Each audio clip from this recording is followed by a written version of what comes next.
Dude, we need to do a we need to do a bingo card.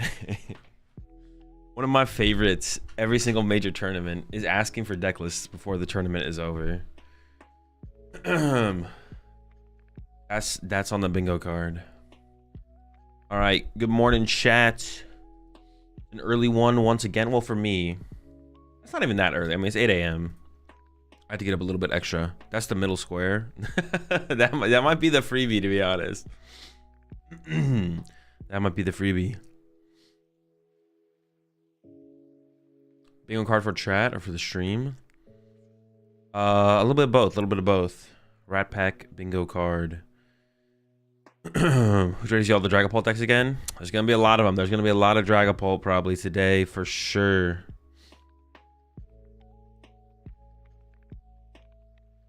I don't know, Magic Day 2 tournaments, you get deck lists for people who made Day 2. Yeah, I'm just messing with you for it. Yeah, and in Pokemon it's different. We don't do open deck lists at all. We don't do open deck lists at all. You appreciate the 17 months there, Gooby. Although I would like to see open deck lists going into Top Cut, personally. Honestly, I could see an argument for just going to Day 2 having open deck lists. I think there should be some point in Pokemon TCG tournaments where deck lists do become open, but it's not a thing yet. You got snippets of yesterday's stream. Would you say the disruption of decks was? What would you say the distribution of decks was yesterday? I mean, they gave us the meta share, but besides that, like, y'all put way too much stock in. I get so many questions like that. Like, what we see on stream, it doesn't mean anything. I guess besides that, Dragapult's popular, but we also just know Dragapult's popular because it was the #1 most played deck in the tournament because we have the meta breakdown. But yeah, I don't know. I mean, we saw decks on stream, but we have the meta breakdown, so we can just go with the meta breakdown as well. Dragapult #1, Golden Go #2, and then Raging Bolt, Terrapagos, Terrabox, 10-10-10 into 8% Archaludon. They didn't give us the best of the rest though. If I'm only looking to play decks this format, would you choose the Terrapagos over Terrabox? If I'm only looking to play one deck this format, would you take Terrapagos over Terrabox? Based on what we saw yesterday, the lack of Terrabox, the lack of success from Terrabox, I would lean towards yes. How did the Tusk Mill guy do? Any idea? No clue. Saw him lose on stream, but I don't know past that. Boy on stream tells us something about the people picking matches for stream. I mean, it can tell us a little bit, but it doesn't tell. It's we see so few matches out of all the matches being played. Like, it doesn't really tell us anything. Yeah, we don't really know anything by watching the. Once we see like what's making top 8, then you know that'll be something. But like, yeah, day 1 watching what's on stream doesn't really tell us anything.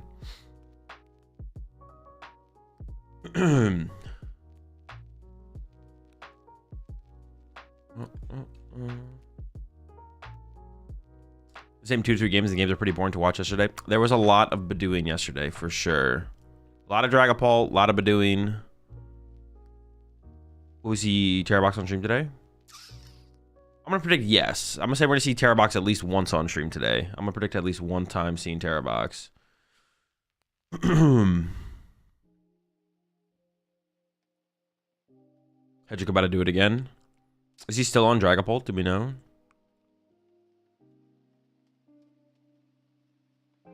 Are we see the perfect 60 on stream? It's possible, but we'll never know. And I hope so. That deck's so entertaining. The Terrabox. And more entertaining than the Dragapult Badoo action, but any cool decks doing well that we know of? Not that I know of. I'm not sure if people in chat might know a little bit more than I do about like what people are playing. A lot of Dragapult. That's it. It is unfortunate that Dragapult Mirror isn't that entertaining. Honestly, Dragapult Mirror is like less than entertaining. Dragapult Mirror is just like not very, it's just like not very good to watch at all. I mean, most mirror matches are kind of like that though, I'm not gonna lie. Some mirror matches are worse than others, but that's definitely one of those mirror matches for sure. Guardian mirror match can be kind of entertaining, I feel like sometimes. Be pretty hype. All right. Journey.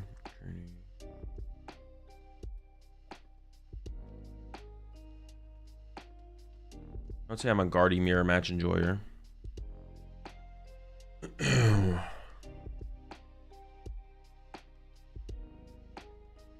I hit pulled twice yesterday, surprising, but I hit 3 tank Terrapagos. It was 10% of the meta. You got winning the F1. Probably the best one. The best driver. Guardian pre-rotation was awful. Guardian mirror pre-rotation. I never saw that one play out, to be honest. They had 9 rounds yesterday. They've already played 2 rounds. Are we gonna see? Are we gonna see round 3 today? Or are they not gonna even show us round 3 today? Bro, they gotta come on. They gotta show us round 3 today, bro. Come on.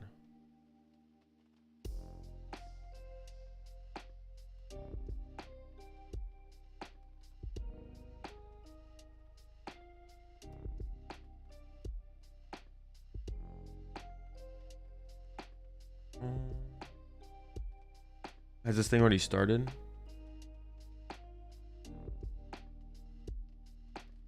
Round 2 just finished a few minutes ago, so we better get round 3. Oh, I hope so. They're probably showing us round 3. They're probably showing us round 3. All right, so what do we got up here? Orlando Karam. I've never heard that name before. 1001. Does anyone know what Orlando's playing? Don't you have to stop yapping and put some Pokemon on the screen? I'll work on it.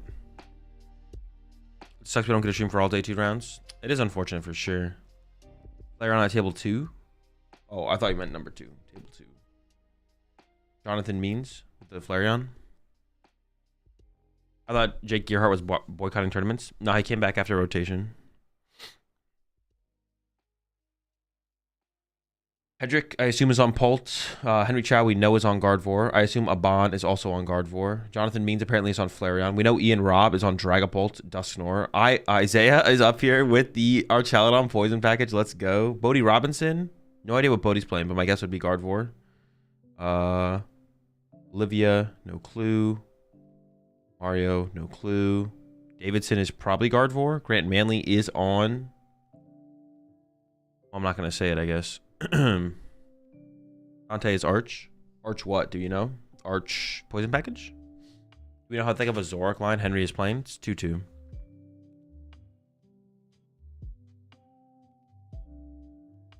Archaludon Zoroark. Oh, let's go. Archaludon Zoroark. Thank goodness, bro. If it was another Archaludon Poison Package, I would have died on the inside.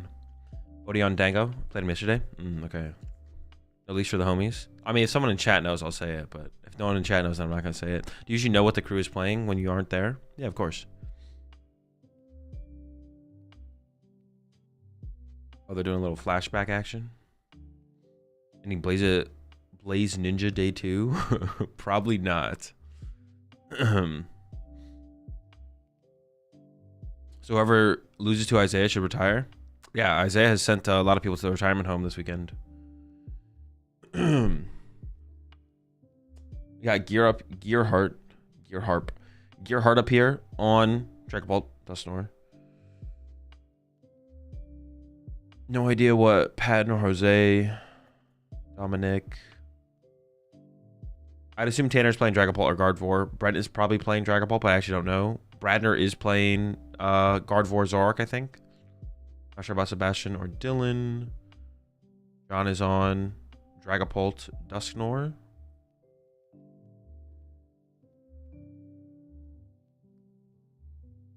And then at this point, and then as far as top cut goes, anyone who is X12 can make cut. X12 is the cutoff.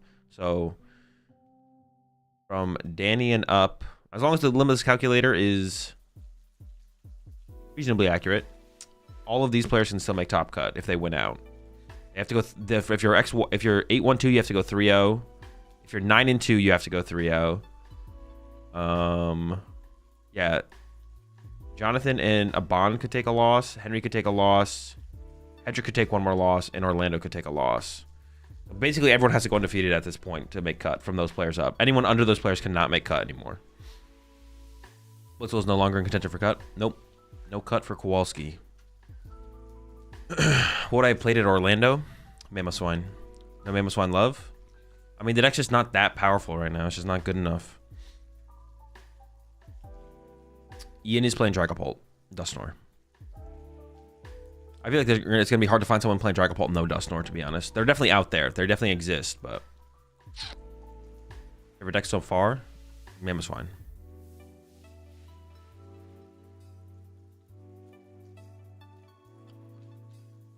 How long is the usual regional last, and what are their...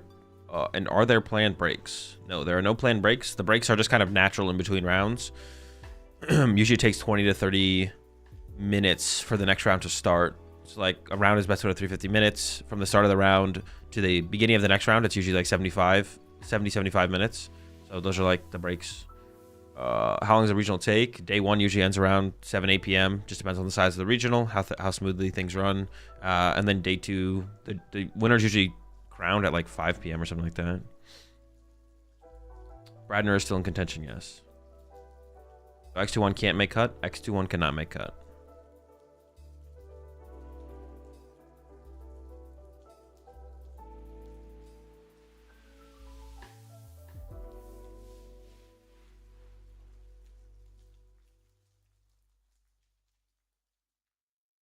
Where's Dragapult Frostlass?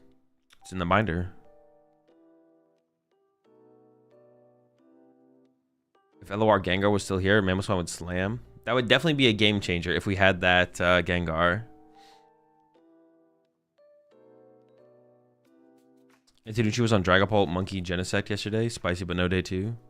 Dude, I saw someone tweet out a list with that. The Genesect is cool in there. You play, just don't play Dusknoir yourself, and then you add your own Genesect to shut down other people's ace specs. That is kind of cool, to be honest.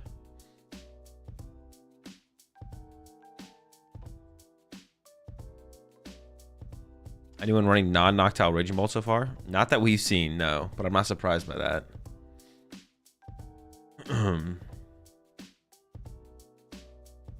You think Grant will win? Or is he getting very unlucky again? Grant does not get any more unlucky than any other player in any tournament. Despite what he'd have you believe. I'm not a huge fan of the deck that Grant and Caleb chose to bring, so I don't like, just based on their deck choice, Grant is good enough to win, but based on their deck choice, I think it's gonna be a tough run. Maybe third Henry Chow dub. That would be kind of crazy. Back-to-back Hedrick dubs would also be pretty crazy as well.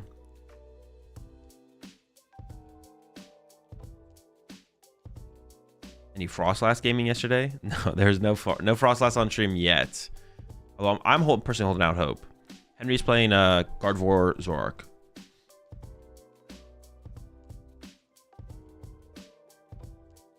I need Hedrick to win this and have him and Chow meet in NAIC finals. It'll be a pretty big showdown.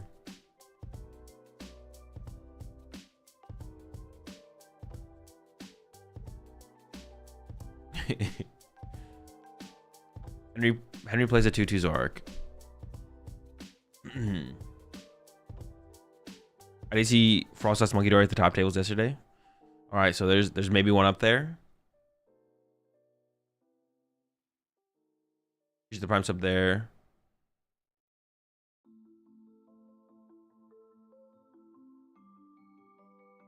It's Yoaz. Joaz.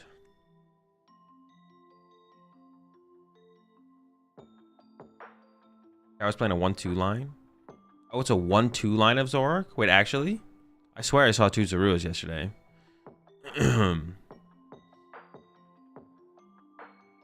Does that even make any sense? Because it reduces your prizing odds. They said on the stream it was a 1-2. Oh, interesting.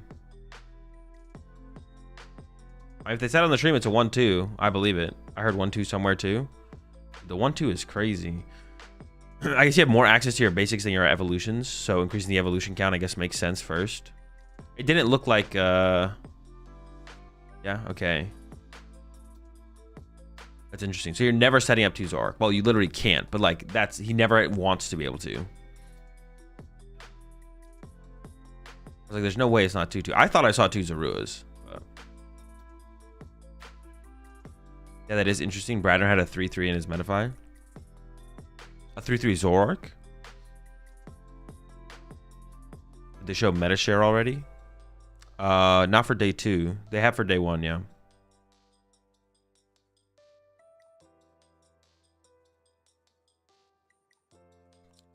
3-3 Zoroark's a lot. But I think it's probably a different... was it a different style of Zoroark? Was it like... oh, don't link. It's a Metafy. Don't link. 1-2. He prized 1 Zarua game 1, so could never set up Zoroark. That would make sense. That would make sense. How can they avoid the Zoroarks getting stuck in the active? Preemptive attach plus Rusty Born. I'm showing that I'm deaf, but they said on stream. Also Turo. I think he plays 2 Turo. You think the winner of the tournament is a previous event winner? Based on our current players in cut, I'm gonna go with no. I'm gonna say we're gonna get a person who has never won before. What's worth 3-3 Zoro or 3-3 Dunsparce? 3-3 Dunsparce.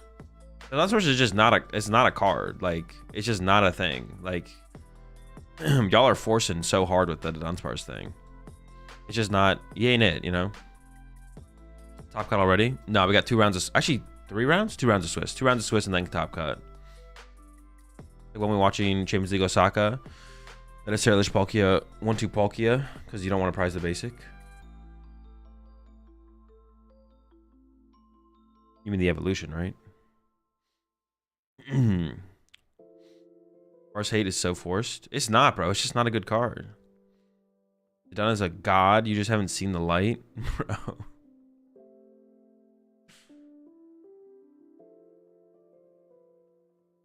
When you're 1 and 2 with the Dunsparce, every single tournament, you just tell yourself, don't worry, it's not the Dunsparce's fault. What's your opinion on that Aiden Walls tweet? It's just a meme. It's just a meme. Aiden playing Walls at the tournament is fine. Would you make sense when Heavy Ball existed? I don't know. Oh, that's true. We did have a Heavy Ball, yeah. Yeah, you had Heavy Ball.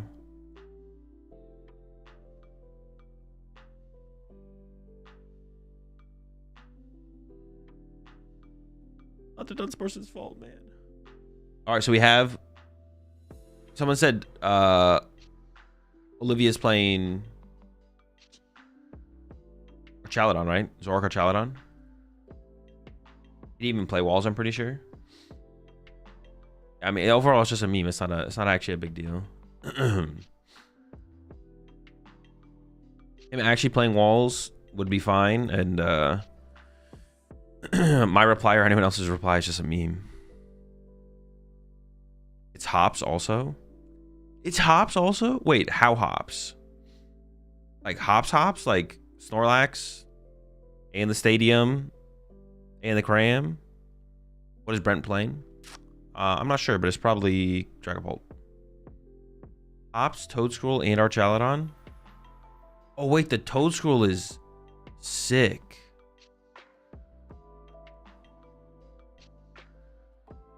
I think the Gust Hops.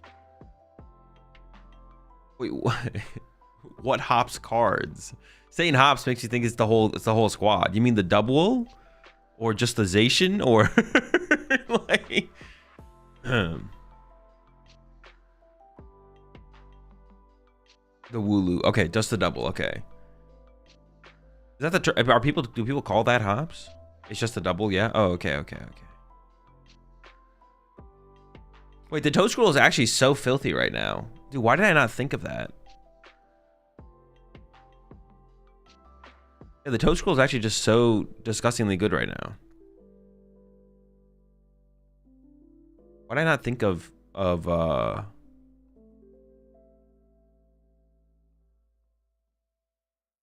guess I didn't think. I guess I wasn't thinking too hard because it's only good against Golden Go, right? I was good against. It's okay against Raging Bolt. It's okay against Raging Bolt. I want to say it's like that good against Raging Bolt.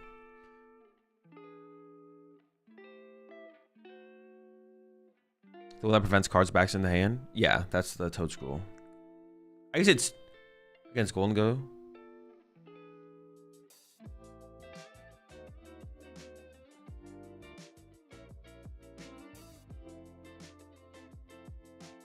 This is where we will get to see the power of it, potentially. It's on Conkeldurr as a single prize deck. It's not competitive. Oh, there's not 2 Pokemon on the thing. It's just Golden Go and I Energy Search Pro. Yeah, they just like take it from the meta breakdown. Give a tip for not thinking too much about the timer at events. You just gotta ignore it. No tips. Ignore it, play fast.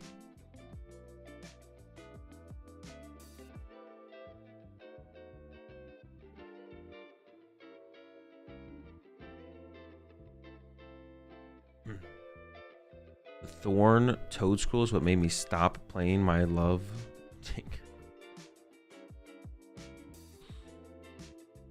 Next one to make cut. It seems like it, yeah.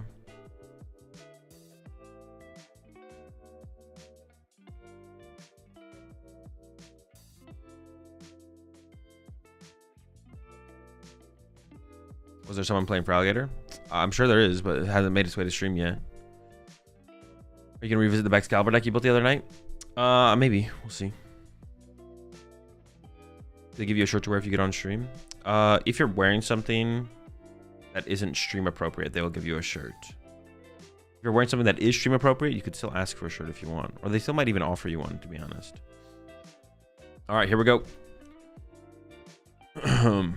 Bodhi is going first. It is Dango versus Archaludon.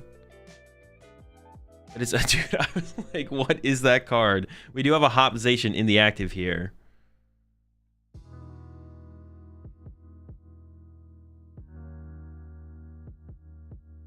Predictions are up. Go, go, go. How much time do I give you guys? I give you guys 5 minutes. What the heck?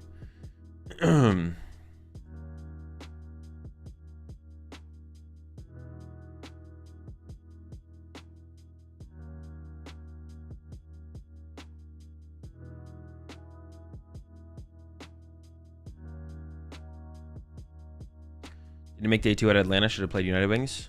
Honestly, yeah, that's a good way to think about it.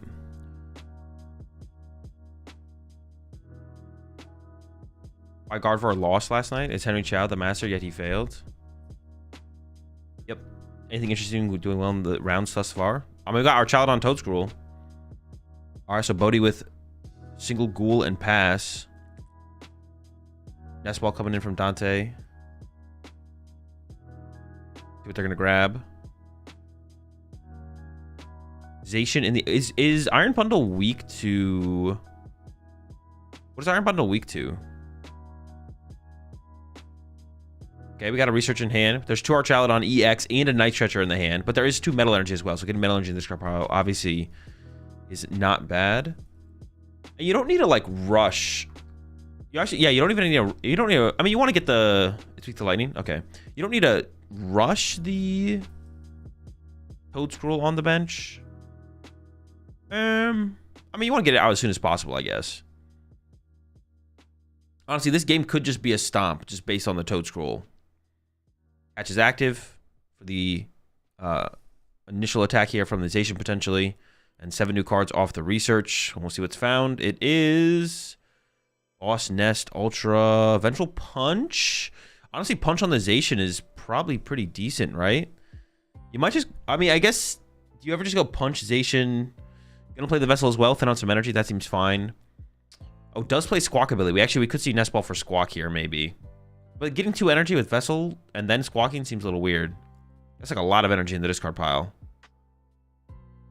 But here comes the Nest Ball. Let's see if it is for Squawk. Could just get the Toadscroll basic as well, though, if it's in the deck. Going for second Duraludon. I guess it does play around. I can feel like now we have to go for Squawkabilly, right? Yeah, now I feel like it has to be Squawkabilly here. Because our hand is dead. Toadscroll? Wait, what? Wait, this is our first turn, right? Is our hand not just 2 Boss's Orders?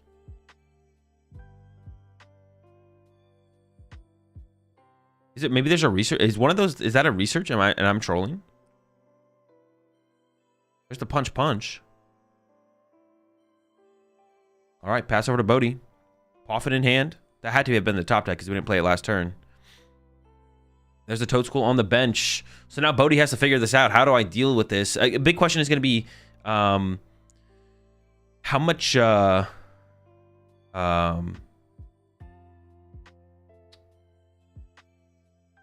many Gust does Bodhi play?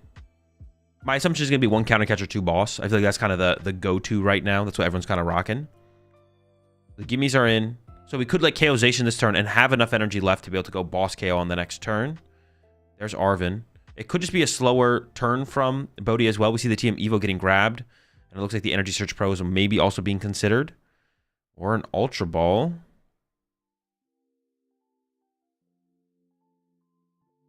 Goes for the Energy Search Pro. Also, if you do let yourself get knocked out first, you can like counter catch or KO the Toadscroll, which is what we might be seeing Bodhi play for here, is just to like chill and wait.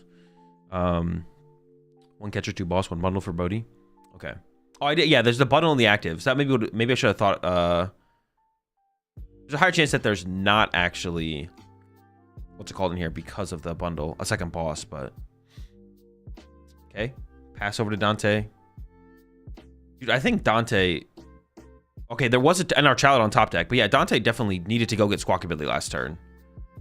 Not getting Squawkabilly there was definitely a mistake. Like, the hand is literally an Archaludon and a boss, but we could have Squawkabilly last turn. That doesn't make any sense.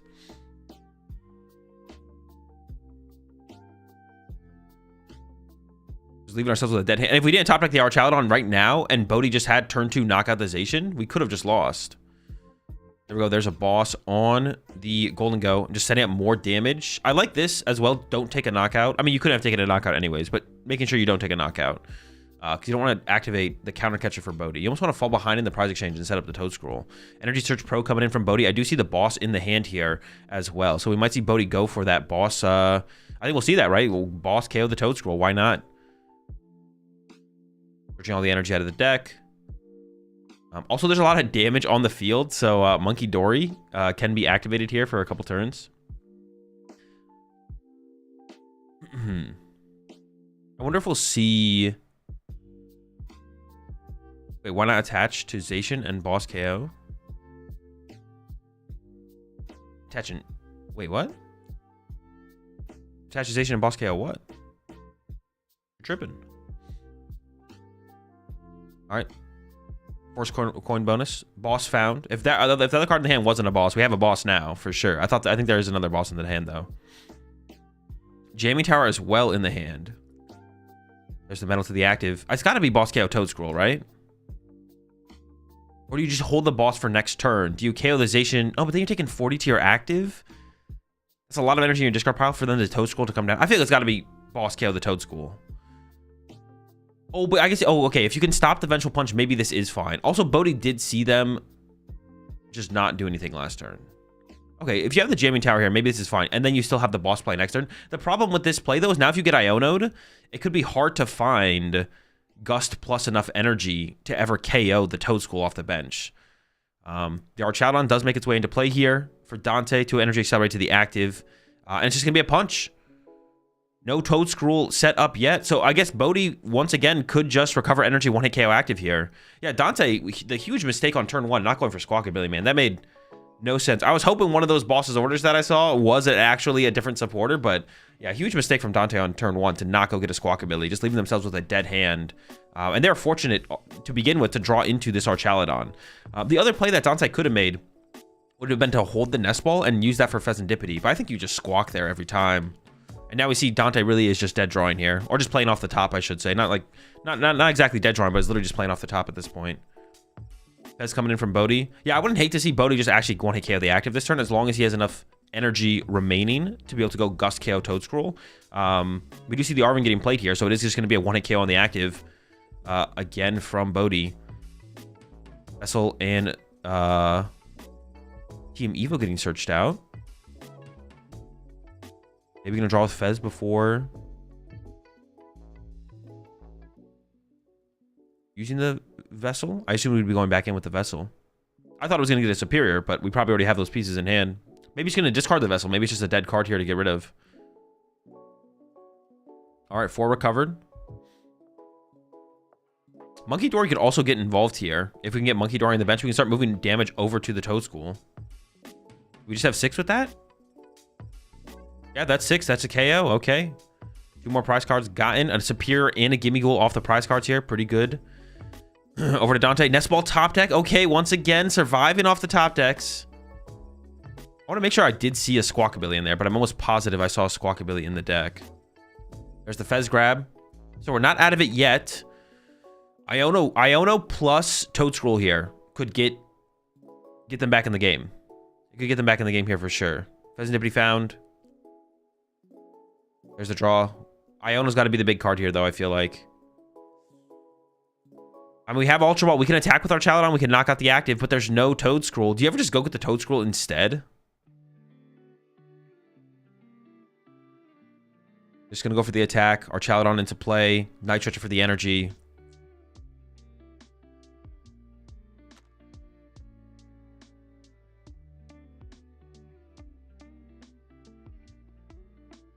Yeah, knockout, and That should be game. Bodhi will probably have...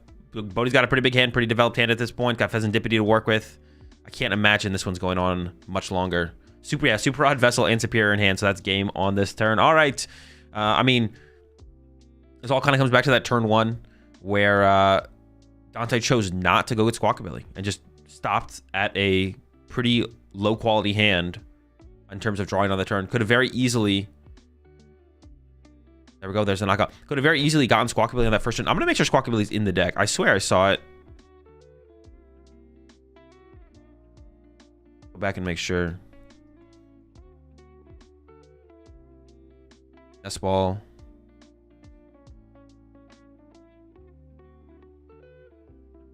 They show like the... I feel like they've been showing like the hand cam so much less when players are playing search cards. Okay, here's the hand that we drew into off the research. It's got 2 boss, energy vessel. Yeah, that's Squawkabilly right there. That's Squawkabilly. Like, yeah, this hand is just so bad. You have to go. Look how bad this hand is. This has nothing. You have to go get Squawkabilly there. Yeah. Unless... No, Bodhi went first, right? I'm not trolling. Yeah, you have to go with Squawkabilly here. I mean, we could have seen something like Nest Ball for Toad School, Ultra Ball for Squawkabilly, Vengeful Punch still active, and in that situation we Vessel still. Well, we don't need a Vessel anymore because we don't want to like, discard like 2 other energy out of the deck. So, I mean, we could. Yeah, I don't think we'd put more than 2 energy in the discard pile, right? Yeah, we wouldn't do that. We wouldn't do that. We just Ultra Ball, get rid of Vessel Boss, get Toad School, Nest Ball, Squawkabilly, attach Vengeful Punch active. And this is like a really clean turn then at that. I mean, putting Squawkabilly in play is not what you want to do. But you have a pretty clean turn here. The Vengeful Punch on the activation, you're applying some pressure with that. You still have a Archaludon on the bench. You're building up towards the Toad Scroll. And you're not leaving yourself with just, not a, I mean, it's not a completely dead hand, but it's just, yeah. It's not a completely dead hand, but it's not not good enough to win the game, for sure. The chance that you win the game from there is like, you have to top deck Iona or Research on your next turn. Might as well just throw the Squawkabilly out there. Those are the kind of hands, those are the situations that's why you play the Squawkabilly to begin with.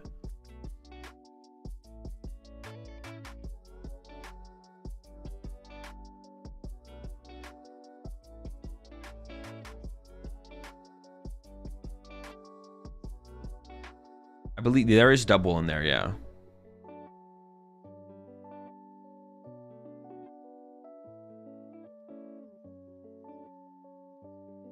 There's double. Double Archaludon Hopzation. What if it can be fire sometimes? Yeah, sure. I guess. I mean, yeah, I guess.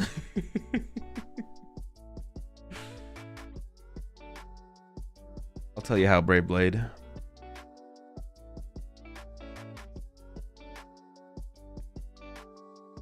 You know, double why isn't it more popular? It's just a lot. It's a lot of space. It's a lot of space. And it's something that can be KO'd off your bench as well, right? You don't get guaranteed value out of it, so. How many rounds of Swiss? 4 rounds of Swiss today. We're in round 2 right now.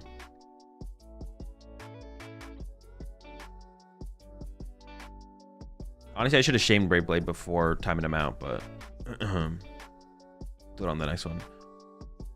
Any restriction related to Hops cards? No. Okay, we do have Dante going first. It is just draw past. Toad School is in the active. And honestly, the hand looks dead. Over to Bodhi immediately with a Buddy Poffin off the rip here.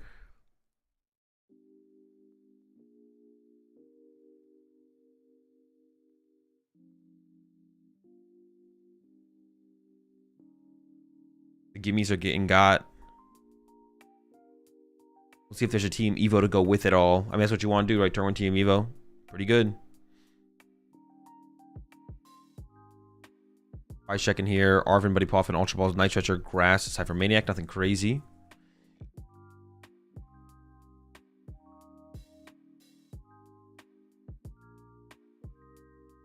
The toes might not be good enough in this one. Dante got Fez. It's okay. Trust. There is a Fez in the hand. So the hand, like, Dante will see some more cards this game. But it's going to be... I mean, it might be after the Toad School goes down. That'd be pretty bad.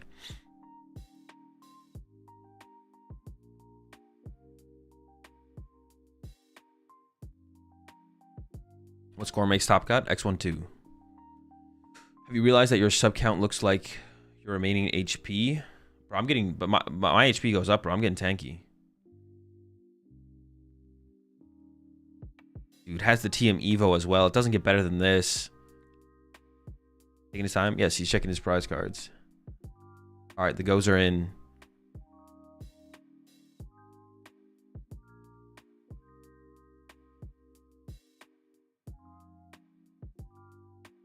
And over to Dante. I think it might be just draw pass.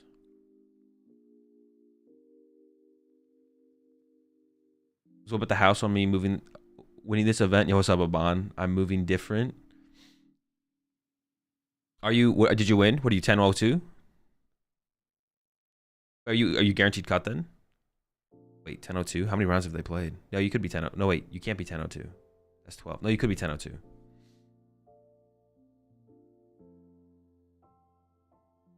I can ID out of ASIM. Let's go. Good luck. I don't actually know what you're playing. I assume it's Gardevoir. You obviously don't have to say, but best of luck for sure. The omnipresence of search effects, is there a reason why the TCG rules omit hasn't made it so prize cards can be looked at the moment you would search your deck? It's something that's been talked about for it. I'm personally for it. I'm playing Drick's Pult List. Oh. I'm not gonna lie, this is a surprise. Damn, dude. Fernandez literally just leaking out here, bro.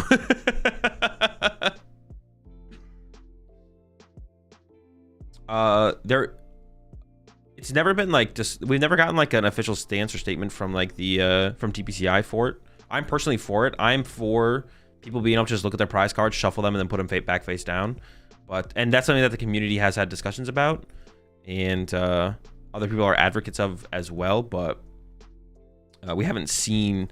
I mean, no change has come so far, I guess I should say. All right, there's the Iron Bundle from Bodhi, forcing up the Duraludon off the bench. The only attacking threat being taken out here from Bodhi. Let's go back to the active, and this does activate the Fezandipity. There's a nice shot as well, which will be able to recover the Duraludon. All right, we're into the Fez draw. Drawing 3. We need some draw supporter here. Oh my gosh, dude, what? All right, we can bench Duraludon, bench Relicanth. Wait, how much retreat cost is the Toad? No, retreat to the, no, we have to retreat to Relicanth there. Save the Toad School. That is a mistake for sure. You gotta retreat the Toad School to the Relicanth there. Losing the Relicanth here gives like Bodhi just another turn. You gotta make the retreat there. It has 1 retreat, right? Obviously, if it has 2 retreat, I'm trolling, but it's interesting they use the coin counters, but Japan turns the Pokemon sideways for abilities. It's just on stream. I mean, yeah, it's just a stream thing. I don't know why they make players do it, but yeah, it's 1 retreat, right? Have they showed the day 2 meta yet? Not yet, no. Yeah, playing a 2 retreat Toad School would be crazy. There's definitely some 1 retreaters out there.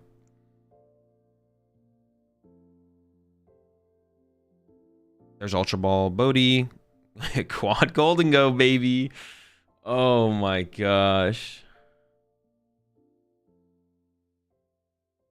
Gotta protect the fun guy. You do, man. He is this matchup. Like, if you lose him, you lose. I honestly, well, I guess the I was gonna say, I don't even like the Vengeful Punch. The Vengeful Punch is good in this matchup because what if you just play like a 2-1 Toad Scroll? But I will say the we have boss in hand. Bodhi has all the options here. Bodhi can literally do whatever he wants. Vengeful Punch is also good against Pikachu as well. Is it common for newcomers to main stage / stream to make misplays like this? People make misplays all the time. Nothing is common or uncommon.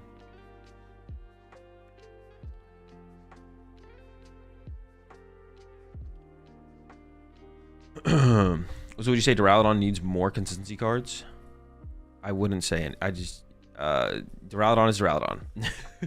That's what I would say. There's the Fez draw from Dante.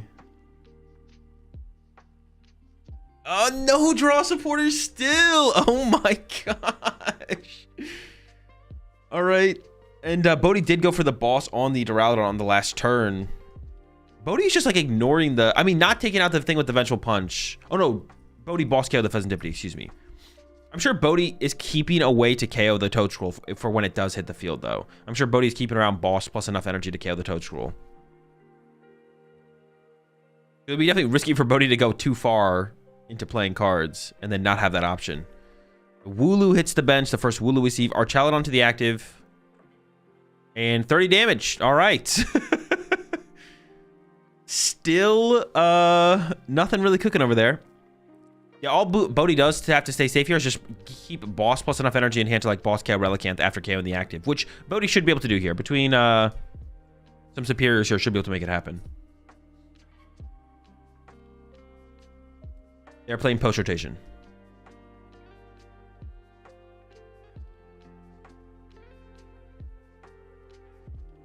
Punches doesn't seem that good. I mean, it's for the Pikachu matchup. It's for the Pikachu matchup. It is also good in this matchup as well. But he does have Super Rod, though. Oh, does he play Super Rod? Oh, so you kind of always have a... This Toadscroll doesn't shut down Super Rod. Okay, so I guess you always have a way to get the energy. I didn't even realize that. Well, I didn't realize he played the Super Rod, I guess, to begin with. But yeah, you can always Super Rod energy back into the deck. You got that safety net to always work with, to always go after the Toadscroll. That's pretty good. Okay, continue to cycle here. Here comes the Superior. A lot of dead cards in the hand. I mean, it's like a 15-card hand here for Bodhi, so... What are you going to do when you reach 1,000 subs? Probably going to ban you, but I'm unsure as of right now. Do they play Lavencia Stadium too? No, no Lavencia. Basically, no one plays Lavencia in Golden Go. It's just kind of unnecessary. It's good with the Reverum build, but besides that, it's not great.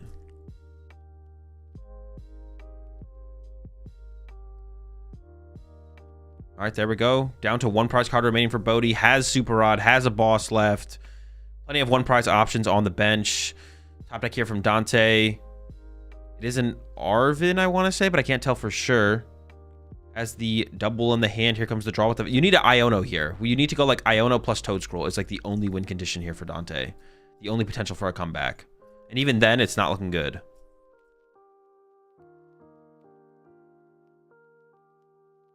Okay. Double brings up one of the bench Golden Ghosts. Doesn't matter which one, of course. They're all the same. Is that a judge?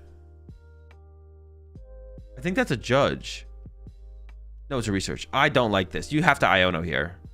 Yeah, I don't like this. Dante definitely should have drawn with Pheasantipity first. You have to Iono. You don't have a choice. Well, you do have a choice. We say Dante makes that choice, but you just lose if you don't. If you don't Iono here, you just lose. We definitely want to see the Fez draw there first and pray you find an Iono. I guess it's also possible Dante just doesn't play Iono, but I doubt that. Plenty of energy. Definitely attack this turn. But I have a feeling that Bodhi has energy plus... Energy plus boss. Second Ultra Ball, though. As long as Toadscroll's in the deck and not prize, which I actually wasn't paying attention to the prize cards. Thinking about what to discard here. There we go. Is the Skrull in there? Okay, but it probably shouldn't matter. I can't imagine this matters. We'll see, though. Maybe Bodhi just doesn't know what Toadscroll does. I guess one out here could have been the whole time is that Bodhi doesn't know what Toadscroll does and was just like, why would I KO a Toadscroll, bro? Give me anything else besides the Toadscroll, and just never KO'd it. There's the punch for 220. Over to Bodhi. Into the vessel. Pushing out some energy.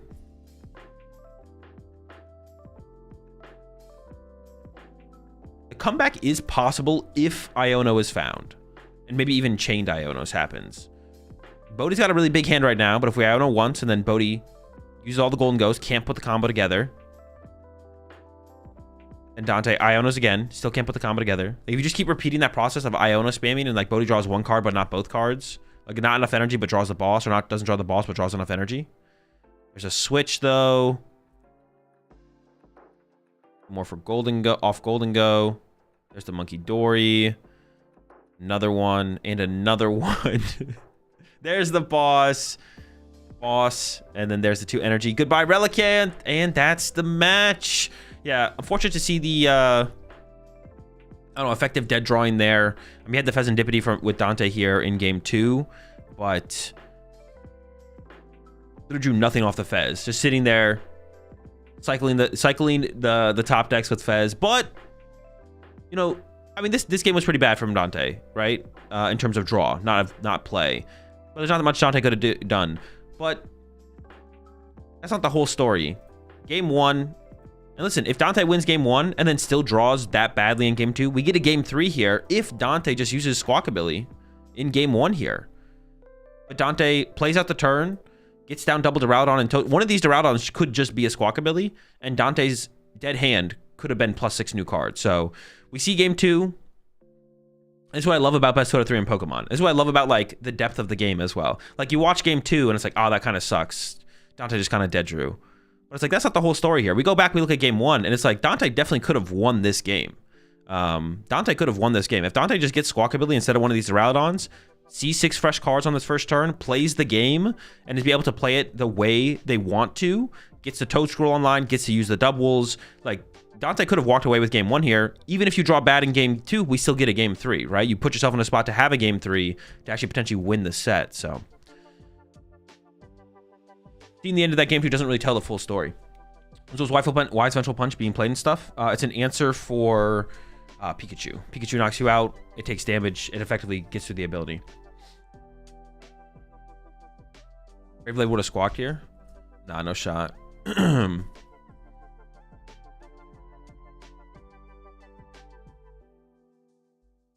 Push Glow is cool. Wonder if Ace Nullifier is better to get on in 1 turn. Probably not, because no Arvins, I imagine. You don't have to get it out aggressive. Are you asking, like, should you TM Evo it into play? It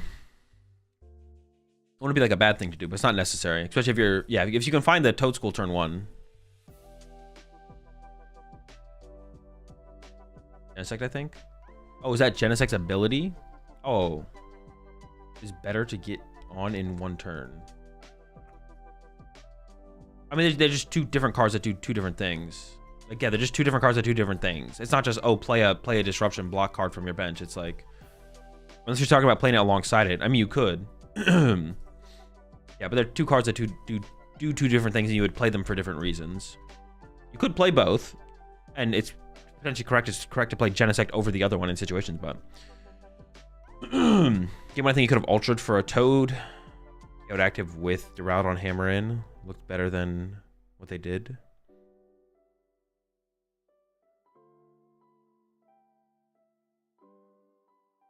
And Archer helps with Dango and Ridging Bolt as well. That is true. You have to play a tool for those. You gotta play like the rescue board, but you could fit that in there.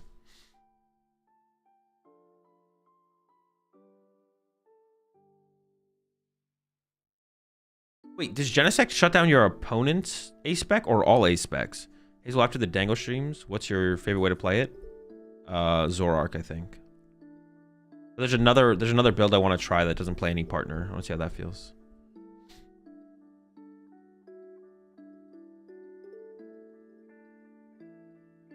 Just tuned in. Did any Chow games go on stream yet? There was one yesterday. We haven't seen any today, though. All A-Specs if he has a tool. Dude, there is opponents. Dude, there's always someone who says, yeah, that's, dude, it's like on command. Like, no matter what. I will always get both takes from chat. I will always get both takes from chat. That's so funny. Shout out to Tree. Holding it down, keeping chat consistent. Does it do X or Y? Chat will always be like, it does X and Y. And I'm like, well. I play this game a shit ton. I think I'm right. Hey, confidence isn't necessarily a bad thing, but admitting when you're wrong is also a very important thing to do. Agree to disagree. You put Toad Scroll in play, and your opponent's like, your opponent puts Toad Scroll in play, and they're like, they try to play their A-Spec, and you're like, you can't do that. And they're like, no, it only shuts down your side of the field. And it's like, we're gonna have to agree to disagree on that. Put that back in your hand. It shuts off tools if it has an A-Spec attached. If you're confident enough in game, your opponent won't check.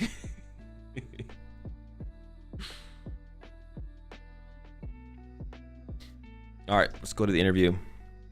With our winner from the last round, Bodie Robinson, moving to an impressive 10-1-1 record with the Golden Go. Bodie, how are you feeling, man? I mean, I'm feeling pretty good. I'm a bit scared to play my last round because like everything could just fall apart. But I mean, I feel pretty good about my deck. I'm a bit scared about the Raging Bolts with the Baby Bolt because like I could lose very fast. But I've been fine against Raging Bolt so far. I'm not sure how I do against the Gardevoir that's all the way at the top tables. I don't know. I feel pretty confident about my deck. So.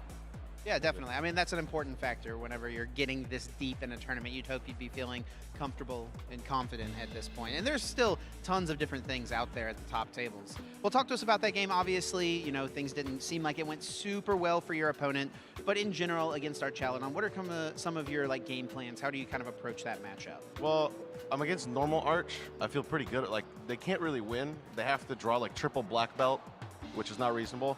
I knew she was playing Toad Scroll before we played. So I was a bit scared.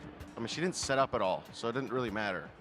But I was definitely scared going into it because, I mean, if she like gets if turn 2 she's getting Arch Attack plus Toad Scroll, I'm not really in a good spot to win. I have to be really careful with my resources and energy. So I wasn't excited to play against it, but I still thought it was like slightly favored. Yeah, the Toad Scroll tech line definitely gets a little sketchy, and you gotta try to figure out a way to navigate that. Obviously, and as it played out, you know, it didn't really kind of matter what was happening across the table. Your opponent's setup was pretty weak, and you were just able to capitalize. It does seem like the Golden Go deck overall is very consistent. Has that been what you found throughout the tournament? Yeah, I mean, going into this tournament in a new format, I just decided I wanted to max out consistency. There's I think the only card that you could call a tech card in my deck is Jamming Tower. But I mean, there's literally nothing cool in my deck. It's the most boring list you've ever seen. Well, I mean, sometimes that straightforward consistency is what it takes, though, and we've seen that many times where just being consistent, especially like you said, in a brand new format, that's one of the most important things. Right? Yeah, I mean, at the beginning of this format, I knew I wanted to play something consistent. I didn't play very much, not gonna lie. I have one game with my deck in this format, but I decided it was good, so I played it, and it's working. That one game was enough, huh? Yeah. One game is all we need, and yeah, we roll up and show up and get a 10-1-1 start. Well done thus far. Yeah, it looks like you'll probably need to win the last one. Maybe an ID or a natural tie would put you in the asymmetrical cut. We'll kind of see how those numbers shape up. But is there anything you're not super confident going up against that you've seen out there? It sounds like Gardevoir you're not super pumped about. I mean, I have no games against Gardevoir, so I don't know how that happens, how it plays out. I mean, all the Dragon Ball players are good as well, which is when the matchup gets scary. Still think it's favored.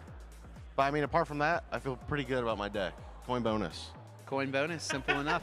Well, Bodie, any shout outs or thank yous you want to give before we get you out of here? I want to thank Andrew for same-sixing me. He's the only other person that played my deck. He went 5-3-1, so a bit of a flip-flop. And then everyone else in my group is playing Dragapult. Surprise, super cool deck. So shout out to the Gamer's Basement.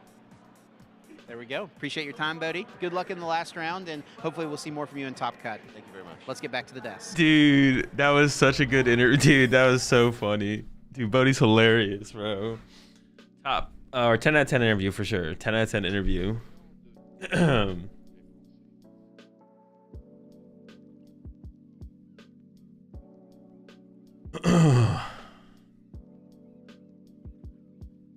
Bro, the most unserious, serious player ever.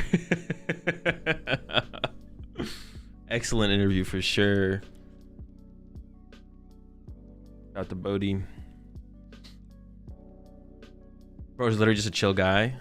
Big chill guy vibes for sure. Yeah,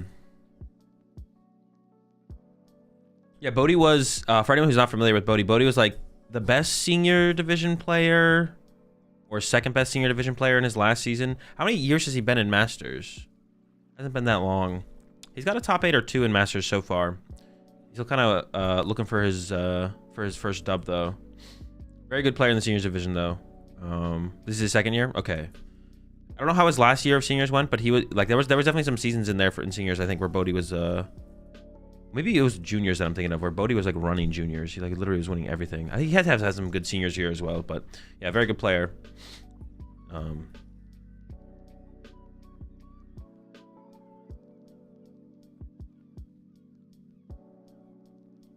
Do we have any Mamoswine in this day too? They might be out there. I'm hoping they're out there. Oh, now they're showing, dude, see, this is what I want to see, bro. I want to see who's like playing for their invite. They were showing us like the top half of the leaderboard the other day. I'm like, dude, that's so boring. He farmed 2023 seniors. Okay, so let's see. 1, 2 regis. Okay, yeah. 1 AIC, top 4 CIC, LAIC. Yeah, they were like showing the top half of Yo, Ross is there, bro. I remember in Ross's interview, one of the European tournaments he went to, he won his round and they had him up for an interview. And he was like, I'm trying to get my invite this year, basically, but it's like he's like, I'm not able to go to as much stuff this year.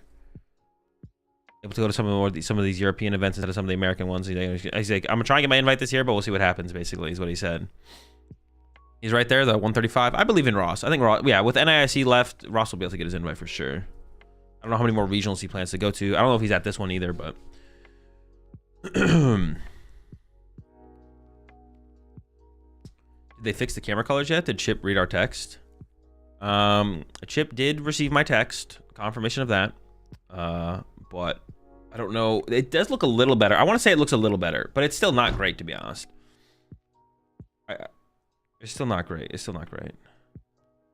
Do the players who get auto invites for winning events not count towards the 125? Yeah, so it's top 125 with everyone who has an auto invite removed from the standings. Remove everyone from the standings who has top 125. Honestly, it kind of is annoying to look at the standings. Like if you go to the standings right now, like those players are not removed, which is, I mean, I guess there is reason, but there's like multiple different leaderboards for like stipends and travel awards. So like, I guess maybe like the World's Travel Award. I don't know. Do the players who get already read your question? Do you think they should make where people get points from public, not actual locations, but just how many points from cups and regional challenges, etc.? I'm not sure what you're asking, Murray. They still look pretty jaundiced, maybe a bit. Who does a better cartwheel, you or Chip? No clue. We'll have to test and we'll get back to you. Cross-facing worlds would be crazy. It would definitely be a sign of the times changing. Yeah, this is what I'm interested in. So these are all the players just outside of. Did they show us? They didn't show us the. I want to see like who's 125th too. Yeah, there's some pretty notable names here, right? You got Ross Cawthon, Ryan Harris. Harris is super good. Wait. Ryan Harris is who I'm thinking of, bro. I'm not trolling, right? I had like a brain fart, and I was like, this is who I think it is. Yeah, Ryan Harris, yeah. I'm tripping. But yeah, Ryan Harris is super good. Got Charles up there. Couple names that I recognize. Calamat.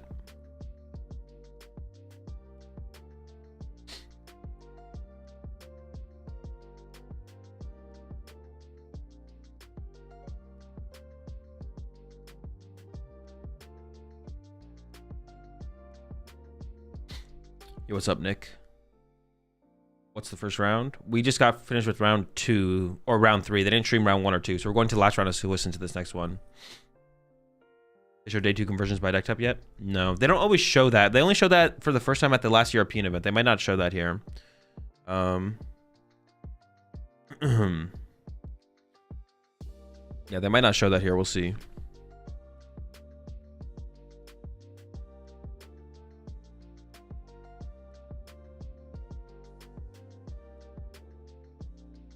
Have you bought your World's Flight yet already? No. I might just drive. I actually am unsure if I'm gonna drive or not. Why did they stream the first 2 rounds though? They just, I don't know. They just don't. I mean, I think it's like a production time thing. I think like they're like have like a idea of how many hours they want of production for the production to work or something. I don't know what their reasoning is. What did they do for the last European event? How many rounds in day 2 did they stream at Stockholm? Was streaming for Cornerstone and Turtle Walls. Anything else? It's just like a really good. It's a really powerful card. Cornerstone is just really good. It's a good answer to a lot of things. It's an annoying card for a lot of cards for a lot of decks to deal with. It's just good. It's because they're lazy. I mean, no, that's not why. That's a bot take there, live barter. Day 2 is 3 rounds in Stockholm, but did they stream all the rounds? Is it to avoid overtime pay? I mean, I'm sure they're contracted like to work the day. They would maybe have to adjust the contract and pay them more, but I doubt they're not hourly. This is not an hourly gig for sure. Or I would be surprised if it was an hourly gig. I'm sure everyone is just getting paid it's probably a contracted like it's like a contract salary kind of gig. This is not an hourly gig, I would imagine.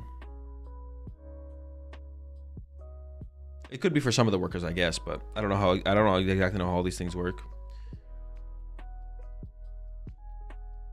How are the working laws in the US? There's no law. No law would be broken. It would just, maybe they'd have to pay them more, would be the only thing.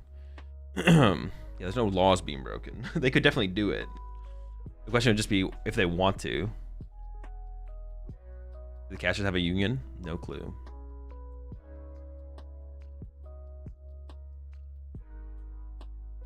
Do you know about how many championship points you have?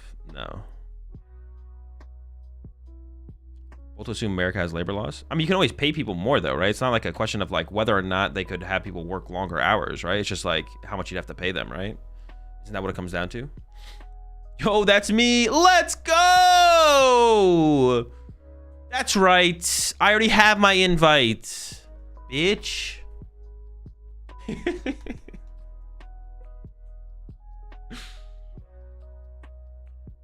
Isn't VGC starting earlier? VGC starts earlier because their stream time overall is about the same as ours because their rounds have like a fixed time. So the turnover rate in VGC round to round is a lot faster. Yeah, the turnover rate is a lot faster in VGC. So they start their stream sooner. They stream every round in VGC because everything is like but it's the same amount of stream time. They end sooner as well. They start sooner, but they end sooner.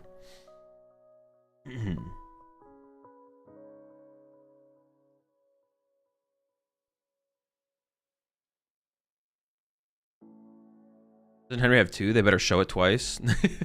That would honestly be like a really cool, like a really funny Easter egg for them to like add. Like, see, that would have been a really funny thing for them to add to the thing, would to put 2 Henry Chows because he's won 2 majors. Never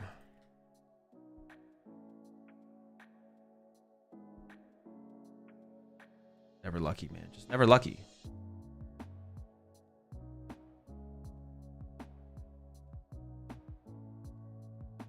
Still believe casters want to sleep longer.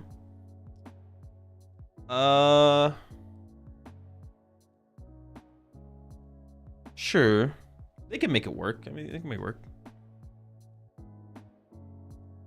You get done at 8 p.m. You'd have to get up at... you'd have to get pretty early. I think the casters would be down. I think if you ask most of the casters probably want to stream the extra rounds, though. So I don't think the casters would be a big deal, to be honest. I'm sure the casters want to stream more rounds of Pokemon. I know Chip would. Like, I know Chip would... The answer would be like... Chip would be like, yes, I would love to stream rounds 1 and 2 of day 2. And I'm sure most of the other casters feel the same.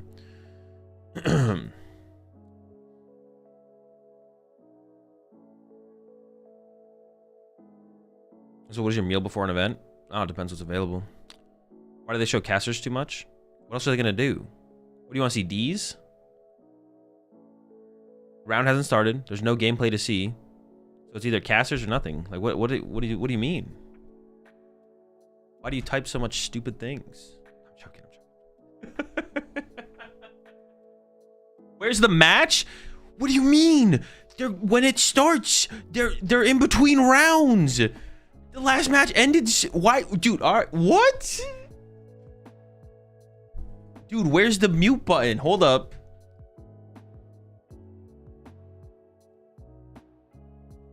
Oh wait, I timed out the wrong person. Dude, I'm just like,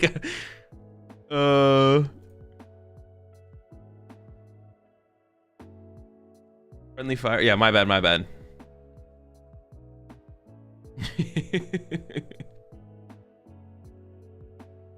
You're waiting on the next round to start. What do you want him to do?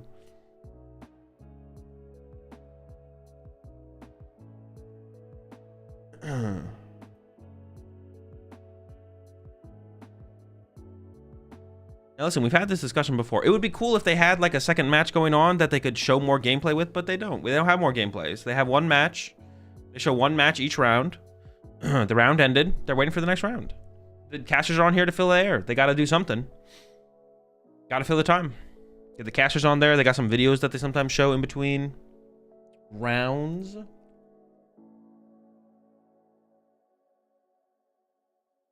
Okay, let's Beyblade. Honestly, that'd be sick. The casters should whip out a Beyblade setup. Nintendo used to have backup stream games a long time ago. Yeah, like I remember at the last U.S. Nationals, they had like 3 tables. They had like actually the streams used to be weird because on like day 1 and day 2, they would have the main stage. They would have the main stream, and then they would have side streams. Like there would be twitch.tv/Pokemon, and they would stream matches on there, but they would switch between the games. So it'd be like 3 rounds of TCG, 3 rounds of VGC, or something like that. They'd switch between them. And then there would be the secondary streams. Dude, I don't even remember exactly how they used to do it. It was really weird. It's way better now. But the one thing they did have back in there, at like Nationals the last US Nationals, there was the main stage, and there was a little place off to the left of the main stage where there was like 3 setups. They were like the side stage. So they would cut over to those. I played on the side stage. Oh my gosh. I played on the side stage once at that Nationals. Dude, Dragon Ball's almost 30% into day 2. Oh my goodness. Golden Go also, still second place. Golden Go was 12% yesterday, 15% into the day. It looks like Tank Terrapagos went from 10 to 12. Gardevoir, we don't know how popular Gardevoir was yesterday, but it makes it into the top 6 here at 7.7. But it's possible Gardevoir went from 7.7 yesterday to 7.7 today. So Gardevoir maybe didn't increase in play percentage from day 1 to day 2. It's just everything decreased. Because our Terrabox went from 10% to 7%. Archaludon went from 8.5 to 7. And wait, what did Gardevoir replace on this? Oh, Raging Bolt completely disappeared. No one's surprised, though, of course. No one's surprised, Raging Bolt. Once again, classic Raging Bolt. 12%, 10+% meta share to not even in the top 6 going into day 2. Back at it again, Raging Bolt. You know the reason, though? People got those damn owls in there, bro. You cut the owls, all of a sudden you start playing a real deck. Maybe we see a little bit better of a conversion rate. I'm just saying. I'm just putting that out there. I wonder what the conversion rate for Owlless Raging Bolt was. Like that specific conversion rate. Of course, there's probably like no one playing it, but... Is Blitzel still alive? No. No longer able to make cut. Tired of watching every match a Pult match. Wait, what did you say? Couldn't imagine when Lugia was meta? Yeah, dude, it was... that was definitely something.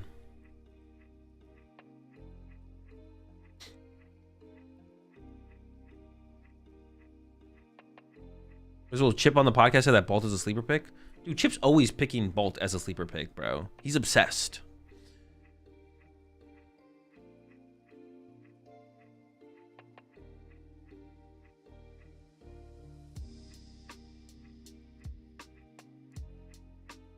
Who do you think is going to win it all?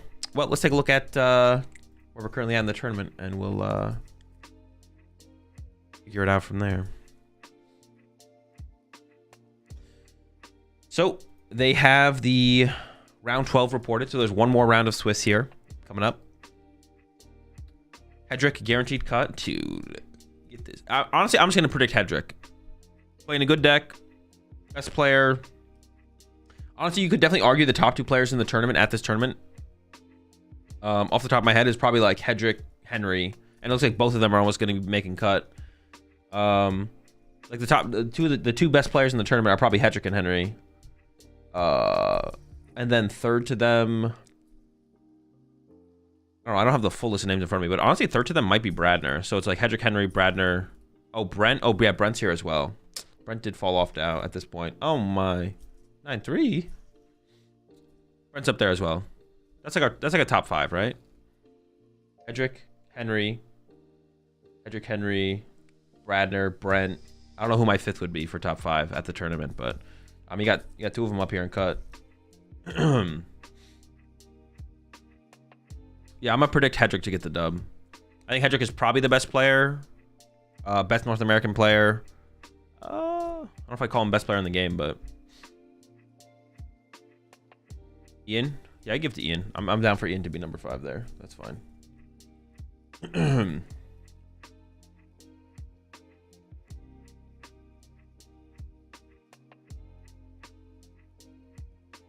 know Henry's the GOAT. Henry's pretty good. Have you ever played against LDF? I have not, no.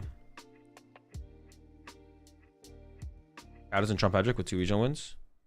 No. I mean, it's not just about wins. Like, yeah, it's not just about wins. Like, wins do matter, obviously. But it's not as simple as, like, oh, you won more, you're better, right? Yeah, it's not that simple. Yeah, it's not that simple. I mean, you can make it that simple if you want. I don't make it that simple, though. I think Hedrick is... I would give... Like, if I had to pick between Hedrick and Chow, I'd give Hedrick the edge over Chow. Especially because, like, Henry only play... We've only seen... Like, Henry has only been playing, like, one deck. Henry, like, only plays Gardevoir, which is, like, fine. But that's definitely something... Like, I'm not... If Henry picks up a different deck, I'm sure he'll be fine. But Hedrick is... you know, Hedrick has shown more versatility and strengths with being... with picking up different... I know he's played... I know he's played Dragon Ball a lot recently. But before Dragon Ball, he was playing other stuff. I know he's played Dragon Ball a lot recently, but he's just playing the best deck. Like, how can you can't really blame him, right? So, and he played Dango in EUIC? Dude, that's true. But that wasn't even like, well, we saw how he did, right? No, I'm joking. But that was tragic, bro. Dude, I felt like betrayed for Henry Chow not bringing Gardevoir. Like at AUIC, like I don't even like talk to him outside of like I don't talk to him at all besides saying what's up at tournaments. But I felt betrayed. The fact that he didn't play Gardevoir, I personally felt betrayed, bro. I was like, what? Henry Chow's not playing Gardevoir? Like I feel like the whole community felt something when Henry Chow didn't play Gardevoir, and then he played Golden Go and didn't even make day 2. So trust the process. Trust the process. I was distraught. I think that's the only time I've ever cared so much about what another player has played, bro. Is literally Henry Chow.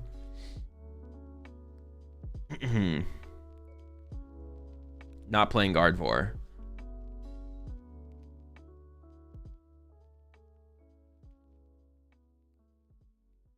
I cried that day.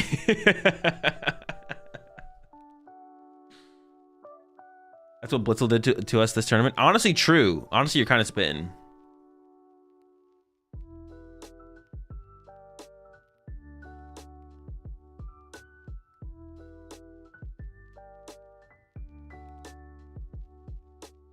My brother was actually in shambles when he heard that Henry didn't bring Gardevoir to that one time. Everyone needs their Bolt arc. Yeah. Honestly, it keeps you centered. It keeps you like it keeps you locked in, you know what I'm saying? Like taking that L. Isn't that something that people say like if you're on the top, it's harder to stay on top, you know, the whole time. You know, if you're undefeated. Obviously Henry's like undefeated, but you know, it's harder to keep going if you stay on top. You know, you need to get checked, you know? Brought down to reality. Like, oh shoot. Bongo does suck. Alright, switch it up. Everyone needs a Bolt arc to realize just how bad the deck truly is. How do you feel about the Japanese format that lets you play a different deck in day 2? It's fine. I think it's something the West could implement, or better keep it under lock and throw a key. No, our system is better. Honestly, no, I think our system is better. I actually think the more I think about it, the less I like it. Like the fact that you could you can try and metagame it a little bit. Like you could play a worse deck day 1. You could just play like a good deck day 1, but keep your secret deck for day 2. But that's like kind of silly because then like you're not being rewarded for your time and effort put into the game. And then if you do play your broken deck day 1, then everyone sees it, right? Like if you go 5-0, 5-2, whatever, if you make day 2 and you're like you don't even have to be a well-known player. If you're just playing a cool deck and everyone like takes note of that, you get on stream, someone just like writes down your 60 and plays it day 2. Like all your hard work and effort is just thrown out the window because now everyone's playing your broken tech or your broken deck in day 2. Not everyone, but some people, right? You know? So yeah, I don't like the fact that you can change decks from day 1 to day 2. It makes preparation less valuable. Because then your preparation is everyone's preparation potentially. Not definitely, but potentially. Makes kind of way more rewarding. Yeah, but we don't want that to be a thing. A different meta on day 1 and day 2? I mean, you could, but the day 2 meta would be based on the day 1 meta. Our deck? Yeah, but I don't like that. I think the way we do it is better. The way they do it in Japan isn't like terrible, and I'm sure it's not going to be like, it wouldn't be as consistently big of a factor, or isn't as consistently big of a factor as I kind of am making it out to be, just by like the potential of those things happening. I don't like. What about side decks like in Yu-Gi-Oh? If you're familiar, I am familiar. I don't think it's necessary in Pokemon. We don't need it in Pokemon. Pokemon's fine without a sideboard. We're chilling. Remotes switching to walls too. Apparently, can't support that. True. Can't be a wall supporter. That's literally Torn his group style on Champions League. They all played Pult day 1 and then switched towards Funny Terror Box day 2. Yeah, exactly. Like it should. Yeah, this is worse. It's just a worse system overall. It devalues, because then all of a sudden you're playing a theoretically worse deck day 1. Yeah, so you, like, devalues your prep and time put into the game. By people being able to switch decks from day 1 to day 2, it devalues your prep and time put into the game for sure. Too many decks would die if we had like a 10 card sideboard. I mean, a Pokemon sideboard would have to be like at max 5 cards, but even then it would have to be like 2 to 3 probably. Sideboard in Pokemon would have to be like 2 to 3 cards. I just don't think it's. I just think it's unnecessary. We don't need it. We're good without it.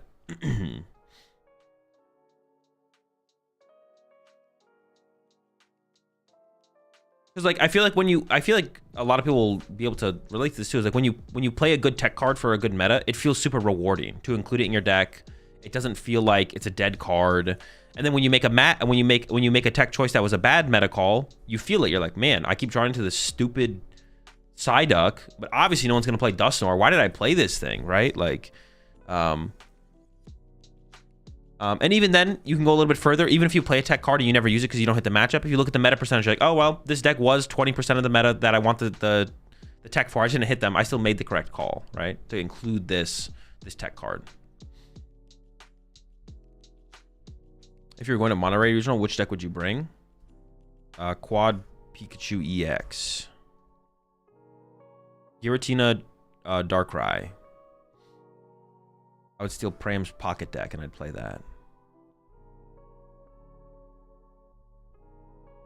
Sideboard works in Magic because you can't really. Yeah, sideboard works in the other games just fine. It just doesn't. It's just and it's not that sideboarding couldn't work in Pokemon. It's just that we definitely don't need it. So it's like not even worth thinking about. It's not something where it's like, ooh, it feels like there's like a missing part of the Pokemon TCG that sideboarding would fix. We just definitely don't need sideboarding, and it could work though. Like sideboarding could work in Pokemon and it could be fine, but it's definitely something we just don't need it. So I don't even think it's worth like considering. Now, if like TPC game designers like thoroughly test it and they realize, oh, this is like an improvement to the game and they add it, like I'm not against that, but it's like not something worth like trying to push for.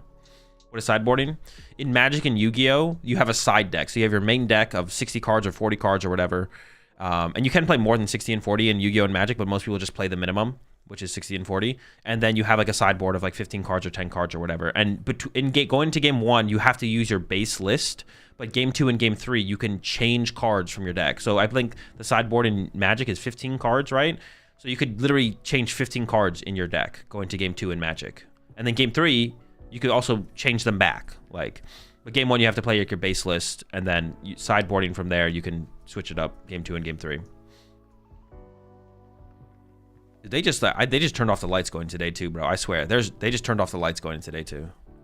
Maybe it's just really bad lighting in the venue. Maybe it's not the cameras, to be honest, because like yesterday it seemed like it was the cameras. The venue might just have really bad lighting. I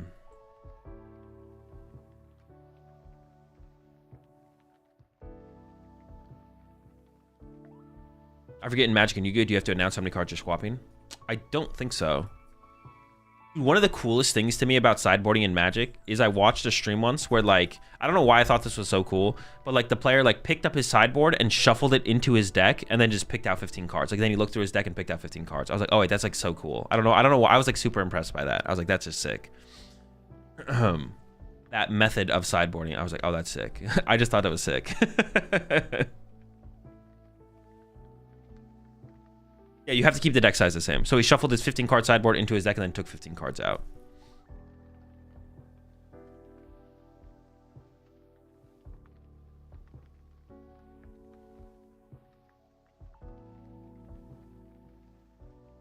You don't have to announce? Okay, that's what I assumed, yeah.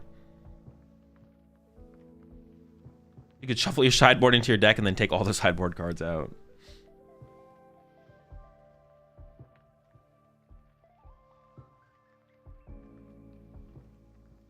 You don't have to keep the deck the same in MTG. You can go below the minimum. Wait, after you sideboard? What do you mean? You can go from 60 cards to 75 if you wanted. Oh, wait, you could play with a 75 card deck going into game 2? Oh, but you just can't go below. You can't go less than... Okay, interesting. Oh, you can stay... Oh, I didn't know you could do that. I didn't know you could... I mean, no one does it, right? Like, you always want less cards in the deck. But I didn't know you could do that, actually. Interesting.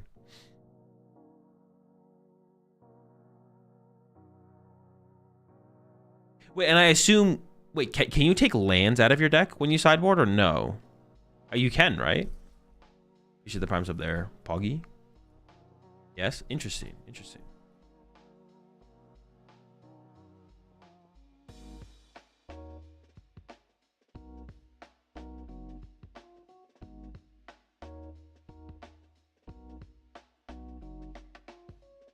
I mean, so it would be impossible to police, so you definitely need to be able to do that, right?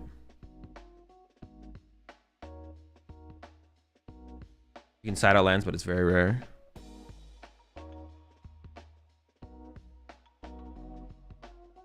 Sometimes if you're on the draw, game 2, you take out a land. I guess that makes sense, right?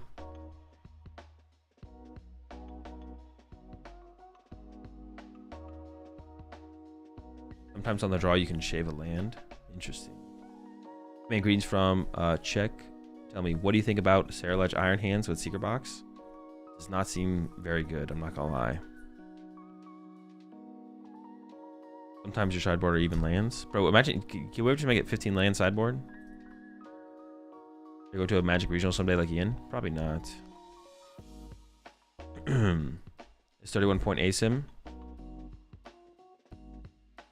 ASIM is going to be X12, whatever that is. No. It's 32 points. ASIM is 32 points.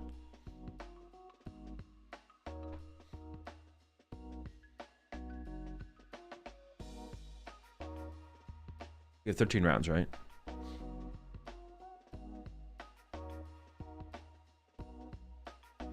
Man, greetings from... Dude, are you just trolling?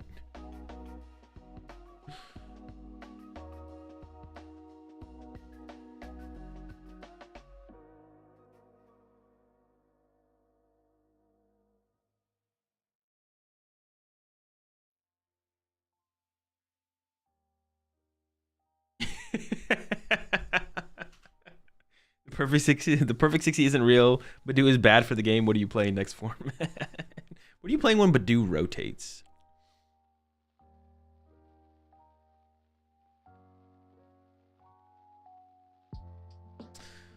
Does she mean that any deck with Clefairy wins, or Clefairy decks only? I actually don't know. I don't know how they do their predictions here. I don't know if they're guessing decks or cards. I mean, because like, is Hegster talking about Quad Monkey Dory or Monkey Dory the card? It's got to be just cards. I think it's just cards they think will be successful. Is this is what they're doing here? Cards they think will be successful. Not trying to spam, but genuinely curious on your thoughts of deck changes between days 1 and day 2 of a tournament. I think it's bad. I don't think it should exist. The question is, well, what are you playing after every card currently in format rotates? That's a tough one right there.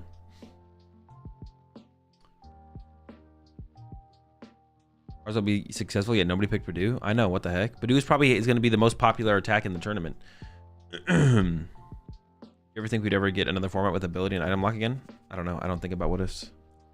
Actually, that's got to be a timeout, right? That's a reasonable timeout.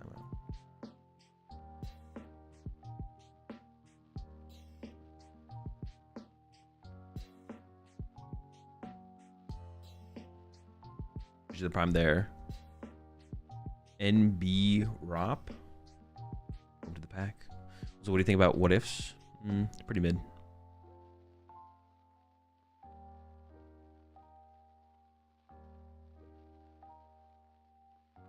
Woke up to find that Badoo had taken my car, my house, and my wife. Dude, that Badoo is a menace, bro. He needs to be stopped. What round are we going into? Round 13, last round of Swiss.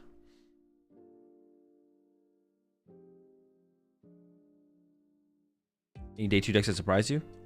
Not that we've seen on stream, but we don't really know many of the decks in day 2 overall, to be honest. So far, it looks like Top Cut's going to be pretty vanilla. By the way, on a serious question, what's the reason for this long time between rounds? They're just waiting for the next round. Are we waiting for games to finish? Yep, we're just waiting for the next round to start. They aren't holding anything back. They're waiting for the next round to start. There's nothing hidden going on. It's not that serious. It's not that complicated. We just finished round. Now, time between round, we wait. Then, when next round ready, we go into next round, watch next round start. We are in wait round time. Now we wait. Actually, Chip is back there unplugging cords and turning, pushing buttons and flipping switches, and he's like running around the back production area, and someone's chasing him, trying to stop him. So as soon as they catch Chip and lock him down, then we'll start the next round. But currently, he's wrecking havoc behind the scenes. So.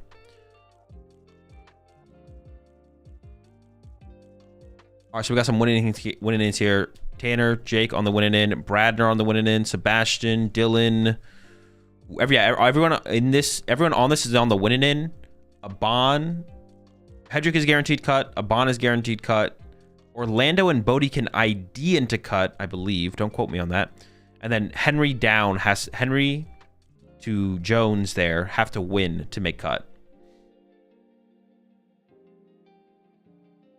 Do you ask viewers to click like? Not necessarily. I mean, I don't really care. I mean, if you like the stream, like the stream, but it's not something I really care about like putting out there. Yeah. I don't know if does it make like a big deal. I see whenever I'm in a YouTube stream, not whenever. A lot of YouTube people who stream on YouTube do mention liking the stream, but I don't think it's like a big deal. Did you already qualify for Worlds, right? I am qualified, yeah.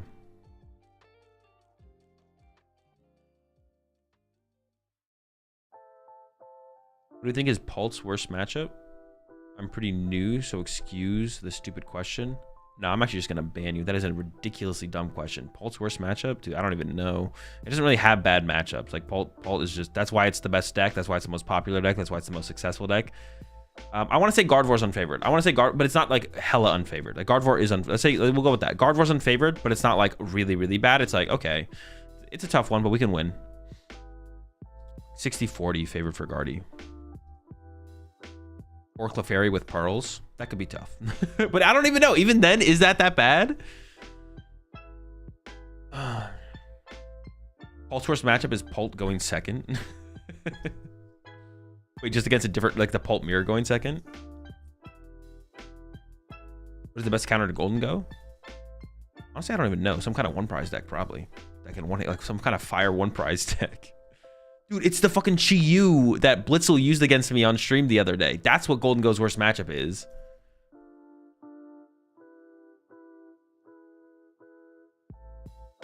Would you play a deck that wins into everything else than Pult and auto loses to Pult? No, not in this meta. So who do you think will win Worlds? Me. Chi-Yu Turbo? Yeah, Chi-Yu Turbo is the answer.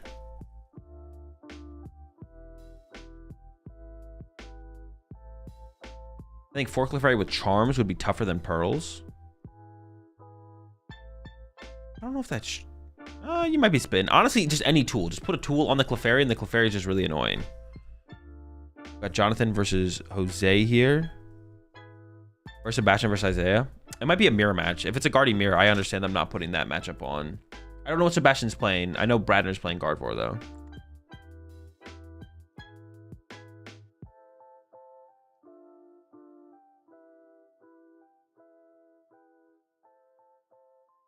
Who am I beating in the World's Finals? No one. They'd get DQ'd.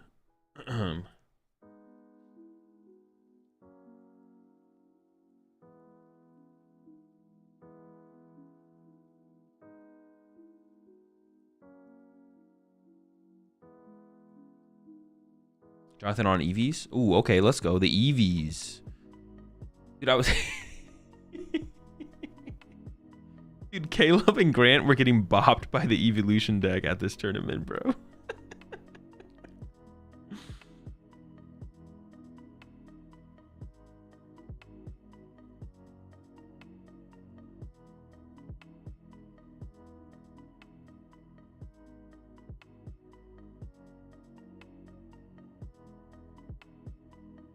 I really don't get Drifloon in these Guardies. I feel like you don't access all the pieces to KO big things. Also, only Charizard is the target, I feel like. Plus too many towers. Drifloon's pretty good. You're already playing 3 Bravery Charm in the deck. Being able to 1-KO Golden Goes and Mirror Match. Being able to 1-KO Gardevoir EX, potentially.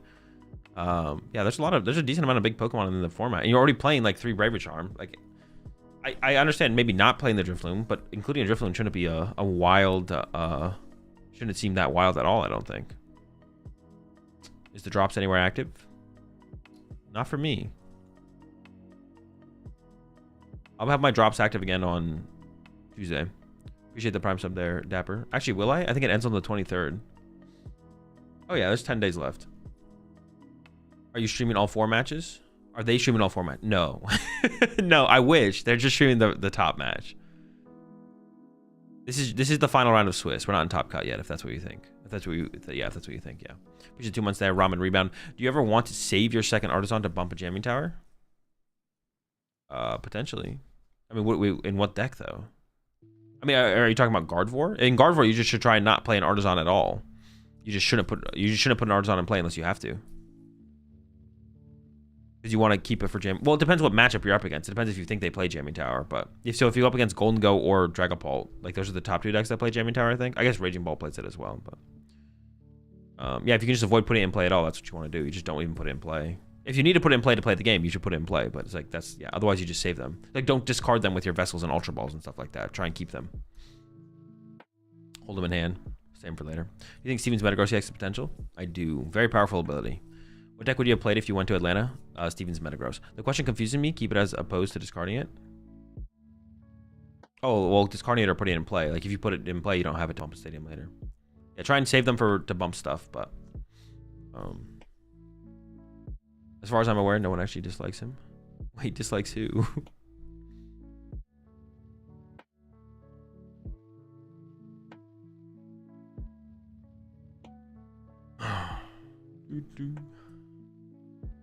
Gearhart? Yeah, I don't think anyone dislikes Gearhart. I mean, he can be a lot on Twitter, but if he's a lot, you just mute him.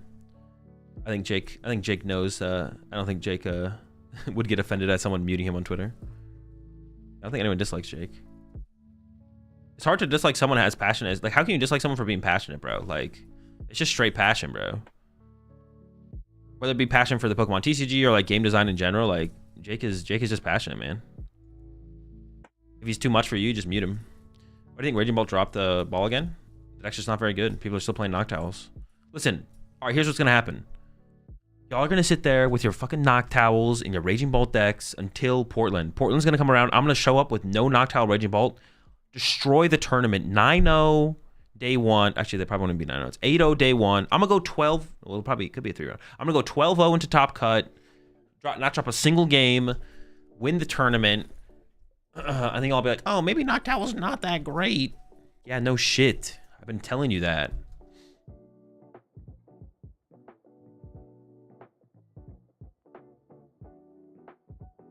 Don't spoil the script, man. Triff said Noctowl Bolt is broken. It's no surprise. Raging Bolt. No, okay. To be real, though, Raging Bolt, the reason that Raging Bolt suffers success-wise at these major tournaments is because better players don't play the deck. That's like one of the main reasons. Like, that's one of the main reasons. Everyone knows how to play against the deck. Like the distribution of, like, if you took like the spectrum of players, I don't know, how would you even like do a graph like that to like show, like, the better you get at the game, the less likely you are to play Raging Bolt is basically the graph you would look at, right? Like whatever that looks like as far as like a graph goes, that's basically, and that leads to success of decks. That's what changes the success of decks, right? If the better you get at the game, the less likely to play Raging Bolt, then at major tournaments, the potential success of Raging Bolt just goes down, right? And that's the way it is for a lot of decks like that. So damn, so Blitzel is regressing. Dude, that's why I was so disappointed to see him playing yesterday. He's done. He's cooked. He's washed at the... No, I'm just joking. This is a sign of him being washed, bro. Bro, stop saying Bolt is for bad players and he's gonna get mad. That's literally not what I said. See? And someone immediately took it out of context. That is not what I said. If you can't repeat what I said, Puerto Rican, I'm banning you. I'll time you out. I don't hate you that much. I like having you around. I'll time you out though. If you cannot repeat what I just said though, I am gonna time you out.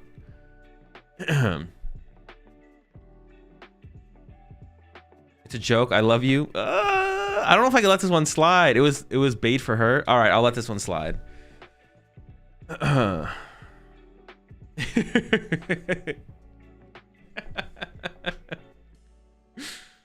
Good players choose other decks. Yeah. And like I said, it's not even to say like Raging Bolt is a bad deck, but like that's just how it works. That's literally just how it works. I'm just telling you what happens. And don't come at me. I'm just the messenger here. I'm just telling you what is happening and why Raging Bolt does not succeed tournament after tournament after tournament. It refuses to succeed. It's because the better you get at the game, the less likely you are to play a deck like Raging Bolt, because it's a little bit more straightforward, a little bit more linear, less depth. Players want to play something where they feel like they have more control in a long-term, over a long period of time in a major tournament like this, right? So that is the reasoning. I wouldn't be surprised though. Like we've seen it before. Good when better players choose to play Raging Bolt, we see it succeed a little bit more. There's some meta games where Raging Bolt's a little bit better of a play. So yeah, I wouldn't be shocked if Raging Bolt like won. It's not going to win this one, but if it won at one of the future majors coming up, like I wouldn't be that surprised. But yeah, its success is, it's always going to be harder for something like Raging Bolt to succeed. It's always going to be harder. Yo, I appreciate the 5 gifted there, Mad Panda. We reach our sub goal, 1,000 rats in the pack. That's crazy. It's been a while. I think I've been here once before in my streaming career with this many rats in the pack. So I appreciate that. Welcome to the pack there. Vox, Scrubby, and Jintax. I appreciate the support, Mad Panda. Welcome all to the pack. We got plenty of dues. And unfortunately, that means we also have plenty of itchy pollen. Unlucky.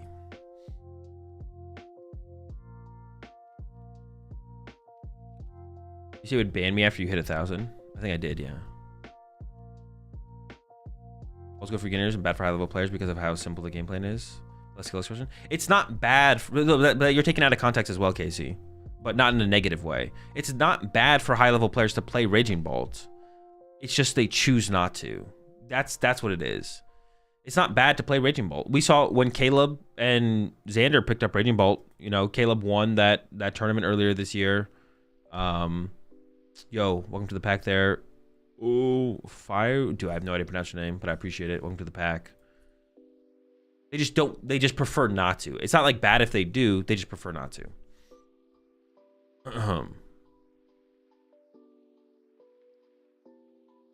Dude, I feel like is this me or is this? Dude, I'm dropping. Am I dropping frames? Is my stream lagging? Because the YouTube stream is lagging. It's them. Dude, they're dropping frames, bro. They're dropping frames over there. Hey, let me check the Twitch stream. Maybe the Twitch stream isn't dropping frames. They are lagging IRL. Your camera's fine. Okay, so my stream is fine. It is them. Is their Twitch stream lagging? The Twitch stream is not lagging. I might just need to refresh the YouTube, to be honest. Hold up.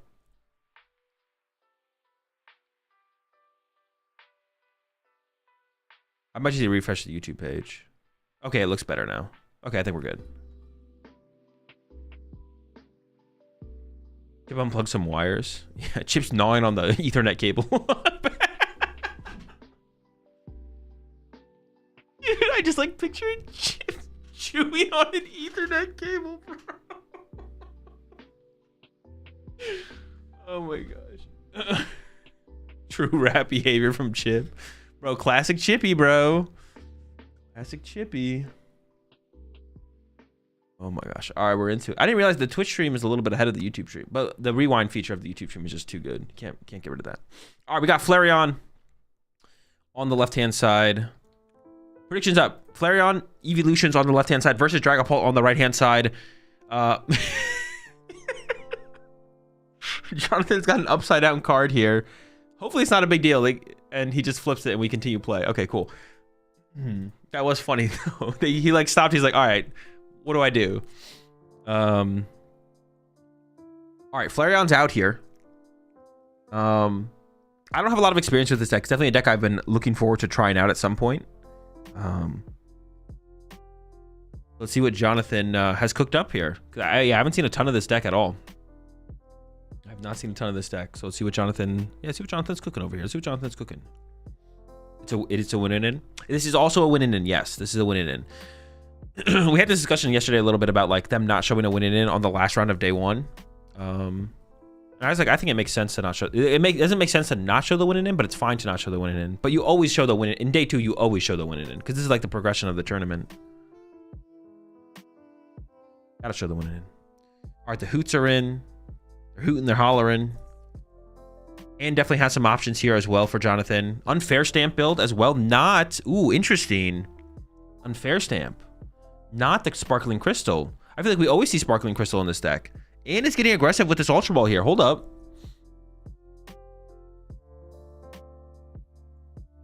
Dude, I like the stamp though. Dude, stamp in Noctowl decks feels so good. Being able to just tutor it out of your deck and insta just like throw it at your opponent, it just feels so good. I'm a big fan of the stamp personally. Oh, we play the ultra ball here because we're gonna get Badooed. I was like, what, do we need to ultra ball here? But we're gonna get Badooed, right? So it makes sense. All right, there's the pass. Over to Jose, and hey, everyone's favorite little green blob making his way to the field. I guess, okay, the crystal is kind of important to deal with getting Badooed though, right? The crystal is a pretty big deal to deal with Badoo, right? I think so. Like just being able to like get off a turn to attack consistently. How do you counter Badoo? You don't. He counters you. House Flare in 903. I thought it sucks. No, it seems fine. Deck's got potential. I mean, Sylveon. My perspective of the Flareon deck has definitely changed after watching that match in Champions League happen, where we saw like the Sylveon. The Sylveon is just so good, man. Sylveon is just so good. Pult has Unfair too. That's a little bit less of a surprise. That was definitely, that's like the standard in, actually, it's not the standard. It's like, it's like, I don't know, probably around 50-50. Feels like half the Pults play Unfair, half of them play Crystal. Some of them play Neo Upper, but most don't play Neo. Although, honestly, I'm going to predict this. This is what we saw what happened in Japan, but I think it's going to happen now. I think we're going to see Pulse switch over to a Jamming Tower Neo Upper energy build after this tournament. That's what we're seeing over in Japan. And I think it's probably just correct, to be honest. Like, it's how you have to deal with Gardevoir. You need the Jamming Towers to deal with Gardevoir, I think. Those Bravery Charms are just too much. So I think what we're going to see Pult evolve into is double Jamming Tower plus Neo Upper moving forward. We'll see them. We'll see.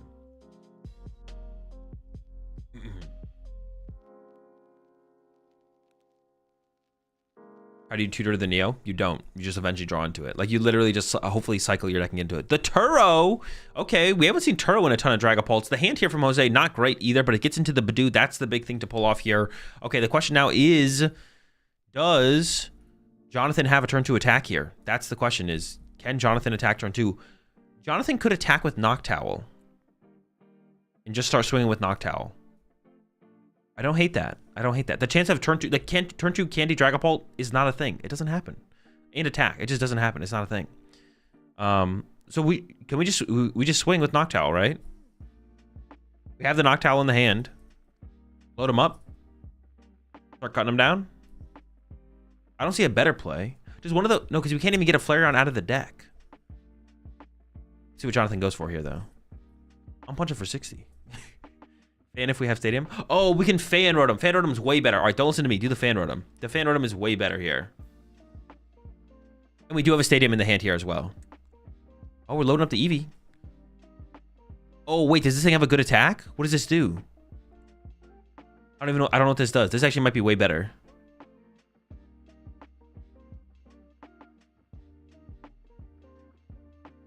Colorful Friends. Oh, it searches for 3, what does it do? 3 different types of Pokemon, right? Okay, that's definitely way better. Yeah, I was like, dude, I want to attack with Noctowl. That's bad. Attacking with Fan Rotom is way better because we have the Stadium. Well, actually, I don't know. They would force the Stadium out of us. Maybe we wouldn't want to force our Stadium. You know, attacking with Noctowl is not that terrible. I'm going to defend myself here. I don't think it's that bad, but this is way better than what with the play I thought. Yeah, definitely just progress towards setting up for sure. I didn't know what this thing had. I forgot about this thing's attack. You don't set up Flareon in this matchup. You set up Sylveon, keep sending back the Dracloaks until they break and attack every other turn in between Angelites. That's sick. If that's actually how you approach this matchup, that's sick. I'm excited to see what Jonathan goes for then. So slow turn from Jonathan again. I do not like the boss on the Fan Rotom though. It definitely should be a boss on a Hoot Hoot. I don't know where bossing the Fan Rotom. The Fan Rotom can punch back. the Fan Rotom bites back. Hoot Hoot, not as powerful. Definitely not as powerful. I do see the Sylveon in the hand here. For Jonathan. It looks like Jonathan might just play this slow. Could just be attached pass here from Jonathan. We do have the Noctowl in the hand here from Jonathan, so we could see a Noctowl get evolved. You maybe want to evolve the Hoot Hoot that has 10 damage on it right now, because Jonathan or Jose next turn could swing with Dragapult, but swinging with Dragapult into a Sylveon fully set up is kind of scary. So I think you're okay if Jose was like, okay, retreat to Dragapult attack. You have Sylveon there to respond on the next turn, so I don't think you're too scared of that. Makes this matchup hard to approach from Jose. You just need to get, I mean, from Jose here, you just need to find, you got to get Dusknoir set up, right? I feel like that's the only thing you got to get Dusknoir set up. And damage on the Phantom said to be KO'd with Phantom Dive. Oh, that is true. That is fair. But I feel like we're so far away from that. I feel like I would be scared of just Jonathan going to be like, all right, Stadium attached, knockout with my Fan Rotom. I feel like I just don't want that to happen. Like, Jonathan or Jose is not in a position at all to start being aggressive, right? So you lose your Badoo, the Fan Rotom's putting on pressure. What do? Push up Fan Rotom, Badoo again, and just feed another prize card? That doesn't sound very good. I know it does, yeah, it does set it up on the bench, but we have Hawlucha, I assume, for later to be able to make that play happen anyways.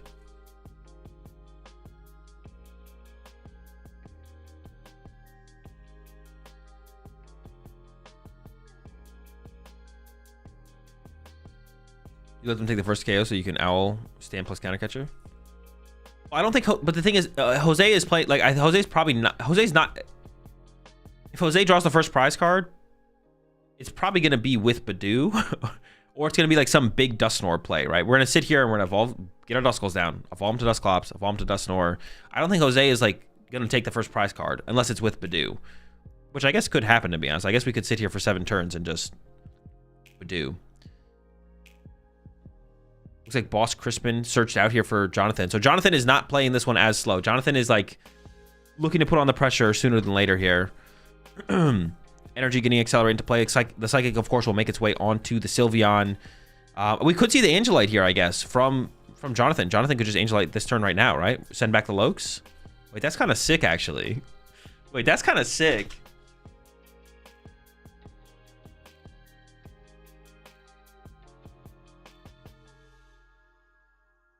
Yep. Goodbye, Lokes. Yikes. That's tough.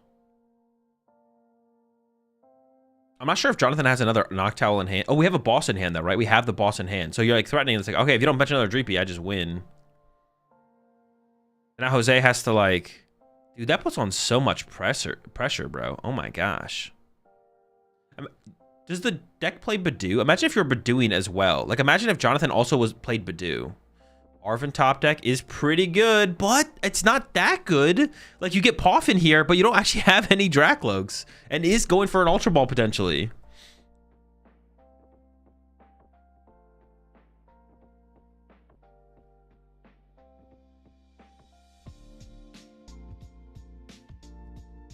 Why doesn't he evolve the Eevee in the bench? I don't think he has one. I don't think he has an evolution in hand. And if not, just wants to keep open the option of having to beat up to evolve into other things potentially, I assume. Oh, we have Candy Dragapult here from Jose. But that's not even that good. We're just sacrificing it? I guess Jonathan has boss in hand, but what if Jonathan has to play like an Iona or a research to find the Clefairy? Dude, Jose's just like, all right, fuck it. Just body me, bro. Dude, Jose is just like, you got me. Dude, like, I feel like Jose is literally just like giving up here, to be honest. Which is fine. I don't blame him, to be honest. He's kind of cooked in this one. He does not have a good play. There's the Clefairy. Only Dragapult in play is dead. And Angelite is active next turn. Why can't he just scoop? He can. He just isn't.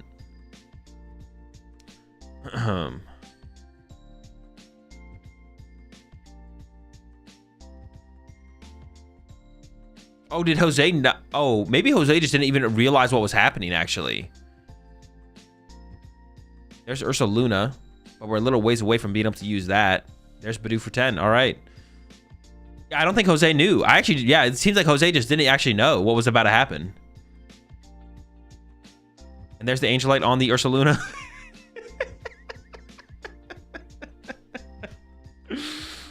Dude, this is tough, man. This is rough. Oh my gosh. This is... Oh, top deck Iono is not bad. We're not done yet. Hold on. Wait, didn't Jose have a Night Treacher in hand? I think he could have Night Treacher for Dreepy there. He might just be kind of checked out at this point, though, to be honest. All right, 6 off the Iono. Oh my... No basics. No. Dude, it doesn't even matter. I mean, it's just over, right? You just attack. Oh, we have counter catcher. Hold on. Okay, hold up. We got counter catcher.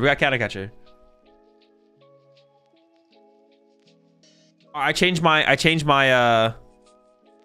my prediction. I want Jonathan to win this tournament. Definitely has the... It's definitely gonna have the coolest deck in top 8. I feel like for sure.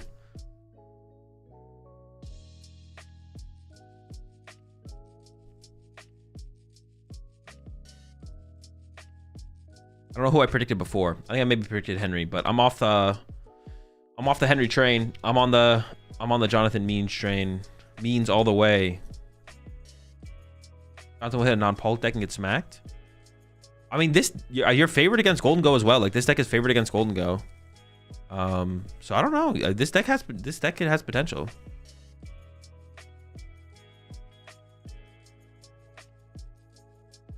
You may remember Jonathan from the Game Grid Cup. Yeah.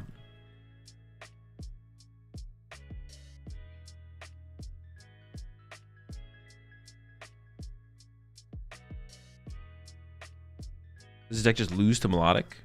I mean, you have Clefairy. You can punch the Melodic with Clefairy. Should be fine. Is Jonathan a new name player? He's definitely not a well-known player. He's a really pretty good player from Utah, I believe, though. So he is known pretty well locally for sure. I think this would maybe be his first top 8 at a major. Hold on, I don't want to write off Jose just yet, although it seems pretty bad. We'll see. Jose chooses second. Okay. Not sure how I feel about that. Dude, this is actually tough. This is actually a really tough thing to call. I actually don't know what's correct in this matchup, first versus second. Yeah, I actually don't know what's correct in this matchup, to be honest. Holt blind wants to go second, but Fan Rotom decks blind want to go first. So I don't actually know, to be honest. Lefkey and Pult going first helps with the matchup a lot. Definitely. Shutting down the Fan Rotom, slowing them down a lot is very good for sure. Go second, hope they don't get Fan Rotom. I could see it. Someone's... actually, I'm not even 100% sure that's true. We haven't seen Jonathan lose a game, so we don't know what Jonathan for sure would have chosen. All right, into the Vessel. I'm not sure. The rest of Jose's hand, I could be trolling. It didn't look great. Oh, Jose's not playing. No. Jose is playing Dusknoir. I was going to say Jose's not playing Dusknoir, but Jose is playing Dusknoir. So it's Dragapult, Monkey Dory, Dusknoir, Ursaluna. Jose took both decks and put them together. He was like, yeah, that's cool. Dragapult, Dusknoir is cool. Oh, Dragapult, no Dusknoir is cool. Let's just put them both together. Got it all.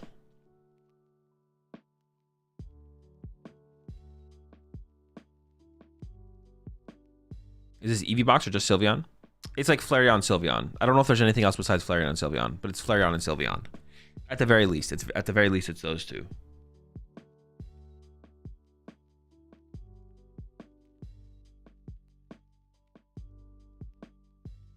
But there is more options. You do have more options. So like future, taking out the deck in the future. Any Zoroark still in? Just Zorark.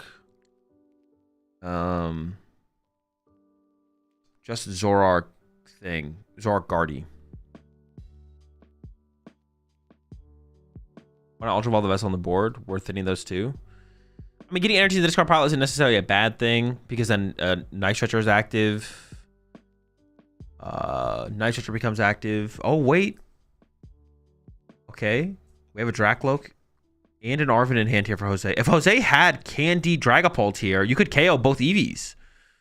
No Candy Dragapult, though. Has to just go into the Dracloak. There's another Dracloak. I like the Dracloak take. Pheasantipiti's not bad as well, though. But I assume you're going to Arven for Poffin here. Get some more. But the thing is, you're going to Arven for Poffin, and you're just going to get Sylveon. Dude. It's just all getting shuffled back, man. Badoo has no power here, bro. The Badoo counter, we found it, bro. He's powerless up against Sylveon.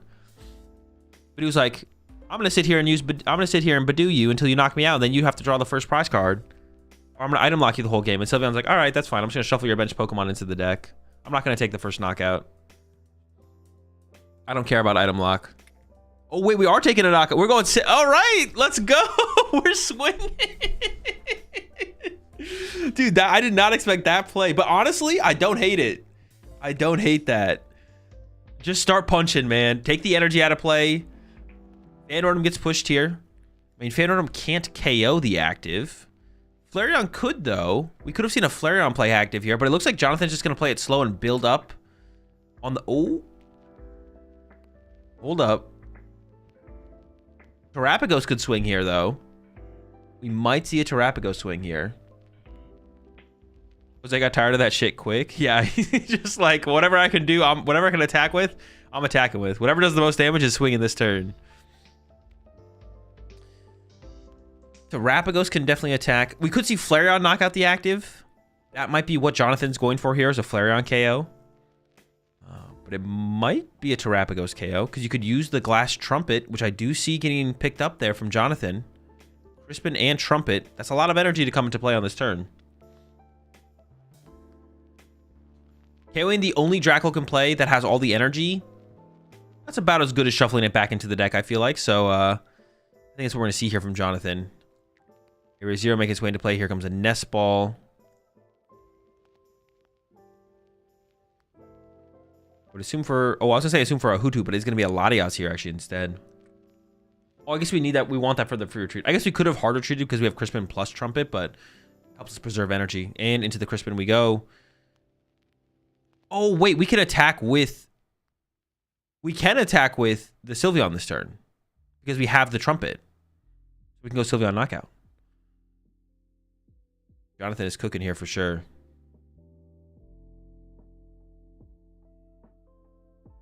Dude, and can we get Unfair Stamp to go with all this?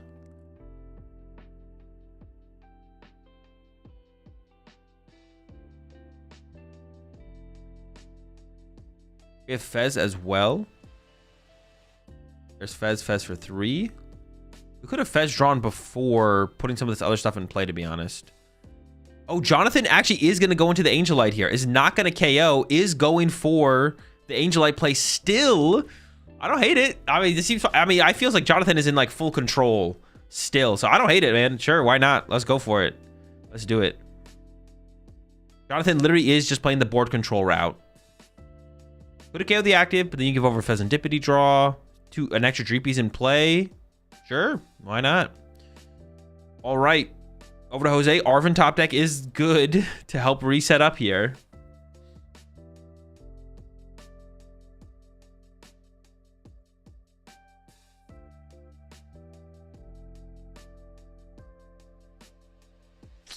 Reset stamp found for Jose, but you can't play it because there was no knockout taken last turn.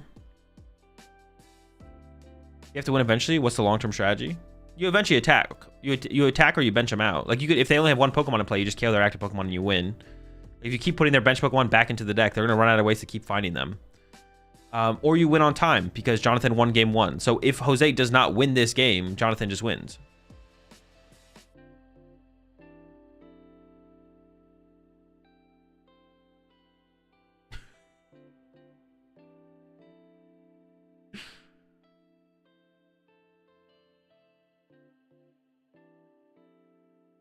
It feels like he should be able to unfair stamp. Honestly, it does feel that way. I agree with you. It does feel like Jose should be able to unfair stamp here. Honestly, would anyone disagree? Like, if Jose just plays unfair stamp here, is anyone gonna like stop him? I wouldn't stop him. Jonathan might feel, I'd be feeling for Jose here. Might let him get away with it. The judges might be like, you know what? It's fine. We'll let you do it.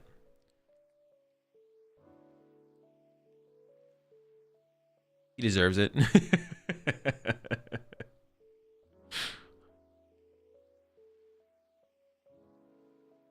Gotta let that shit rock. Is this top cut already? Why does it say round 13? I'm gonna let you guess there, SoFlo, why it says round 13.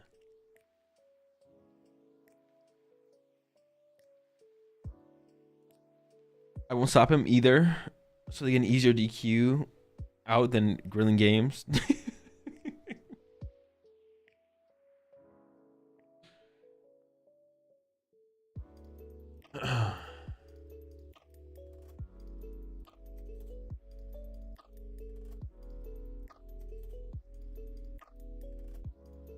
All right. No, you can't do it. You can't. No.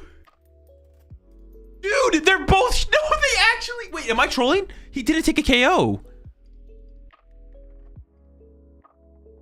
Dude, they're letting it rock. They're letting it rock. There's no way, bro. He KO'd Loke? He did? No, he didn't. Wait, when did he take a KO? Am I trolling?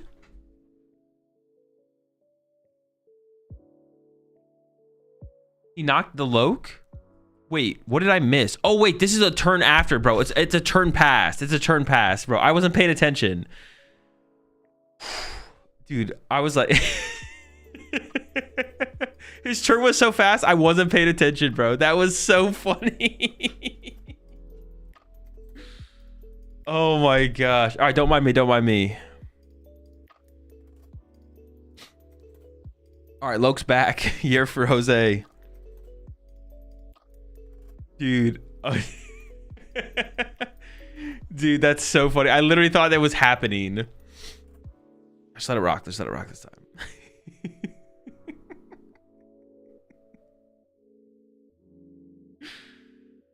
All right, Ultra Wall coming in here from Jose. I can't really tell what we're getting rid of here. I mean, this is dude, this is so interesting how this matchup plays out. Like, it's basically just Jose is burning resources turn after turn, and Jonathan is just keep shuffling the Pokemon back to the deck. And it's like, oh, Jose has to find a way to get the Pokemon back into play. They shuffle back into the deck. And all while that's happening, Jonathan is going to continue to build up threats on the bench. I don't know if we'll see, like, second Sylveon get set up ever or anything like that, but, you know, the Terapagos is on the bench ready to go. We're chilling. Overreacting just to engage people to talk in chat. Yeah, it's all my master plan. Well, the hand here for Jonathan is not great off the unfair stamp. It's Ultra Ball double owl, it looks like. But we're just gonna see the Angelite here. Boom, shuffle back in the Dreepy and track Loke. And then what the question is just gonna constantly be, can Jose recover from that? From the shuffle back?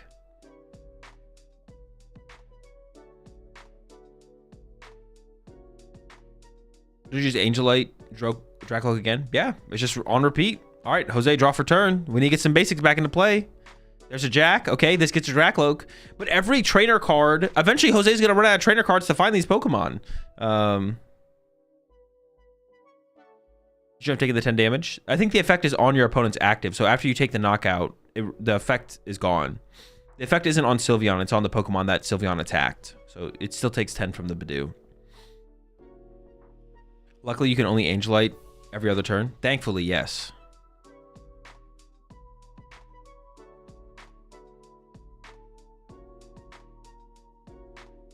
All right, into the Loke. Hey, that's a Dreepy. We're getting there. We're getting somewhere. I think it's probably correct to take that over the Arven. Just get it on the bench. All right. Oh, are we going to pop the Dusclops? Interesting. I don't like that from Jose. I feel like you want to keep as many threats on the bench as possible. Because that's like one less thing that Jonathan's even going to consider. Yeah, I don't like that. I don't like that. Oh, it's so we can use the counter catcher. Okay, I like that. I do like that. Okay, I do like that. I was a little bit confused though at first. I was like, I don't know about this, but no, this makes sense. There's a Crispin in the hand here though for Jonathan. So that Noctowl will be getting moved. And we got that 8 damage built up on the Sylveon now. We are just a Dragapult attack away from knocking it out. The counter catchers are now active for Jose, so we might see Jonathan hold on to that second energy here. One is going to go to the active for sure. We could just hold the second energy in case the Noctowl gets counter catchered again. So boom, retreat. Or actually, do you just leave? Oh yeah, I was going to say, actually, do you just pass? Because why? You don't want your Sylveon in the active here, right? Because you're not going to attack with your Sylveon, so why not just pass? Yeah. Does it reset the Angelite? No. If you used Angelite during your last turn, you can't use it this turn. I mean, here you take the Monkey Dory here from Jose. Because the energy, if you attach your energy to the Dracloak, it's getting shuffled back into the deck. Countercatcher is still active here for Jose. Oh, I don't... Oh, no, I don't like this. I don't like this. Because... Yeah, because we know there's another energy in Jonathan's hand. If we didn't think there was an energy in Jonathan's hand, I don't hate this energy grab here from Jose. But because we know there's an energy in Jonathan's hand, I don't like this energy grab here. Yeah, the energy grab here doesn't make a ton of sense here. Attack effects reset on the bench. Attack effects do reset when it goes to the bench, but that's not how Angelite is worded. The attack Angelite says if Angelite was used during your last turn, you can't use Angelite. Okay, there's a retreat to the Dracloak. This is a good play here from Jose, playing around. But now you're not item locked, so you are losing the item lock here, but you are playing around the Angelite on your Dracloak. But no, it could matter, I guess. But from Jonathan here, I think we're just going to see the Dreepy and the Pheasantipity get shuffled back into the deck anyways, right?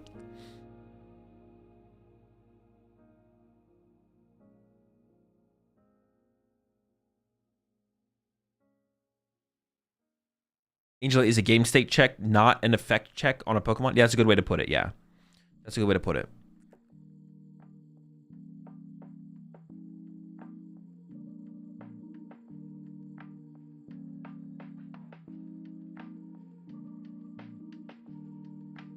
Yeah, but it resets if you swap. Wait, what do you mean, Lamb Slot? Are you saying you can use Angelite 2 turns in a row if you go to the bench and then go to the active?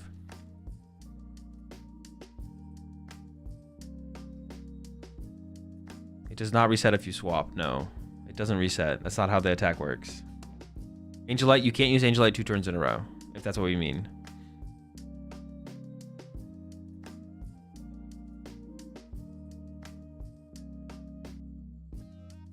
The card would be broken if it did. Everyone would be playing the card.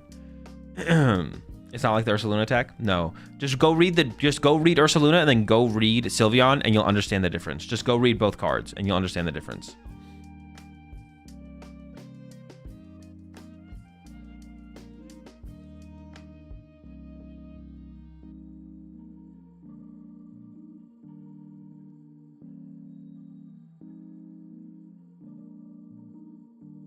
Just go read both cards. Just go read both cards. Just take a second. Look at both cards on your phone or on your computer. Read them both, and you'll understand the difference. Okay, now I get it. Reading might be tech. It might be. All right, so what did Jonathan do that turn? Jonathan just chilled, right? Some hoot hoots and pass.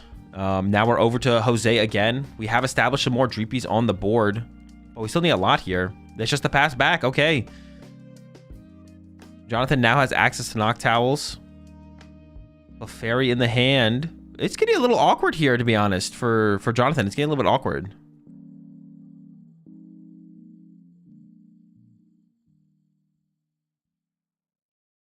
We're retreating back into the Sylveon. It's interesting that we didn't see the Angelite last turn, to be honest. We're seeing it this turn on the Dreepy and the Pheasantipity, now getting shuffled back into the deck. We could have done it last turn, though, right? Or am I trolling? We chose not to do this last turn, which was weird.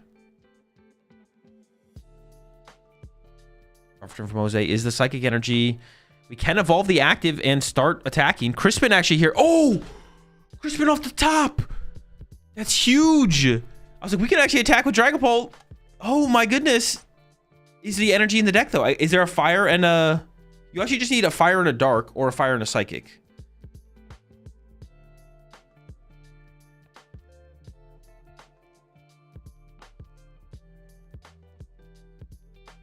Whoa. Wait, am I trolling?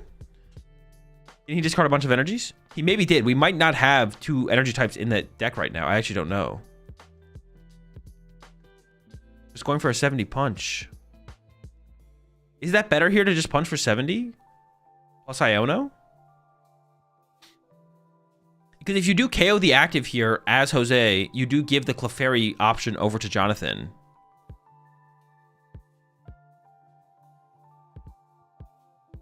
Five drawn into another Dracloak here for Jose. Definitely want to hold on to this Poffin to recover from... Oh, I guess Angel Light just happened last turn, actually. Maybe not. We're not going to get Angel Lighted this turn. Full bench on Jonathan. That is true. There is a full bench on the other side. So because there's a full bench, you know Clefairy can't happen if you punch the active. Unless Jonathan plays Turo, but you could put him on having to find Turo plus Clefairy. I'd be fine with putting him on that. Yeah, maybe that's what Jose is playing for. But Jose is playing for like a more powerful... Just keep setting up instead. I don't hate this, to be honest. I don't hate this. From Jose.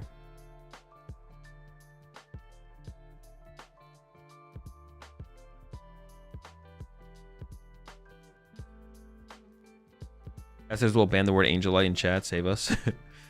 Bringing up a Noctowl. Just going to punch it for 70. I don't hate this as well.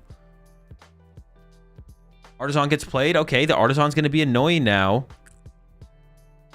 Jonathan's got to come up with what to discard. We're also not taking a knockout here as Jose. So we're not going to activate Serendipity draw power. Terrapico's getting discarded as well. That's our backup attacker here. Okay. This, oh, I don't know how much I like that play, though, from Jose, to be honest. Because now Jonathan can go Area 0 plus Clefairy.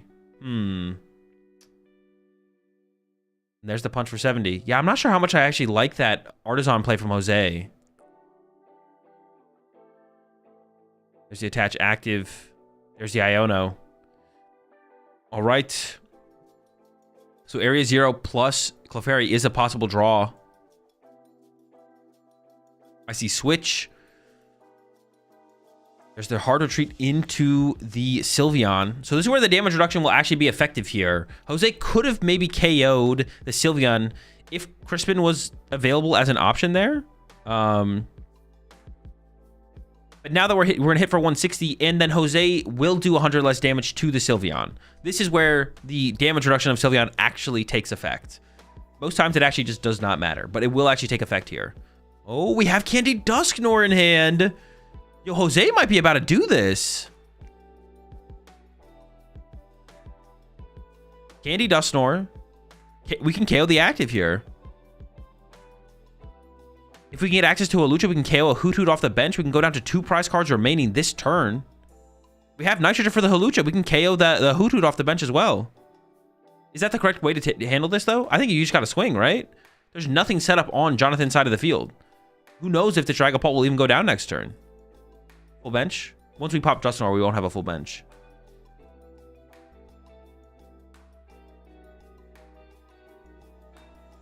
Why did we counter catch the Noctowl with no damage on it? We're just trying to trap it in the active. Iono found. We could even Iono this turn if we wanted to, I guess.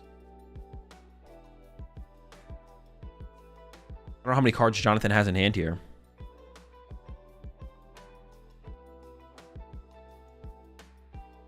Stretcher for Monkey to save damage. You could Night Stretcher for the Dark Energy, I guess. Oh, there's 2 fires and a Dark in there. Yeah, maybe Crispin just wasn't active. But if he finds Boss or Countercatcher, it's game, right? Countercatcher Fez. Dusknoir. Alucha to Fez. Dusknoir pop to the... Is it? We have 5 prize cards left. Dude, I feel like we gotta grab the Halucha there. If you monkey, then you don't get to a KO by Sylveon. Oh, sure. Well, I think we're KOing the Sylveon this turn. Arvin becomes Countercatcher there, but we also needed Halucha, right? No, we don't have... We can't win here, no. I don't think we can win here, yeah.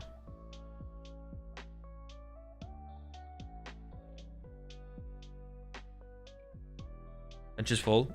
When we pop the Dusknoir, we will gain a bench space. Oh my goodness. You take 4 at most. Yeah, 4 at most. So I think you just go KO active plus KO one of the Hootuts here. But we didn't get the Hawlucha back, though.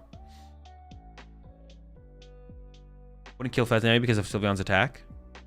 Oh, how does Sylveon's attack work? Is it 2 Sylveon?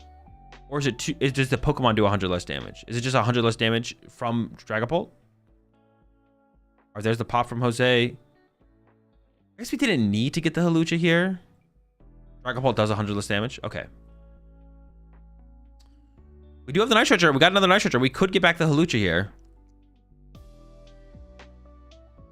How important is it to KO a Hoothoot this turn? It just like stops a double Noctowl play. The thing that's in my head, I'm like, then 2 Noctowls can't be used. How do we really care that much about 2 Noctowls being used? Is that scary? Maybe that's not that scary. Ultra Ball coming in from Jose, giving up the Turo and a rare candy. I don't even know what there's to grab. Ursaluna, okay.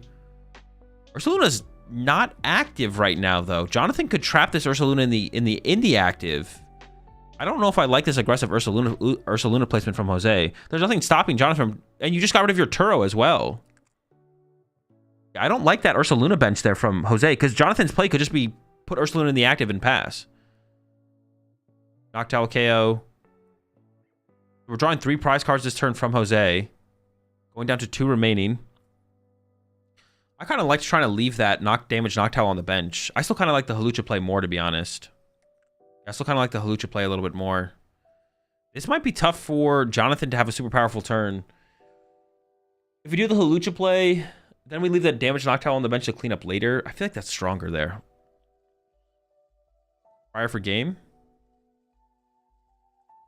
How? There's just no way. Jonathan would need... Okay, I guess it's possible. Jonathan would need Eevee. No, you can't Crispin. No, how? It's not possible. Yeah. Oh, no, you could do it with Trumpet. You could, if there's another Trumpet. We've already seen Jonathan play 1 Trumpet, though. Does Jonathan play more than 1 Trumpet? But Ursa takes down Clefairy? Yeah, but you don't have to bench Ursa right now.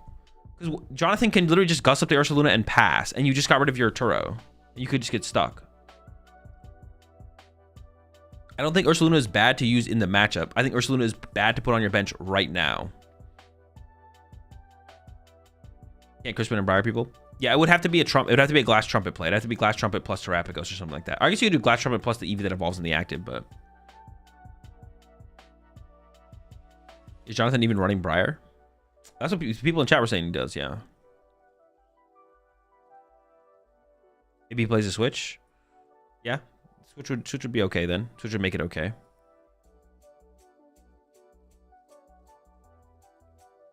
Alright, Terrapagos is searched out here.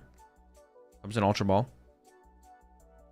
I mean, if there is a second... I mean, you also... No, you don't want to KO the active here as Jonathan. Gusty Ursaluna.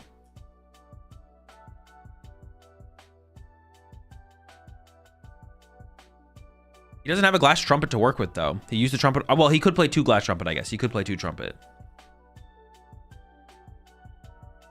Man, it was feeling like Jonathan was fully in control this game, but things have come back around a little bit for sure here. Here comes Noctowl. Here's that counter catcher on the Ursaluna. Bro, this is what I was saying. I hope Jose has a switch. I hope Jose has a switch here. This is happening. So we can see Jonathan go counter catcher up the Ursaluna, punch it with the Terrapagos, and then next turn Briar knock it out, get 3 prize cards.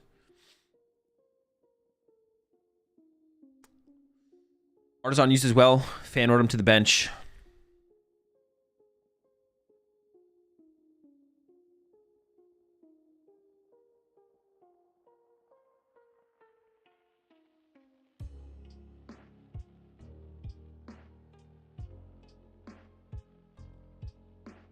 He plays Switch, doesn't know if he's going to get it.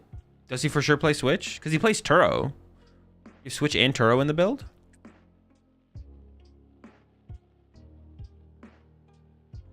No, but that's even if Jose gets Switch, Jose needs... We did C-Switch? Okay. We need Switch and Boss here from Jose, right? Because we also need a Gust around the Terrapagos to win this turn. We do have a decent amount of draw power on the board. Oh, wait. A Dracloak was brought into the active here. Not the Ursaluna. Interesting. That seems worse. I don't know. So is Jonathan just going to go KO the active Dracloak? Yeah, I guess so. All right. That's not what I expected at all. I thought the other play was going to happen. All right. Oh, wait. We have Monkey Dory as... Okay. We have Monkey Dory as well for Jose. So, dude, no, this is just... That play from Jonathan was definitely worse, right? I feel like Jonathan definitely should have brought up the Archaludon and try and trap it, right? Yeah, I feel like we definitely should have brought up the Archaludon and try and trap it. I want to go back to this turn here. From Jonathan. I want to see if there was a switch left in the deck. Do we ever get to see a deck search? Pop Dusknoir. There was no switch in hand. But he does play the Ultra Ball here, right? So we get to see a deck search coming up.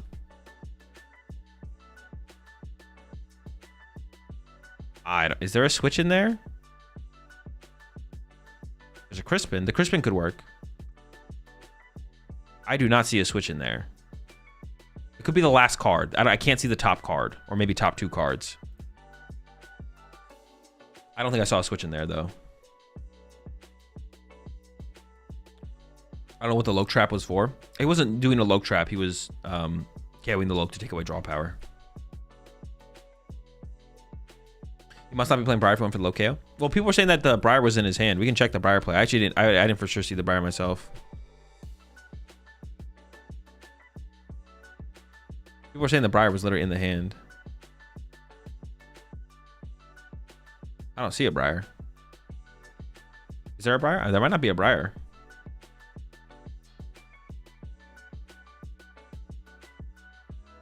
You know we had Briar before Iono. Oh, was it before the Iono? Was it like this last turn? Not before this Iono. It was before right here, this draw. Yeah, there's a Briar in the hand there. There's Briar, okay. But yeah, then we definitely should have gone for the Ursaluna line, I feel like. I feel like if there's a Briar in the hand, we go counter catcher, Ursaluna punch, pass, and then Briar KO win. I feel like that's the only real win con there. It's a win con if you trap Ursa. Gus Ursa, punch it, pass, or punch it, go ahead. They go, you hope they whiff switch, then you go Briar, knockout 3. Appreciate the prime sub there, Komodo Ninja. It feels better. Feels better, man.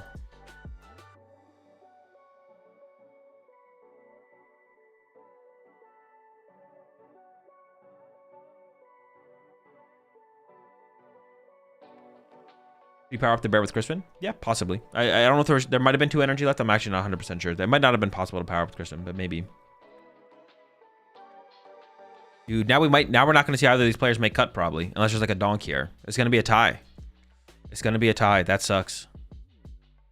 Really well played from Jose though. In the mid part of that game, like I don't know if he could have done that much more in game 1. To be honest, he kind of just got cooked in game 1. I don't think there was many more plays for him to have made. To be honest, maybe there's a couple mistakes, but. Game 2 played pretty well. Yeah, he played game 2 really well and was able to make that comeback. I think if anything, there's definitely some mistakes from Jonathan. It feels like Jonathan got too comfortable with the advantage he had in game 2 there, and then like maybe should have benched double Hoothoot. Like when he went for the Poffin for double Hoothoot, maybe should have just been 1 Hoothoot, leave a bench space open for some more flexibility, for something like the Clefairy to come down more aggressively, stuff like that. I think there was definitely probably, if we go look back at that game, there was definitely some mistakes from Jonathan that gave opportunities for Jose, and Jose took advantage and played well and was able to close that one out.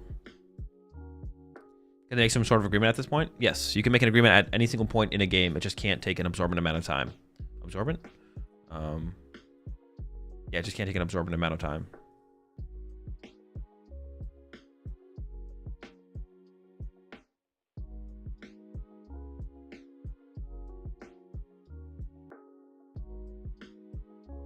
I should have taken the turn off when he could have used Angelite. Yeah, I think so, yeah. 3 mullies? Dude, the mullies are coming through. I mean, the donk potential. Actually, I'm going to be curious to see if Jonathan chooses first or second. Yeah, I'm going to be curious if Jonathan chooses first or second. I've had judges say you can't make gentlemen's at end of time. I could see that being true. I mean, making gentlemen's at end of time is kind of cringe anyways. I don't know why. No, you shouldn't be doing that to begin with. But I could see that being true. Yeah, making a gentleman's agreement like after time has been called. Yeah, I could see that being like not wanting players to do that. That seems fair. Should definitely happen within the time constraints of the match. You shouldn't be coming up with a gentleman. Well, yeah. How would you like? Coming up with a gentleman's agreement after time is just head ass to begin with. You look at the board set and you're both like, okay, which gentleman's agreement would give me the advantage to win the gentleman's agreement? Let's do that one. Can you just roll to decide who wins? No. You can't do any random means to decide the outcome of the game. Okay, so it looks like Jonathan thinks going first going first is better. I actually disagree with this choice from Jonathan, actually. I think Jonathan should have chosen second and tried to donk with Fan Rotom. I don't actually like this play here from Jonathan. I think Jonathan should have chosen second and tried to donk with Fan Rotom. Like, you have 3 minutes left. You're just not winning in 3 minutes, I don't think. I don't think you're winning in 3 minutes. So actually, I don't like that choice there from Jonathan. Go second, try and donk with Fan Rotom, I think, is your out here. Or, like, you want to add that to your potential outs. Like, you want that to be, like, a way you could win the game. Obviously, it's less likely when Jose gets access... when Jose gets access to, like, a supportive return, right? He's going to try and go for a more consistent Angelite route.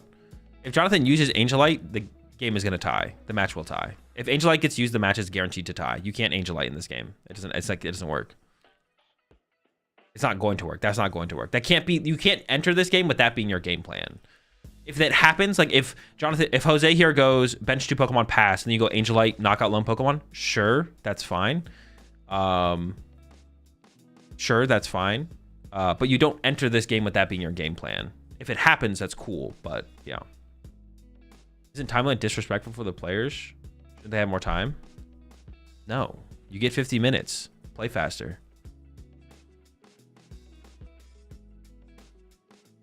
Isn't disrespectful to the players? No. It's 50 minutes best out of 3? Play faster.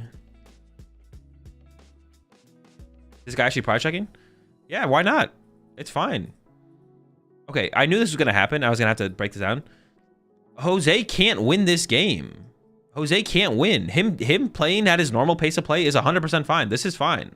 Jose is fine with the tie. He doesn't need to rush. No one should expect Jose to rush here. Just because there's low time doesn't mean you have to rush. Like, Jose's playing the Pokemon TCG. There's only a minute left, but he can play as long as he's playing at a reasonable pace of play, it's fine for him to play that way. He is never winning this match. It is impossible for Jose to ever win this match. Why would he play faster? He's chilling. He's not playing against the rules, playing at more than a reasonable pace of play. It's fine. And I'm not even saying like he is thinking about this either. I don't even know if Jose is like even thinking about it the way I am breaking it down right now. Jose just might be playing Pokemon. Like, y'all are capping.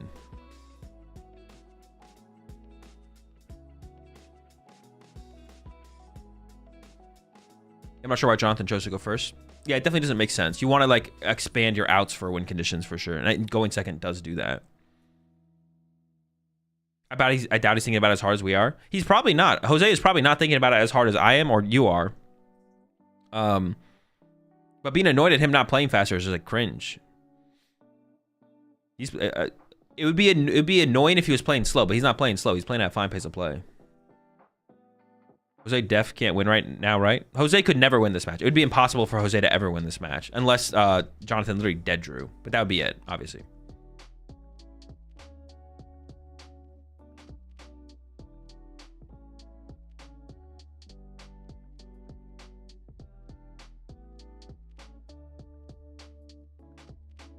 Yeah, there we go. You know, we see Jonathan trying to play as fast as possible. It's not going to be enough. 17 seconds left. Artisan also in play to get more basics in play.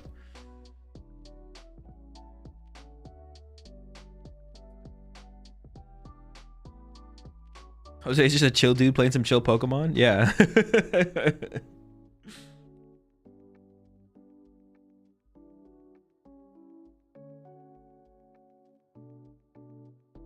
All right, time is called. There's the Sylveon. Goes for the Angelite on the Dreepies. 0 prize cards drawn. That does mean Jonathan is turn 0. Turn 1 will start with Jose. And we do have a tie here. Neither player will be moving on to top cut with this one. No cut for either player. They'll both end up in probably top 32. Oh, maybe top 16. Maybe top 16, actually. They'll probably get top 16. Or say gentlemen's. They could have a gentleman's agreement. I don't know how you'd solve this one, though. I doubt Jose would make a gentleman's agreement though, if he's aware of the matchup, because the matchup is unfavorable. Why are they still playing? Which is what players do. Players play it out to the end. Wait for your opponent to make a mistake, stuff like that. Go through the motions. Top cut is going to be 32 points or better.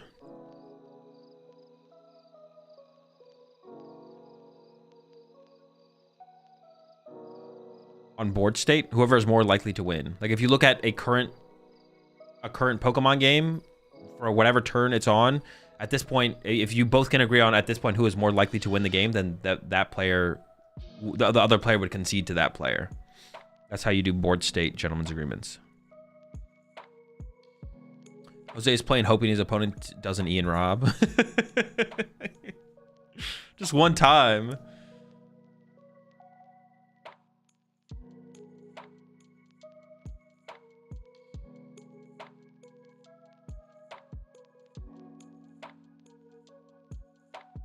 I do board state by vibes only. I only gentlemen's based on aesthetics, like of the bench. So at the end of time, and when the turns are over, whoever board is more aesthetically pleasing based on like positioning of the cards, artworks, as well as how like clean the board state is on either side. That's how I decide my gentlemen's agreements. I do GAs on pack battles. That would actually be illegal. Are those play Pokemon shirts viable at regionals? They are not, no. Are you speaking my language? You never win because you never play bling? Chill. Sometimes not bling is the best bling there is. Dude, some bling is ugly, bro. Those rainbow, like I definitely beat out the rainbow and gold, all right? If you got the gold artworks or the rainbow artworks, base artwork beats those. Like it's not even close. There's some full arts in there, you know, that we get there's a little bit of competition between minimum rarity plus full arts and stuff like that. So, you know, there's a potential for me to lose that, but get upset in the gentlemen's. But are there any control decks performing well now? No. No control, only troll. I play min rarity on purpose. You got to do it. You got to do it. It's optimal.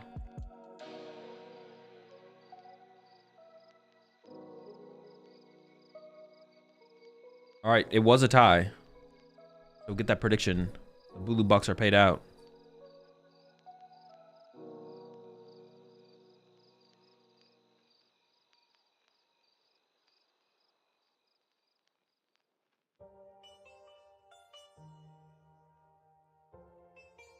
And he made top cut again. Dude is a beast. Bro, he's unstoppable, bro. He's undeniable. You appreciate 29 months there. Greed is my sin. So whose board state looked better at in this one if they had a gentleman's? That would be impossible to call. That would be impossible. That situation would be uncallable. You would still say the Sylveon player has the advantage because they're just favored in the matchup, but you shouldn't base it on that. Like based on that, it's still very winnable for Dragapult. There's no like board state advantage. All right, let's take a look at where we're at in the tournament, I guess.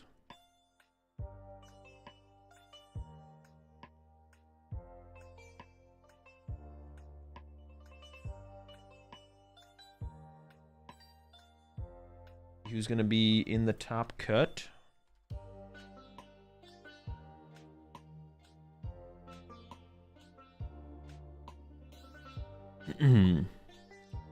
There's 9 players at 32 plus. All right, 9-player cut. Hopefully they show us the asymmetrical match, but I wouldn't be surprised if they don't.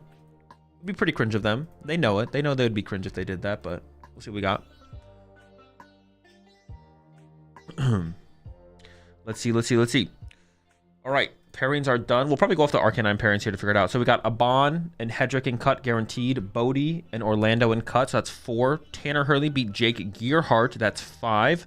Jose and Jonathan tied, so no player from top cut here.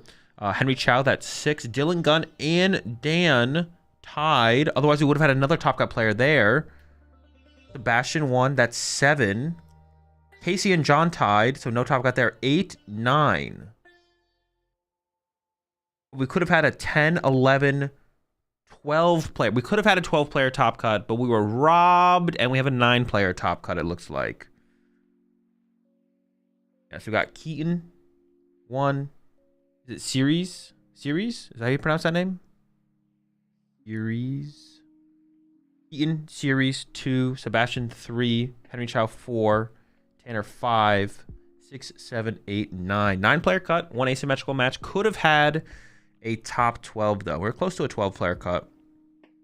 I'm excited to see what decks there are though, to be honest. I don't really know that many of the decks. Well, we know some of them, right? Abon and Hedrick are playing the same 60 apparently. They're both playing Dragapult. Bodhi is Golden Go. Orlando, someone said Orlando plays Guardy, I think. So maybe it's a Guardy there. So it's like Pult, Guardy, Dango. Not Tanner is probably Dragapult or Guardy. Henry Chow is Guardy. Sebastian, I'm not sure what Sebastian is playing. Not sure what Series is playing. Not sure what Keaton is playing. Orlando is Guardy. Okay. Series might be on Guardy. I'm a new player. How does top cut in these tournaments work? The Pokemon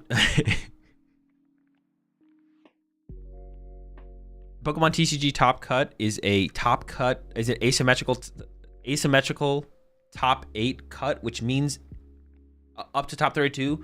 So anyone who's in the top 32, if they have the same amount of match points as 8th seed, they play an asymmetrical cut.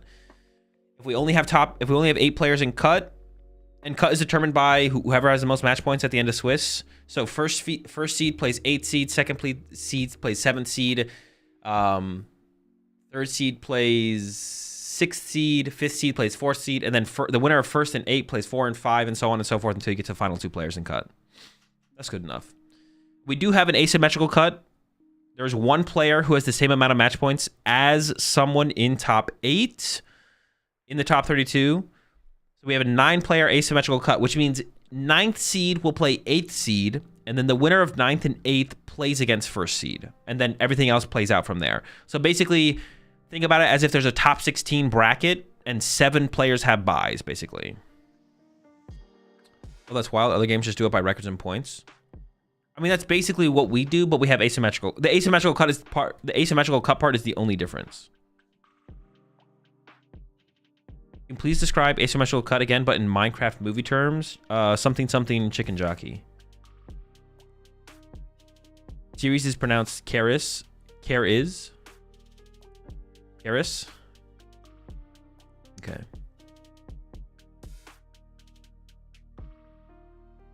Keyword mentioned, bro. This is so stupid.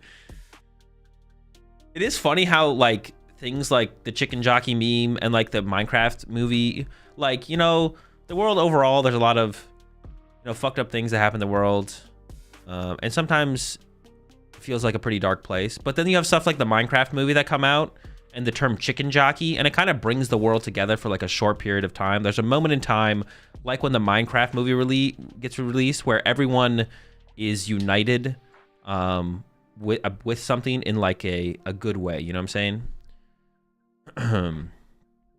You appreciate the resubs there. Appreciate 29 months there. Greedy's my sin. And appreciate the 62 months there. Another rack. One more rack.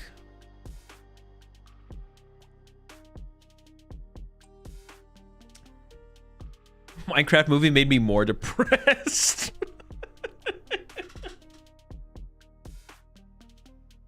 How long till next match?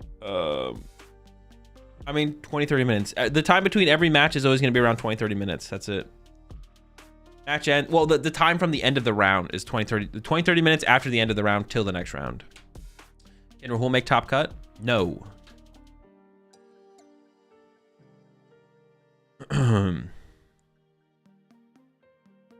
Is it true that Chow is on a 1-2 Zoro? Apparently, yeah, it's a 1-2 Zoroark line.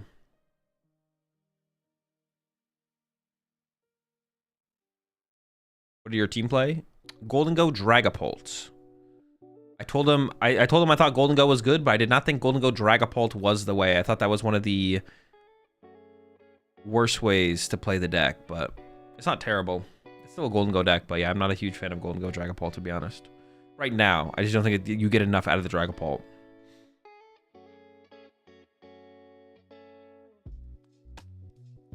Were you trolling earlier when you said Pulp might move to Neo Upper Plus Tower? Yeah, I was trolling actually. It's not good. No one should play it. Let me play it at Portland with everyone thinking it's bad.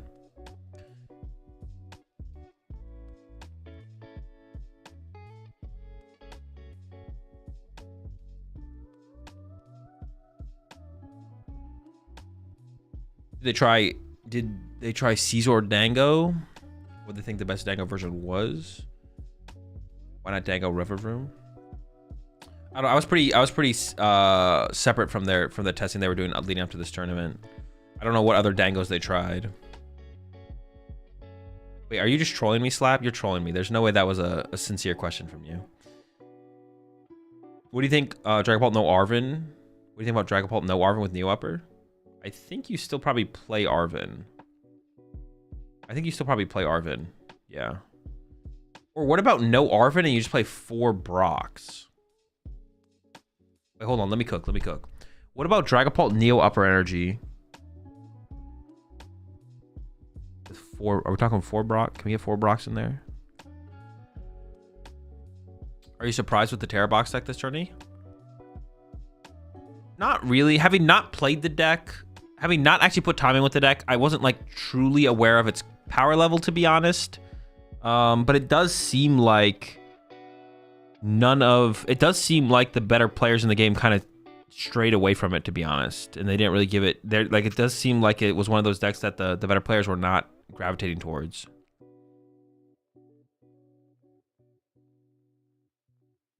For Brock, 4 Jack. Hey, that's what I'm saying. Should players have the option to mute their opponent in their headset if their opponent keeps whispering, "I am Steve," to them during the match? I think that would probably be. I don't think you could. I don't think you could get them muted, but it's probably at some point they would get like match loss penalty DQ. So yeah. All right. Top Cut pre-show up next in 8 minutes. I'm gonna take a break myself, get some water, use the bathroom, yada yada. Maybe I'll grab a snack. Anyone else want a snack? I'm gonna go to the kitchen. Y'all want anything? No, you're good? All right, I'll be right back.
All right. Ooh.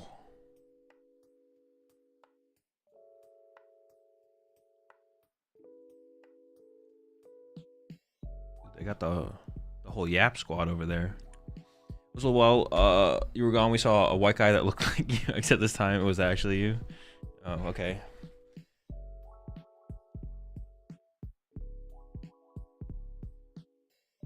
Are there more games? Yeah, we still got all top cut to get through.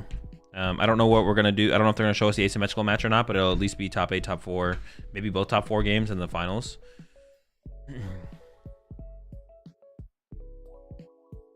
Last game did end in a tie, yeah. Yeah, I'm new. When does he play? They're gonna put me in the finals. So like, they'll play down to 2 players, and then they'll flip a coin, and then whoever loses the coin flip gets DQ'd, and then I play in the finals instead of them. Israel unfortunately whiffed day 2, went 5-2-2. Through some very unfortunate circumstances of hard whiffs. Did try my best though. Yeah, you'll get them next time, Heracross. Keep grinding. You'll get there. Let it unsparse from your deck. So how troll is it to run Legacy Energy in Tank Terrapagos and add a Colress for support? I have no idea. Yeah, test it. See how it feels. See if it makes that big of a difference. I mean, like that. Like that's like not like Legacy Energy is a good card. Tank Terrapagos is a good deck. Yeah. Basically, Legacy Energy is a good card. Tank Terrapagos is a good deck. If you're not sold that you need Prime Catcher or you need Unfair Stamp or you need Super Cyclone, it's like, okay, just try it. Like, yeah, give it a shot. Like, good deck, good card. Put them together, see how it works.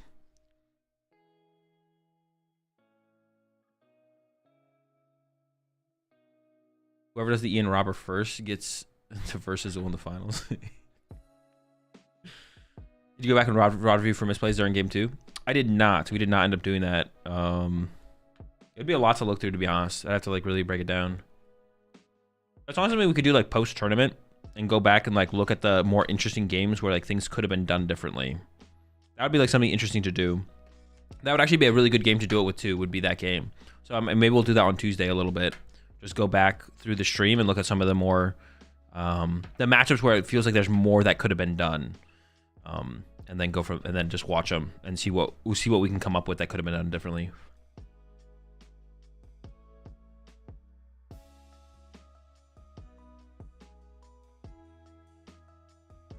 That should be something I should make note of. Honestly, I should like write down all the games that were like interesting and that would be worth going back and like going down a full deep dive on.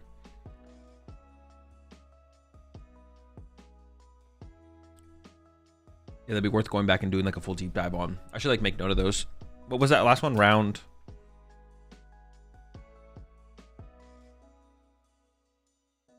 ATL.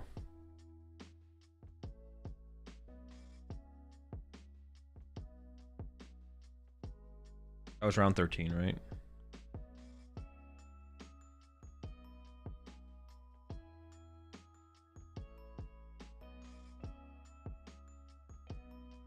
You know what decks are in top 8 or day 2 splits? So we know some of them. Like Hedrick is the one behind my camera, so it's like Dragapult, and then Bodhi is Golden Go. Tanner, I think, is Dragapult or Guardy. Sebastian is Dragapult or Guardy, I think. Aban is Dragapult. Karis is... I'm not sure what Karis is playing. Henry Chow is Gardevoir. Orlando is Gardevoir, I believe.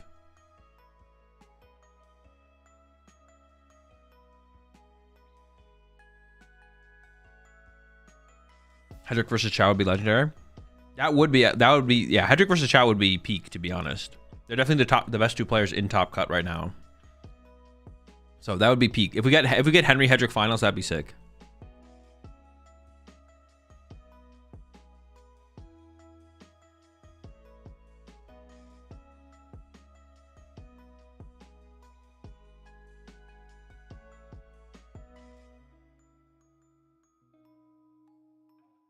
Zoroark EX confirmed Mickey. And Zoroark is like fine. It's like a fine deck.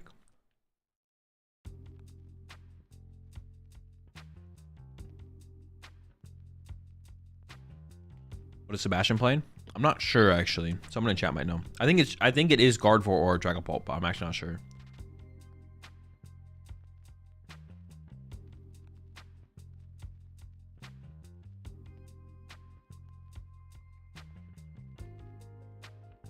Able to crush your reality if Henry flipped over a Dreepy in the finals. Oh, that would just be weird. I'm gonna crush my reality because we know he's playing guard 4.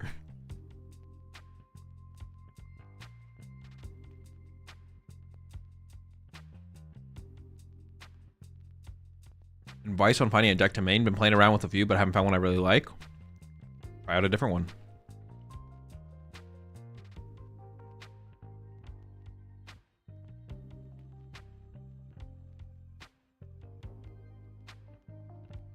I guess one thing that can help with that is like you need to like, because you probably want to play a good deck. So if you tried all the good decks and you're like, well, I don't really like overly like any of these, you need to like start to like try and enjoy the process of just becoming really, really good with a deck and understanding a deck very well, more so than like trying to find the deck that you love more than every other deck, no matter what.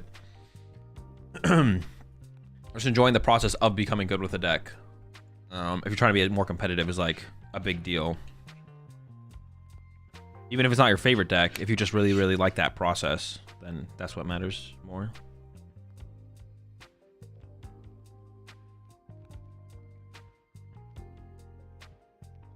Oh, they have played Golden Goal with Cerulege. Thoughts?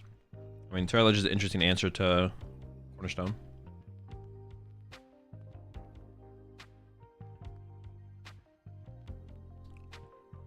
Where does Guardy rank for you in terms of fun decks you have played? I don't know. I don't really think about the game in that way that hard.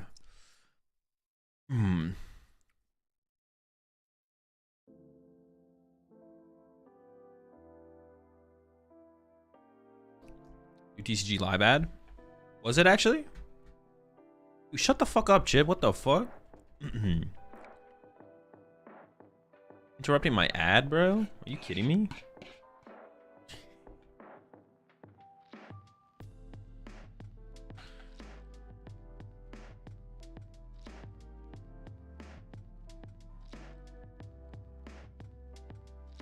Why do they only have a Chi and Pow in play with 4 energy? What game state was this, bro? And I'll let them finish the ad.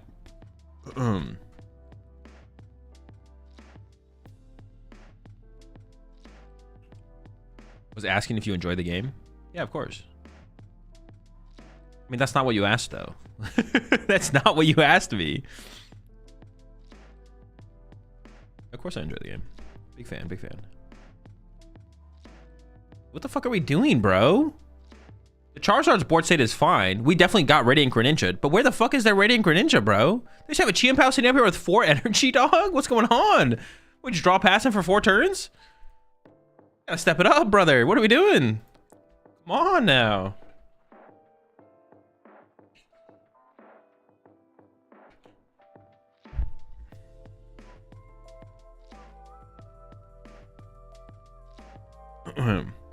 They use 3 Crispin.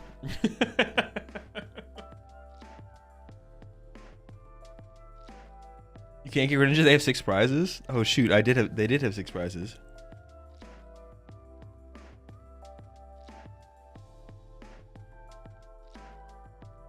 Why was there Noctowl in the Bolt they showed in the ad?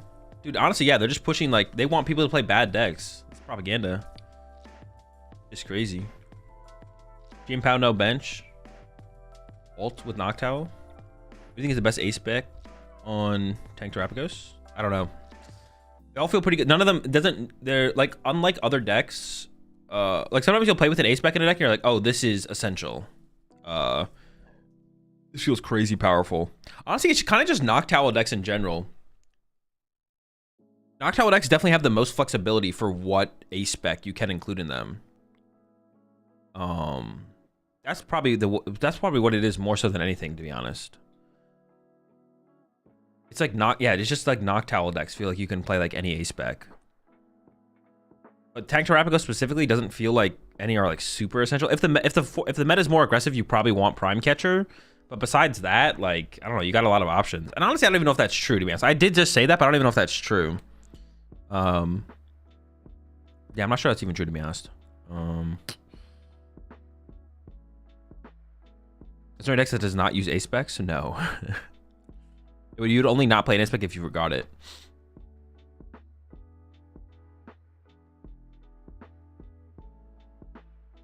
Think Dusk will be played after side deck?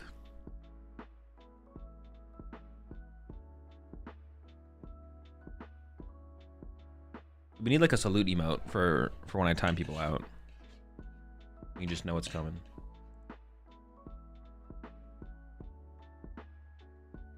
What's the best way to rewatch these matches post-tourney? YouTube for sure. Just go to the official Pokemon YouTube channel and then click on the live tab, and all the lives are there.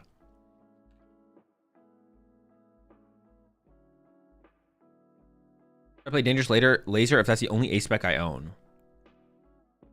Checkmate. Should every deck run an ace spec? Should I play Dangerous Laser if that's the only ace spec I own? Good question. Good question. No memes. I don't even know if you should, to be honest. It depends on the deck. It depends on the deck. It would be deck dependent. I honestly could see you just not playing it. Did you send a pic of the top 8 to Triff? No. Did PokeStats tweet it out though? I should do that.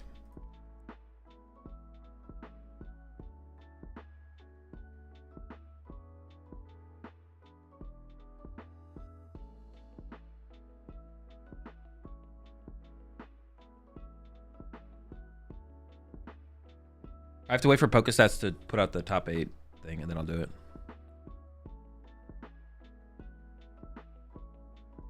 Yeah, I'm waiting for PokeStats to do the tweet, and then I'll quote tweet, and I'll add Triff. Where's all the Frostlass? Someone in chat mentioned that there was some at the top tables at the end of day 1 or something like that, but it's going to be a very low played deck. So even if Frostlass, like, let's just say Frostlass is a good deck this format, it's not a popular deck for sure. And until it starts seeing some results, it wouldn't gain any popularity. So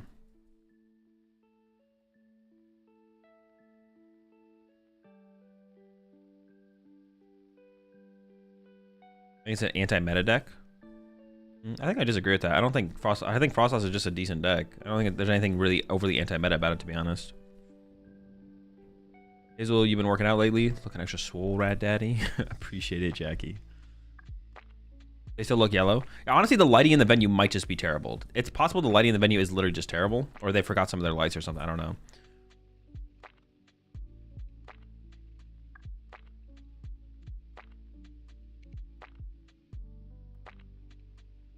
Did Sprigatito EX make top tables? Of course. Why are you even asking that question? You don't have faith? Has Walls done anything this tournament? None in cut, I don't think. So no, not really. As far as we know, some of them could have been on the winning end, but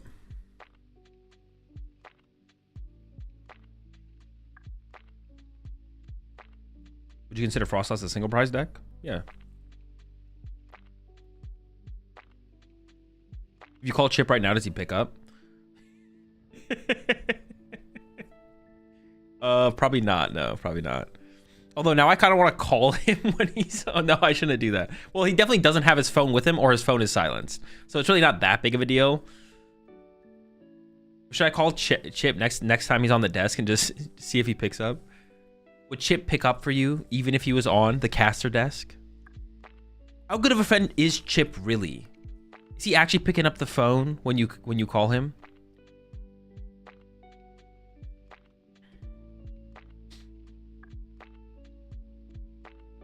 Are you still of the opinion that Zoroark is still the best tech for Golden Go, or is it better to have its own with more supports and such? I'm not sure yet, Jordan. Zoroark's my favorite way to play the deck for sure, though.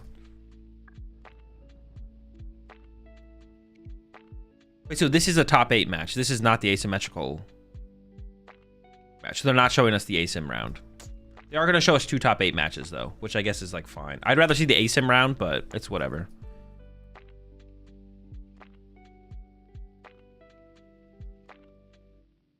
Was a YouTube short titled Calling Chippy.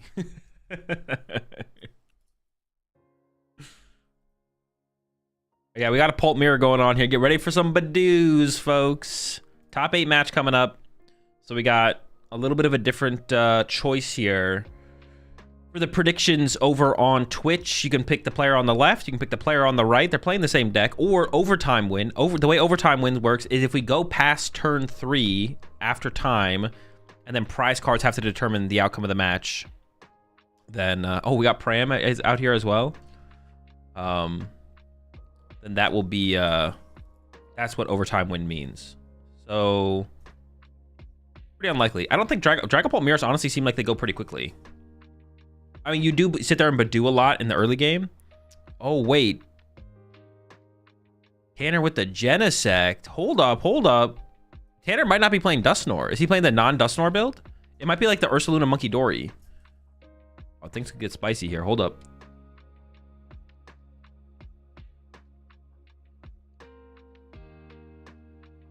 It is prize, which is kind of unfortunate. Now, we don't know what A-Spec Sebastian plays. If Sebastian plays like the Crystal or the Neo Upper, the Genesect is way more impactful. If it's the Unfair stamp, it can still matter, obviously, but not as big of a deal, I don't think. The Genesect is sick, though. The Genesect, honestly, super strong against Golden Go. I feel like that's its strongest matchup is the Golden Go matchup. You do early. They can't play the Energy Surge Pro. They try and save it for their first swing, but Tanner doesn't know Sebastian teched for him and isn't playing an A-Spec. Genius, bro. Oh! The Ursaluna, start packing up, bro. Go to game 2. Go to game 2. That boy is stuck. Oh, no. Sebastian is literally going to sit here for 26 turns and kill it with Badoo, bro. It's over. That's insane. Like, you don't... Well, he might play Turo. All right, so the question is, does Tanner play Turo? Double Luminous Energy. Oh, wait, that's how you build up your Monkey Dory, right? That's how you set up the Monkey Dory. Unfair stamp for Tanner.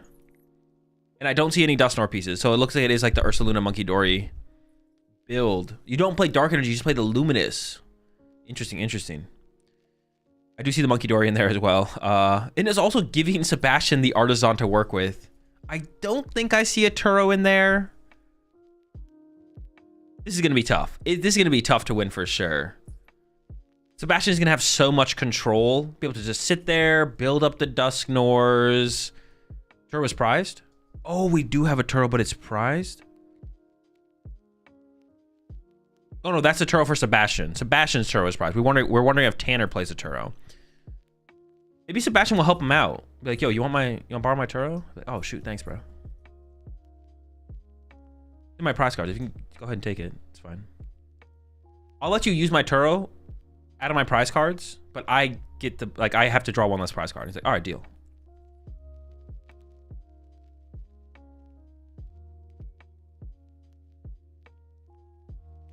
Trade offer. I get your Turo. You get one less prize card. Oh, he has Switch in hand? Wait, does he actually have his Switch in hand? Is he saved? But then the question is, can Sebastian find boss to just bring it back to the active? He has the Switch! He's saved for now. Dude, if Sebastian has turn 1 boss, have turn 1 boss one time. No boss! Actually, Sebastian's hand is not that good for going second. I don't think I saw a Poffin in there. I could be trolling. Oh, the Arven top deck. We're saved, baby. Oh, it had the Poffin? All right, my bad, my bad. He had it all. He had it all. Yeah, Poffin, Artisan, and the Arven to work with. Sebastian's cooking. Boss prize? Bro, I swear, y'all aren't seeing the same prize cards. That's Tanner's boss. We're talking about Sebastian playing boss. You guys know they don't share prize cards, right? Like, Sebastian prized the Turo. Tanner can't use Sebastian's Turo, and Sebastian can't use Tanner's boss. Like, that's the other player's prize cards. I just want to make sure.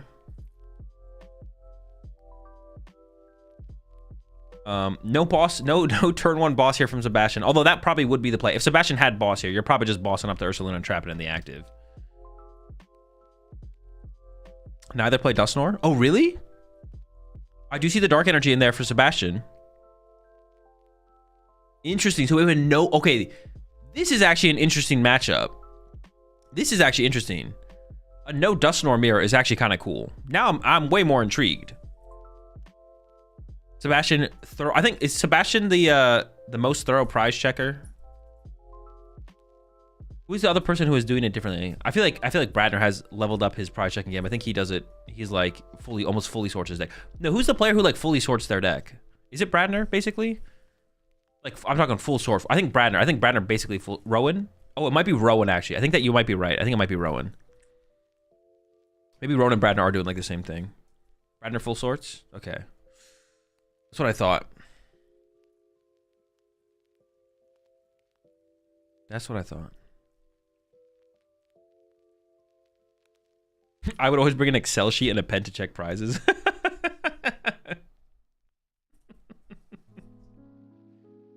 This man whips out the laptop real fast. Like, hold on, let me just calculate this real fast. What is the calculator that the name of the calculator that is always funny that people make memes about? TI, whatever it's called, calculator. Check your prize cards. TI-84 calculator, TI-83. Dude, chat can literally never agree, bro. TI-82, you guys just can't ever agree, bro. Apparently there's 3 different calculators that I'm talking about.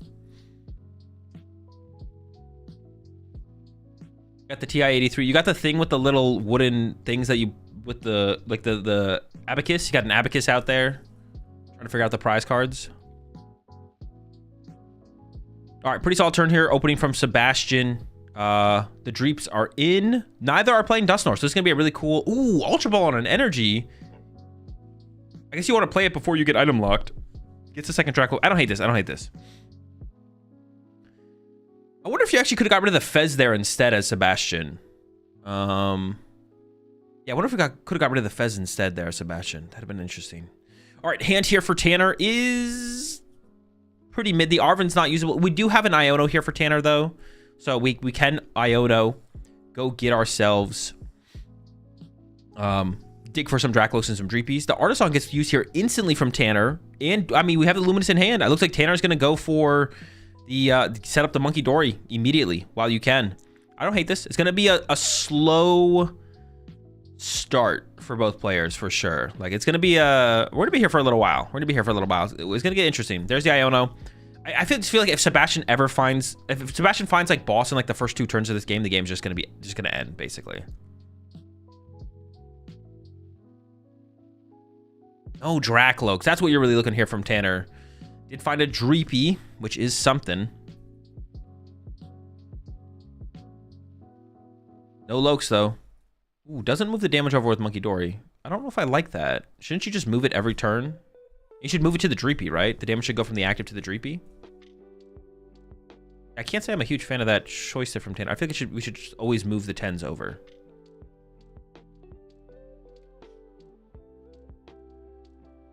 Did the Sylveon deck win? They tied, unfortunately.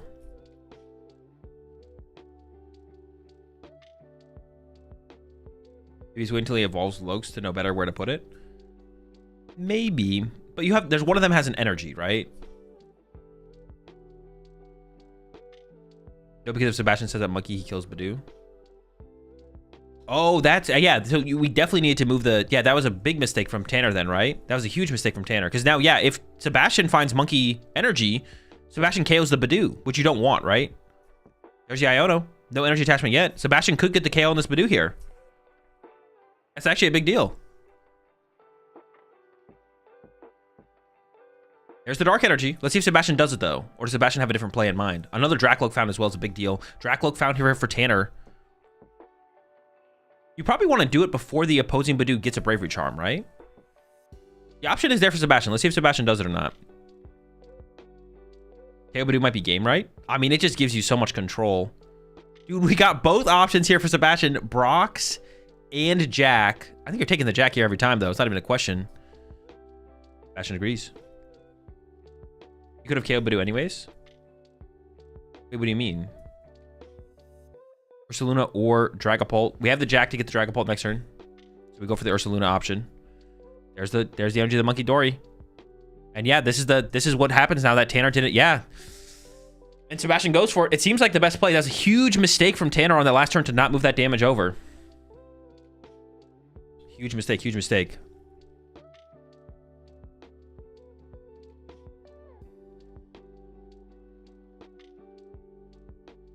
If Tanner moved damage to Dreepy, Sebastian can't KO. Yeah, the 10 wouldn't go on the Badoo, chat. Tanner would have moved the 10 damage. Dude. The 10 damage would go to the Dreepy with the energy. You put the 10 damage on the Dreepy with the energy, and then the most Sebastian can do is 20. He also had Charm in hand. Oh, did he also have Charm in hand? Oh, he definitely should have charmed his Badoo. Yeah, Tanner did. Pretty big mistake from Tanner for sure. Is it right to kill the Badoo here knowing that you can't get unfair stamped? You can't get unfair stamped. You're Badooing them. They're item locked. Yeah, these free prize cards are just perfect for Sebastian, especially in this matchup here specifically where neither player has Dusknoir. Like this is, I think, exactly where you want to be as Sebastian. Kind of catching a huge land nerf. The land nerf. Oh yeah, not putting the Braver Charm in play as well is a pretty big mistake. Why are the Pulse playing Charm now? Just for Badoo? For Badoo, and you can also protect your Duskull against spread damage from like double Monkey Dory against Guardy or the Dragapult spread damage in the mirror match. But mostly for Badoo. The Braver Charm Badoo is actually just, dude, it's diabolical, bro. It's a Braver Charm Badoo is just diabolical. Now he gets the Bravery Charm, but is it a turn too late? Oh, we're gonna lose our Luminous Energy here too? I was thinking we're gonna attach the Fire active and retreat. It might be a little bit too slow though, so I don't hate this play from Tanner to attach the Fire and give up the Luminous. And there's that 10 damage. Drawing prize cards aggressively is more important with this deck, and especially this matchup because it's a mirror match, than other builds of Dragapult, because you have Dusknoirs to kind of even things out, but you don't have that luxury with this build because you don't play Dusknoir. So I feel like the prize cards are more important to draw aggressively with this build of the deck. Boss is still a really powerful card here, though, for Sebastian. If Sebastian can still just boss Ursaluna and then trap it with Badoo, that could still be a super powerful play for Sebastian to go down. I guess it's not that good because of Monkey Dory. No, it is still really good, right? Because you'd hit the Ursaluna for 10. They'd Monkey Dory the damage off the Ursaluna to your side of the field. Then you Monkey Dory the damage back, plus it hit Ursaluna for 10. And you just, like, I guess you just win by spreading with 10 damage every turn with Monkey Dory. You would win eventually.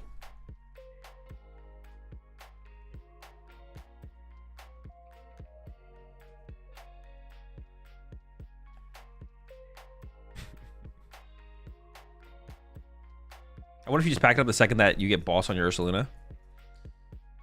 Probably.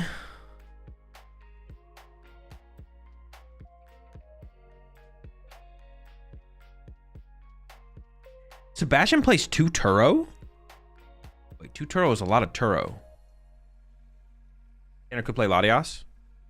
True, but in this situation, Tanner is board locked at this point. Sebastian plays 2 Turo. Or am I trolling? There was a second. We just saw a Turo, right? There's a Turo prized. He did draw a prize card, so unless he pulled the Turo off the prize cards. But it says he pulled the... It said, no, it showed that he pulled the Dreepy off the prize cards. He plays 2 Turo. He got Dreepy off prize cards. I thought it was boss. Turo's really good in this version. No, he prized Turo. Tanner prized boss. You never play both, so it's just to find the first one. Tanner played Switch already, so that means Latias. Oh, that's probably true. Do we just assume Tanner plays Turo then? Like, if Turo's that good in this build, are we assuming Tanner plays Turo? In which case, Sebastian should probably assume that, and then maybe bossing the Ursaluna is not worth the boss, to be honest. Although this attachment to the Ursaluna, I don't know, I think that kind of suggests that Tanner is scared. And there's the punch. So Sebastian didn't Monkey Dory last turn, which I don't. You should have though, right? We should just we should Monkey Dory as much as we possibly can. I feel like.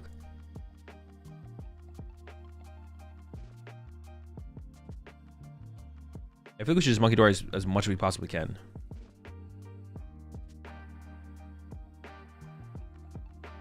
All right, Dragapult's fully set up here from Sebastian. Quad Loke online, or triple Loke now, I guess. The other Loke's been. He's gone.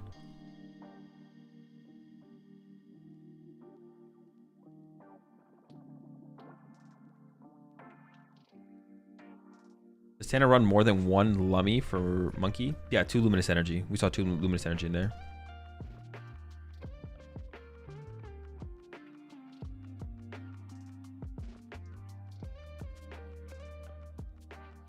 Okay, 3rd Loke used. I think in this situation as well, I mean, I guess that's not true. Either player could get aggressive at this point. After the energy attachment to the Ursaluna here, if I was Sebastian, so Sebastian is still not using Monkey Dory. What is the reasoning for that? Am I trolling?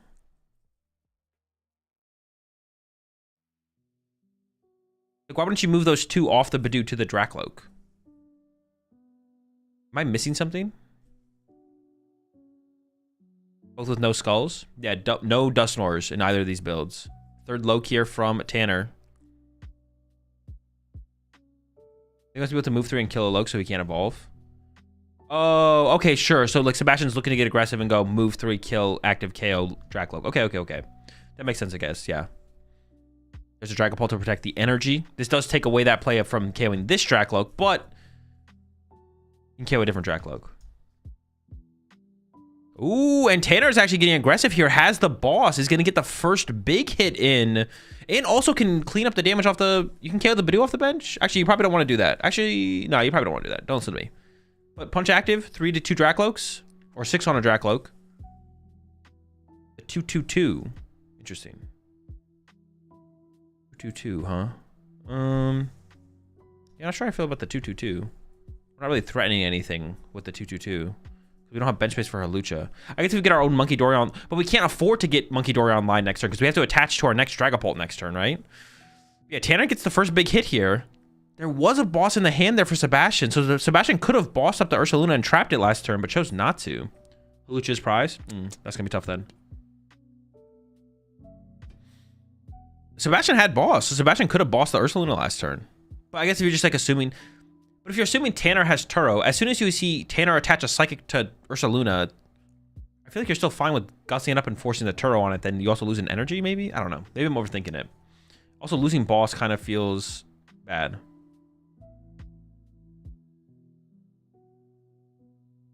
Is Paul still beat IF? Of course. Are we going to see every top 8 match or just this and then top 4? We'll probably see 2 top 8 matches, 1 to 2 top 4 matches, and then the finals. Because this is not the asymmetrical match. So the asymmetrical match is playing right now while they're playing top 8. So we'll probably go see the asymmetrical match after that. He drew 6. Oh, no, bro. Did he actually?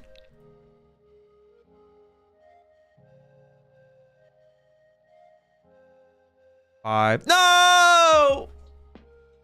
Sebastian, don't do it. You only have 5 prize cards. Ah! The cameraman couldn't even watch either, bro. They panned over.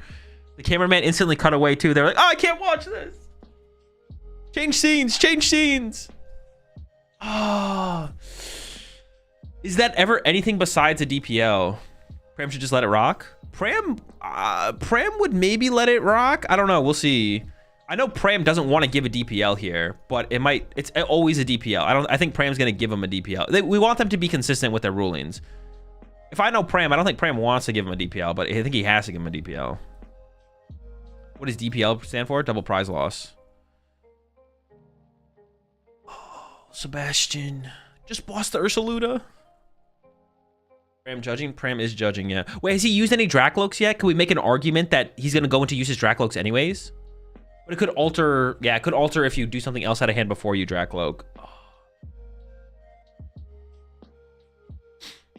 Camera shows clearly what the 6th card is. That's not the problem. The problem isn't being able to identify the card. Well, maybe that is... Maybe it's not the problem. Maybe we do fix it here. Maybe it does get fixed. Dude, Pram's reaction, bro. Dude, that is so funny. I've never seen a judge react like that. I don't know what he's reacting to. Maybe there's something on the iPad that is just like not working. Or it'd be funny if he's like talking to the head judge and is like, give him a DPL. He's like... He's more animated than the players. So he gets access to counter catcher now? No, you don't draw the prize cards. You just need to draw less prize cards. It's like that, so stuff like counter catcher and Iono don't affect the game in a way that they shouldn't, but you still get a penalty. Yo, appreciate 13 months there, Stefan Inc, and also appreciate the 3 months there, Squiggle. Pram is playing live on iPad. Yeah, Pram is just playing Pokemon Pocket, bro. He's just reacting to his own game happening on the iPad.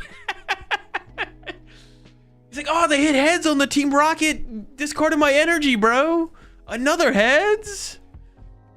Wait, what just happened for the penalty? We're not sure. We'll see here soon.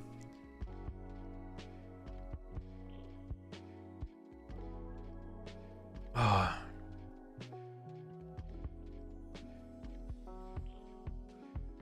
Remember's got a 6 prize turn.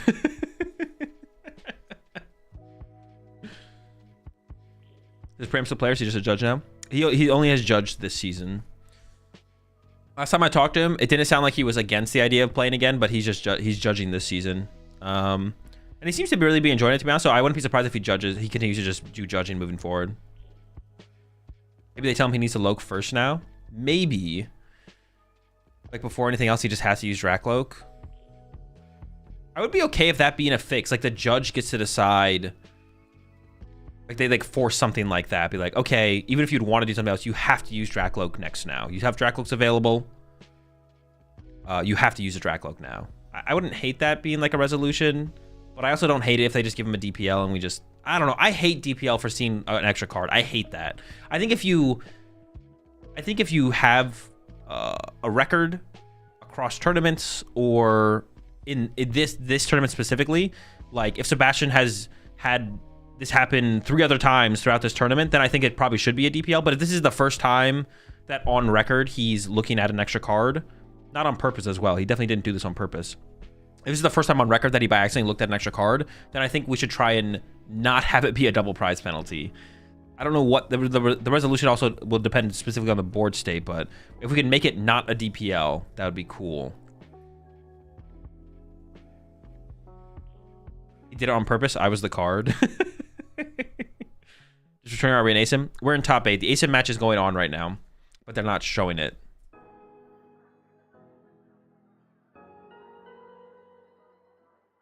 Yeah, obviously if you mess up enough, things should escalate to prize penalties no matter what it is.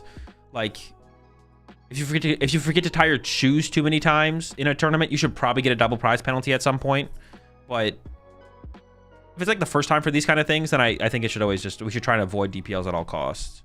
Yeah, if you mess up enough doing anything, it should eventually be a penalty or even a game loss or even a match loss or a DQ or something. But if this is Sebastian's first time accidentally looking at an extra card, then let's try and not have it be a DPL. Appreciate the 2 months there, Spineco. Did you get a DPL for playing ball with Noctowls? No, it's kind of like it's like the only thing you're inflicting is something on yourself, right? Like you got some kind of like humiliation or something like that. So like, I mean, that's on you. You just enjoy that. That's fine. You know, it's not hurting anyone else. So rule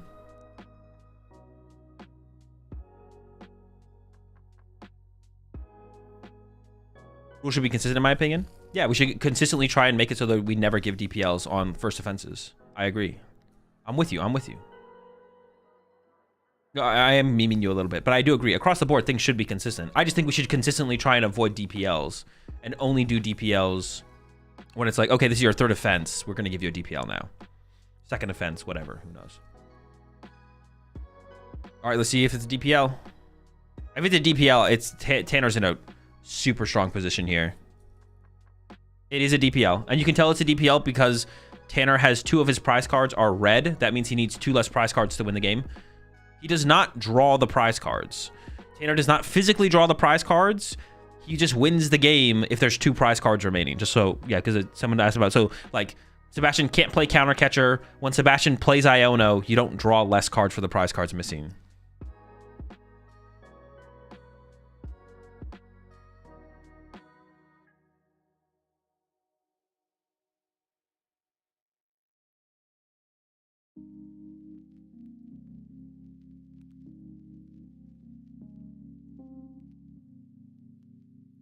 All right, I got my Triff tweet in.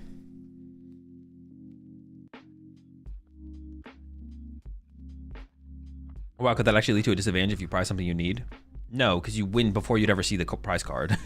So you win with 2 prize cards remaining. You were never drawing those prize cards to begin with, so it doesn't matter. You just won the game. Like yeah, because by the time you would draw the prize card, you already won, so you're not accessing the card anyways. The penalties used to have people draw the prizes? Yes, which was a really bad way for them to work. But yeah, the penalties used to be you would actually physically draw the prize cards.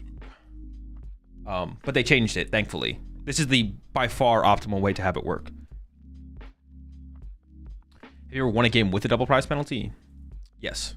At OCIC. The OCIC I won.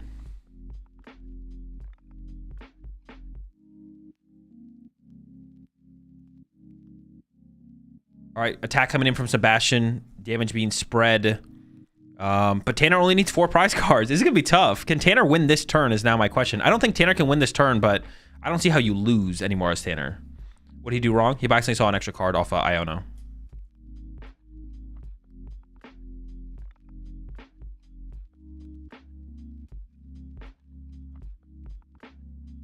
Yeah, by accident saw an extra card. Extra card in the rules. By accident see an extra card in the rules is a double prize penalty.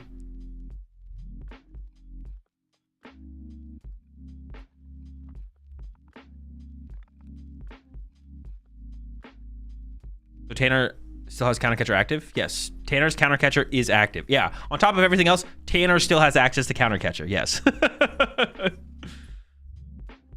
Why'd you get the double prize penalty in the tournament? I think I retreated an extra time or something, or attached an extra energy or something. So DPL reverted, and then I beat them anyways. Why aren't they using the Dories? They don't actually like the Monkey Dories. The Monkey Dories are there for aesthetic. So that way, if they go to a gentleman's agreement, whoever wins with the more aesthetic board state will win the gentleman's agreement. And because Tanner has Monkey Dory plus Luminous Energy, Tanner would win the gentleman's agreement in overtime. Because his field is more aesthetically pleasing. But they don't actually use the Monkey Dories. They just kind of chill.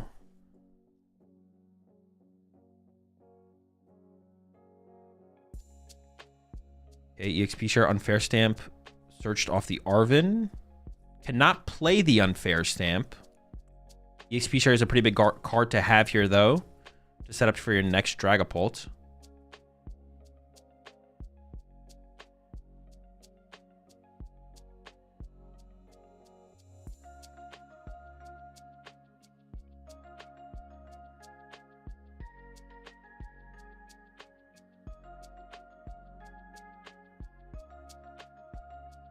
Sebastian is playing more yellow border cards, so he automatically loses gentleman's agreements. Ooh, true, true, true.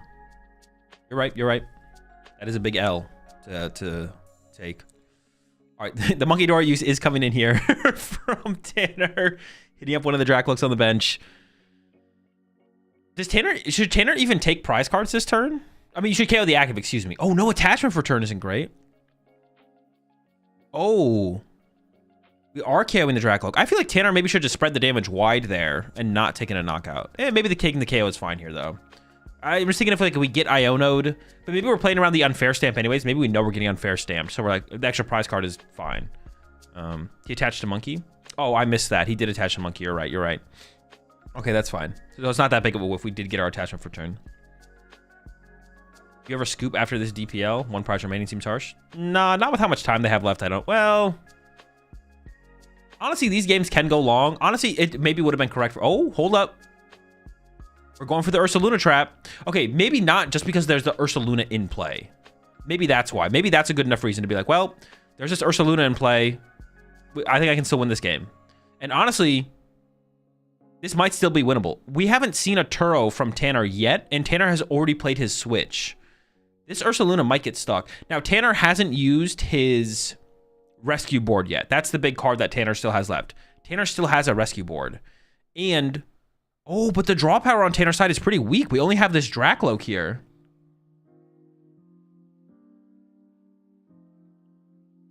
So Sebastian here could actually go punch Ursaluna, KO the only draw power in play of the Dracloak. You do open up the bench space for a Pheasantipity then, but it might be worth it.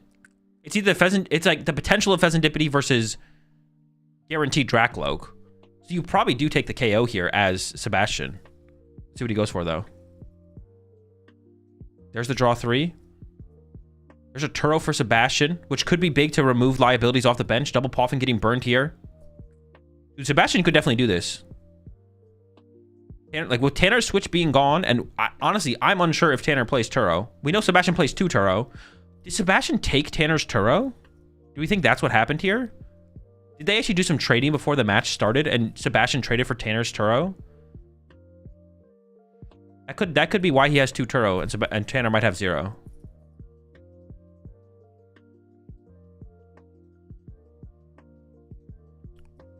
Forgot to give it back.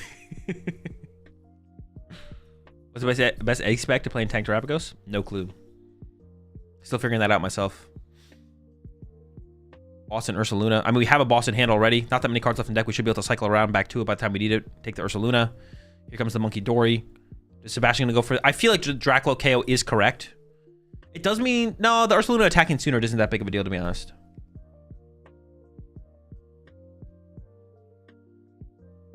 There we go. 200 active. Knockout on the Dracloak. No draw power in play.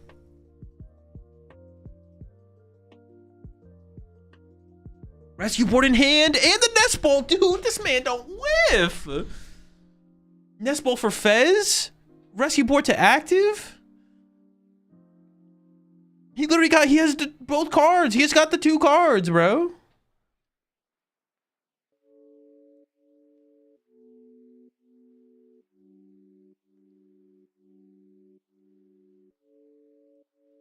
There's the Fez. I see energy. Dude, I don't see Turo. I don't think Tanner plays Turo. All right. I mean, Tanner's got the pieces. Can Sebastian win? Sebastian actually can win next turn.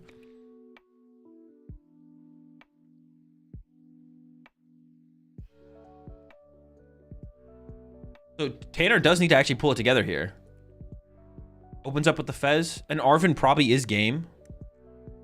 Tanner needs boss. No, Tanner just KOs the Badoo off the bench to win. 1, 2. Okay, Ultra Ball can continue to thin out the deck further. Oh, no, you can move. No, wait, actually, can you stop the win? Rescue board to the active. No, play the Ultra Ball, right? Am I trolling? Why wouldn't you play the Ultra Ball there? You thin out 1 more card, right? Yeah, Ultra Ball thins out 1 more card. Get a dead Pokemon, put it to the bottom of the deck. 1, 2, 3. Unfair? We keep going, bro. He's not done yet.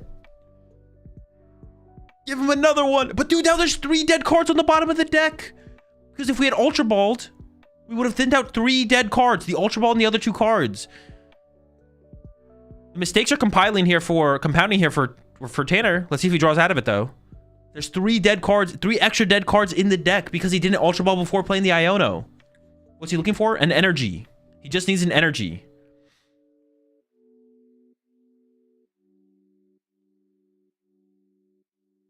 Two. Oh, he's shaking his head. Yeah, yep, there we go. Energy search, retreat. There's the concede from Sebastian. Oh, dude, I don't think Tanner plays Turo. I don't think he plays Turo.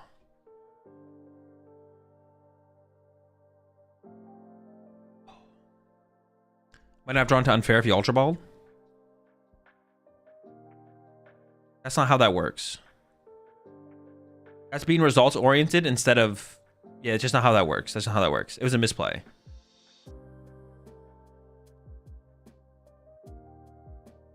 Stamp wouldn't have been hit.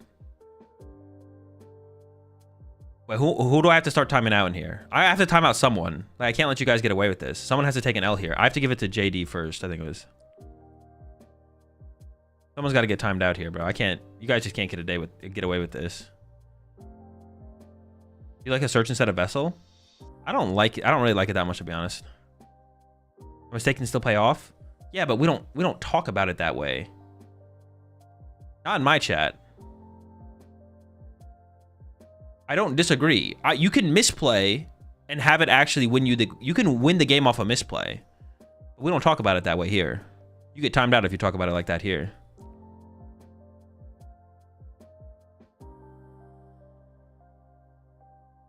What was the penalty for that match? Sebastian drew an extra card on accident, and they gave him a double prize penalty for it.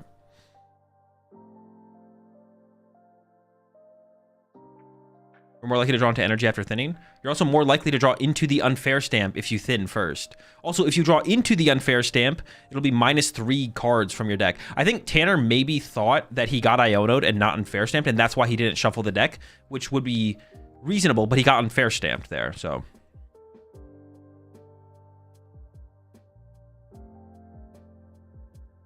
We said E-Search over Vessel because she found that she would Iono away the second energy so often that it felt like it wasn't worth the discard. Shouldn't you just like take 1 less energy in that situation? Was there a charm on the Badoo? There was, yes. All right. Sebastian chose second here, but got the turn 1 Poffin here for Tanner. Bro, I swear they always have it, man. These Dragon Ball players, literally, they go first, they go second, turn 1 Poffin no matter what. The Dreepies are on the way here for Tanner. Maybe a Badoo. We might take a Badoo and a Dreepy here. You do need Badoo as well to slow down your opponent. Honestly, though, how much is the Badoo gonna actually slow down Sebastian? Sebastian plays like Brox and Jack and like... I guess it stopped like finding like the Vessel or the Energy Search.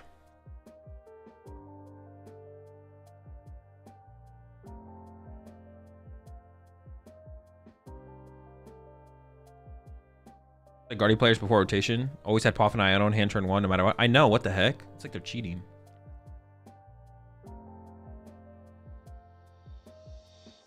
When do they land a deck list get revealed? Usually on Monday. Find everything. Everything will be like live on Limitless on Monday usually. The Monday after the tournament. If not, a day or two after that.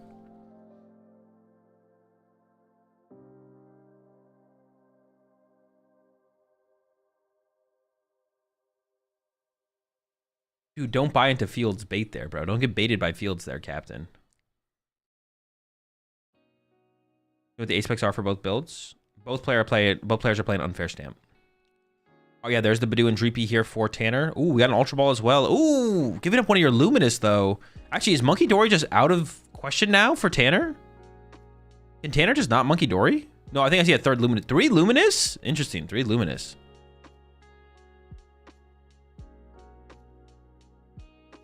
Robin's not in Atlanta, right? I don't believe so.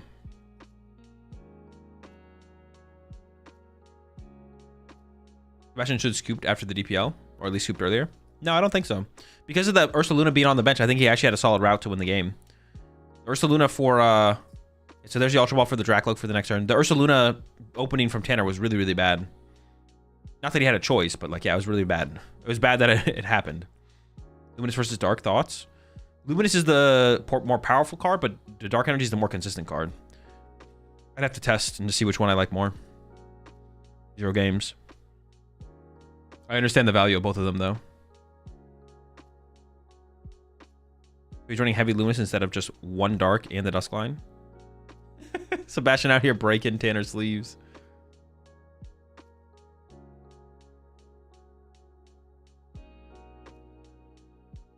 I mean, the 1 Dark and the Duskline, most people don't play Monkey Dory with Dusknoir, so it's not necessarily instead of that. He's just, like, if you're playing Monkey Dory, you either need to play Luminous or Basic Dark. You probably want to play more than 1 Luminous. You probably want to play more... you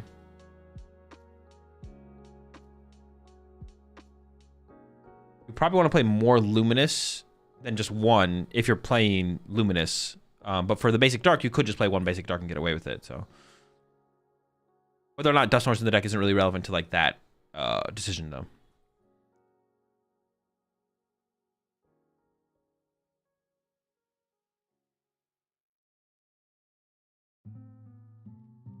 That's the strat. Sebastian was able to touch the card. He knows if it's ultra rare or not. Yeah.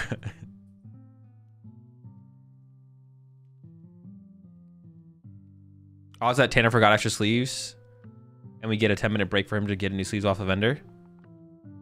I could see Tanner forgetting to bring sleeves, but all they need to do here is while someone brings his extra sleeves or gets him different sleeves, is you just de-sleeve one of your discarded cards, and you someone brought his bag. Okay, they were in his bag.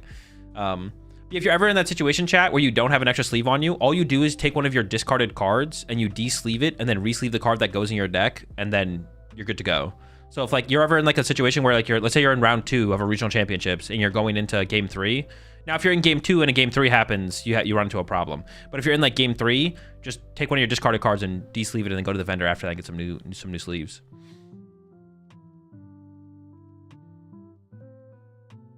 Then you're good to go. There's that Brock.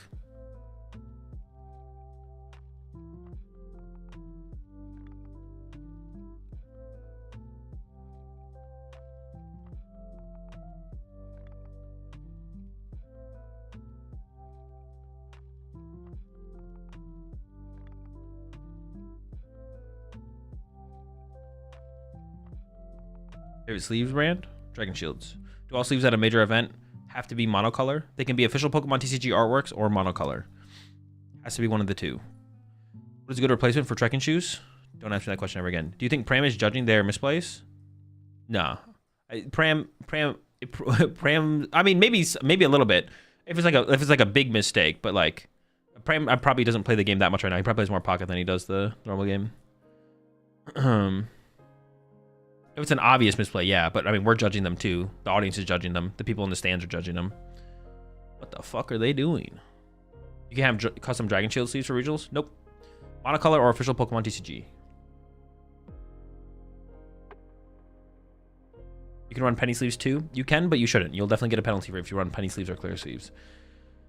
Have I seen the Minecraft movie, Chicken Jockey? Judges have to focus a good amount on their job. They do, yeah. Well, I mean, their job is judging the players' plays. Well, not exactly, but you get what I'm saying. Pram is just playing pocket. He is just letting the other judge handle it. Yeah. Pram is actually not judging at all. He's playing pocket on the tablet for sure. There's no shot. He's grinding, bro. He's grinding the ladder right now. All right. There's the attach retreat into the Badoo. Ooh, and the Badoo gets Beef Do, bro. Beef Do back at it again. 10 damage over to the Dreepy of Tanner. And draw for turn. We know we have one Drycloak in hand here for Tanner. Can we find... another? Also Dreepies. It's all about Dreepies and Drycloaks and energy until we get to the point where we can finally attack. Also setting up Monkey Dory. That's it. We're just building up our board, taking our time. Hide behind Badoo. Itchy Pollen. Beef Do. Be like one of those like mashups post event. Itchy Pollen. Beef Do. Here we go. Beef Stew. Interesting. Doesn't evolve the active. I wonder if Tanner's actually considering attacking with the active here. Wait, does Tanner play 4 Luminous Energy? Am I trolling? Wait, are we really attaching this Luminous here over a Psychic?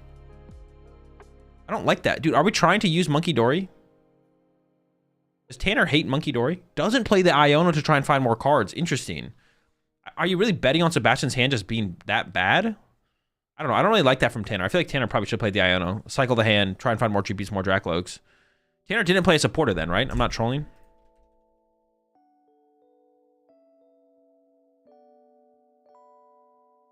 Yeah, Tanner just didn't play a supporter that turn. Why were we not trying to do more? Find more? Are you hoping like Sebastian's hand is that bad, I guess? I guess you haven't seen Sebastian play a Drakloak yet, so maybe Sebastian's hand is dead. You don't want to help him find Drakloaks. Maybe it's not that unreasonable from Tanner there. Maybe it's not that unreasonable. Yeah, I guess it's not that unreasonable, but I don't like it still. I was like, I don't know. I want to see more myself. I don't know. Attach Luminous over Psychic, keep the basics in deck for Crispin. I feel like Monkey Dory is just so powerful in this matchup, though. Like, you need to put some prioritization on that, for sure.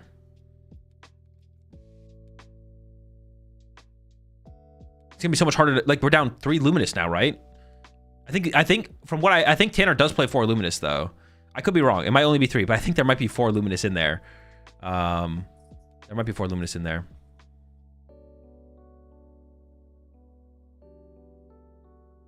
Psychic making its way down to the Dragapult. Could Tanner get aggressive here? If we have Dragapult Hawlucha, Tanner could start swinging, to be honest. If we have Dragapult Hawlucha here, honestly, even if you just have Dragapult, do you just start getting in there?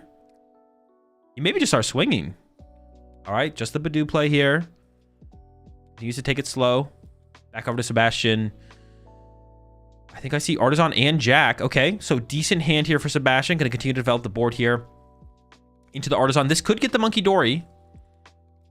Ooh, Sebastian can kind of do the same thing. Yeah, Sebastian has the initial Monkey Dory play here. Gonna be able to use the Monkey Dory, KO the active Badoo. If he wants to, move the 2 damage over. You could just chill. You can move the 2 damage from your active Badoo to the Drakloak, then just punch the Badoo for 10. And with 3 Luminous Energy gone, oh, Tanner also prized his Monkey Dory. Okay, that maybe makes a little bit more sense why Tanner is aggressively playing the Luminous Energy. The Monkey Dory is prized. That makes sense. Did they mean to show us Tanner's prizes or Sebastian's prizes? Sebastian's prizes, nothing crazy. Rescue board's prize. I feel like that's a big card for like just mobility in this matchup. Tanner's prizes, Tanner prize boss. I think Tanner just doesn't play Turo. We have not seen Turo yet.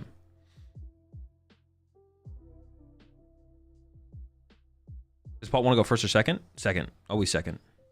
Stay going second. Do I get drops? You can't get drops right now. Come back on Tuesday. was one more powerful than the other? What do you mean? Doesn't it seem incorrect to push Loke there? No, because Sebastian can't rare candy here. There's no your Loke's not under any threat. It can't get KO'd. You explain why second for Paul? Because you value setting up and item locking your opponent before they get to play a supporter.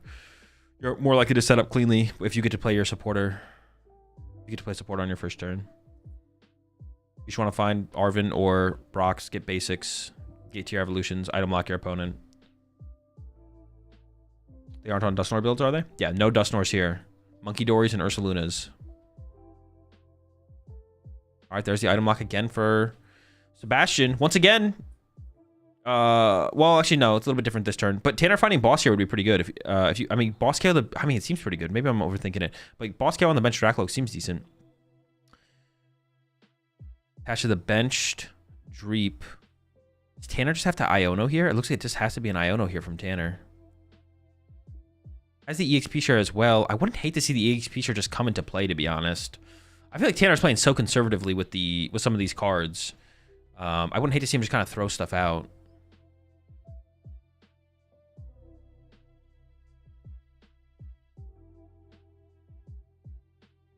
Okay, fresh 6. Dragapult was found, as well as a Dracloak. No out for Badoo, but we do have Artisan still. Into the Loke first. Looks like... I don't actually know what it was.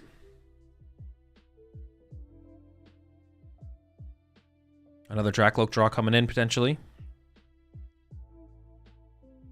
Yes, I mean... Is Tanner ever not getting aggressive here? I feel like Tanner's always attacking with Dragapult here, right? Like... If you go back into Badoo, you just have a way worse board state than Sebastian. I guess you could go into Badoo this turn as Tanner. You do have the rescue board. And then you have boss for next turn. So actually, Tanner going into Badoo this turn wouldn't be terrible, I guess. Slow things down for one more turn. And then next turn, go boss initiate on something on the bench. I guess I could see that being okay here from Tanner. That seems decent. And we do see the Badoo grab. Yeah, especially with the rescue board, so you don't have to give up the energy on the active. You can go rescue board active. Retreat to Badoo. Badoo the Badoo. Consider maybe evolving the Dracloak to the Dragapult, but I think you can get away without doing that. Often do you cut Iono? Never. Yeah, just Badoo for 10. I think I like this play, because KOing their Badoo is just so bad.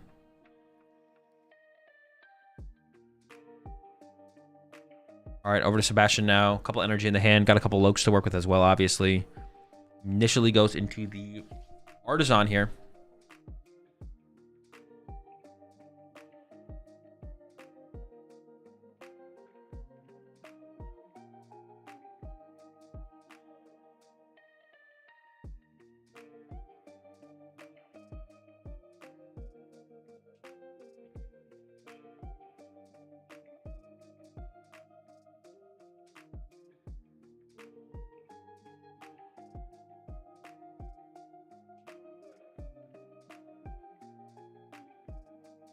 And they're doing some math with these ones here.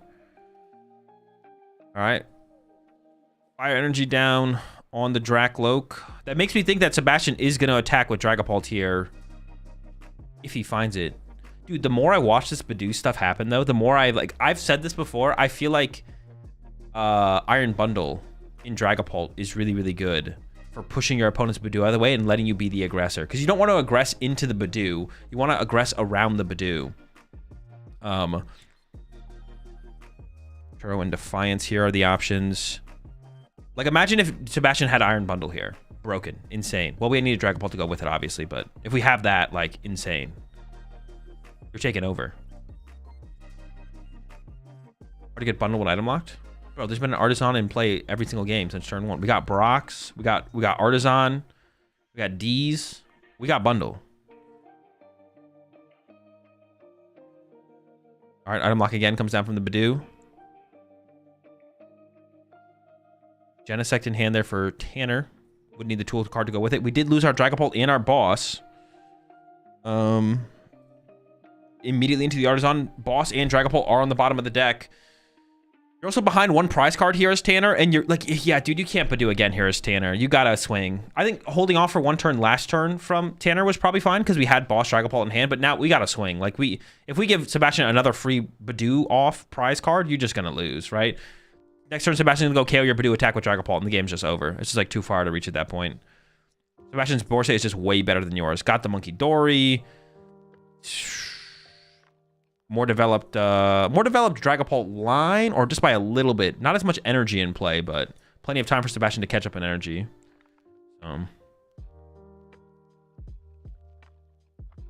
There's a lot of energy in play on Tanner's side. That's the only advantage that Tanner has right here, though, is energy in play. Genesect comes down. You need the Rescue Board for it. But the Rescue Board's on the... Well, maybe there's 2 Rescue Boards in this list because of the Genesect. Also might play Defiance Band, I guess. Fresh 7. No Dragapult. But hey, we got double Lokes to work with. But that means we're not bossing this turn either. Ugh.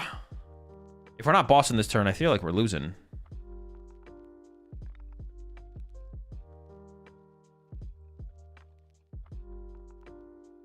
You talk about winning when you received a DPL. What about losing when your opponent got the penalty?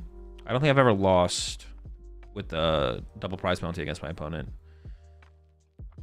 This is over, right? There's just no... I just don't see how you ever win here. I could be wrong. Maybe there... Nah. This feels insurmountable? Insurmountable at this point. You're cooked. All right. Well, I guess the question is, does Sebastian... No, but even if Sebastian doesn't find a Dragapult this turn, as long as you find like an energy attachment for your other Dracloak, like you're still in such a good spot. You could just Badoo again. Like, I think Sebastian could be content with Badooing again. Has a Jack in hand as well, so you can just Jack for the Dragapult. You just want energy at this point, I feel like, as Sebastian. You just want to build up your attachments in play.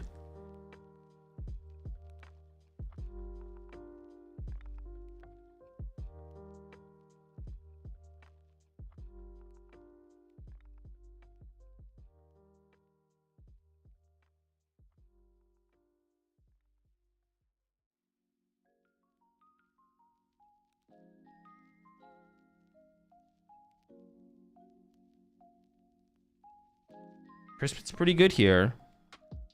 Especially if we're attacking this turn with a Dragapult. For the next turn. Why are you playing Jack instead of Lance if he isn't playing Dusknoir? Yeah, Lance is rotated. Lance is gone. Can I get timed out? If I ever go to timeout you ever again, Devour, you're probably just getting banned, to be honest. I'm not gonna lie. Alright, Badoo down here again. Second Badoo dealt with. Badoo Enjoyers in shambles here. They fall in turn after turn.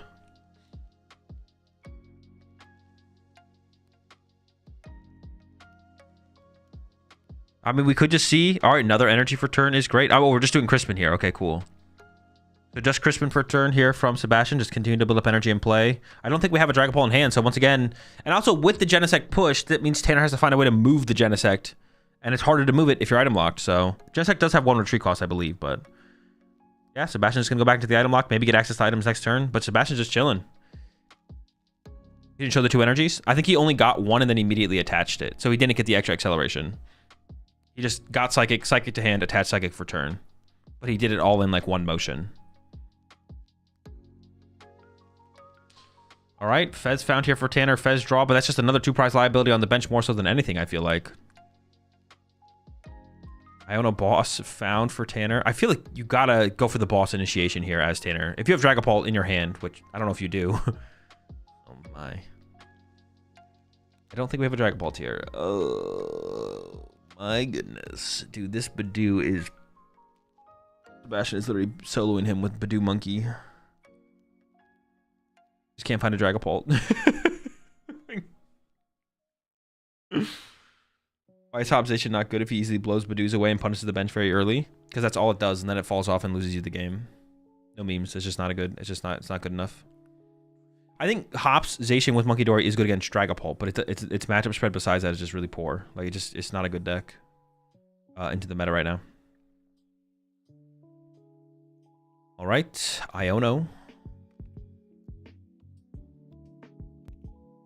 Dude. Oh, we did find it. It was the last card. I was like, dude, still no Dragapult. We did find a Dragapult. The question now is... I mean, you just have to do it, right? Like, it's not a... You gotta swing, dude. The Badoo Monkey Dory on Sebastian's side is literally destroying us. We gotta do something here. And Tanner is getting aggressive. Sebastian making sure what Genesect does.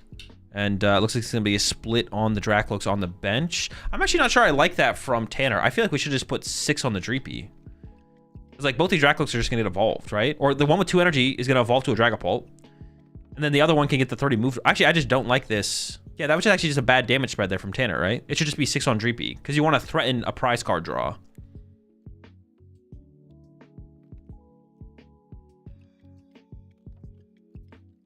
Dragapult in the hand for Sebastian, as well as an Iono. So you could cycle the deck a little bit. Has a Super Rod there as well.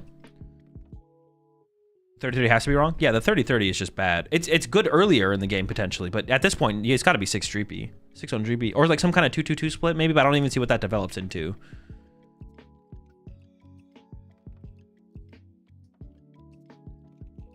But like all this damage gets fully taken care of. Monkey moves 3 off the bench to the other side, and then the active evolves to a Dragapult, which means the 30 damage on the active just doesn't matter. I guess the only argument for doing like this is if Tanner thinks his only win condition is Dragapult doesn't attack this turn. Yeah, okay. The only way this makes sense... Oh, Sebastian also plays Luminous, so Luminous and Dark Energy for Sebastian. I guess the only thing that makes sense here... The only way that makes sense here for Tanner, if Tanner's like, the only way I win this is if Sebastian doesn't find Dragapult. Which, honestly, I don't even think is a terrible take, but it's also not what's going to happen. So, the only way that works is if Sebastian, like, prized all of his Dragapults, which, at that point, you're winning no matter what, so. Does Tower nullify Genesect? No, it's still a tool card, it just loses its effect. Genesect just needs a tool card on it. Sebastian needs a huge DPL here. Honestly, yo, Tanner's just like, bro, please, DPL one more time.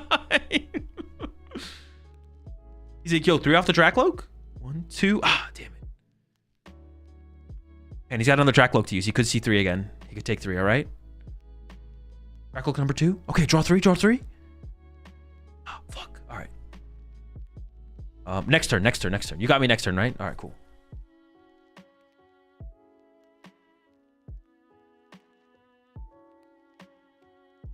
This game might go to overtime.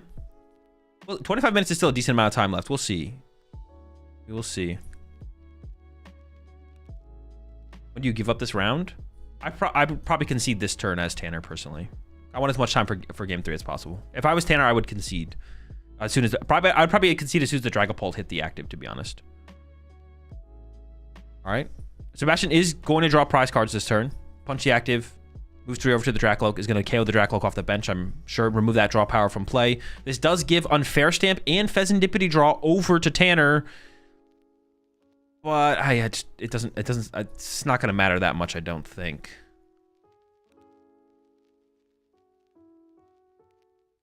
It does give the Pheasantipity draw and Unfair Stamp access to Tanner, but Sebastian's board state is so developed, I don't think that makes that big of a difference. Counter Catcher is also available here for Tanner. I think you need to punch the Dragapult here. I think if you don't punch the Dragapult, you're losing. So the Dragapult has to be punched here, I'm pretty sure. What happens if they tie in top 8? You can't tie in top 8. There is tiebreaker rules in place. If 75 minutes plus 3 gets exhausted, then whoever is ahead on prize card wins. If both players are tied on prize cards, then next prize card wins. Is how Top Cut works.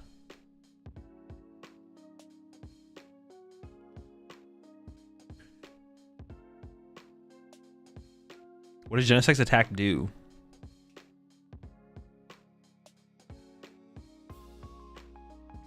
Retry 1. All right. He's moving on. Do you prefer normal Dragon Shield mats or dual mats? I prefer the mats.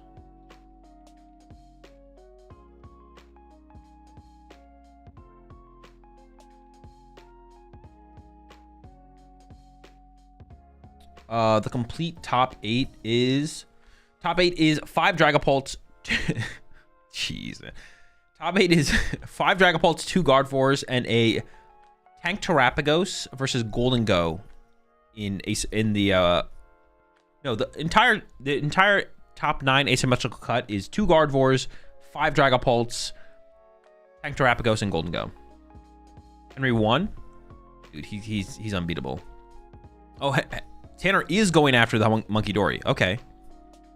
Dude, that's too slow though, right? You have to punch the active here, I feel like. Like this Dragapult from Sebastian is going to get 2 attacks, right? Game's over with 2 attacks. I feel like you had to, like, Unfair Stand plus Punch active Dragapult into, like, Iono plus KO active Dragapult.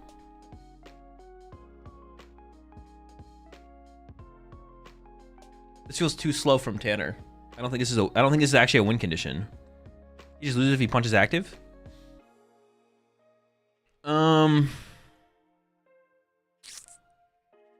Oh, I guess you're... No, because you can evolve the bench Dracloak, right? The bench Dracloak can be evolved to a Dragapult. We'll be fine. Just evolve the thing. No, we'd be fine. Just evolve it. He can set up his own Dory, maybe? No, his Monkey Dory's prized. No, the Dracloak was a Dreepy. It already evolved. Oh, okay, my bad. All right, okay, maybe you do have to kill the Monkey Dory then. Okay, so I guess you just can't win. All right, yeah, my bad, but yeah, I guess you just can't win, right? Not winnable.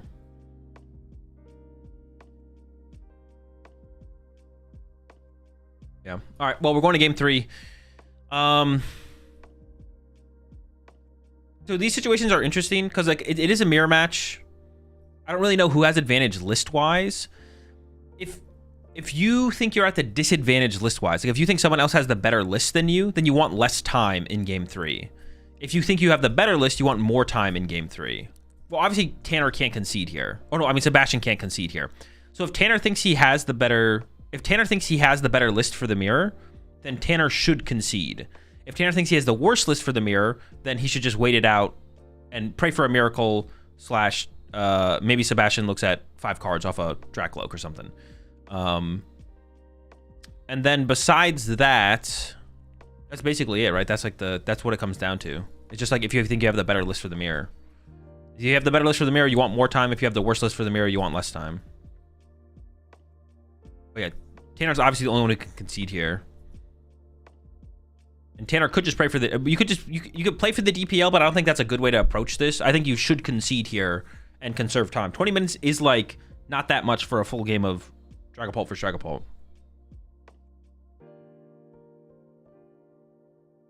Less time means more variance. Exactly. I guess on top of that, if you don't have a... If you can't come to a determination on that...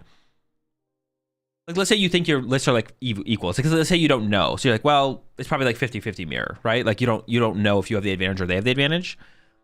Then you should still concede and conserve time because you always want to assume you're the better player. You always want to assume you're the better, more prepared player. So you always want more time anyways. So if you can't even come to a list... Well, unless you think... Yeah. If you think the lists are 50-50. If you think you have a worse list for the mirror, then you want as little time as possible. But if you think you have the better list, or you don't know who has the better list, then you should concede. And go to game 3 with more time. Because you're assuming you have the better list, or you're assuming you're the better player. Alright, Monkey Dory recovered. Artisan. Ooh. Oh, is that just game? Oh, that literally is just game. Or you just lose.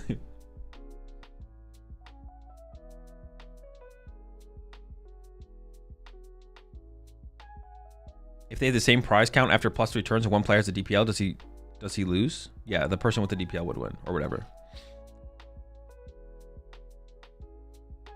What if I mirror into Andrew Hedrick? I know I'm the worst player. I don't know. I guess that's a little bit tough. I guess, like, other things do get involved in that kind of situation. I guess, like, yeah, if you're going up against Andrew Hedrick in the Dragapult mirror, I don't know. Maybe you do just want less time. Even if you think it's like, yeah, you both are playing like it's like a 50. It's a mirror. It's a 50-50 mirror. We don't think there's a list advantage. If we don't think a list advantage exists, maybe you do just want less time. I guess that's like reasonable, to be honest. That's not a terrible take. Like I said, you do want to assume you're the better, more prepared player, but there is like a point of that where you can have a realization where it's like, well, on average, you want to assume that. But once you sit down across from Hedrick, maybe you reanalyze there. I could be okay with that. That's a reasonable take.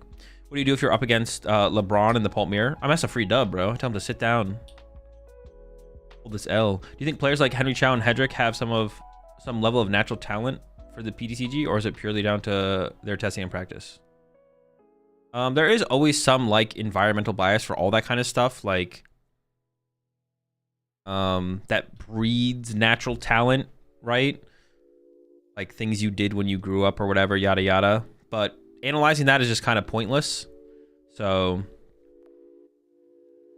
it does just come down to practice and preparation and playing to get better. The ceiling that any person can hit in the Pokemon TCG with quote unquote zero natural talent is super high. Like it's, yeah. I think anyone can be basically as good as Hedrick is in the game. There's very few people, if like anyone, who can't be as good as Hedrick. Like I don't think, even if it's maybe easier for Hedrick to be Hedrick than the average person, you can still become as good as Hedrick.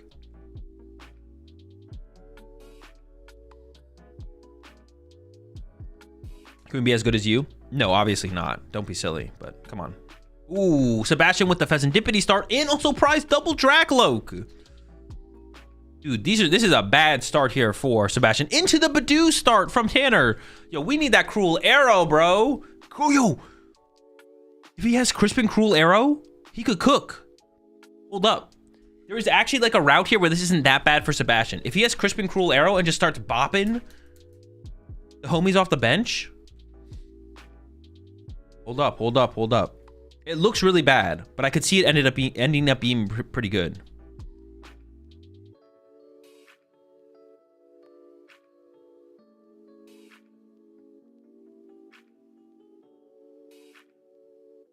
Cope? That is not Cope. Turn 2 Cruel Arrow is super devastating in the slow pult, no Dust nor Mirror, or Showdown matchup, whatever. You think IQ plays a big role in any TCG? Not to the point where it's worth thinking about. It's just like not worth like trying to answer the question or even think about. All right, the Dreeps are in, the Badoo is in, the energy attachment is in. Should that Bravery Charm be on the Dreepy with the energy? Wait, I don't even know if these players play Rare Candy, to be honest. No, Crispy. No. Dude, the Crispy would have been so sick. Ah.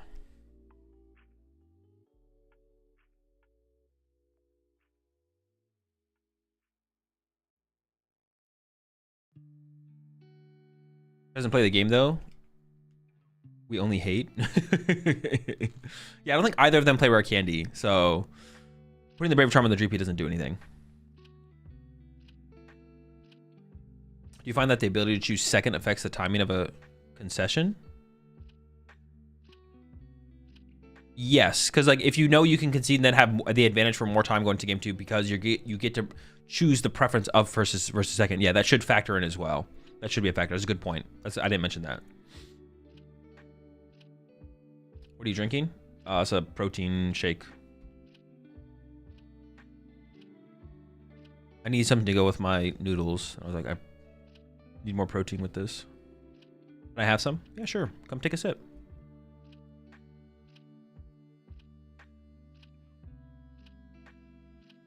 Played 4 Terrapagos decks yesterday. An attorney and won a match by Crystal Cool Airing 4 times in a row.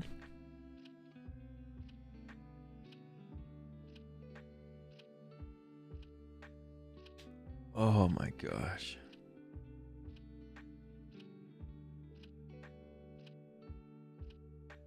Why is Thorns Paul not popular anymore? Because it's not the best way to play Dragapult. It's maybe the worst way to play Dragapult is Thorns Paul.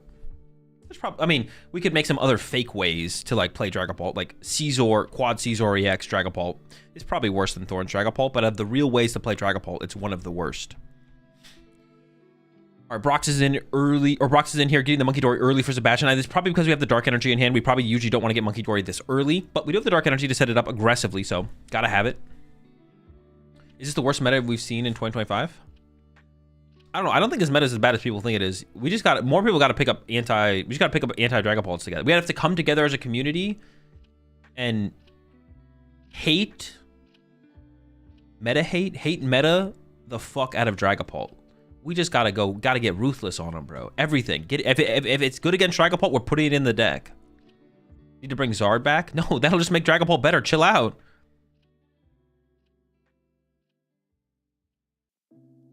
I remember when we tried that with Mew VMAX. Bro, it worked. What do you mean, bro? Towards the end of Mew VMAX's life? Wait, towards the end of it. When did Mew VMAX rotate?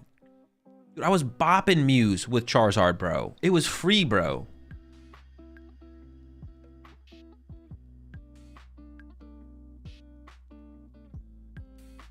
What is this hardest counter that's actually fun to play? I'm actually not sure. Why do we set Monkey and then not use it? You don't want to move the damage off the active yet. In this situation, it's fine for Sebastian to preserve the damage, I think. It just depends on the situation. I think it's fine to preserve the damage. This turn set, we will see Sebastian. Oh, here comes the Iono for Sebastian. Looking for those Dracloaks. They're going to be hard to find, though. There's 2 prize. This turn, we will see Sebastian move the 10 damage off his Badoo to the Dracloak on the bench. 2 Rapska for all players. Hey, I'm down. I'm in. If you're in, I'm in. Is it Hop Station time? Could be. It could be.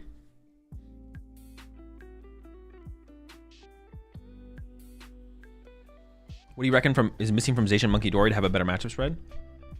I mean, nothing. It's just the deck is the deck, and it doesn't have a good, like, a lot of times there's nothing to fix. Like, decks have their caps. The Zacian Monkey Dory deck is like meta dependent. Like, the meta is just not great for it.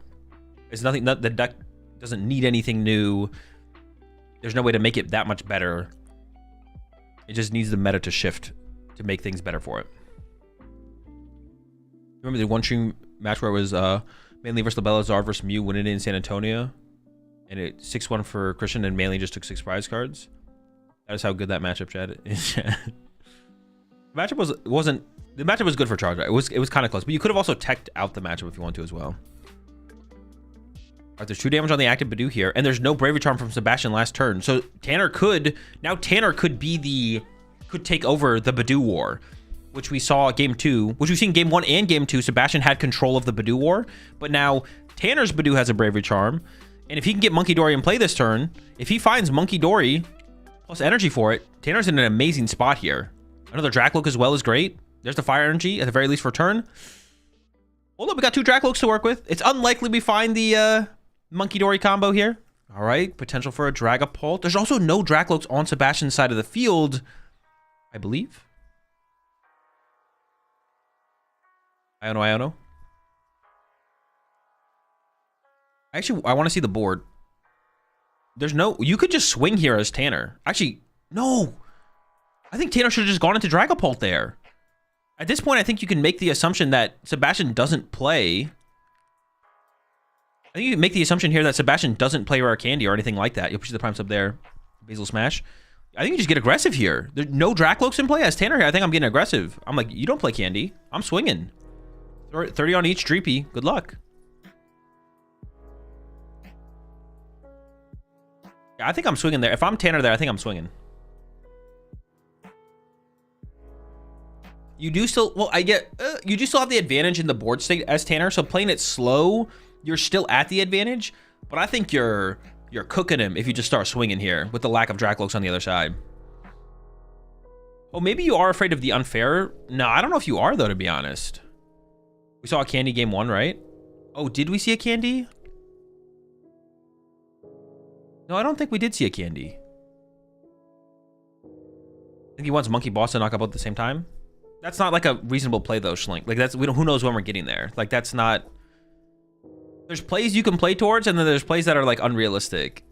Well, and we're assuming that I'm saying this based on Tanner's hand. If Tanner had like Boss Monkey Dory or Boss Energy in hand, I'm down with that. But Tanner has none of those pieces. He doesn't have Monkey Dory, Energy, or Boss. You can't sit here for forever. Like, Sebastian will find Dracloaks eventually. All right, there's the Bedingus Punch. I think that's a great play. We got to be realistic in what we're going to find before our opponent does stuff. Okay. Monkey in the house. Energy for it. Another Dracloak is good. We have Iono in the hand here for Tanner, but we definitely don't want Iono. Ooh, get rid of that guy.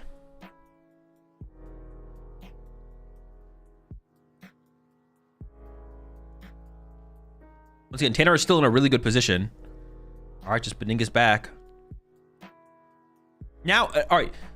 This is one of those weird things in the Pokemon TCG. This applies really heavily in Hearthstone. Like, once you commit down a line in Hearthstone, it's correct to maintain the line. Or whenever I used to watch Hearthstone and play Hearthstone, that's how it always felt. And whenever I like watched better players play, that's what they always like kind of talked about.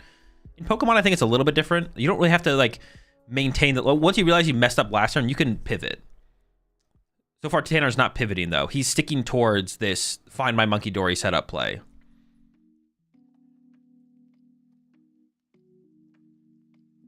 Artisan versus EXP share. Boss. The boss is big. Now do we initiate here as Tanner? You can boss KO a Dreepy, but you can't KO both Dreepies. Why did Sebastian move the damage? I think he wants his Badoo to die so he can draw with Pheasantipity. I think, yeah, he's just like, please kill my Badoo. And let's see if Tanner recognizes that and then does not kill the Badoo. And hopefully doesn't kill the Badoo. We have the boss here as Tanner. Tanner could actually go bring up Pheasantipity, punch Fez with boss. Oh, that's the play. You bring up Fez and punch it for 2 hundo, spread 3 to each Dreepy, right? Don't draw a prize card. You also know that Sebastian has Unfair Stamp in hand. You know Sebastian's living off like Unfair Fez here. Well, I mean, maybe he has an Ultra Ball in hand he could play. Oh, we have the Genesect here though for Tanner. Does Tanner have a tool card for this? We got the Defiance Band in hand maybe? Yeah, Monkey 3/3 Dreeps. Nah. I think punch Fez. I think getting that extra damage on the Fez ahead of time like that is just crazy.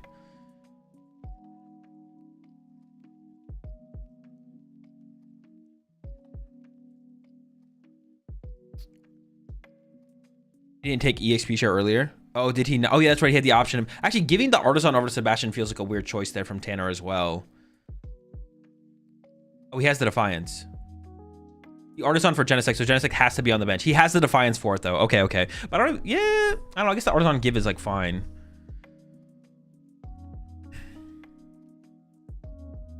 Yeah, he has the Defiance for it. There's the Evolve. We did set up Genesect here to take away the possibility of the Unfair Stamp, so this makes me think that Tanner is going to Gust KO the Monkey Dory or the Dreepy. Oh. Boss, I feel like Boss Punch Fez there is just so good from Tanner. I don't mind I don't actually like this play at all from Tanner. Why are we giving Artisan over to Sebastian? You can take the Artisan. Why are we putting it in play to get Genesect to then not use Genesect? I don't like this play at all from Tanner. I think that was actually a pretty bad play. We're giving Artisan over to Sebastian. If we're going to continue item locking, that's fine. Just don't give Sebastian Artisan. We don't need to rush this Genesect into play. If we're item locking, we can't get Unfair Stamped. But Boss Punch Fez was just too juicy there. That was that was the play for sure, I think.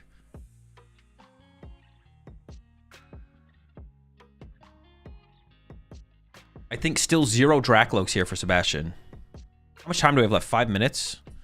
At this point, maybe Tanner, as long as Tanner can find a Luminous Energy, he might just win this game by Badoo Monkey Dory. At this point, maybe you can just maintain this as Tanner, to be honest. Now that we're here, to be honest, as Tanner, I feel like you just sit here. As long as you can find a Luminous Energy for your Monkey Dory, I think you can just chill and just win with Badoo Monkey Dory, to be honest. I think we've made it to the point where that is the win condition. Or that's probably the way to approach it for the rest of the game. I did like the aggressive options that Tanner had available to him earlier in the game, but now that we're at this point, I think we can take our time and just win with Badoo. Unless Tanner does draw into like some kind of KO double Dreepy play. That's pretty cool. So you could go for that, yeah. I mean, there's a boss. I think we already had a boss in hand, though, here from Tanner. Dracloak number 2. Tanner doesn't even tap his Dracloaks or put a coin on them. He's just like, number 1, number 2, number 3. No Luminous for the Monkey Dory yet. Lamordion Pult, does he play 2? I think he plays 4. He plays 3 to 4 Luminous. So can you raid someone after this stream? Yeah, I'll raid someone. Don't worry, Forrest. I got you. I got you and your dog. Is Henry playing Guardy? Henry is playing Guardy. All right, Tanner's chilling. Tanner's like, nah, I'll chill. He'll find the Luminous eventually, right? But yeah, the Artisan was a really bad play from Tanner. If you weren't going to initiate by starting to attack. But it's fine. We're here now. Into the Orvin from Sebastian. Going for the Defiance Band and something. Still no Dracloaks for... I mean, Sebastian's still looking for his first Dracloak, bro. Oh my gosh. Why don't people play Clefairy and Pult for the mirror? It's too hard to... Chrisman's not like a very consistent card to take advantage of. It's just too hard to set up. Where's Sebastian's Lokes? He prized 2 Dracloak. I mean, he still has 2 in there, but he prized 2. Oh! Yo, he's swinging like that? Yo, I didn't know Badoo had it like that. But Sebastian's about to hit for 40. He's about to get this prize card here. Dude, we've heard of Beef Dew. Now get ready for... whatever this is. You got Beef... you got Badoo, you got Beef Dew, you got... Buff Dew? There's Beef Dew and Buff Dew. Now get ready for Buff Dew. Dude, honestly, with all this Badoo stuff going on, this would make a great... this would make for a great, like, short of, like, what would you name it? It'd be like, we're into the Lokes here for Tanner. Oh, there's the Luminous. Finally finds the Luminous.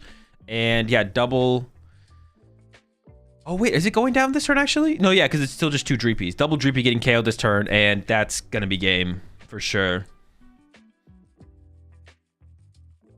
Nope.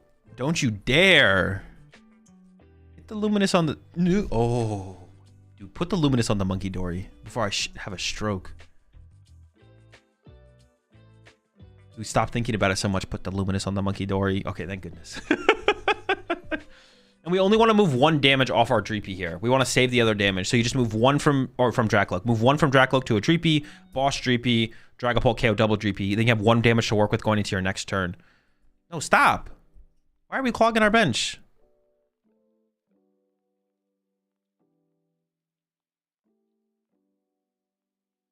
Is Tanner going to KO the Pheasantipity instead? I mean, I don't hate the Pheasantipity KO, but KOing double Dreepy is just better, right? Am I wrong? I guess. Why are we not just going after our double Dreepy? We don't have to play our Halucha. We just monkeyed. Yeah. Also, the Halucha. Oh, wait, did we just win? No, we go down to 1 prize card. Okay. I mean. All right. I mean, this is fine. I mean, you're so far ahead. I guess, like, is there a wrong play when you're this far ahead? Going down to 1 prize card. Sebastian has a Dreepy. This doesn't play around Rare Candy, though. My only problem with this play is if Sebastian plays Rare Candy, you could lose. Yeah, that's my only problem with this play. My only problem with this play is, like, what if Sebastian plays a Rare Candy?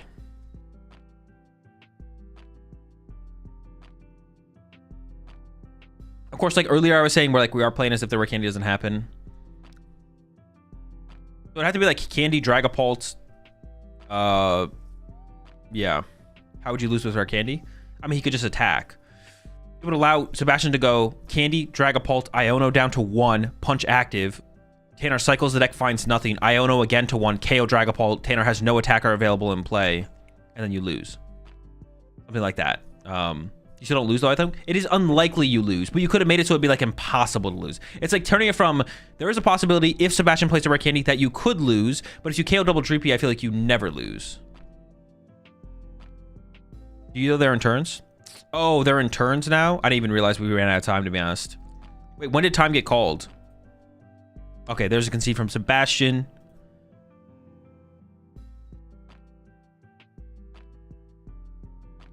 So Sebastian was turn 0. Okay. So it was probably impossible. Okay, okay. That's fine. They don't play bear? They do play bear, yeah. They do have bear.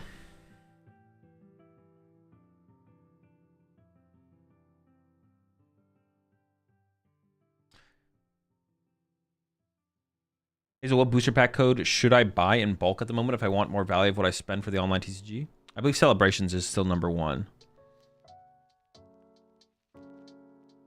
Yeah, Celebrations. Have I tried Garchomp EX in the new set? I have not, no.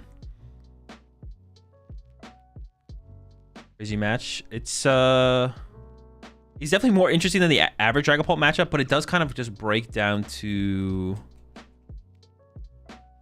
Badoo, dude, the Badoo wars at the beginning of the game are so important. Like, it's just who gets first Monkey Dory online. Yeah, it's like who gets first Monkey Dory online.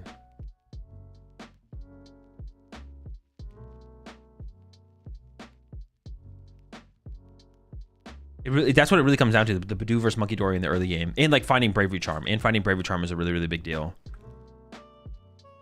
And then after that, yeah, if you gain that initial lead, it's like hard to come back. Have you read Ian Robb's tweet? I did read Ian's tweet. I don't think the game is as bad as Ian is making it out to be. I think we just need to see some adjustment, man. I think we just need to let the meta potentially adjust. We'll see. Maybe I'm wrong. Maybe Dragapult Badoo is so broken, it doesn't matter what you play or how you try and tech against it. You're gonna lose. That's possible. That's possible. But we'll see. I think it's always yeah. I think we just see how the meta changes. See how the meta adjusts. We saw Dragapult basically be a non-factor in Champions League in the first tournament of the year, and then all of a sudden, Dragapult is the biggest factor. Dragapult is the biggest factor. Then from there, let's be like, okay, now we know Dragapult is the factor to deal with. First it was Walls at Champions League. Now it's Dragapult post Champions League here at Atlanta. So moving past Atlanta, how do we deal with Dragapult? That's gonna be the question, right? Gotta get some stuff in there. Gotta play some hate decks. Gotta play some hate techs. Yo, get your picnic baskets ready. All right, chat, get your picnic baskets ready. No memes. Put the basket in the deck box.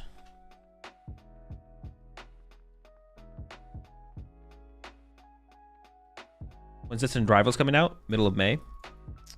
End of May. End of May. Maybe middle of May. I think it's end.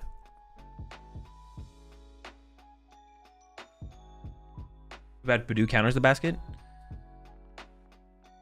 You don't honestly think that's how that situation is going to line up, do you? If you are attacking with Badoo while I am punching your Badoo, if you Badoo me 6 times in a row so I can't play my picnic basket, I still win the game.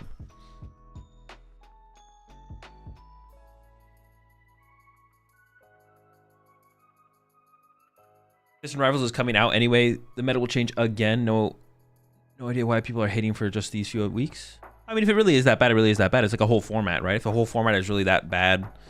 And it isn't just this format either, to be honest, Card Factory. It was also, like last format, the best deck was Dragapult Badoo. Whether it be with Dusknoir or without Dusknoir. 2 formats in a row. Clearly the BDIF that is very hard to counter. Has been one deck. So yeah. Also, I mean, neither of these builds of Dragapult had Dusknoir. We get the Psyduck. The Psyduck comes out, but the Psyduck's not stopping these builds of Dragapult. You know what I'm saying? So we'll see. To kind of play devil's advocate here more so than anything. I'm not saying that's what I believe.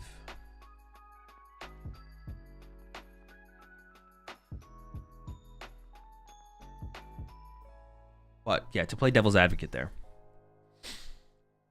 Last format was way better than this. But this format's just begun. This format's just begun. I feel like we're overreacting a little bit. Let things play out for like another major or two, and then let's circle back. We got a major next week. Do we have a major next week? Yeah, we got Monterey next week. Got a major the week after that. As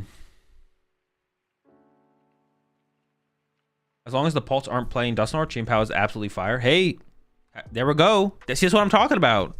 See, I like Phantom in chat. That's what I want to hear more of. No, Dusknoir, bro. Let's get the Chien-Pao back in there.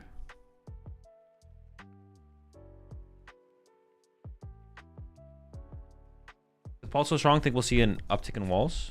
Maybe. Anything's possible. It just depends on how the community reacts, what people choose to use to counter it. And I think this has actually been kind of one of the ways that unfortunately, this has been one of the ways that the community at large has reacted to really good decks. Maybe I'm wrong. Maybe I'm overthinking this, but it feels like they just don't try to counter anything, and people just play the deck they like, which isn't like a bad thing, but it makes it really hard. Like, it feels like decks don't get hated out of the format as much as they used to. Maybe it is just maybe I'm overthinking it. Maybe these decks are that much better than they have been in the past, but it feels like decks don't get hated out of the format like they used to. I don't know. Why do you think Terror Box fell off? I mean, the deck honestly maybe just isn't as good as everyone thought it was, including myself. I mean, the time I put in with the deck was very little. I didn't really put too much time in with the deck, but the deck might honestly just not be that good. It's possible. We also did see the meta adjust a little bit as well, like tanky Terrapagos, tank Terrapagos.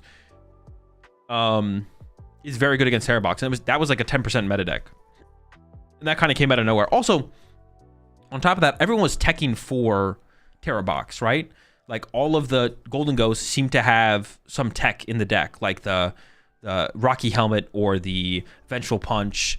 I don't know if Dragapult was overly teching for Terra Box or if they were just comfortable in the matchup. Or I guess the evolution we maybe saw a little bit from Champions League was Hawlucha, right? I don't know how much Hawlucha was being played at Champions League. So the meta got a lot more hostile towards Terra Box when you compare it to something like Champions League, because going to Champions League, the Terra Box deck was basically an unknown factor. But post that, obviously it's known, and because it's known and as touted as one of like the top decks and stuff, we start to see the hate come out for it, right? The Hawluchas, the Vengeful Punches, the Rocky Helmets. Tank Terrapagos is a bad matchup. So yeah, those are like the factors, right? It's not like necessarily a bad deck, but it's like, yeah, all these things are pretty good against it. So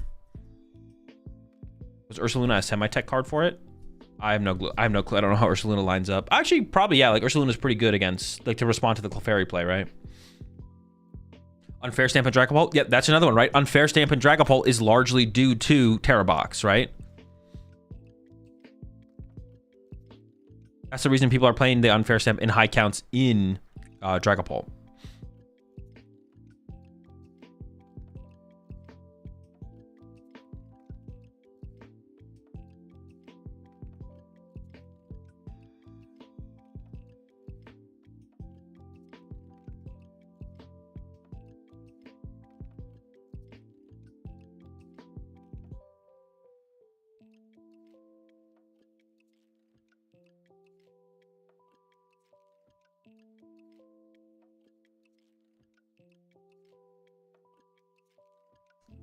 What does exclamation point majors mean? It's a command you can use in the chat to get a response. Anything with an exclamation point in my title is a command.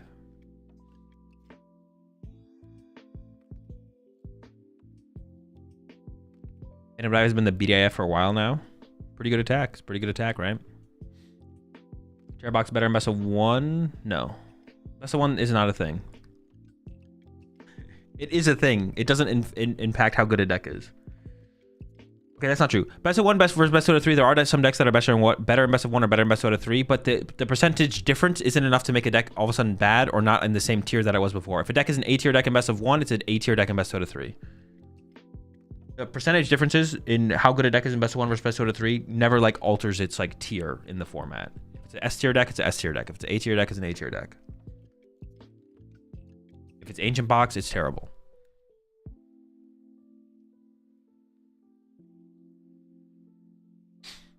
All right, so here's our top cut. So Keaton beat Bodhi. So Tank Terrapagos is up against Dragapult right now. And that's the only match we're missing. Tanner beat Sebastian. So we had Dragapult, no Dusknoir beating Dragapult, no Dusknoir. Henry beat Orlando. So we had Guardy versus Guardy. So Henry Chow with Zoroark Guardy beats Gardevoir with who knows what else. And then we had Karis beat Aban. Well, actually, they might be showing Hedrick Keaton on stream next. No, it says top 4 up next. Unlucky. And then we have Karis versus Aban, which is Dragapult losing to Dragapult? I think it's Dragapult versus Dragapult, right? Yeah. So Dragapult, Guardy, Zoroark, Dragapult, and then Dragapult or Tank Terrapagos. Moving on. So potentially 3 Pults and a Gardevoir. 2 top 4 then? Maybe. They might not show us both top 4 matches. It's possible it's only 1 top 4 match, which would be unlucky, but sometimes unlucky, you know. All right, chat, I'm going to be right back. Wait, did I do the payout for the prediction already? I think I did, right? No, I didn't? Dude, how do I forget this? Who won? Wait, I thought I did do it. Am I trolling?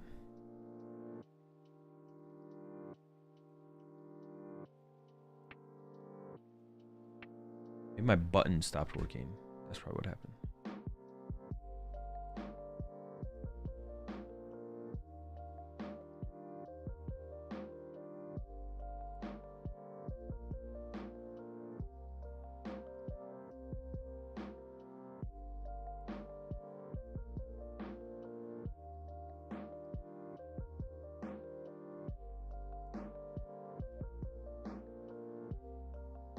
Dude, what the heck? Why is my thing not working?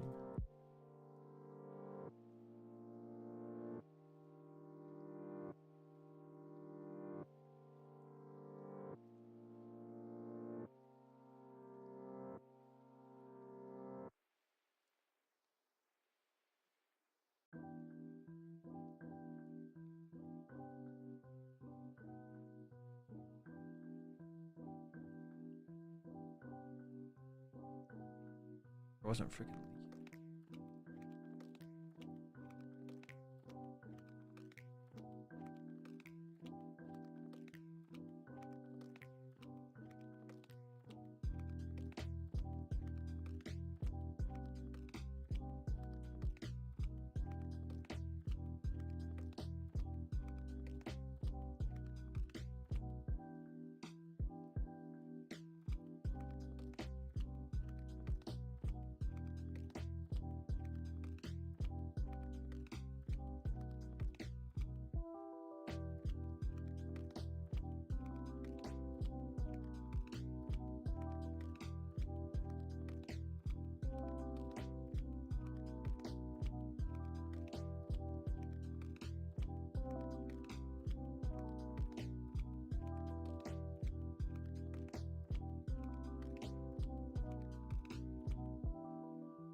All right, I got it.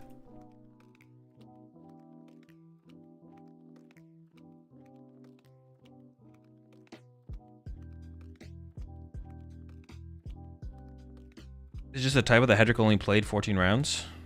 No. Because Hedrick played... No, because he played 13 rounds of Swiss and then top 8, which is the 14th round.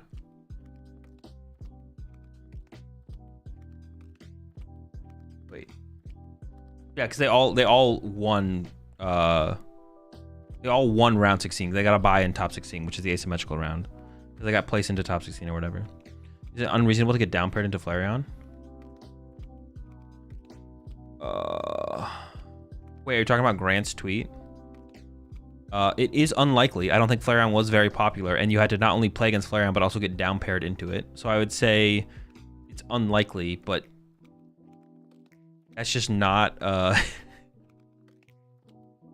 It is unlikely, but everyone has the same amount of unlikeliness across, you know, 3 to 4 major tournaments, whatever. Grant's never lucky. Grant yapping again. It sounds like it. I'm gonna go find his tweet.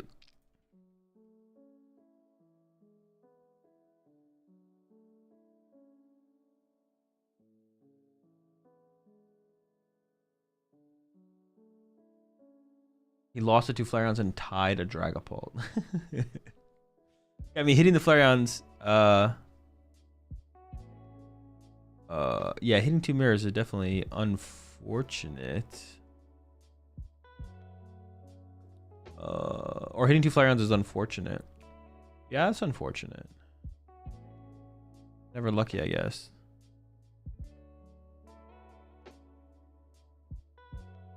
But he even said he made a mistake. He should have scooped game 1 in round 12 faster than he would have made top cut.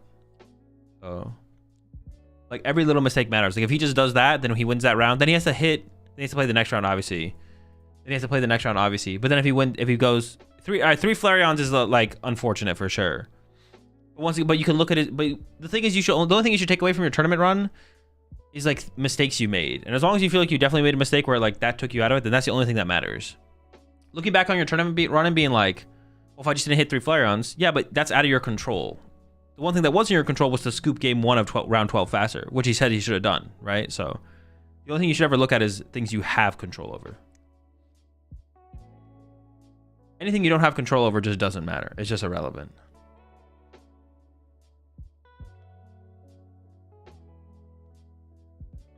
Is he playing Golden Go? Yeah, he's playing Golden Go Pulp. I'm not saying Grant is specifically complaining about that, but I'm just saying in general for anyone in chat.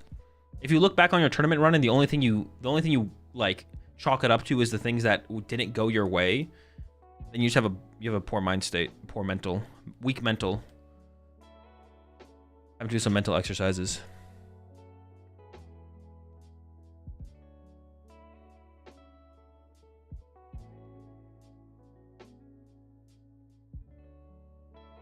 All right, here we go. Top 4. Hopefully the first of 2 top 4 matches. Predictions? I got you. We can do the predictions.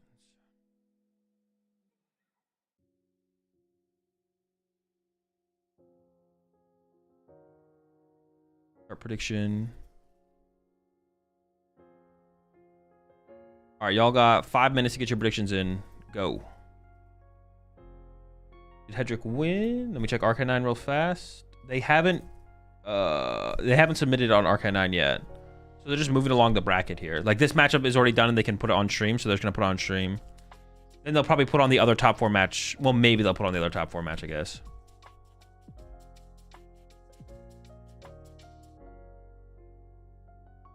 Isn't stuff out of your control relevant because it directly affects your results and run as a whole? Just asking as devil's advocate here. No, it's not relevant because you can't do anything about it. The only thing that matters is things in your control. Why would you worry about stuff you can't control?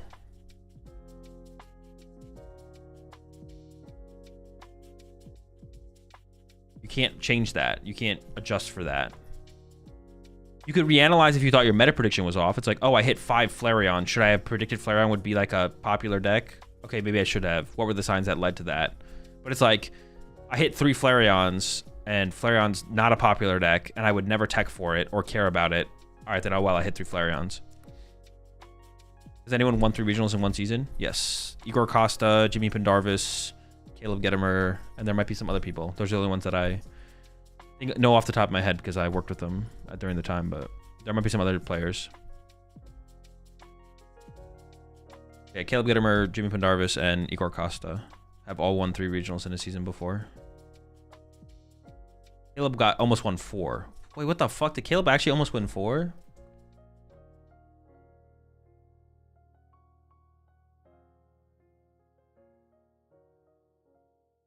I'm gonna fact check that. Did he get 2 firsts in a second or 3 firsts in a second? Bro, somebody needs to check his PC. What the fuck? Yeah, he won 3. God damn, chill.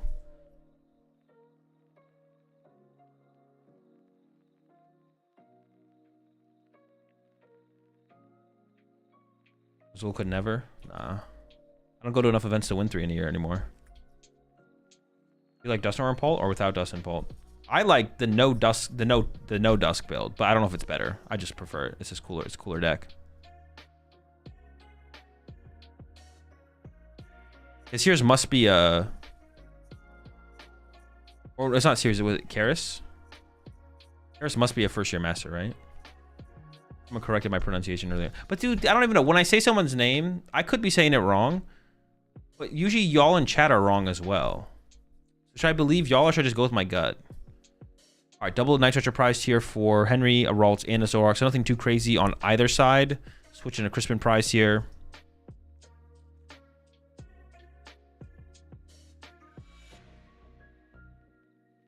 Is it Karis or Sirius? Sirius? Karis?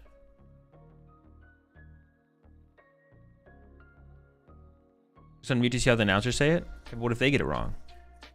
So what do you consider an overtime win for bets? If they go past the 3 turns and then the win has to be decided by something past turn 3. Pronouncing it correct? Sirius or Karis? Number 1 and number 2. Karis is number 1. Sirius is number 2.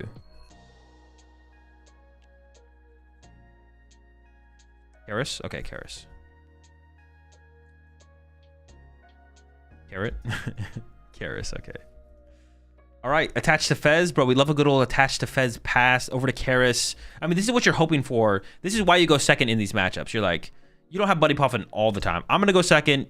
I'm going to Badoo you. You're not going to have Buddy Poffin. I'm going to take over the game. And that's what we're seeing here from Karis. I see, I think a Monkey Dory in the hand here from Karis. Say Jones. Honestly, that's a good call. Vessel coming in here, getting rid of the counter catcher.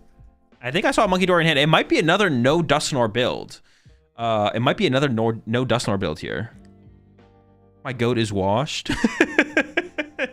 Yeah, why did he train harder to open like better Pokemon? Like, it's so weird. Henry must be slacking in his training.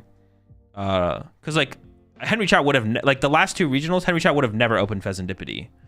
For sure. Like, he would have never opened the Pheasantipity at any of the prior regionals he's been. He must be slacking. Not my goat anymore. It's the same 60 as Sebastian? Okay, okay, interesting. Why did he mull his hand? Old Henry woulda. That's what I'm saying.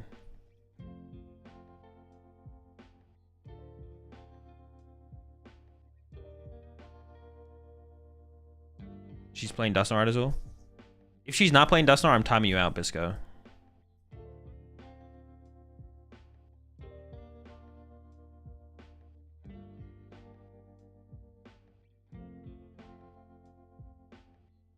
What do you think? Which deck will win the championship? At this point, Harris, Chow, Tanner, Hedrick. At this point, I put my money on Hedrick. If Hedrick loses in top 8, then I'm all in on Chow. All right, there's the Badoo. Energy down to the Dreepy. Monkey Dory also being established. Zarua top deck here from Henry. I'm sure Henry's not too mad about that, but it's probably not super happy with the rest of the hand. There's a Jack and a Turtle, but obviously that's not that great. You could retreat into the Zarua and hit for 20 to the active, but then that potentially gets the Monkey Dory back to the other side. You might just actually attach to the Pheasantipity. The Jack here can get a Zork for next turn, though, so we have draw power going into the next turn, possibly. You could also get a Curly to put that in hand to combo with a Ralt if you can find that on the next turn for the turn after that. Hasn't done any prize checking yet, so we'll see the prize checking going down now. But yeah, honestly, do you just attach to Pheasantipity and start? I think you do, right? Dude, honestly, the #1 weakness for this slow Pult deck is literally Cruel Arrow. If Henry just... Wait, Henry should 100% attach active here. If we get turn 3 Cruel Arrow, we're cooking. Like, just spawn trap the Dracloaks, bro. They bench, evolve, dead, dead, dead, dead. It's actually insane. The #1 weakness for this deck is literally Cruel Arrow. Turn 2, Crispin to your Pheasantipity, start sniping the squad. They're cooked.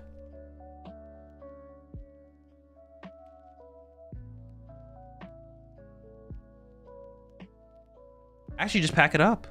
We solved the meta. Congratulations, chat. We did it. That's why Baby Vault is good. Be alright. Baby Vault be alright. And they said Pult was broken. They forgot about Cruel Arrow. Wait, actually, Henry unwashed, bro. He just literally is doing... He's just playing this matchup optimally. Just turn 3 Cruel Arrow is the optimal play in this matchup. Unwashed. Unwashed. He's back. Let's go.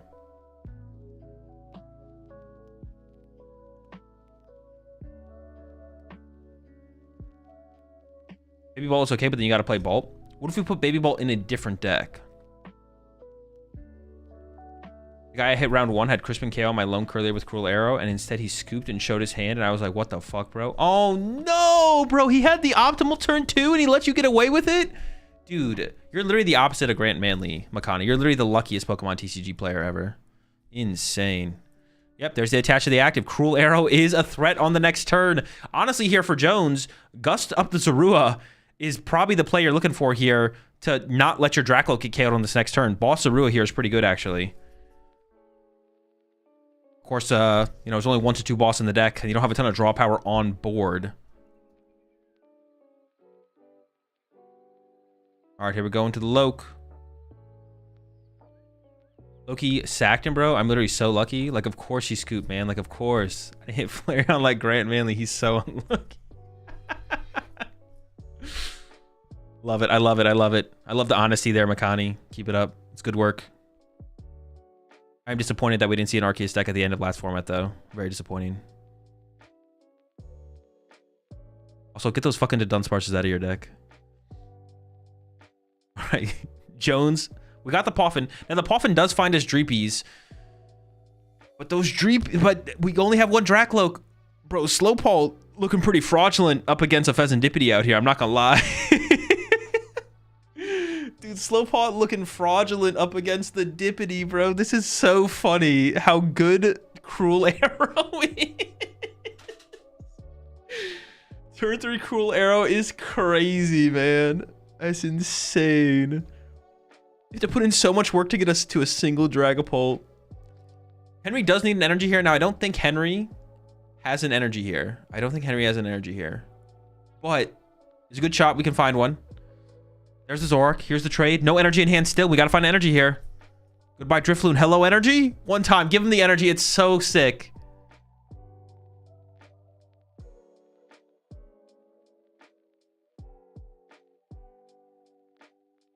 Please. No. No, dude. It could have been so sick. Brother, chill. I got sacked like Grant Manley. Literally so unlucky. I even hit a Flareon. But I beat it because I'm him. You're just different, man. You're just different, Makani. No, don't give up on the Fez, right? I don't know. I kind of like sitting the Fez in the active and forcing the... I mean, there's probably going to be a Dragapult on the next turn. I take it back. There's probably going to be a Dragapult coming out next turn. It's probably correct to save the Fez. No, that's so sad, bro. That is so sad. Oh... No Ralt setup. I mean, Jones has some options here. Jones doesn't even need to be aggressive this turn. Jones could chill. We do see the Dragapult found here. There was also a Jack in hand. Has the Psychic Energy. I mean, I think I would just start swinging at Dragapult here, personally. I'm curious to see the route she takes. But with 0 Ralts on the bench, I think I'm swinging, personally. Now, for me, personally, I'm attacking. I think you should take advantage of this well, just kind of terrible hand. Ooh, and even has the Gust on the Fez to remove it from play. Although, honestly, hear me out. What about Boss Zoroark here? How are we feeling? How are we feeling about that? This is still pretty good. I'm not saying this is bad. How do we feel about Boss Zoroark? I don't hate it. I kind of like it. I think we should put 6 on Zoroark here as well. Went with a 4-2 split. Why are we putting 2 on this Screamtail? I'm a little bit lost on the Screamtail damage here. I think we just put 6 on... Because right now, Henry can go Night Stretch or Fez. So I almost just like bringing up the Zoroark, punching that. It's got the 2 retreat cost. And then just punch. Because you can go Night Stretcher for Fez to draw cards again. Not that we want to do it, but... 10 from Lucha plus Pulse. Yeah, but we know the Screamtail is getting pushed active here, right? Like, Henry's never pushing Zoroark here. You're always pushing Screamtail. I don't know. It feels weird. Feels a little weird. I feel like just putting it all on the... I feel like bossing Zoroark was the better play to begin with, to be honest. And we do see the Fez gets recovered here. Super Rod into Night Stretcher. Or, excuse me, Super Rod into Nest Ball. Fezendipity's back in play. It's back online. We get to draw cards with it. It's back. It's back. Definitely an argument to just Badoo for another turn as well, I think, from Jones. I don't like getting aggressive. Like I said, if I was in Jones's position, I'd probably get aggressive. If I had more experience in this matchup, maybe I would want to try and play it a little bit slower, but... All right, here comes the Fez for 3. Research Iono, Kirlia. Got that secret box in hand. Now that we have these supporter options... I guess we still have to play the secret box here, right? We need to get some Ralts. We need to get that Buddy Poffin. I guess there's an argument to not get Artisan here, because then you give the Artisan over to Jones. But Jones is already so set up at this point, you probably favor just having Artisan for yourself. Artisan is also super powerful for Gardevoir as the game progresses.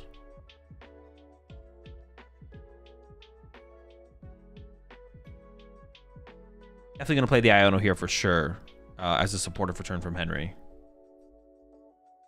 Also, just a ton of 2-prize liabilities in play for Henry as well, right? Now you get the Fez is back in play. That's a 2-prize liability. The Zoroark's already in play. That's a 2-prize liability. But Jones is ahead on the prize exchange and will probably stay ahead on the prize exchange here for the whole game.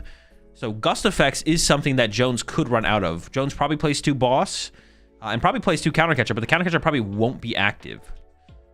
Oh my gosh. I'm going to time you out. Oh, shoot. Let me refresh this page. I'm going to go ahead and time you out there, DeBoy. I'm going to let you think about what you just said. I'll give you 30 minutes. That should be enough time.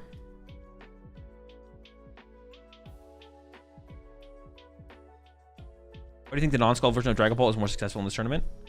I'm going to go ahead and guess that it's favored in the mirror. That's going to be my assumption, is that you're favored up against the Dragapult build, and that's going to be the main draw to wanting to play the non-Dragapult build. I'm saying that with 0 experience in the matchup, so I could be wrong, but that is my guess. All right, we're into the Vessel here from Henry. We got Artisan and Rescue Board as well. We might even see the Rescue Board just come down aggressively onto the Zoroark.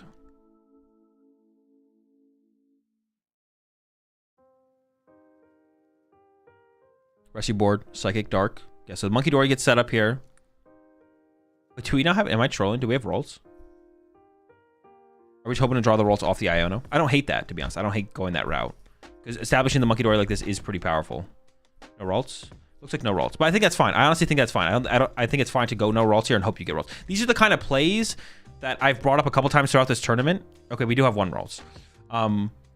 We do want a second rolls because otherwise we do just lose to a Lucha. Like a Lucha can just get the rolls off the bench.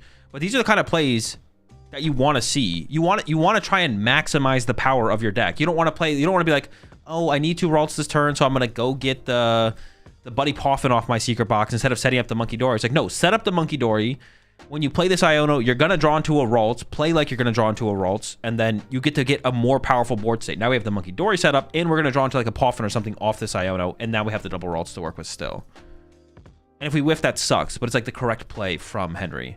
But we've seen so many players this tournament go for the guarantee, but then you're minimizing the power potential of your deck. You want to maximize the power potential of your deck. And to do that, to maximize the power potential of your deck, you have to play like you're going to draw into certain things or see certain things. So I love this play here from Henry. Get the Monkey Dory online. That's a powerful card to get set up. We're going to draw Ralts off this. Even if we had 0 Ralts, we're going to get Ralts off of our Iono. I think we still have Draw with Zoroark available as well. Like we're going to see a Ralts. So let's get the Monkey Dory set up alongside that. It's harder to set up Monkey Dory than it is to draw into a Ralts. And we still have Zoroark to draw with. Holy, we're cooking.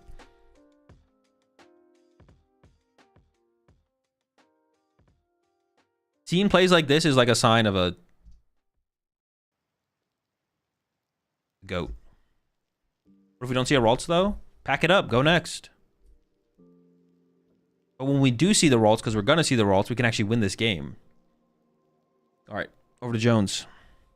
Is it just me or does Jones have more than 5 cards in hand? All right, into the Artisan.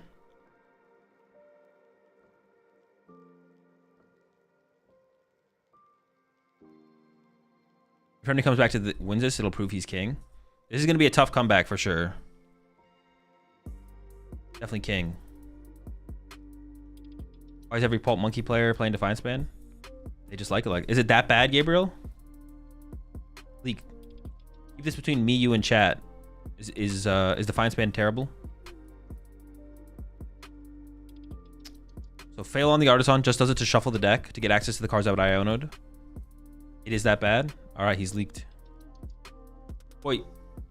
Defiance Band is terrible? Dude, all right, the Fernandez have spoken, bro. I'm convinced. All right, we got the rescue board, so we can move our Monkey Dory. Ooh, can we get access to the Dark Energy here? We have Ultra Ball in hand as well, so Ultra Ball can find us another Dracloak to also work with.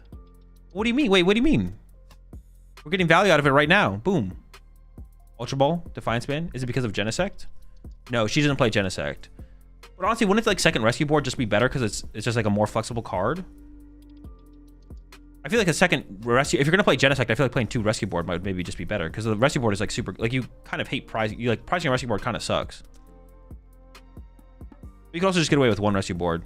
Put the rescue board or the Bravery Charm on your Genesect if you're gonna play it. Just depending on how things play out. All right, Loke number 2. I see Jack and something. There is the Arven in the hand. Arven can become Energy Search. Oh no, wait, we already used our Vessel. Oh, we maybe can't find the Dark Energy this turn actually. Oh no, we can get Nitro. No. We maybe can't find the Dark Energy this turn actually. We used Vessel earlier. We used Vessel like turn 1. Okay, so it is just going to be the Iono. The Iono could draw us into it though. We could find it off this. So do you know what app people use to keep track of their match history? Trainingcourt.com, I think. Someone else in chat should know. So if I got it wrong, someone else got you. If first that was a Veshy, maybe would have want to attach it to the so the Defiance was actually correct for better Ultra Ball fodder. True, exactly. That's what I'm saying. We efficiently utilize the Defiance Band. If we can do that every time. Oh, I really like this play actually from Jones. Just slow it down. Punch with the Badoo. We did with the Dark Energy. If we hit the Dark Energy here, we probably should attack. But I actually really like this approach from Jones here. Slow it down. This also gives you the possibility to draw into Dark Boss. Now that's a pretty tough draw at this point, especially with 1 boss down and Vessel gone to find our Dark Energy. Oh, but Jones also does play the one of Luminous Energy, right? So I kind of like this play. Now this does give the prize card over to Henry to go Monkey Dory KO Badoo, but Henry was going to be able to get that KO at some point in this game anyways. Henry was always going to be able to walk away with the Badoo KO at some point, so giving it up here doesn't make that big of a difference. has boss in hand. Also, if the Badoo gets KO'd, then we have bench space for Hawlucha. So, yeah, I really like this play from Jones. This is a really good play. High level play. So attacking with Badoo isn't high level. I can do that with my hands tied behind my back. Is it crazy to say Henry shouldn't have moved any to play around Cirrus going Dark, KO Ralts, KO Screamtail? That is a reasonable take, I think, actually. For sure, Makani. Yeah, maybe the damage movement there from Henry was probably a mistake, because then it did set up for the potential of not even boss KO double Ralts, but it just made it easier for Jones to potentially go KO active, KO Ralts. Yeah, I think you're right, actually, Henry. Or actually, Makani. I think you're right. That was probably a mistake on Henry's side. Henry shouldn't kill Badoo now. Yeah, definitely should not kill Badoo. Henry should not kill the Badoo here. You just definitely leave it there for now. But the thing is, if you don't... Oh, he's thinking about it. You can... Oh, no, you can move the damage over. Just don't kill Badoo. It's fine to move the damage over. Just don't kill the Badoo. Did we see Henry Iono there? I wasn't really fully paying attention. Henry doesn't make mistakes. Shut up. Oh, yeah, true. My bad. My bad, King. All right, no Curlia. So, oh, there's the Luminous. That's big. So Jones can just chill here. Jones can just further chill here. And wait until we find the boss. Because there's no Curlias in play. Jones can literally just wait until she finds boss. And then go for the boss double KO. Once the Curlias get online, that's when the threat is there. Boss on the bottom of the deck. All right, we got to start digging then. How quickly can we cycle through our full deck? Because we have, if we play Iono... Oh, wait, we can play Ultra Ball. What the heck? Should we have played Ultra Ball to begin the cycle? I didn't realize there was an Ultra Ball. I thought we were item locked. Henry's item locked. Jones is not item locked. Cool. I don't know if we had enough dead cards to play the Ultra Ball off the rip there. We maybe wanted those cards. So it's possible we need to dig for some dead cards before we play the Ultra Ball. So this is probably reasonable. Only reason Henry is losing is because he lost in the max rarity meta. True. It's hard to beat the gold Luminous. Look, number 3. Oh! Chill! Give him a turn, bro! Let him get a Curlia in play. Just give him something. Just immediately, bro, on the first turn? All right, we have 55. Honestly, Henry should probably pack this one up. Pack it up, Henry. It's cooked. It's chalked.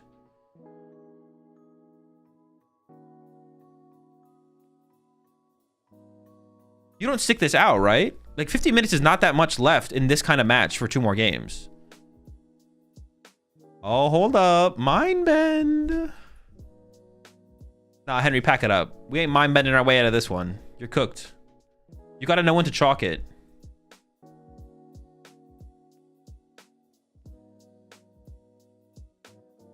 You gotta know when to chalk it, buddy. Pack it up.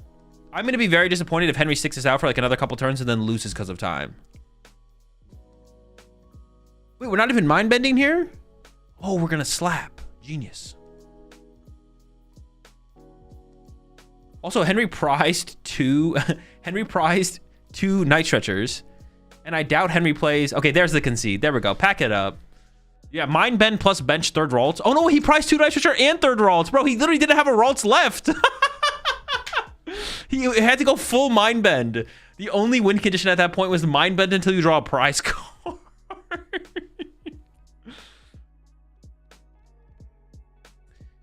So can you put extra Dragapult damage on a Pokemon that is going to die? Yes. You could put 6 damage counters on a Badoo that has 30 HP. You use the attack, execute the attack. You check for KOs after the attack has concluded. You don't check for knockout. Oh, wait. Yeah, you check for knockouts after the attack is concluded. You don't check for knockouts as the attack is concluding. So it doesn't like die as soon as it takes 3 damage counters.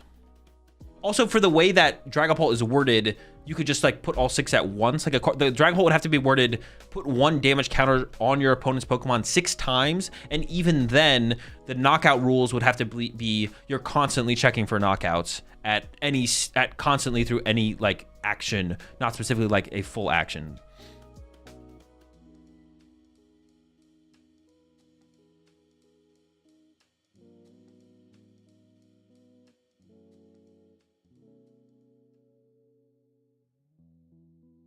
You not see him look at his notepad before he scooped?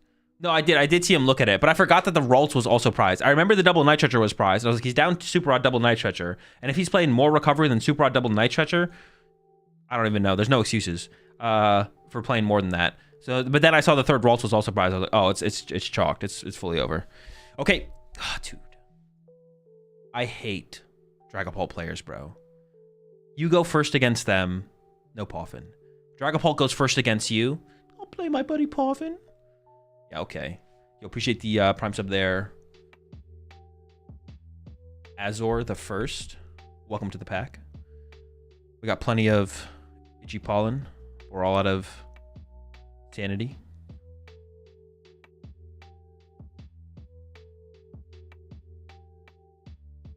Sub 10-minute ads? Bro, the ads aren't 10 minutes. Wait, are they? They're not. No, they're not. They're not. Y'all are gassing it, bro. Y'all are gassing the ads, bro. Listen. I can't stream for 8 hours a day and not run ads. You got to hold the ads L or you got to join the Rat Pack. You have two options. But it's not 10 minutes. You're gassing it. Either join the Rat Pack or hold the ads. Well, that's the reason why you play 4 Poffins? No, I know. It's a meme. It's a meme. I'm actually furious that Jones actually has Poffin turn 1 going first. That's actually disgusting. And she should be DQ'd and banned. There's no way she actually has that. She has to be cheating. All right. As the energy attachment as well, there's the pass over to Henry. I do see the Badoo in Henry's hand here. I imagine we're just going to see the Badoo wars initiate here.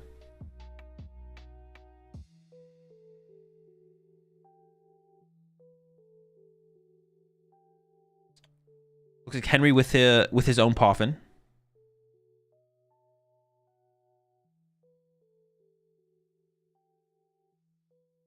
Thank goodness the Morty's Conviction is prized. Otherwise, he might have played it as a supportive return. We also have a Night Stretcher is still prized here for Henry. The Pheasantipity is prized, although I don't think we're too mad Pheasantipity is prized.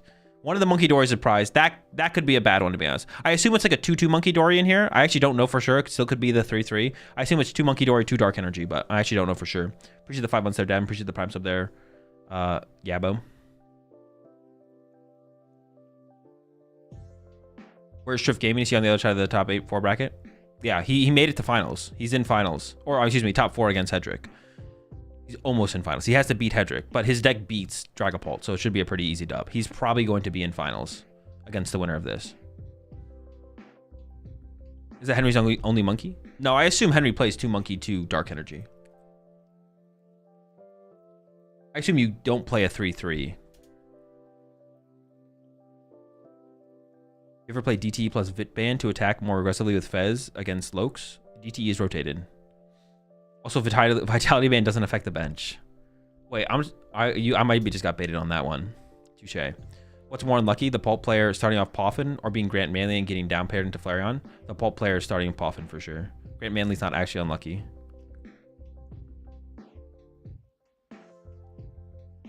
He just doesn't ever think about the times that he is lucky because he assumes every player just draws that way all the time. Are we able to see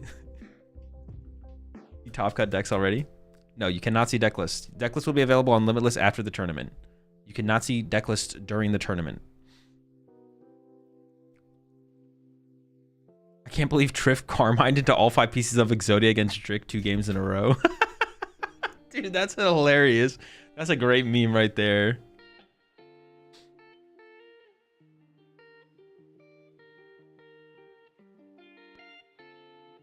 Well, thinking about an Ultra Ball, but you do have to give up. I don't know. Giving up a Curlia seems. Giving up a Dark Energy also seems bad.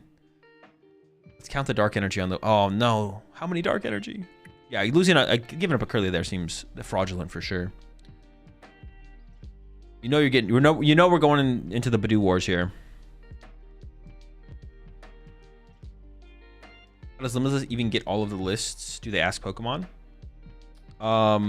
RK9 released all the lists post-tournament, and that information is publicly available to, I think, basically anyone. I don't think you have to be anyone special. I'm sure if they would give Robin access if Robin needed to request it, but I'm pretty sure it's like publicly available. Don't quote me on that, but the information is like basically put out there. for people to get access to. All right, we're into the Badoo here, and the item lock is underway. We also have the Jack in hand for next turn for Henry. You can get the Curly, you can get the Zoroark online, start trading, start developing towards that Gardevoir. Over to Jones now. Gotta find those Dracloaks. We are under item lock, but that's not as big of a deal. Dude, honestly, like this... Ooh, I say that, but there's only an Arvin in hand. No Brox. No Jack. I don't think plays TM Evo, although you probably want to item lock here. Does Henry play Crispin? I don't think so. Just 100 bits there, Noah. I think you can see any list on Arcanine, including day one after the tournament. Yes, you can actually go to Arcanine and see the list as well. But when Arcanine releases the lists, Limitless gets access to them.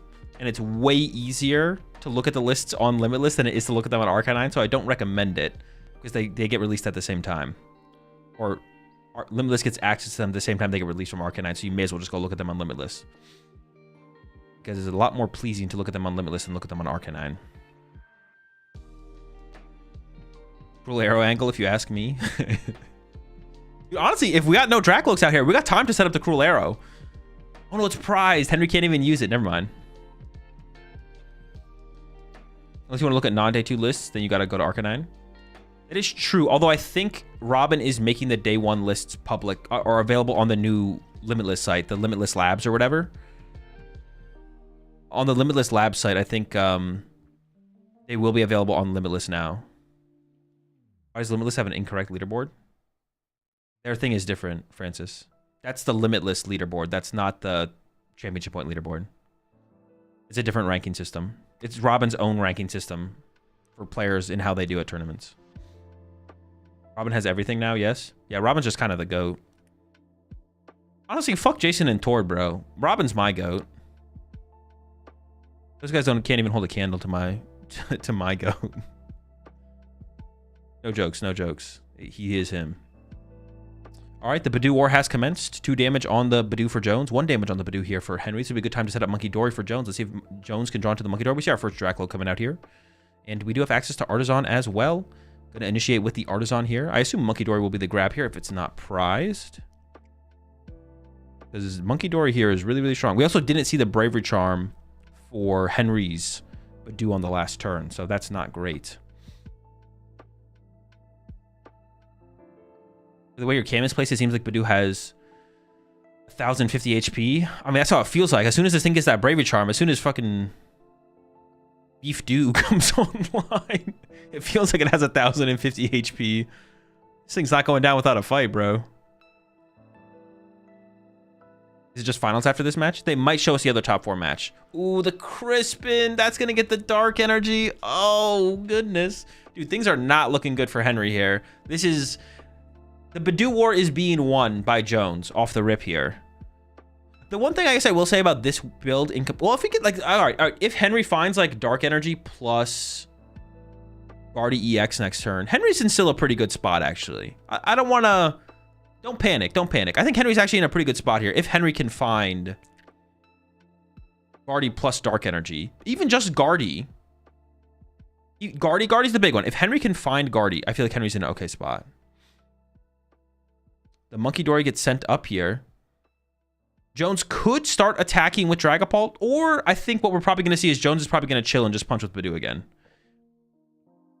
Would you argue that Zoroark is the best way to play Guardy now? Seems like you probably could get away with Blender or maybe Secret Box. No clue. Haven't tried it. Seems chill.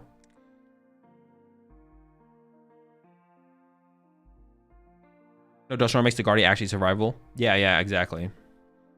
Guardy has to be... The Gardevoir into no Dusknoir has to be way better, right? Than into Dusknoir. All right, let's see if that Gardevoir can be found here for Henry. Draw power of the Zoroark on board. I mean, that's the biggest thing. I mean, Artisan is a tool here to work with, but that's not going to matter as much. There's at least a Morty in hand here for Henry. He's already counting the energy in the discard pile, so I feel like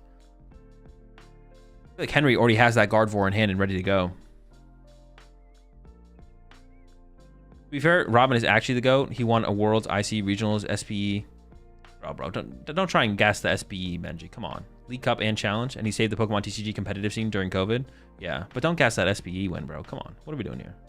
So have we seen any jamming towers in Top Cut? I don't think so. I think there's been 0 jamming towers. She loses on Screamtail. Oh, shoot. You're right. Yeah, Screamtail KO Dracloak is actually just brutal. I think the Guardian's in hand as well. Yeah, we just go Screamtail KO Dracloak. Dude, shout out to Screamtail, the real MVP. Actually, she doesn't just lose. She just needs to get down 2 Dracloaks next turn. But then she also has 0 energy in play. And then whatever one gets energy is going to get sniped as well. So actually, this is looking pretty good for Henry. Yeah, the lack of Dracloaks on the previous turns has been tough for sure.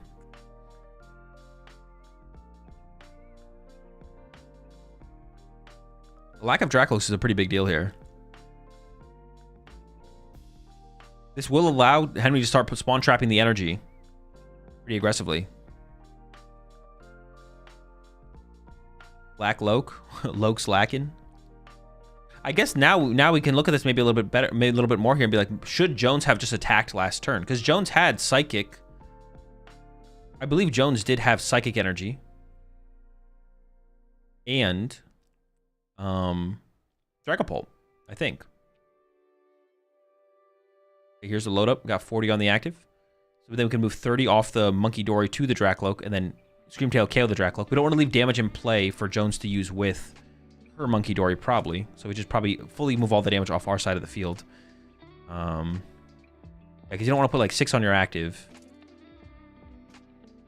Yep. So over to the Dracloak and then Screamtail KO Dracloak. And then yeah.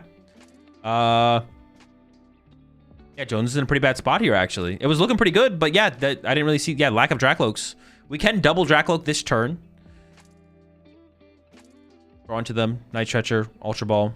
Can get us there. We need double Dracloak this turn. If we can do that, we're still in a fine spot here. It's still, like, recoverable. But it's actually tough, to be honest. Without Dusknoir as, like, a big combo card to use in the late game, I feel like our play has to come through some kind of like counter catcher play on like counter catcher plus Iono, bring up the Zoroark. The question for that is like how soon can Henry find the rescue board or get an energy on the Zoroark ahead of time? Because that'll still be tough to deal with then. I guess we could even counter catcher this turn, right? Oh no, we're tied. Oof. We can't even counter catcher this turn from Jones because counter catcher this turn right now would be pretty good.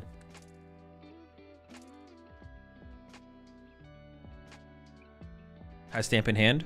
Does have Stamp in hand, but if you're not comboing it with some kind of Gust, then it doesn't really matter. We could find Boss off of the Unfair. So it has to be like Boss off of Unfair here. That means if you just Unfair and don't Boss, then Screamtail just KOs another Dracloak. And this you're going to be your Dracloak again with energy. Oh, yikes. Yeah, we have to find a Boss here. We haven't seen Clefairy in 4 games that Henry has played. No, we saw the Clefairy when it was Henry up against John. He plays Clefairy.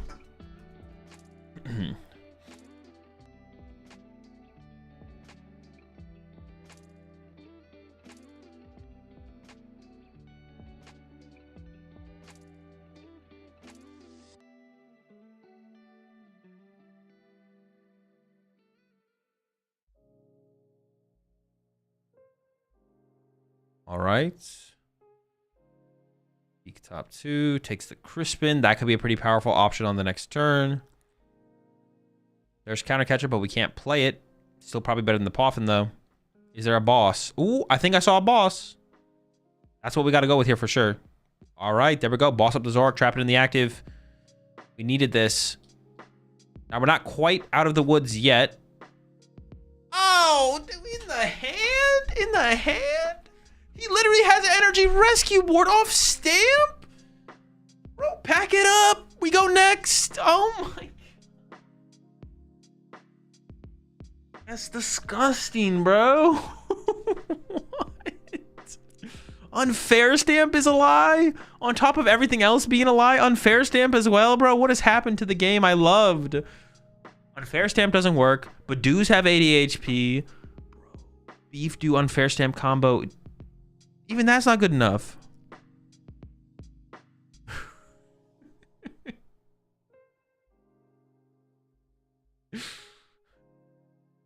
All right. She does have Crispin here. So we could see Dragapult get set up with the Crispin. Let's see. Oh, I thought she had no active. I was like, we had to set up an active Pokemon first here. Starting with Vessel. Countercatcher is also active here for Jones as well. Honestly, I don't know. I'm trying to think about this, to be honest. I'm actually not sure. I assume we're... well, if we Crispin, we can't Iono. I'm trying to piece this together in my head. What if we just like KO'd the active and Iono'd? Oh, we're playing it slow again. Countercatcher on the Zoroark into the Iono. Okay. I don't hate this. I like the idea of the Crispin initially, but then it's like we leave Henry with the hand that he has. That kind of sucks. Countercatcher, Iono. Not as strong as counter or boss unfair stamp, but it's something. Double Lokes back online. We have the draw with the Pheasantipity as an option as well. Another, let's do it again. Hey, take the boss. Let's do it again. Next turn. We already have our play set up for next turn. Honestly, we can't infinitely trap the Zoroark in the active because it will die to Badoo eventually. Could we get to a point where Henry decks out before the thing dies in the active and Henry runs out of energy to retreat the Zoroark? Because you can't play Super Odd or Night Stretcher if you're item locking with Badoo. Now, this isn't like a real strategy here, but could Power Glass Pheasantipity be good? Yo, chill. It's kind of broken, actually. He plays 2 Turo. Oh, true. He does play 2 Turo. Yeah, never mind. She's playing for time, maybe? No, she thinks she can still win this at this point. She just needs the Zoroark to get stuck for a turn. She's not playing for time. She's playing to try and win.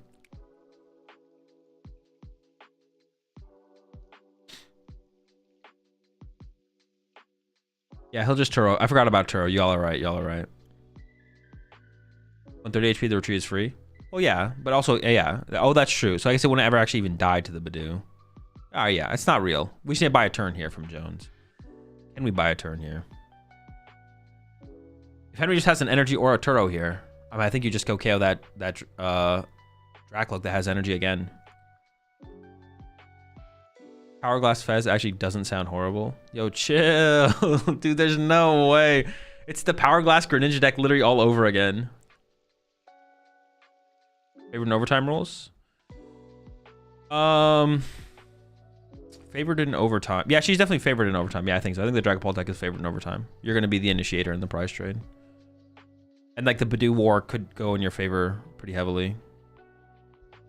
Although I don't know if I want to say for sure that...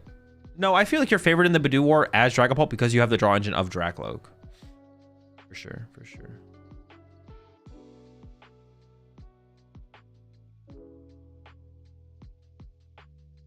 Alright, goodbye Loon. Candy Secret Box. Another Guardy EX. I mean, you're probably evolving the Curly to the Guardy EX, right? There's the retreat. And yeah, Henry's just going to do the same thing. Go to Screamtail. Move the 2 damage off the Zoroark to the Dracloak. KO the Dracloak with Screamtail. Go down to 3 prize cards remaining. Massive board. Not a massive board state advantage, but you have the advantage here as Henry for sure. Advantage in the prize trade. Advantage on the board state. You never don't evolve the... You always evolve the Guardy, right? Or the... No, you always do evolve the Guardy, right? Is there a reason to not evolve the Guardy? Because he hasn't evolved it yet, which makes me think he's not going to. But what is the reason to not? Because then we have 2 retreaters in play? But is that ever a factor? I think that's not ever a factor. Curly has 1 retreat, but Gardevoir can accelerate energy to Curly and then retreat it. There's like 3 Psychics in the discard pile. Is that ever going to come up? I mean, it could come up, but I feel like it's more important to just have the Gardevoir in play. Maybe I'm wrong. What about playing around the Devo play? Evolving plays around the Devo play better than not evolving.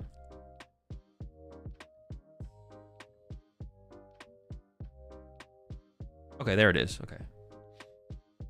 You definitely seem to have been giving it some thought, but I don't think there's any... It's always just better to evolve it, yeah.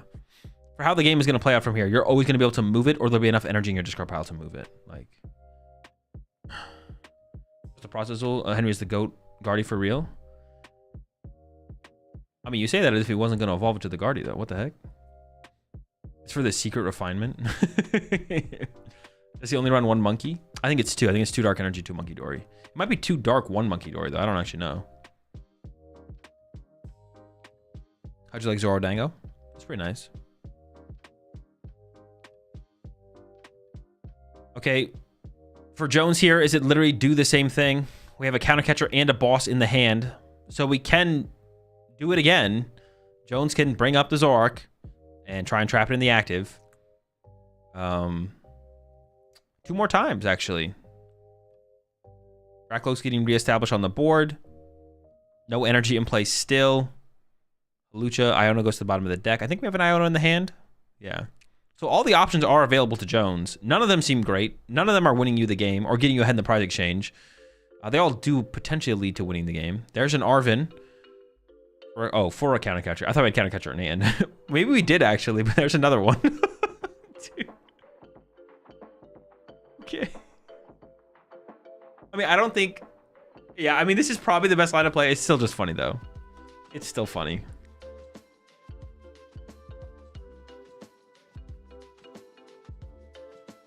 This is the best line of play, but it's still funny. Desperation do. All right, trade. We have the Psychic in hand. We have a Turo as well, but... Catch Psychic active. 32 minutes left. Probably should still play it out here as Jones. Less time probably does favor her, so sure, why not?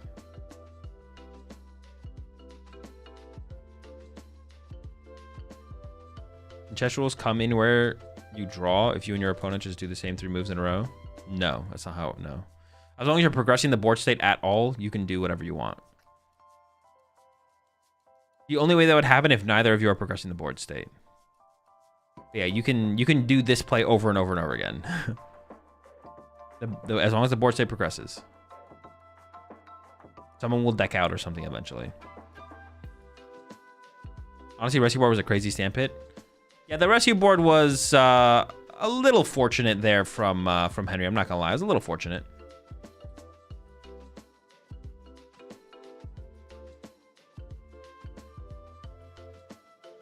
Even when I retreat lock my opponent and they have no outs, but chess rules come into play. You've passed with block Snorlax and you're active 1 too many times. That's a DQ. Good luck in your next tournament.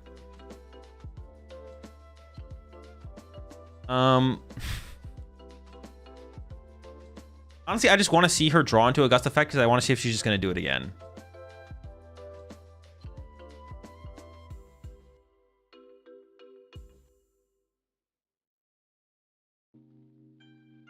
Oh, we have the counter catcher. Just do it. Honestly, for the meme at this point. For the culture. Why not Lily's Clefairy? He plays Lily's Clefairy.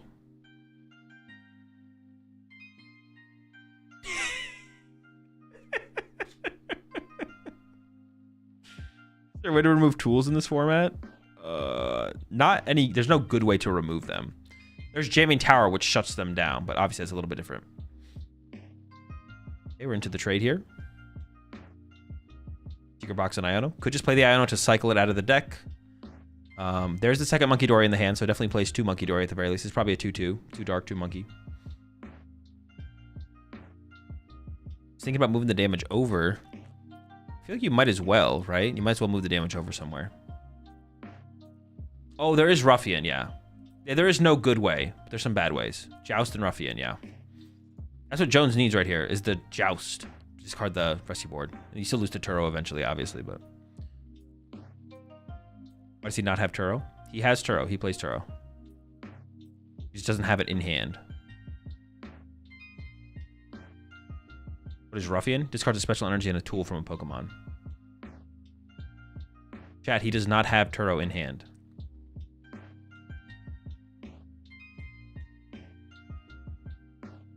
Okay, he just drew into Turo.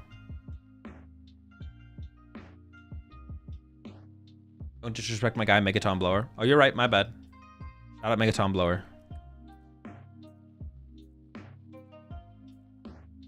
Never mind, we found the key. You have to, the correct A spec in Dragapult the whole time is not what you thought. That's right. It's not Sparkling Crystal or Unfair Stamp or even Neo Upper Energy. It's Megaton Blower. Gotta get rid of that Zoroark Trusty board. Why are you not there, Azul? Bro, you need to chill. Coming in too hot. This is for your own good. Take a deep breath. Take 5. Come back for game 3. Come back stronger. more focused, more composed.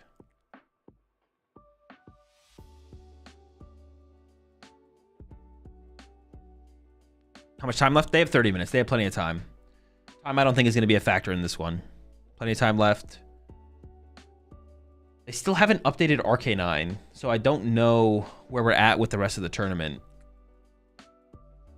Someone in chat has the leaks, though. Feel free to leak.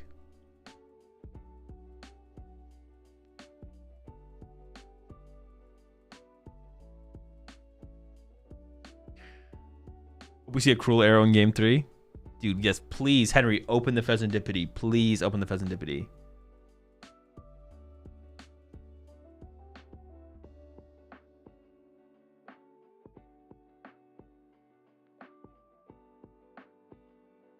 Andrew won the tournament already? Bro, go back to the future, bro. Get out of our timeline.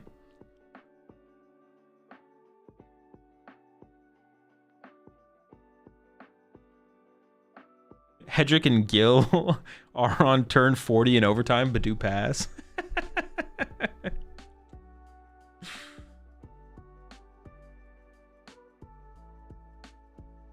Joe scooped earlier for the confidence. Seeing your Lokes get murdered can't be encouraging. True, honestly, that's a good mental tip right there. Or you're on that next level though, to be honest.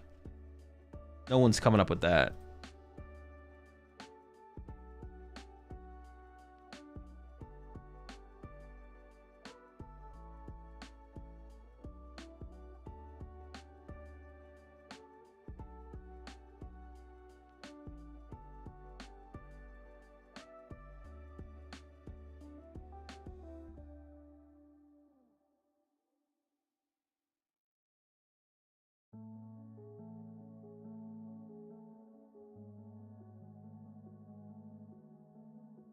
All right, there's that Poffin we're looking for, but did open the Mew. The Mew is, I feel like the Mew is not a super strong.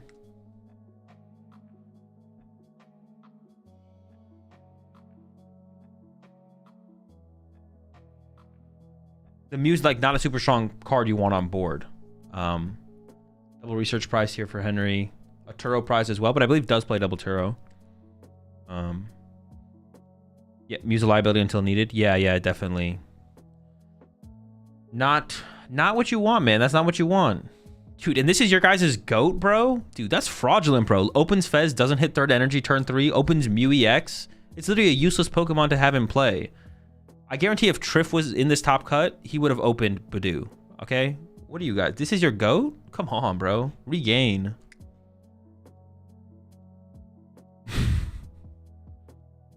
Sometimes you need Mew to kickstart things. Sometimes that is true. But that's when you go search for it. You don't want to open it. Not the Triff Glaze. Anything but the Triff Glaze.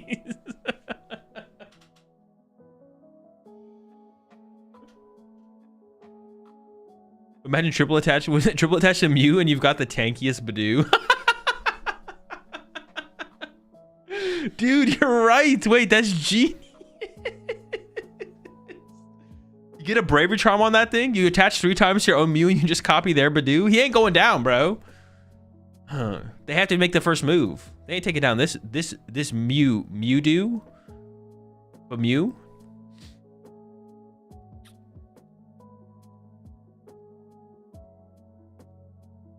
All right, Zorua, Ralts, and Badoo here. Found off the rip for Henry. So super good turn 1. Especially because we know what probably is going to happen on the other side from Jones here. Ooh, and Beef Dew online already, bro? Chill. All right, there's the pass back over. Rescue board in hand. That's a good one here for Jones. Needs to find some Buddy Poffins or just other basic Pokemon in general. But it might be hoping for off the Iono. This could be a big turn. If Jones can't find any basics here, specifically Badoo, and then gets Badooed and then gets locked out of Poffins, the setup could be super weak here. Let's see. Oh, first card, Poffin. And a Badoo. Oh, chill. Just has it all. All right, double Dreepy. My bad. Why'd I even say anything? Double Dreepy plus Badoo. That's exactly what we wanted. Triple Dew or triple Dreep and the Dew. Shouldn't have said anything. Luminous prize, Crispin prize. Nothing too crazy. The Jack is honestly Probably the worst prize card here. Just in terms of trying to get the Dracloaks online. But we'll see how the next turn goes. We might just hit triple Loke anyways.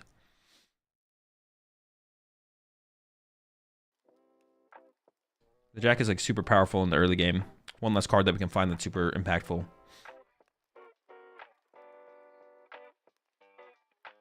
How do I learn how to draw better? It's a lot of work, you know. It's a lot of work. You got to work on stacking your deck. You have to learn how to cut properly. Distraction methods, you know, whole 9 yards. Do you ever slap for 30? No, you always just Badoo the Badoo. Never. Wait, are you talking about like with?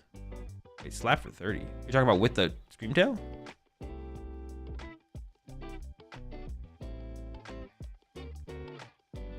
No one's slapping. No one's slapping here. You're getting slapped before anything else.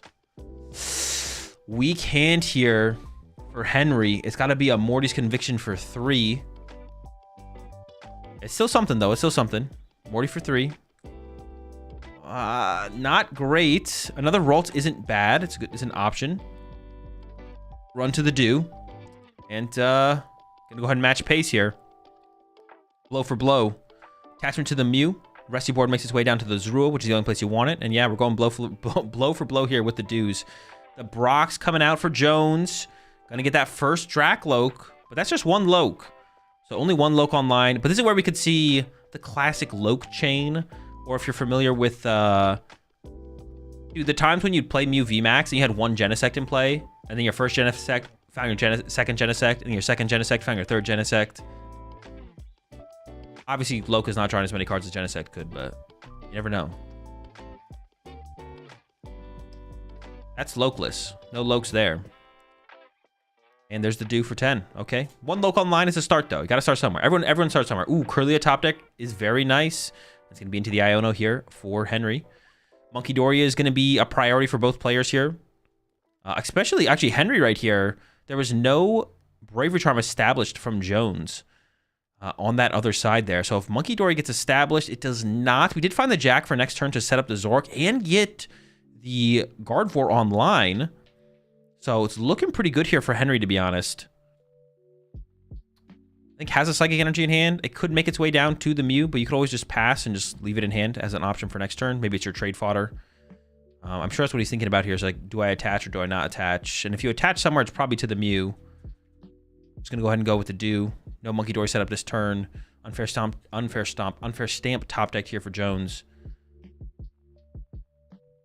Into the Jack. Okay. I mean, that's what you want here. The Lokes are in. Triple Loke setup now. No potential for the fourth Loke because the fourth 3P is prized. And really wants to find that Monkey Dory setup here from Jones. The other play that would be pretty good here, to be honest, from Jones would be to literally just attack, I feel like. If you just go attack, knock out Zorua, I don't hate that.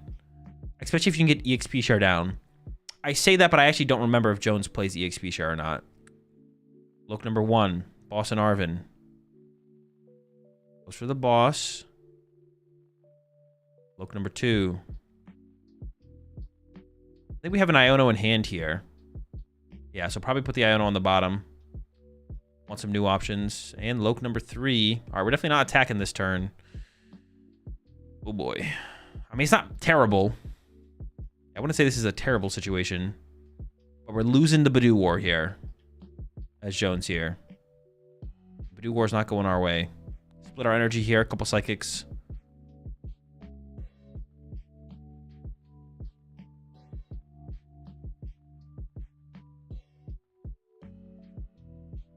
And immediately into the Jack here from Henry. Zork, Gardevoir searched out. And yeah, the trade is on the way. Starting to cycle through the deck. Looking for that Monkey Dory. Monkey Dory's still big here, I feel like. You don't have, that means you don't have to KO the Badoo. You force something else up, and you could maybe get aggressive here as Henry if you want to, just depending on what Jones pushes up. But honestly, you're Badoo KOing Jones's Badoo is also fine. I mean, Monkey Dory is cool, but it's honestly not that big of a deal if we don't find it. All right, here's the trade. And we have our Gardevoir. I think it is just going to be that Badoo, though. Nothing else to really work with. You have a Morty for the next turn, so Badoo KO Badoo here. And then got the draw power set up. We got Mew on board. We got Zorok on board. Gardevoir EX is fully established. I mean, I think Jones doesn't really have a choice but to get aggressive here. Well, hang on. That's if she can. We have to find a Dragapult first. I might be getting a little bit ahead of myself. There's a Pheasantipity that can net us some more cards to cycle through the deck. We're going to start by finishing out with these Dracloaks here. There's a Dragapult. Give up the Hawlucha there. Hawlucha probably wasn't that strong. I don't even know if we want to KO the Ralts off the bench here anyways. But honestly, I don't like attacking this turn. I mean, it just kind of feels like you're in a bad spot. I feel like this happens often in this matchup. As the Dragapult player. Feels like you're often... like, attacking here just feels really bad. It just does not feel that good. Then you just get Clefairy comboed, and you're like, I lose. But what else do? You're losing the Badoo War. Henry's probably going to find... oh, we do have the boss here, so we can KO the Mew at the very least.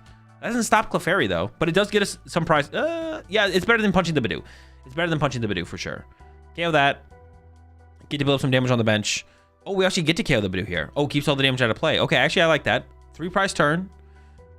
Okay. But we could see the same thing happen here from Henry. Henry could go Mew, Clefairy, Monkey Dory, 3 prize turn, KO active, KO Dracloak off the bench. And honestly, I don't think that's that far. Actually, with Secret Box in hand, unless something's prized, that's game. Like, basically. There is a Night Stretcher prized, but Henry does play 2 Night Stretcher and a Super Rod. There's a Monkey Dory prized, but does play 2 Monkey Dory. So Henry still needs a little bit here. But I think Henry will be able to pull it together here. We'll see. Starting off with the trade, it looks like. If we can find, if we can find Mew, Monkey Dory, Clefairy here, the game is just over, I think. Just full combo, board wipe. Put the Bravery Charm on your Clefairy on the bench, and it should be cooked. You got the wrong prizes? Oh, dude, am I tripping? Which prizes was I looking at? Oh, I did have the wrong prizes. Oh, there's nothing prize. I was looking at the wrong prizes. Thank you. Yeah, the prize cards here are Research, Churro, Psychic, Drifloon, Vessel for Henry. Thank you. Not really, because you can KO the Mew and Hawlucha the Ralts for 3. No. Okay, actually, you're right. So we need to see the Ralts become a Kirlia or a Bravery Charm. Either 2 Bravery Charms on the Mew and the Clefairy, or we need to Bravery Charm just the Mew and hope there's not Counter Catcher Crispin. Or is there a way for Henry to just play this slower and that be fine? That's also possible. Maybe Henry could just play this slower. But also, Henry could combo this with an Iono. Henry could Iono this turn as well. And I don't know how you draw into the combo off the Iono, to be honest. It looks like Henry is going for the full combo. If you can Candy Guardy in all of this, then you're safe. But yeah, Bravery Charm Ralts. Oh yeah, Bravery Charm Ralts always saves you. Yeah. Bravery Charm Ralts. Yeah, seems good. You can no, just go for the big play, but you Bravery Charm the Ralts for sure. Yeah, and we do see Henry here is going for the big play. Dark Energy to Monkey Dory. Oh, well, now I think you Bravery Charm the Clefairy, right? Otherwise, Crispin, Unfair Stamp, plus Counter Catcher KO Clefairy could happen. Yeah, it's pretty chalked at this point. I think it's over. The Mew Clefairy combo is just so disgusting. It's so good in this matchup.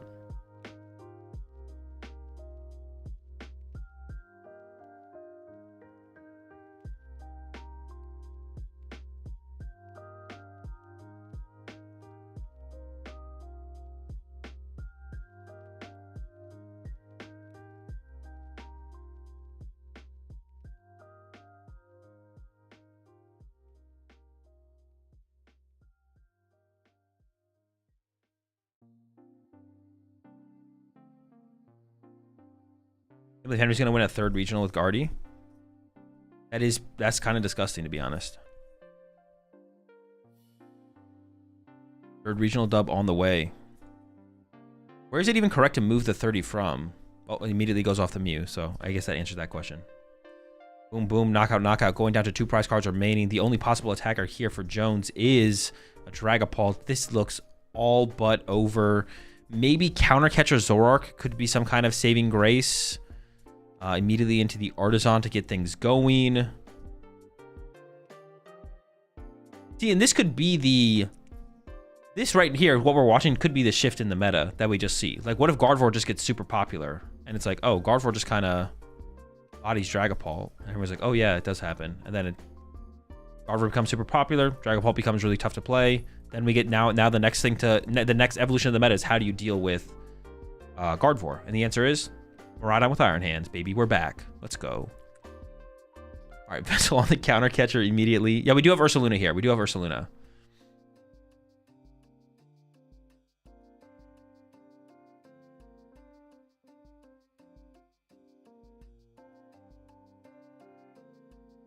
What is Guardy's worst matchup? Miraidon with Iron Hands, baby. You know what it is. We're back, baby. Let's go. Put a picnic basket in there. Cooking.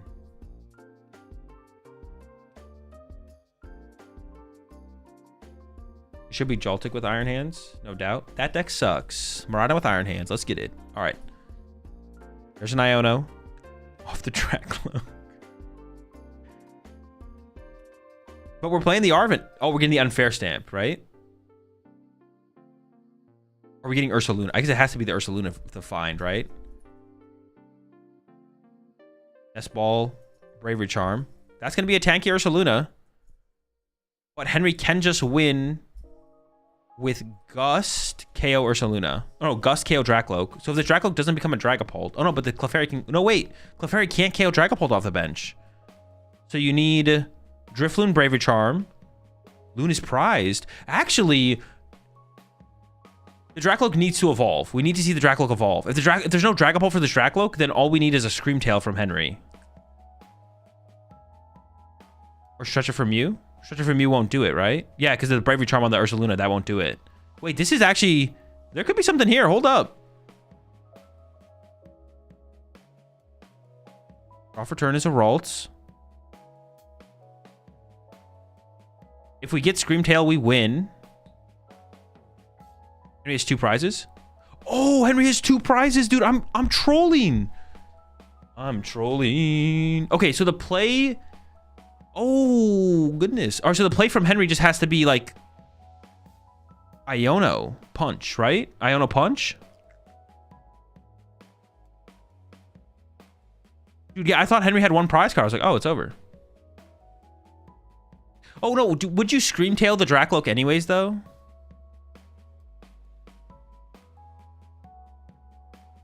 Would you ever go Screamtail the Dracloak and Iono? Is that the play? Or would you just... Because then you lose to Artisan Switch. Like, you lose to Switch plus Badoo off Artisan, right? Because then you KO the Screamtail.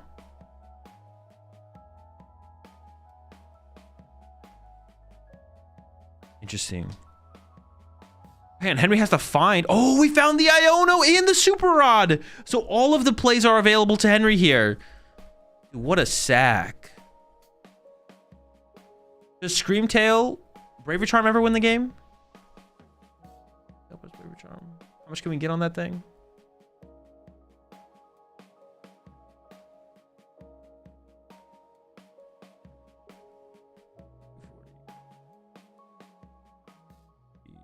-1, 270. No, we can't, right? It's not enough.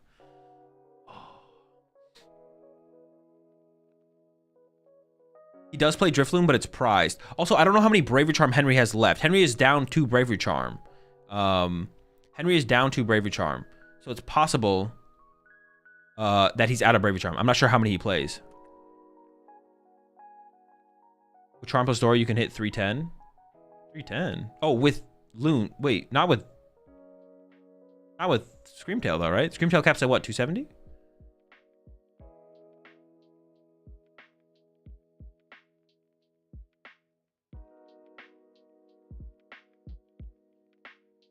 All right, here we go. Iono. 2 for Henry.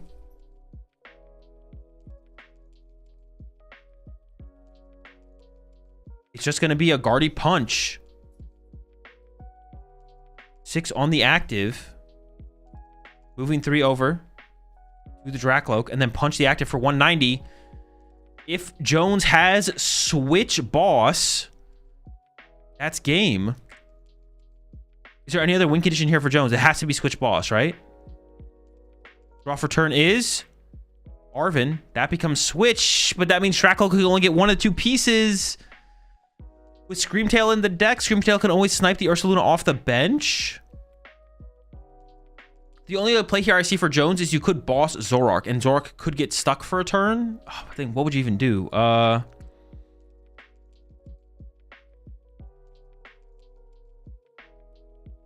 Archaludon put 2 more energy, 30 HP from Monkey Dory. Oh, yeah, you are right. You can get the higher number. Poffin, Super Rod. Has Turbo in hand. The only... Oh, there's even energy on the Zoroark. I didn't even see we had energy on the Zoroark. Never mind. So there's no play here for Jones, right?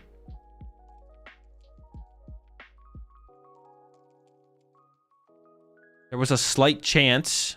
It was very unlikely, though. The chance that Jones had access to switch boss off of the Iona there was basically 0. The goat strikes again. He's back at it.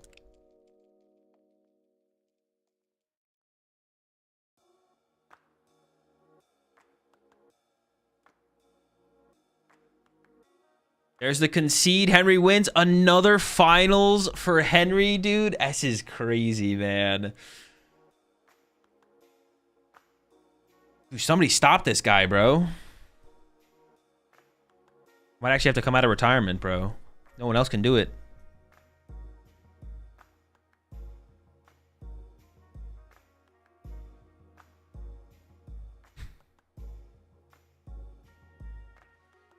Chat.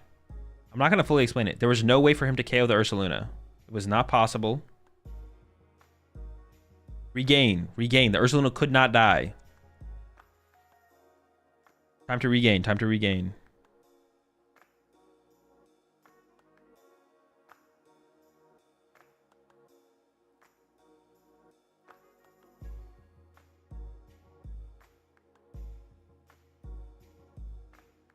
Oh, is Andrew all right?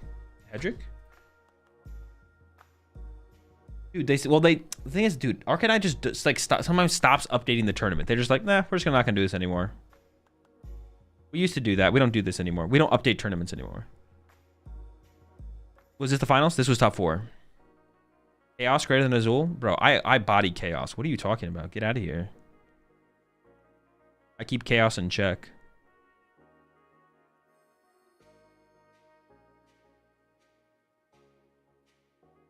Jones plays Switch. Jones plays Switch. But she needed Switch and Boss. Switch itself was not good enough. Arcanine, they paid us already. We're done. Hedrick was locked in the bathroom and missed his game. DQ'd. Sorry, new to the channel. Did you retire? No, but I might if you keep talking to me. The only thing I'm retiring is you. Can't wait to copy Henry 60. Bro, that's what the problem is with these kids these days, bro. No one is creative. No one creates their own decks. Everyone is just literally net decking the latest Henry Chow build. Like, bro, you're not gonna beat him if all you do is copy his deck.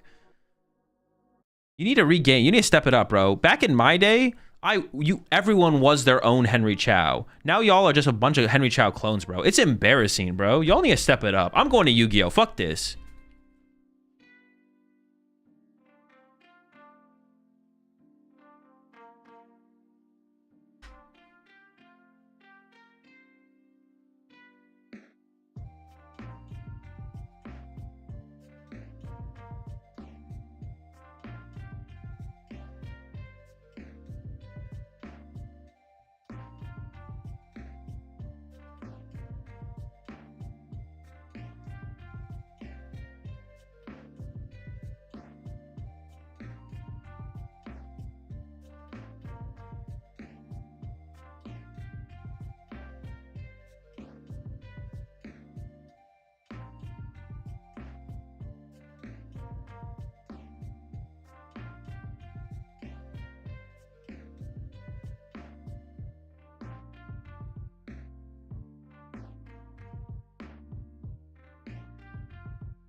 Find the thing you want to show me.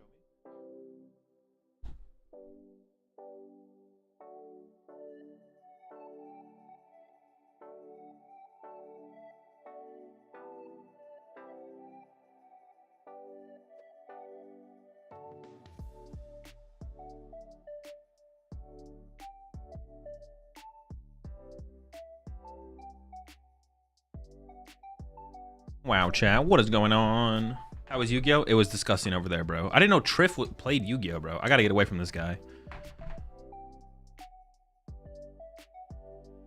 That's why I didn't go to Atlanta, because I thought Triff was gonna be in Atlanta, so I was trying to dodge at all costs. Didn't work out. He was over there.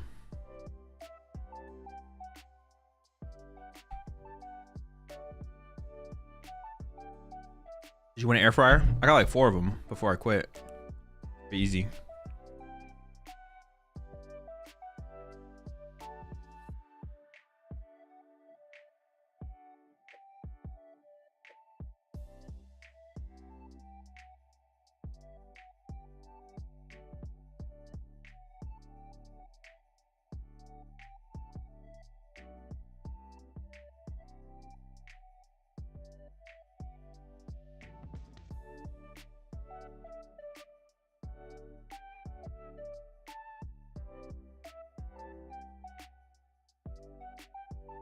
So would you ever give away an air fryer that you won?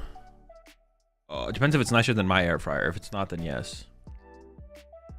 Stanford Cedric still going? Yeah, they're actually in an infinite time loop. Actually, they might show us. They might show it to us. Oh yeah, more Masters top 8, top 4 up next. Let's go. Back to back top 4s. Tanner versus Hedrick. So we got 3 Pults and a Gardevoir cut. 2 Pult, no. So we'll finally get to see Pult Dusknoir versus Pult no Dusknoir. Wait, is Hedrick playing Pult no Dusknoir? Actually, I don't even know. I'm assuming that Hedrick is playing Pult Dusknoir, but is he not? I was kind of just assuming there, but I actually don't know.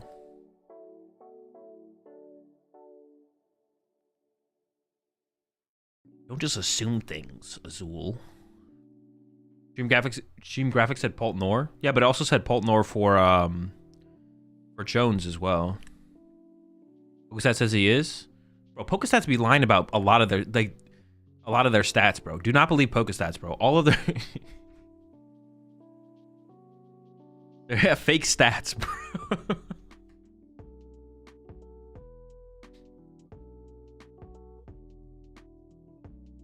This kid is upset. Yeah, he's done, bro. He doesn't even like Pokemon. His dad likes Pokemon.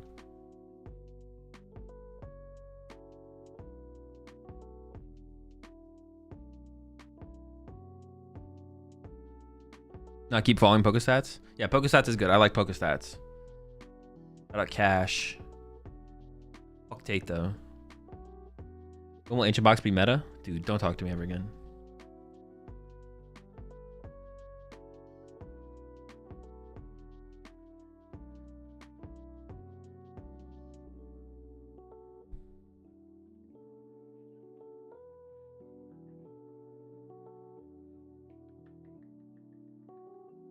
Yeah, please. Oh, my bad. What's the player?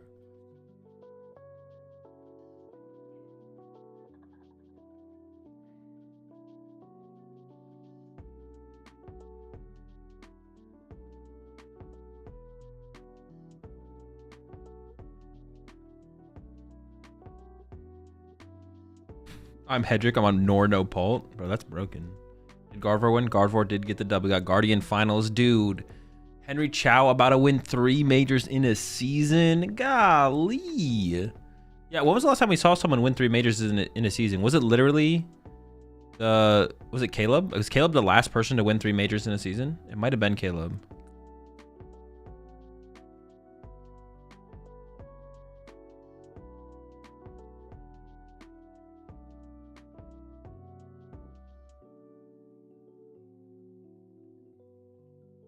Caleb and the cheater? Wait, who's the cheater? And he won 3? Yeah, Jimmy won 3, but it was I mean, it was the same season. I think Jimmy won 3 in the same season as Caleb. It might have been the same season.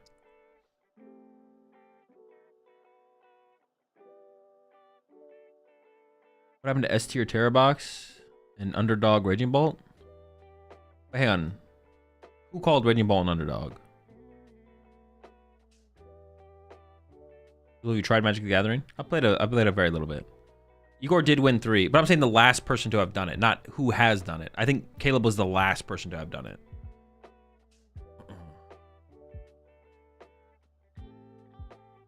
If you count SBs, it's Drick the GOAT. Bro, ain't nobody counting the 75-person Drick Mickey. Shout out to Puerto Rico for putting on the special events. Didn't a dude win 3 in a row? Yeah, Pendarvis won 3 in a row. I think Caleb was the last one to win 3 in a season.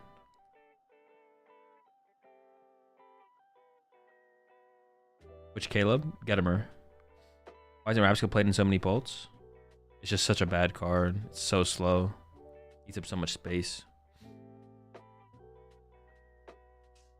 Or does Andrew Hedrick just beat everyone? Is he really that much better than everyone? No, he's actually just luckier than everyone. Like, that's how the Pokemon TCG works.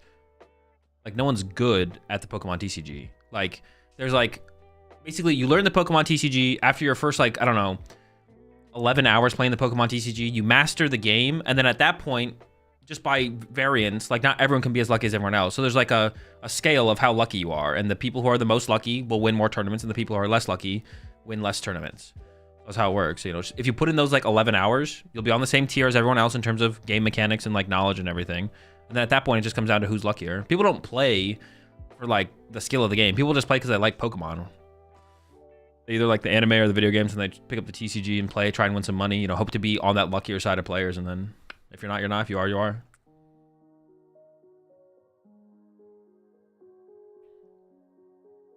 Like, once you figure out where you kind of fit on that scale, like, you'll just know for sure if you'll ever be able to win a major or not. Like, once it's been solidified, like, where your luck is. You know, if on a scale of like 1 to 10, the 10s are the luckiest players in the world. So on the 10 side, you have like Tord, Hedrick, Henry Chow. So once you determine what number you are, there's like a test you can take as well. But you have to have been to at least 2 major tournaments to take the test. You can take the test, and once you know you're like a 2, I mean, you basically just know you'll never win a tournament or probably top cut ever. So Henry is super lucky? Yeah, of course. Dude, how do you think he's gonna win 3 majors in a year, bro?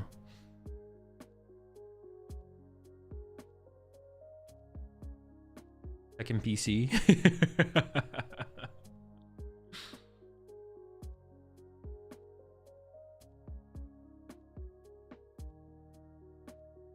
You gotta be lucky to be good? Yeah, obviously.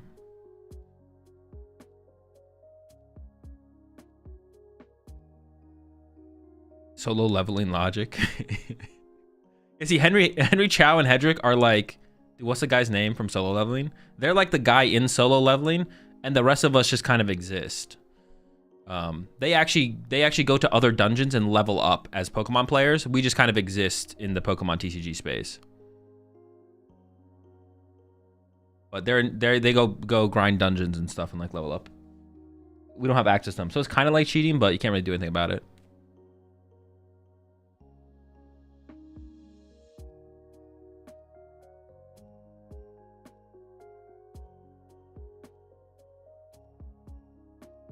Luck is directly correlated to effort you put in. If you're not lucky enough, you don't work as hard as the people who are. I mean, that's just not true. It's just not how the Pokemon TCG works. I literally just explained how it works. It's all aura farming. Yeah. Is this for third? No, this is a top 4 match. There's not a third, fourth place playoff. This is the other side of the top 4 bracket. We're getting both top 4 matches. Another top 4.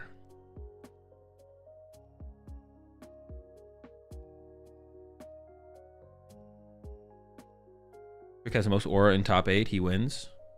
He does. Prediction? Oh, I got you. Our prediction. Who do we got? Tanner Hurley? Or, I mean, I feel like I know who you guys are going to vote for in this one. I'm not going to lie. It's going to be like 80-20 for Hedrick. Remember, the overtime potential is real. This is a Dragapult mirror. Overtime potential is real.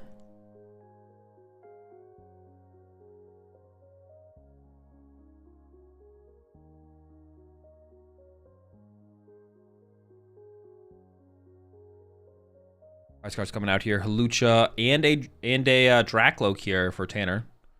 Two pretty bad cards to prize. You don't want to prize Dracloaks. Dracloaks are super important. They basically are the life and soul of this deck. Soul and life. But Hawlucha also a really good card to be able to use to initiate, like, playing the game, basically.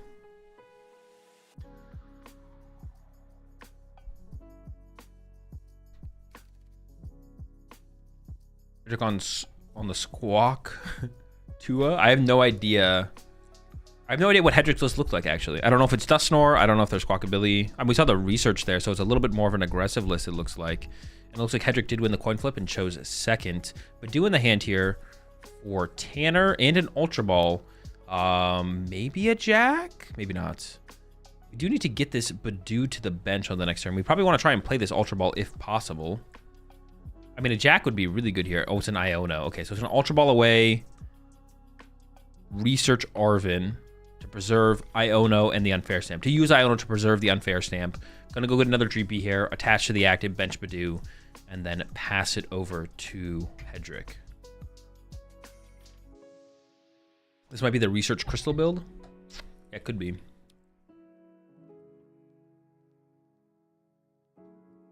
So please make this entertaining. Oh, dude, I don't know. It's just gonna be beef do action. If you're into beefy doos, this game is for you. If that's your thing, I'm not judging, by the way. If it's your thing, it's your thing. Each their own. I'm more of a buff do enjoyer myself, but a little bit rarer of a sighting.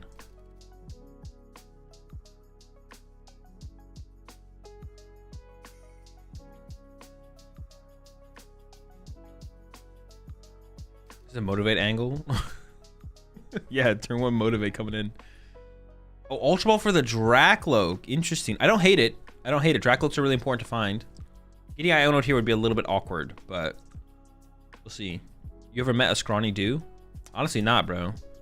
They buff or beefy every time.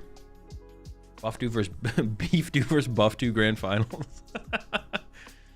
Dude, the buff do beef do showdown was actually legendary. 2-card hand here for Tanner. I mean, even if you do get Iono here as Tanner, I don't think you're complaining. You have a 2-card hand. It is Dusknoir's here from Hedrick, so we get to see the Nor versus no Nor showdown. We haven't seen this yet on stream. Like I was saying, I think one of the reasons you probably play no Nor is it gives you the edge in the mirror, but I actually don't know for sure. Could not tell you.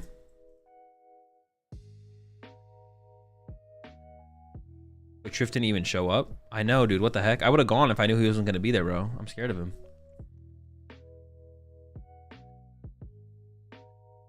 Also, I don't get it. Why are players playing anything other than beef 2 and buff 2? They just want to be different, bro. They're just trying to be different. Why does no Nor give you the edge? I couldn't tell you. I actually don't know. I'm just saying that seems like one of the reasons why you'd play the no Nor build. I assume no Nor gives you the advantage. That's why you'd play it. But I actually don't know that it does. This format was feeling a little bit favored for Dusknoir. I lost twice to Caleb Rogers in this match on ladder. I was feeling tough.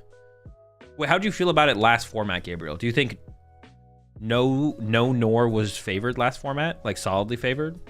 Or like, not even like solidly, but like you felt favored overall?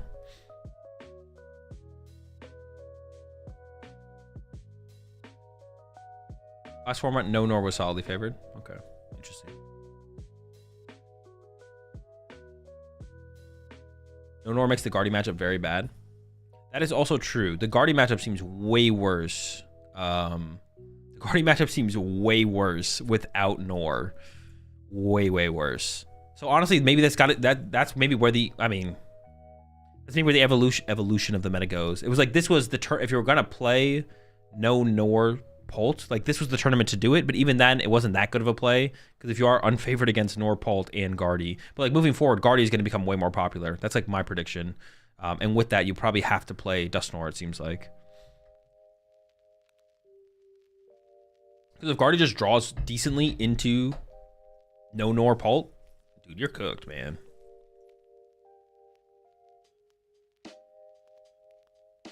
Guardy matchup is fixed by Cape. Yo, are you cooking with that? Put a cape on it? Yo, chill. Already with jamming tower? Ooh.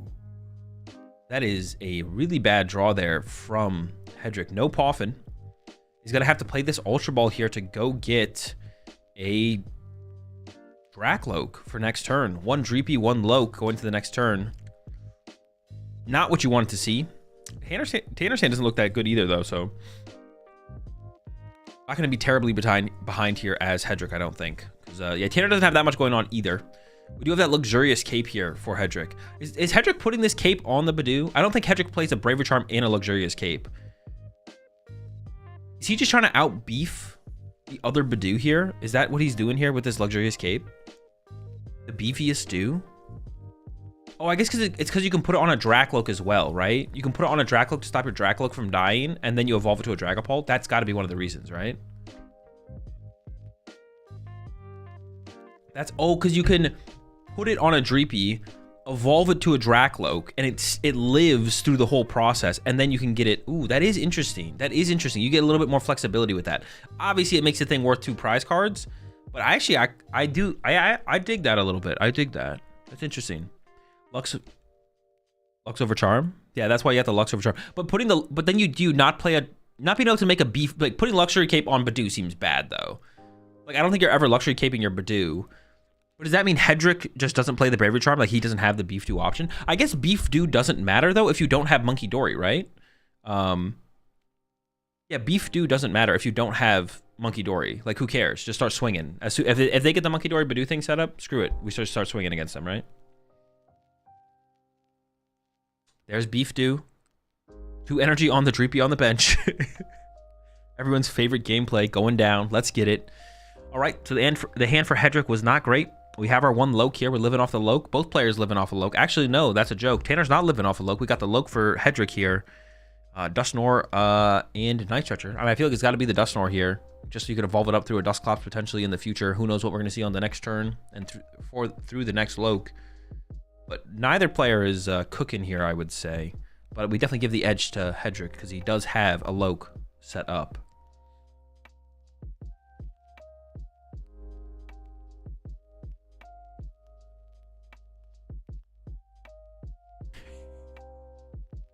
I draw for turn there from Tanner. Nothing. He has nothing. He has boss. Dude, do you ever... Wait. Do you not boss Duskull here? You literally lose to fire energy. Dude, I would have bossed Duskull there because what if Hedrick just whiffs away to move the Duskull? You literally lose to fire energy plus Dragapult there. I think I bossed Duskull not to just force that, but to also potentially break the Badoo lock. It's obvious that Hedrick doesn't have that much going on for him either. Yeah, I'm not a huge fan of that from Tanner, to be honest. I think Tanner should have bossed the Duskull there. I understand the thought process there from Tanner. You're trying to preserve it, save it for later. Oh, beefiest do. You've got Beef Do versus beefiest do on the field now. 130 HP versus 80 HP. The tanks are in, folks. The tanks are here. This will make it so Hedrick's do will come out on top. Mega do.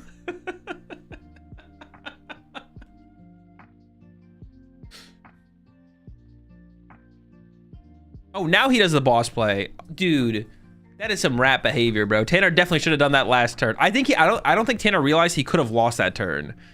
Yeah, maybe he just didn't realize he could have lost. And dude, no punish, and then he does it, and then Hedrick whiffs, bro. Ooh. And he's gonna break the item lock this turn.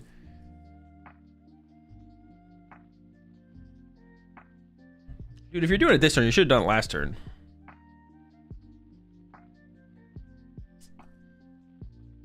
All right, Tanner survives another day and is going to get access to items. That's a pretty big deal going to this next turn. He has game? No, he can't move the active, right? Am I trolling? Does he have game?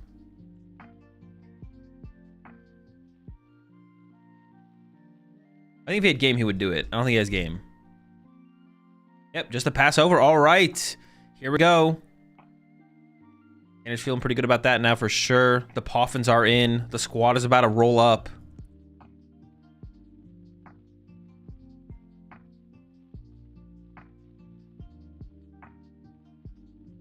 These pulp mirrors are so high octane. I really can't get my excitement down.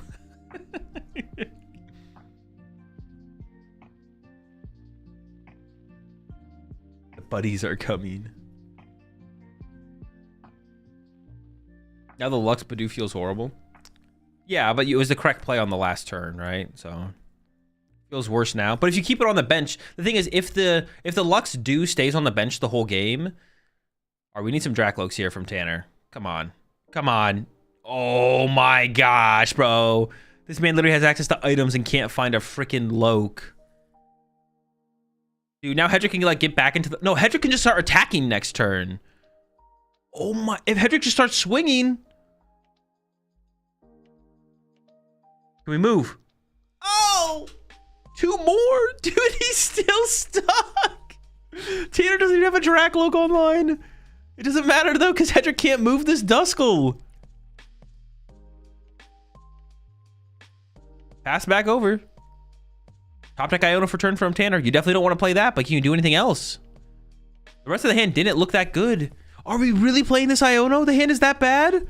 Holy smokes. All right, now we're in trouble. Now Hedrick's definitely going to have some stuff to work with. Well, honestly, maybe not, though. Why did Hedrick break item lock? He didn't choose to do it. It was not by choice. No! Dude, do you play Dracloaks? Or Jax? We did prize 1 Dracloak. Oh, we prized 1 Dracloak and 2 Ultra Ball. Okay, no, but still, though. Can we get 1 Loke out here?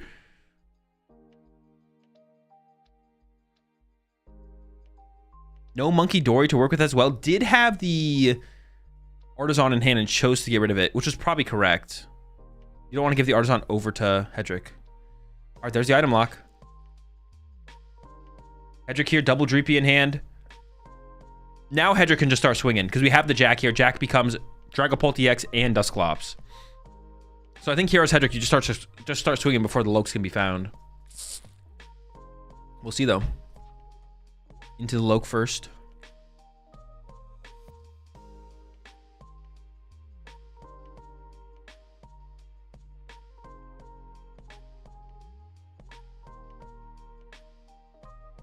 Yeah, this is gonna be a pretty... Oh, you got the rescue board. You don't even have to pop. Oh my gosh, this is brutal. You don't even have to pop your Dusclops yet. You can get into Dragapult plus Dusclops, and then just hold the Dusclops and go KO active, KO Dreepy with the energy, and then you'll pop Dusclops next turn, and then wipe another Dreepy or 2 Dreepies off the board.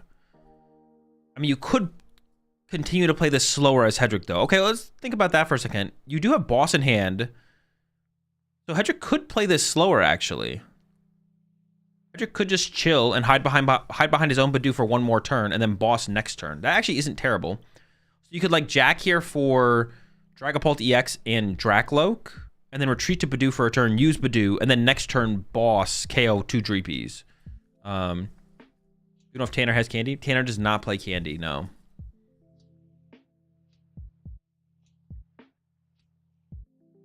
Loke, Dusclops. Wait, do we have Dragapult in hand? Oh, we're definitely not Dragapult. Well, no, we could still have Dragapult in hand. I think we're chilling this turn, though, from Hedrick, possibly. We'll see. We might just see him run to Badoo. Because the one thing is, if you do get aggressive here as Hedrick, then all of a sudden Unfair Stamp could hit, and you could be in trouble. It looks like it is going to be the Badoo line here from Hedrick, which seems actually more than reasonable, to be honest, just to slow things down. Oh, we might be having second thoughts, though. Unfair Stamp is in discard. Oh, that is true. The Unfair Stamp did get discarded. Very fair. All right, yeah, just gonna go the Badoo angle. Yeah, I don't hate this.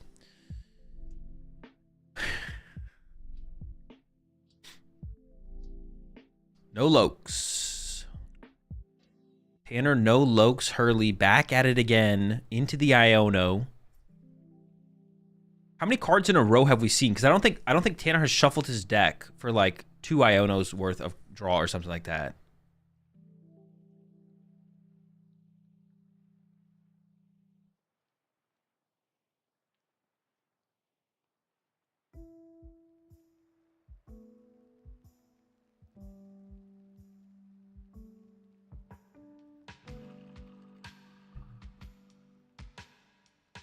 All right, another Jack here for another Jack here for Hedrick. So the Lokes are going to be Lowen. The question is just that when does Hedrick want to attack more so than anything, to be honest. Once again, it doesn't feel like he has to attack this turn, to be honest. I feel like he could still chill. Well, you could get aggressive. Getting aggressive here doesn't seem terrible.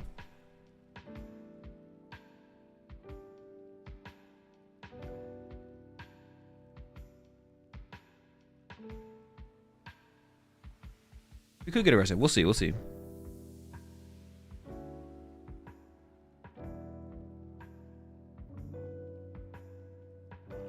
Dragapult is searched off of this, so we might see him get aggressive. Possible.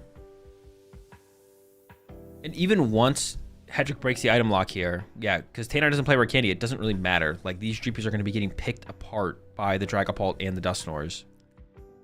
Loke 2. Oh, Loke 3.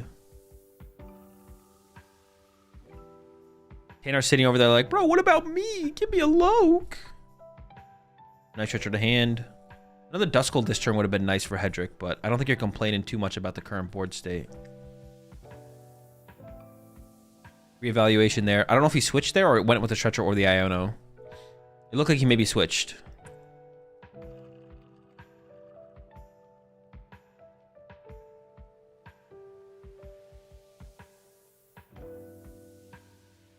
Building up the next Dracloak. All right, if we're evolving to the Dragapult, I assume we're attacking with the Dragapult, and that is what is going down here. So yeah, Hedrick could have attacked Dragapult a couple turns ago instead. Starts to take some time. Takes his time, develops the board a little bit more, gets out the Lokes, gets out the Dusclops. And now this is looking impossible for Tanner. Especially with Unfair Stamp gone. Well, I don't know. Even if he had Unfair Stamp, he was always looking pretty cooked, to be honest. I honestly think you scoop here. 58 minutes left. I don't hate it, actually, to be honest. I don't hate it. Okay, and he scoops. Jeez. That was a game for sure. Definitely a game, definitely a game. Oh boy.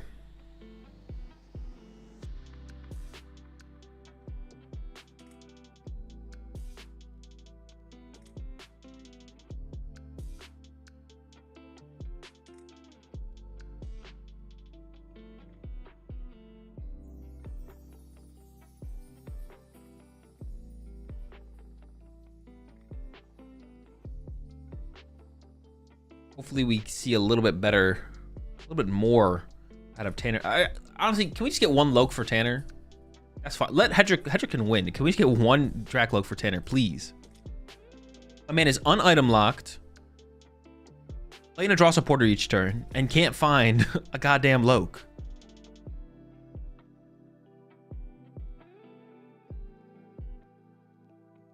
To Iono in a research with no deck shuffling to no Lokes is just unlucky. Yeah, yeah.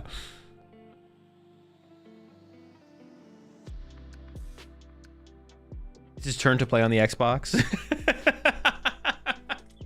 Yeah. Can someone plug Tanner's controller in, please, bro?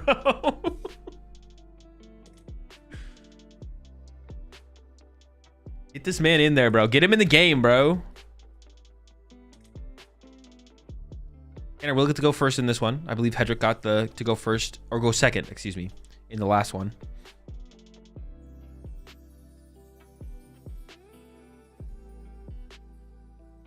It was one of those things too where like Tanner did Ultra Ball for a Dracloak.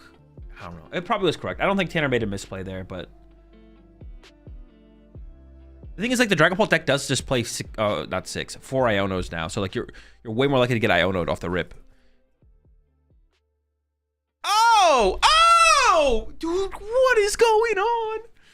Okay, now, all right. They hurt us, bro. They took away Hedrick's Lokes. They took away his Lokes, but they took away Tanner's Badoos, bro. Tanner, no do. Duelist, bro. That's his whole deck. His whole deck is a do deck.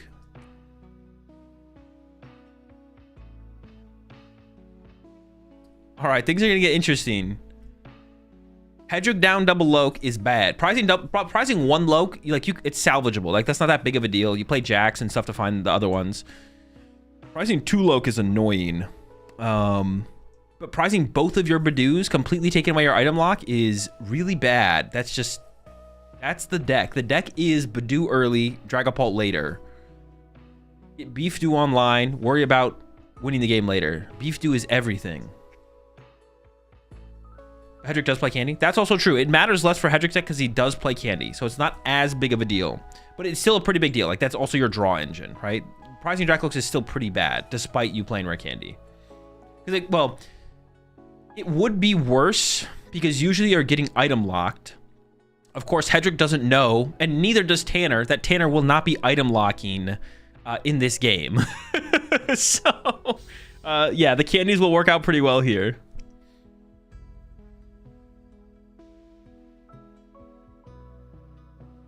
Yeah, the candies will salvage the missing stage ones. You'll appreciate the raid there, Pokedubs.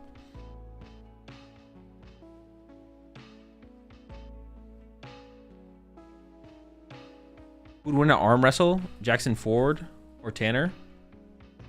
I think I got to give Jackson. I'd put my money on Jackson, but it's probably pretty close. My Bulu Bucks would go on Ford. I think it'd be a good match. What decks are in top 4? 3 Dragapults, 1 with Nor, and a Gardevoir. Henry Chow's already in the finals with Gardevoir, awaiting the winner of this match. Dingus found early here for Andrew. Duskull also making an appearance, making his way to the bench. And the attachment for turn, and there's the pass over to Tanner. All right. Oh, triple Loke in the hand? Bro, Tanner's hand is so good. Oh my gosh. But then he's going to figure out that he prized both Badoos. This man triple Loking off the rip. Dude, they found him, bro. Lokes were literally like, all right, my bad, bro. We got you. Controller definitely plugged in for this game for Tanner. But the dudes did not come to play this time around. It's not terrible. Right? You just have to play no. You have to play no do, right? You're just gonna go Poffin, double Dreep. I don't even know what tool card you take here. You probably just grab the Raver's Charm for later. And then you have triple Loke turn 2 if Hedrick does not have Iono. You have triple Loke in the hand. Like, Tanner literally has 3 Dracloaks in his hand. So it's not terrible. It's not terrible. Is Team Evo just never played in Dragapult anymore? No, because using Badoo is just too important for the deck. I don't think anyone's really playing TM Evo anymore. Nobody plays it, but it's, yeah, like, I don't think we've seen a single TM Evo this whole tournament in Dragapult. I'm not gonna lie. I think we've seen 0. And as we're getting further and further in the tournament, we're seeing the higher and higher placing lists and players. We're definitely seeing no Evo. Like, there was 0 TM Evo today, I think. Ian did? Okay, Ian did play it.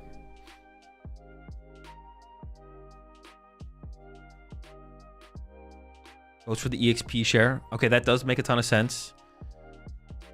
There's the Poffin.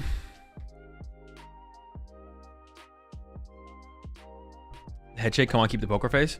I mean, Hedrick's gonna know as soon as Tanner's turn plays out that the Badoos are a prize. Does he? Maybe he plays 3? Maybe he does. I don't think he does. He might, though. I think 3 is definitely overkill. Because the matchups where you need a 3rd, you can just rescue stretcher for it. Yep, there's the pass. No energy.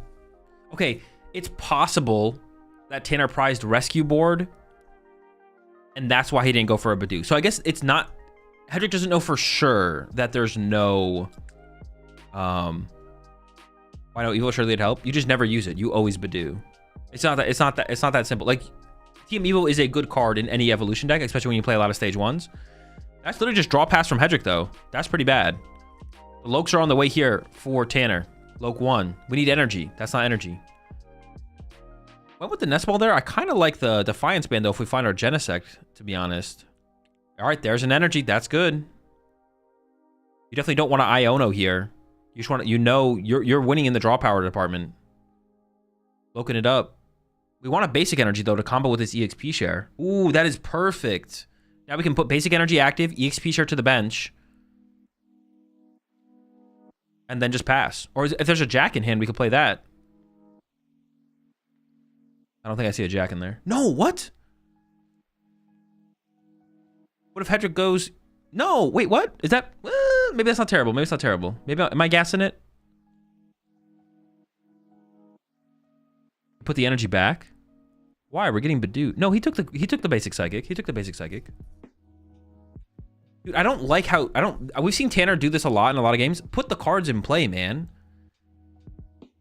Like, okay, maybe it's not, the luminous energy could be better than putting in the basic psychic. I'm fine with that. Put the EXP share in play, bro. We've been seeing Tanner do this a lot. Tanner just doesn't play his cards.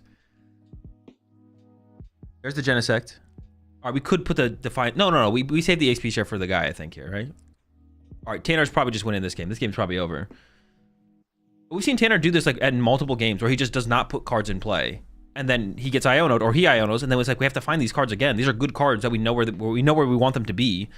It's not like terrible plays, but it's like, just put them in play. Get them in play. We know where they want to go. Oh, okay. I guess the reason, all right, there is actually good logic for not putting the EXP share in play, actually. Because then if it gets gusted, if that Dracloak gets gusted, then you can't rescue board it. Okay, maybe that's fine then. Maybe that's fine. I guess I underthought it there. It seems like Tanner had the better idea. That's fair. That's fair. I'm scared of like Candy Dragapult happening, but yeah, that's fair. That's fair. All right, Hedrick packs it up.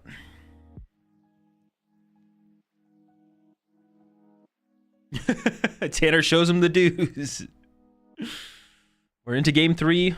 All right, so I mean, yeah, honestly, both games have been pretty mid. It's just been game 1, Badoo. Honestly, Badoo didn't do anything game 1. It did a little bit. It didn't actually do anything, to be honest, game 1. Hedrick just found Dracloaks, and Tanner didn't. And in this game, it was literally the exact same thing. Tanner found Dracloaks, and Hedrick didn't. Now we go to game 3. Hopefully, I want them both to find Dracloaks. I would love it to see a game where they both find Dracloaks. Loke diff? It's been a Loke diff so far, for sure.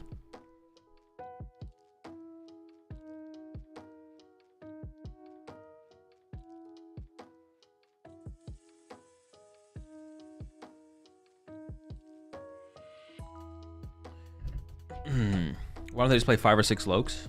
Good question. This is why you want to play Brock. Who did we see playing the Brock? Was it Sebastian? It was like 2 Brocks and 2 Jacks or something like that. I did like I did like that, to be honest. Jones was playing it as well. Ali was also playing it. Yeah, I did like the look of those, to be honest. The Brocks in there. The Brocks are useful, very useful. So do they make you wear those shirts on stream? Only if you're wearing an inappropriate stream shirt, then they'll have you switch to one of the Play Pokemon shirts. But if you're wearing like an appropriate stream shirt, you can wear that if you want. Or you can wear a Play Pokemon shirt if you want.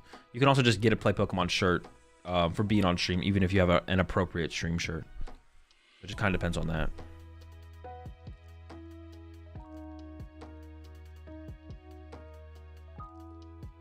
Are Lokes the best draw engine in the current meta? No. It's just Dragapult's the best attacker. And you're not, you may as well play a draw engine with your attacker that evolves from your basic. So what do you think about a format where you could play like 70 or 80 cards? I don't know. Oh. Okay, it's fine. It's fine. It's fine. We'll get a real game. I swear we'll get a real game. We'll get a real game here. Oh my gosh. He's got no Lokes. He's got the switch though. He's got the switch. His hand sucks. I've been mishearing Lokes as blokes. Bro, we can call them blokes. Yo, get the blokes out here, bro. Honestly, the Lokes in both players' decks are playing like blokes today, so. This is awful. I love it. Bro, what a best 2 out of 3, man. Jack is prized. That's honestly, Jack is like the most important supporter in the early game, besides getting your initial Poffin off. Yeah, switch, but having to bet that on bench is horrid. Yeah, I mean, what do? You get Badoo Dreepy here. I feel like as Hedrick here, you got to go Badoo Dreepy, switch into Badoo, and start item locking, right? Got to start shutting it down. Pray for a top deck. Hopefully, Tanner also has a pretty slow start.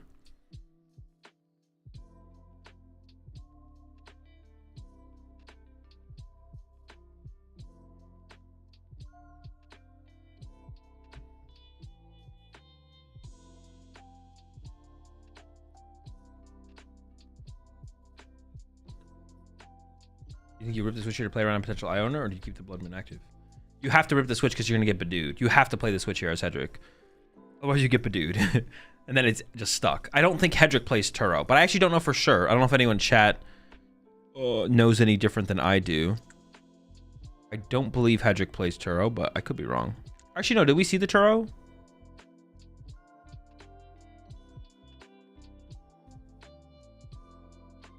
I actually just don't remember, to be honest. No Turo? Appreciate it, Davidson. What's he doing with the pen? Writing down his prize cards. Azul, who are you rooting for in the freestyle chess finals? Magnus? Or... How do you pronounce his name again? I knew how to... I've heard people say it before, and I used to know how to pronounce it. Hikaru? Is it Hikaru? Is it just literally Hikaru? Who am I rooting for? Hikaru, for sure. Bro, it's so funny that... Wait, how good was Hikaru, like, 5 years ago? In chess? How highly was he rated? Because right now, isn't he, like, top 3?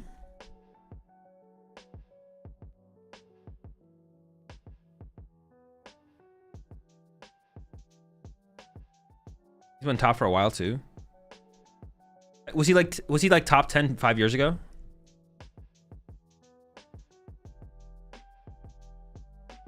Caro has always been number 2. Really?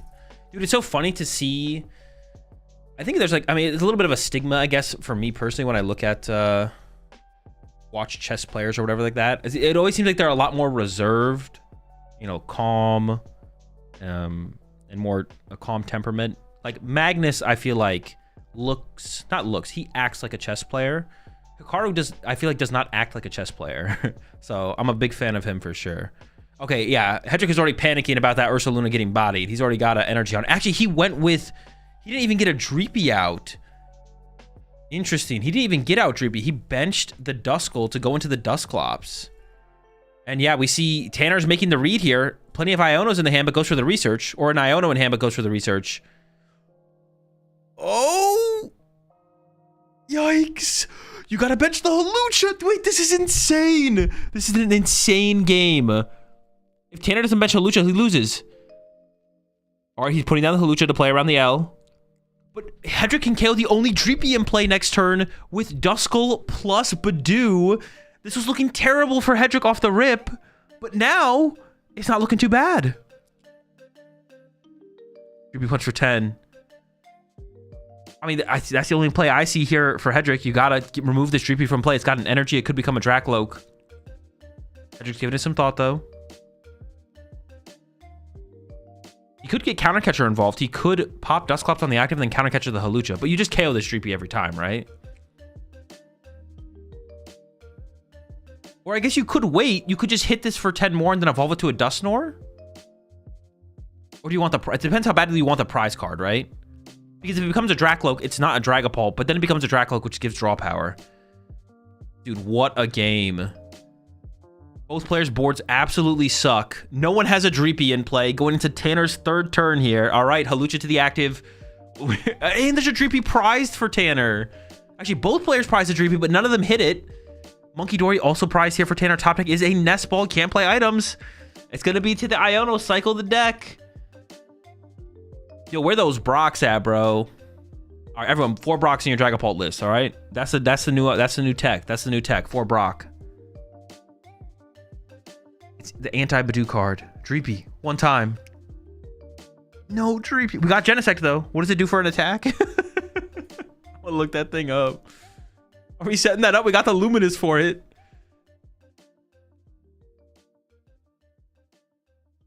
Yo, the Hawlucha be swinging? Oh, Metal Double Colorless? That thing sucks. What about Hawlucha? We're getting desperate out here. What does Hawlucha's attack do? Fighting Double Colorless for 70? Bro, he ain't swinging. Okay, we found a Dreepy here for Hedrick. And we got a Hawlucha here for Hedrick. I think we're going to hold the hand, though, because we have the Drakloak.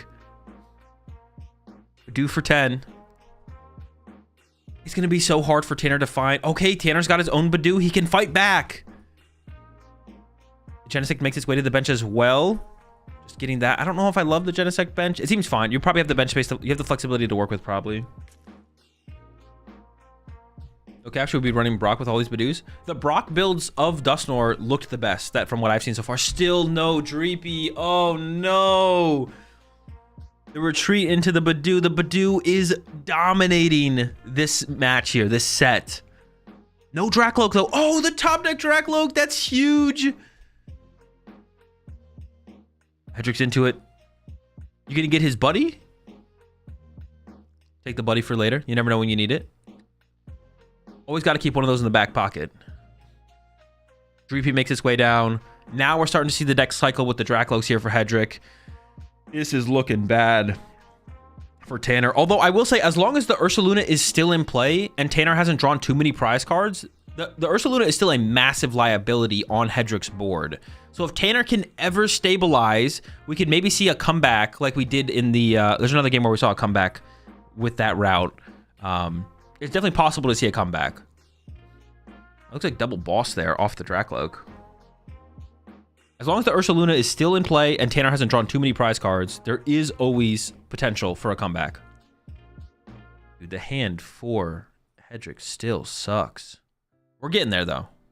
We're cooking. I think Hedrick was thinking about bossing there, but you're killing the Badoo in another turn. Seems pretty good. There's an Arven top deck for Tanner, but you shouldn't even play it. Oh, this shuffles the deck. Isn't like the bottom 12 cards of the deck terrible? Dude, I think that was a misplay. Oh, he's getting the Bravery Charm. Okay. Because you're getting the Bravery Charm, I guess I could see it. It keeps your Dew living longer. But you're shuffling like 12 non-Dreepy cards back into your deck and non-draw supporter cards. It was a lot. You can't use Stamp. I get it. Because you need to get some item out of your deck. It's just the best item to get. Yeah, because I think he has a Poffin in hand. You should definitely have a Poffin in hand here, but if he has Poffin in hand here, then this is like the best item to grab.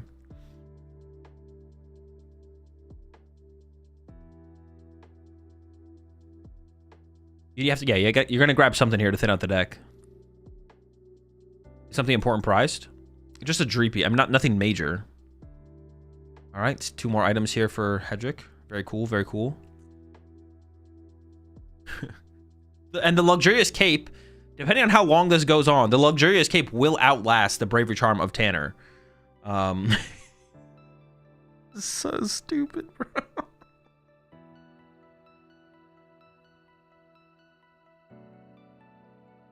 If anyone's looking for free content, someone making a what actually happened or something like that video about the Atlanta Regional Championships, and it's just a bunch of Badoo back and forth with Bravery Charms and Capes and Defiance Bands. If anyone wants to make a free banger short or something, there's the idea. All right, I own a top deck for Tanner. Can Tanner find? This also cycles Hedrick closer to his Dreepies and Dracloaks.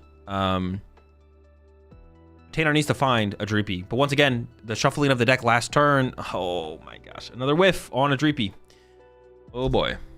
What does Genesect do? If it has a tool card on it, your opponent can't play an ace spec.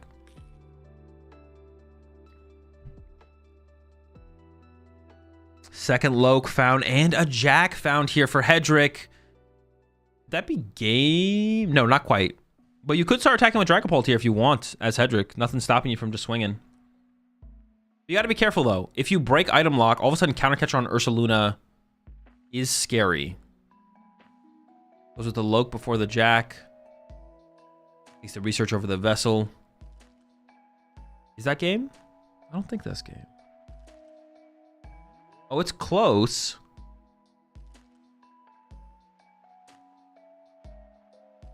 Probably should take the energy of the Dustclops if we're going to play the Jack for the Dustclops. No, not quite game. It's really close, though. It's really close. Because if you KO the active with Dustclops, then Tanner just pushes up Hawlucha. You don't get to pick what Tanner pushes up. If you do that, Tanner's just going to push up the Hawlucha. We need like just a little bit more here for Hedrick. If you have Boss, it would be game if you have Boss. So Hedrick could play Jack this turn to get Dragapult out of the deck, and then if we find Boss, we get Boss next turn. But yeah, Jack for Pult and Nor would be pretty good. Where's Iron Bundle when you need it? Bro, that's what I'm saying, bro. Get the bundles in these Pult decks, bro. You win the Badoo War every time. Ooh, attaches to the Ursaluna. Still playing in fear of the Ursaluna getting trapped. And there we go. Badoo for 10 more.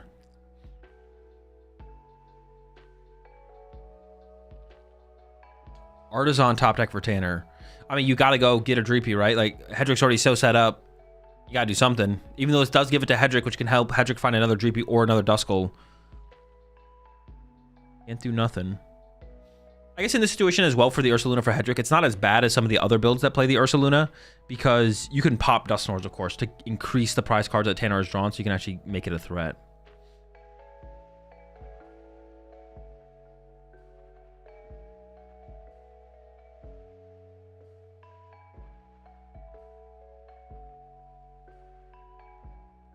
Energy to Dreepy. Once again, the Dreepy is actually still not that big of a threat to Hedrick. Once it becomes a Dracloak, next turn is when you want to deal with it. Into the Lokes we go. Rescue board's pretty good. That might even make its way onto the Ursaluna this turn. It'll probably maybe make its way onto the Ursaluna once we start attacking.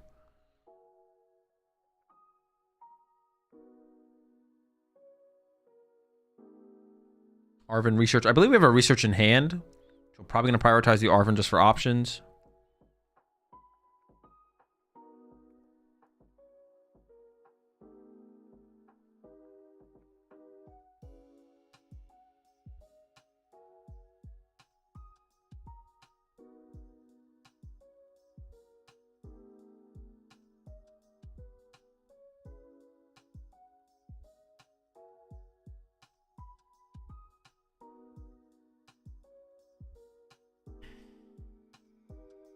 Goes into the Artisan there. It looked like Andrew double attached. I don't think he did, no.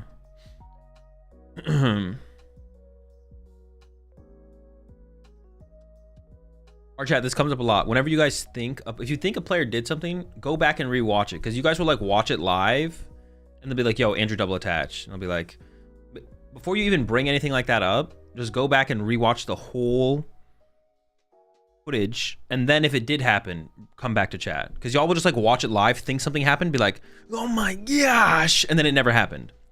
But you don't even go back and rewatch it. I know you guys don't go back and rewatch to confirm. You freaking rats. I'm all for catching mistakes in games, but it happens like 1 out of 100 times where you guys, or chat's right. Because I know you guys don't actually go back and watch the clip. You just think you saw something live and you don't even go rewatch it. You're just like, he cheated.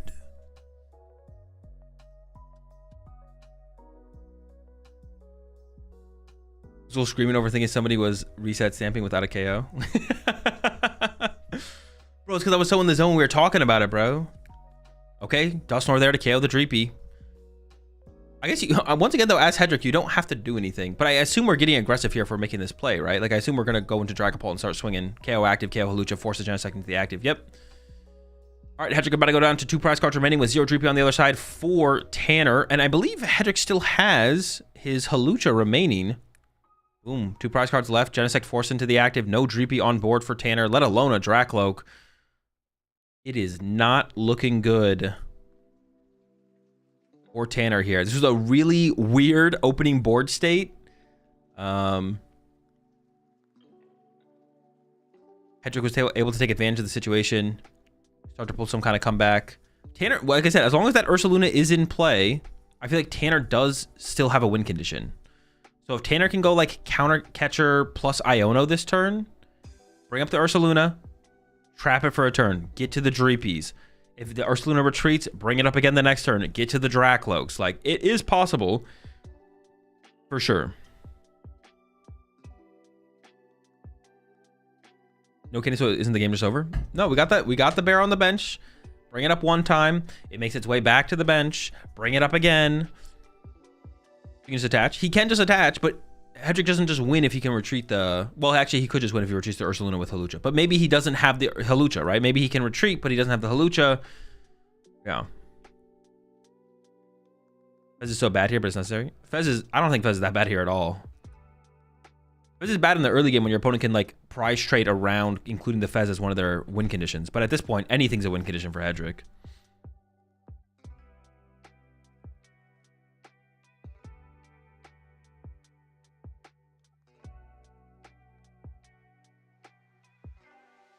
It can attack with 1 energy. Oh, am I tripping? 2 gone, 3. Oh my gosh, it can just attack.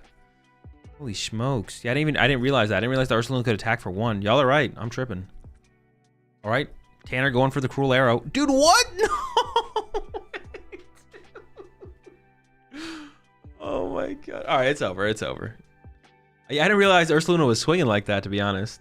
You're right, though. Yeah, Tanner's drawn 2 prize cards. Archaludon can swing for 3. Cruel arrow on the way. Look out. There's a nice stretcher. Getting back Duskull seems pretty good here, potentially. Yeah, you do win here with, like, Boss Hawlucha. It doesn't look like that's available. There's an Ultra Ball in hand, so that could get the Hawlucha. I'm pretty sure Hedrick plays the Hawlucha. But if not, we can go ahead and get ourselves one of them Dracloaks as well. Goodbye, GP. Goodbye, Iono. It looks like to go do that. Maybe Andrew doesn't notice and retreats. Well, I guess the only thing that could happen is like Hedrick could find a rescue board. He just needs boss. Oh yeah, wait, boss and energy, right? Because we need energy for the thing as well. Yeah, boss energy wins. That's true. That's true. And we do have the night stretcher in hand. Yeah, so we have the stretcher. Yeah, it would be like one of those things where it's like if he finds board, if Hedrick finds board but not energy, and then retreats the Archaludon, then you can bring it back up again. But I don't even know if he would do that. I think he'd maybe just pass. Finals is going to be electric, though. At least it'll be more interesting than Dusknoir or Dragapult versus Gardevoir is going to be way more interesting. Way, way more interesting. Why didn't he use Counter Catcher also? Oh, did Tanner have a Counter Catcher in hand last turn? If he did, he definitely should have. I feel like I wouldn't hate to see Hedrick just take the Poffin there and play it. You just want to burn these dead cards, I feel like. He's got a Poffin in hand. He has a Nest Ball in hand. Just like get these cards out of the deck. He did have Counter Catcher? Oh, he definitely should have played it then. Whether or not it should have been played on the Archaludon, I guess is kind of the question.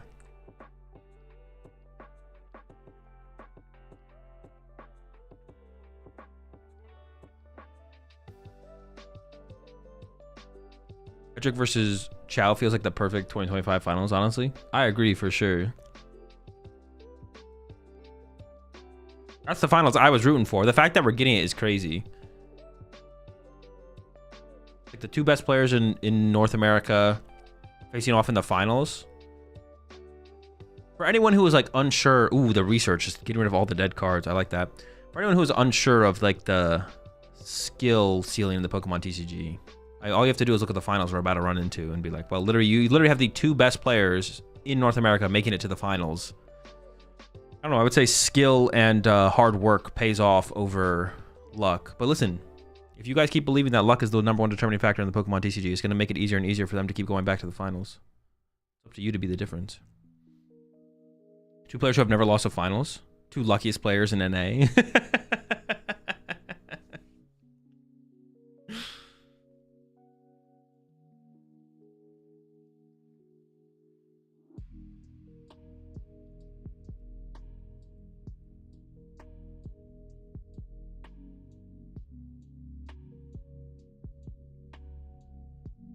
Do you not believe you're better on par with either of them, or? No, I think they're the best 2 players in North America.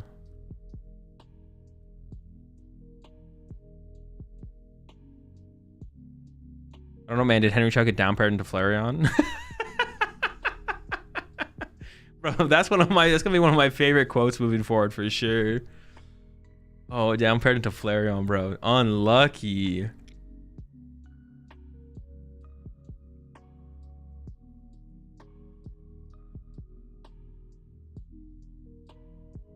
Did Hedrick just pass? He definitely should have Jet Headbutted there. He definitely just brain farted and forgot to Jet Headbutt.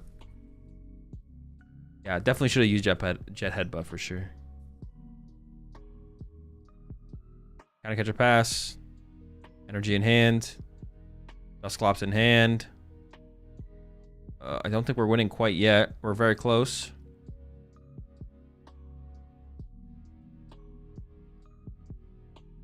Yeah, well, no, actually, if he had Jet Headbutted, he had game here.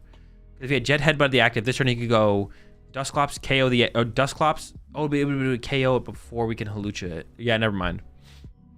Don't mind me. I'm yapping. Loke number 2. Okay. Still no win condition, I don't think.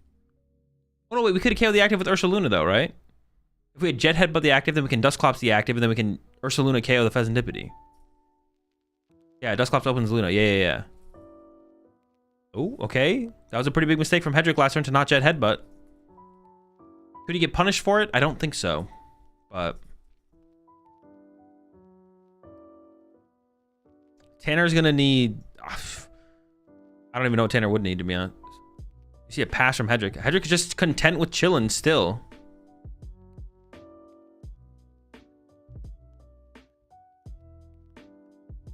Obviously could have retreated and Jet Headbutted again there, but chose not to. Seems interesting. Seems fine. The Cruel Arrow for the comeback is coming. It might be here. Dude, please, Hedrick, just get boss. Get boss or get Dusknoir. Nitro Charge Dusknoir. That's game. You got this. Come on.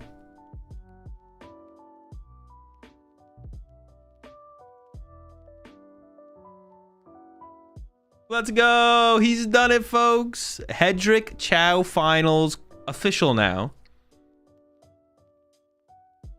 Now officially. Attach Retreat. Pop him with the Ursaluna. There it is. I wonder if actually Tanner had any other place he could have been doing, or if he was just choosing not to do it on purpose. I don't actually know. All right, dude, we got an epic finals coming up. I am so hype. I'm so hyped for this finals. We got an epic finals coming up.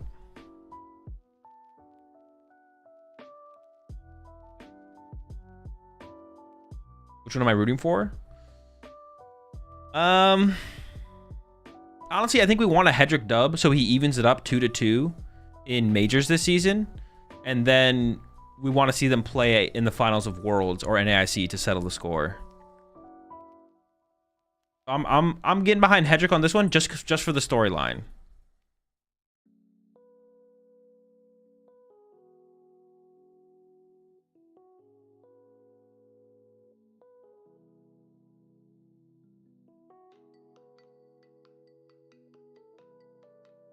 Yeah, simply for the storyline, I'm picking Hedrick. I want Hedrick to win, and then I want them to meet up in the finals again at NAIC or Worlds. Bro, seen the script?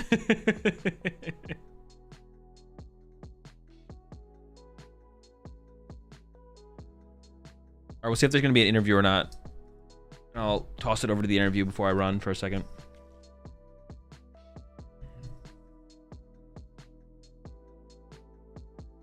I would have more plot than all of solo leveling. Literally. Do you think the rocket cards are worth the hype or just a gimmick? I don't know. That is a question that you get timed out for, though.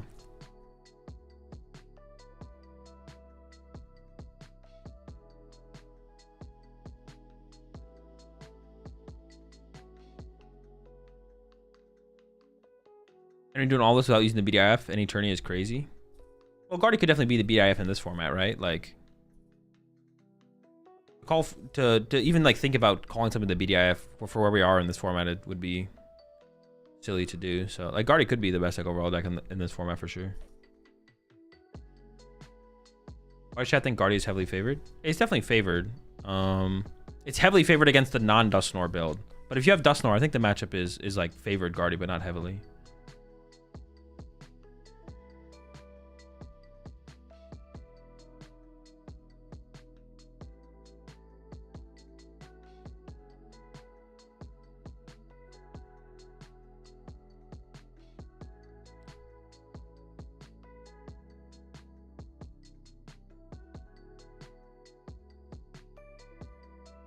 So much Dragon Ball success can be watching tournaments can make watching tournaments a bit of a slog. Definitely, for sure.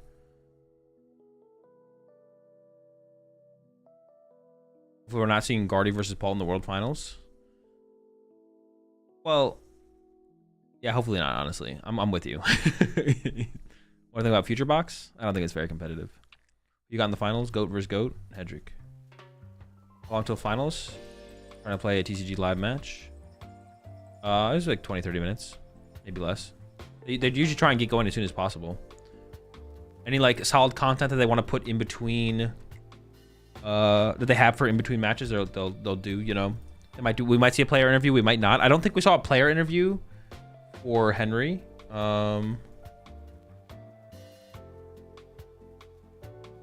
When the last top 4 match, so they might not do one. They might not do one here.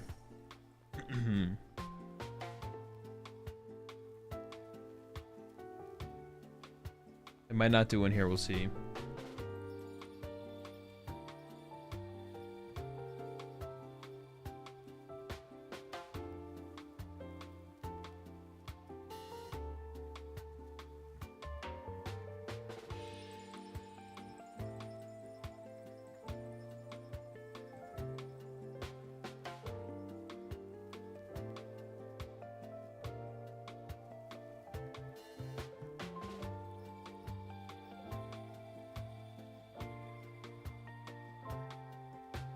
No doubt they both practice the shit out of this matchup too.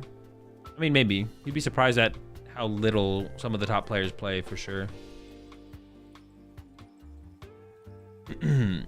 Biggest waste of championship points in history. Yeah, bro, they're grinching out here. They're eating them all up. You still hate Poison Arch? I don't hate Poison Arch. I think it's bad. I think the poison package is bad. Arch could be okay. Arch can be chill sometimes, but...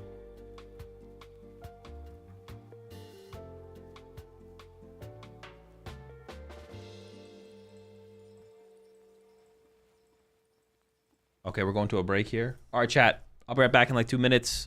Finals happens in 5 minutes. See y'all then. Drick and Henry have played this matchup against each other a fair amount, but not with this exact Guardilus for Henry specifically. Okay.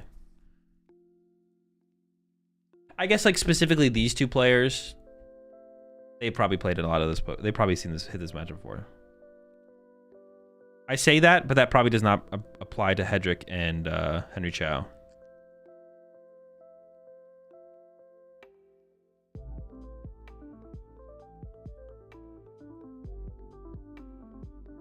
I'll be right back.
Go chat. I want to say thanks for tuning in. Dude, we have 2,000 viewers. I don't know how it counts viewers over on YouTube. Sometimes I feel it's a little bit inflated, but maybe it's not. We got 2,000 viewers over on YouTube. We got 1,000 viewers here on Twitch. The final's about to go down. Be hype. You were mentioned? About what? By who? Yeah, shout out to y'all for tuning in. We hit 1K subs over on Twitch as well. That's hype. Over 1,000 rats in the pack. I don't think I've ever been... Actually, I don't know if I've ever had 1,000 subs on Twitch. So I appreciate it. I appreciate the support. Happy to be here doing these long streams with y'all. Y'all make it worthwhile for sure. You called me out? For what?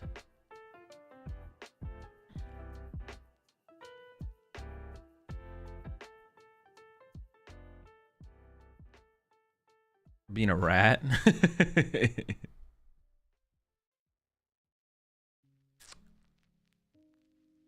You said you're washed? Jeez. Average regional, would you say Pult and Guardia the top two instead of Paul and Terrorbox? I mean, yeah, I think it's a pretty safe bet. If you let us ban YouTube chat, you could hit 2K subs easy.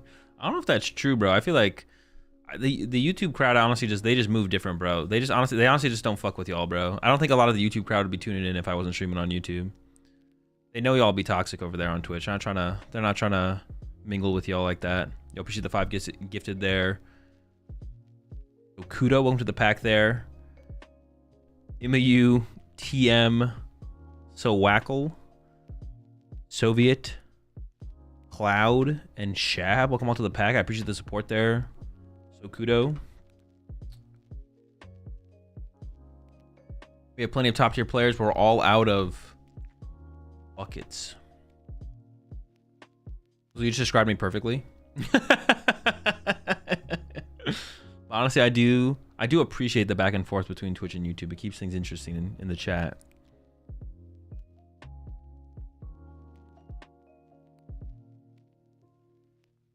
All right, here we go. Henry Chow versus Andrew Hedrick. Is there any contention? The two best players in North America. I'd say Bradner is probably there at number 3. I don't know who else I put in that contention, but I think we have the top 2 right here, to be honest. I think we have the top 2 right here. I don't think Bradner's in that conversation yet, but I think he's right there at like number 3.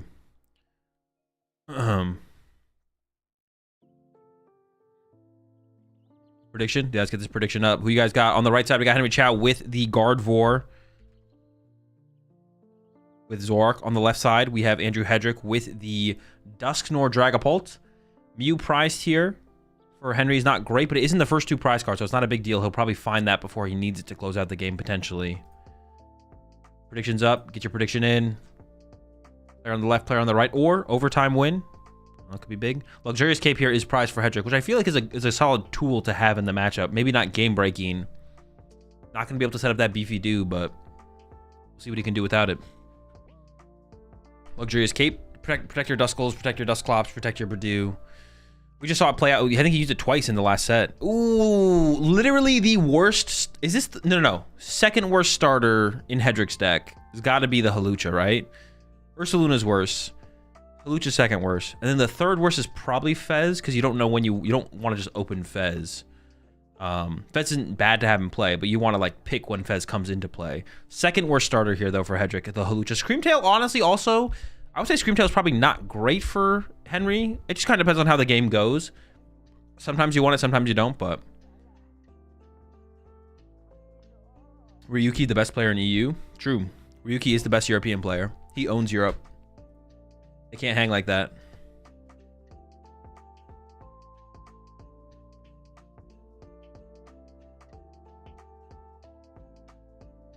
Screamtail KOs Badoo. Yeah, I guess you could get Slap Happy. Start cooking them. I don't hate it. Or I forgot finals are 75 minutes. I'm in financial ruin. Hey, you never know what's going to happen. The players, like, not to the point of slow playing or cheating. Players, once they make top cut, they slow down. They know they have the extra time. They're going to take they're going to take as many extra seconds as they can to think about their actions. So we could still go to overtime here for sure. We've seen it before. Literally the finals of Worlds, Vance versus Tord went to overtime, so. Then Vance cooked him. Azul, do you get a DPL if you accidentally drop and your opponent can see your hand? No. If you drop your hand and your opponent can see it, no. If it seems like you're doing it intentionally and consistently do it, then you could get a penalty. I think that would fall under like the what would that fall under? There's like a clause in the rule book that I've heard talked about and I've discussed before. Like basically baiting your opponent. That could fall under baiting your opponent. For sure. It could definitely fall under baiting your opponent. Yeah. Because baiting your opponent is technically against the rules. But not in like a way you might think. Like you can not in the way you might think. Like if you like drop your hand, like yeah, if you like, intentionally drop your hand so your opponent sees it to try and influence their play, and are very obviously doing it intentionally, and you could like get penalized for that kind of stuff. Like you can't do weird shit like that. Just don't do weird shit. Just don't be weird. Just don't be weird. If you don't be weird, you're good. Mind games? No, not exactly mind games. Like let's say you play only 2 boss's orders and they're both in your discard pile. It's okay to play like you have a 3rd boss's orders, right? It's okay to play like you have your 3rd boss's orders, but you can't just like when you're searching your deck, you can't drop it face up on purpose to make sure your opponent can see one of your cards to try and influence their play. You can't do stuff like that. That's against the rules. You can't be like looking through your deck with Artisan and then be like, oh no, I dropped my deck face up and look, there's this card here. Now you see it and like you're trying to like influence their play by like that card being seen. Like you can't do stuff like that. Like Bradner with no boss and guardy? Yeah, exactly. Like Bradner played no boss and guard for, but it's fine for him to play like he has boss left, right? To make his opponent think he has boss left. Can you say you have boss when you don't? No, you can't lie about your deck. You can't lie. You basically just can't lie. If your opponent asks you, well, you shouldn't ask your opponent if they have a card in their deck. That's weird. Like it's weird to like ask your opponent, do you play 3 boss? Dude, I've seen people do that too. I cringe every time, bro. Sometimes people have asked me that too. Like we'll finish a set and they're like, oh, you couldn't find your 4th boss, huh? I'm like, bro, shut the fuck up. Shuffle the fuck up, bro. I'm bodying you next game. You can't be like, be like, oh, I couldn't hit my 4th boss and you only play 3. You can't lie. You basically just can't lie. That is classified information, sure. How do you answer those questions? You just don't. You look at them as if they're like an alien. Like, who the fuck are you, bro? They ask me how many cards I play. What do I do? How many cards? Say 60.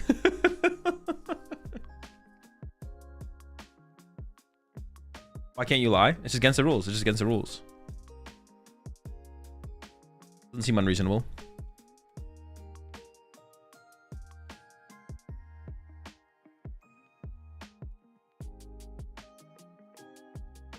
All right, yeah, we're letting Hedrick do his prize check in here. Turn 1 there from Henry, though. Let's mention it. Got the Monkey Dory. No Ralts, but that's fine. Obviously, Ralts is not the...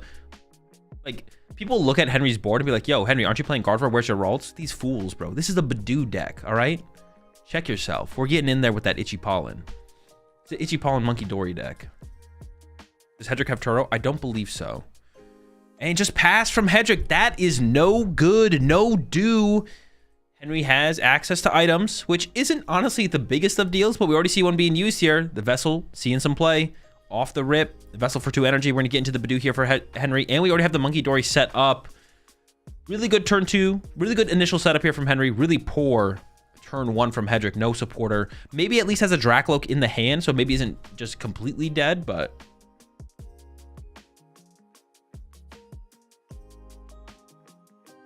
Zork online already as well. Things are looking really good here for Henry. We found our secret box. Oh my gosh. And a research. Bro, he does not stop cooking. Now, do you just give it all up? The question is how much... Oh, you need rolls. Yeah, you could just like discard it all and then research, right? I didn't really actually pay attention to the prize cards. Let's go back and look at that while Henry decides what the heck he's going to do here. Oh, we did look at the prize cards. There was a Mew prize. There's no Guardies prized. Also, we'd like find a Night Stretcher possibly and then recover it immediately.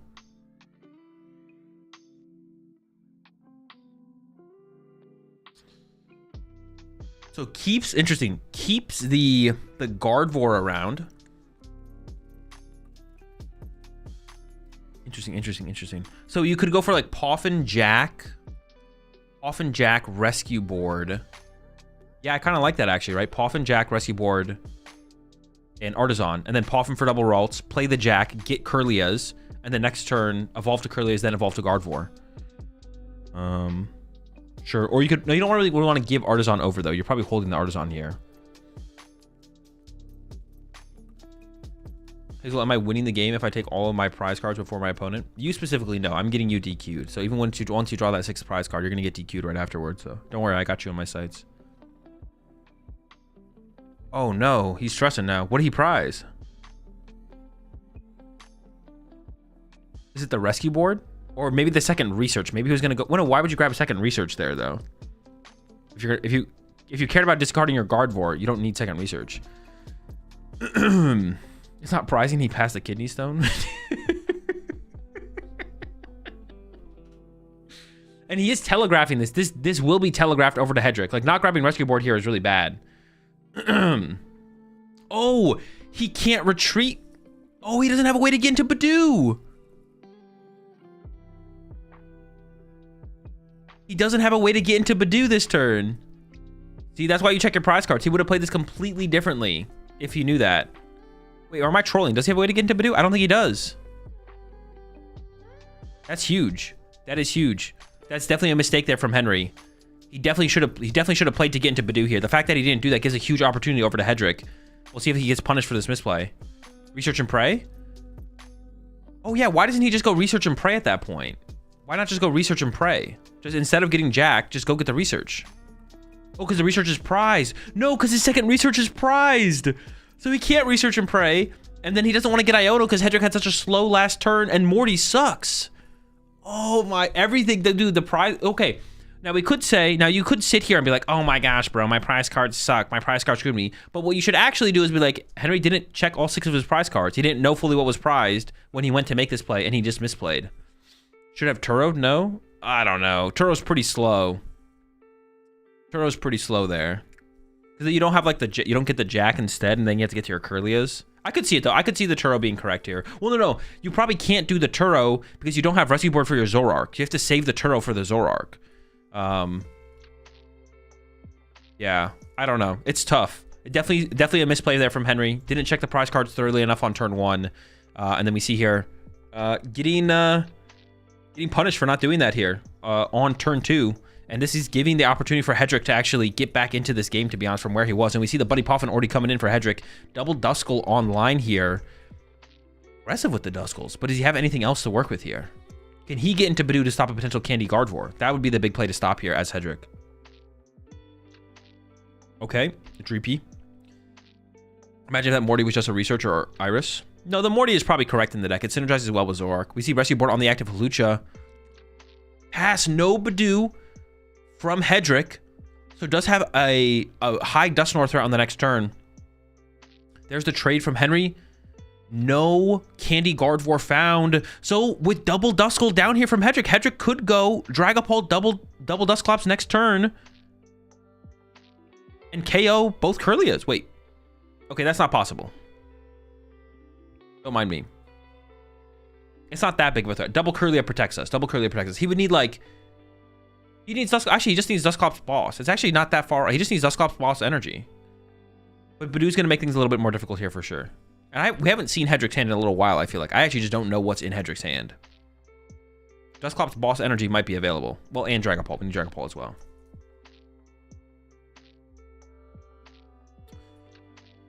Is Hedrick on 3, 2, 1 Nor? I'm not sure. Yeah, I'm not sure.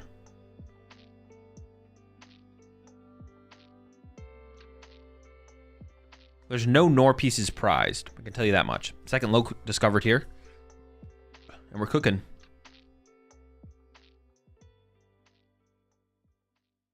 Man, that was such a massive mistake there from Henry. Honestly, the plus side though for us as the viewers though is we get to actually watch like a more competitive game potentially, because I definitely could have seen Henry snowballing that pretty quickly and just taking over this game. But we do have the Dusclops. We are item locked now, so Night Stretcher combo with Dusclops isn't available. 5/5. Yeah, my math is bad. We do have the Psychic Energy, but it doesn't look like we have a powerful enough play to actually Ooh, the boss is there. Splits the Psychic and the Fire into the Arven. We are item locked, so obviously we're not going to get very much value out of this Arven. The Luxurious Cape is also prized for Hedrick, so Hedrick can't even use the like, there's no tool card to get. Looks like he's just gonna eye up that unfair stamp. All right. So Hedrick did get tossed a little bit of a lifeline there, I feel like, with Henry's mistake, but I would still say Henry seems to be in the driver's seat overall. Going into this next turn here for Henry, I think Henry definitely is still at the advantage for sure. Still at the advantage for sure. Henry plays Secret Box.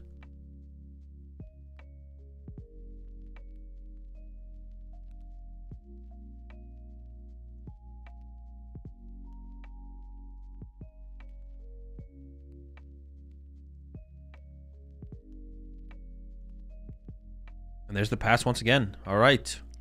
Over to Henry. Into the Zoroark first. Giving up one of those Artisans. Andy and... I can't tell. Looks like Vessel. Okay. Or no. Oh, the Morty. Let's go. Morty for 4. We're cooking. Ardvor online now. Rest of the hand... I mean, we got Ultra Ball for second Guardy. We're not item locked here. And it looks like Henry's thinking about maybe getting aggressive... maybe at the least just accelerating some energy into... I mean, you can get the Screamtail active, right? We can get active with Screamtail here. You can go after that Dusclops. Remove that from play. Possibly.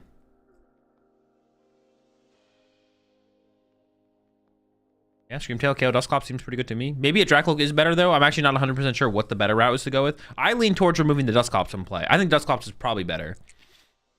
But we're just loading up energy on the Guardy here instead from Henry. Maybe just going to continue to take it slow. You could just move this... Oh, maybe you just chill for a turn. Move 3 over to the Duskull. And that way you're threatening the Dusclops and the Duskull on the next turn. So you just item lock one more turn.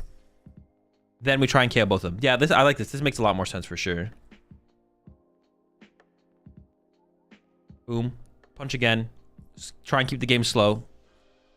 Try and go after all of them at once on the next turn. Second... Oh my... Oh, second Dusclops in hand here for Hedrick, though. Wait, is that big? We have Gardevoir online now. It's not that big of a deal.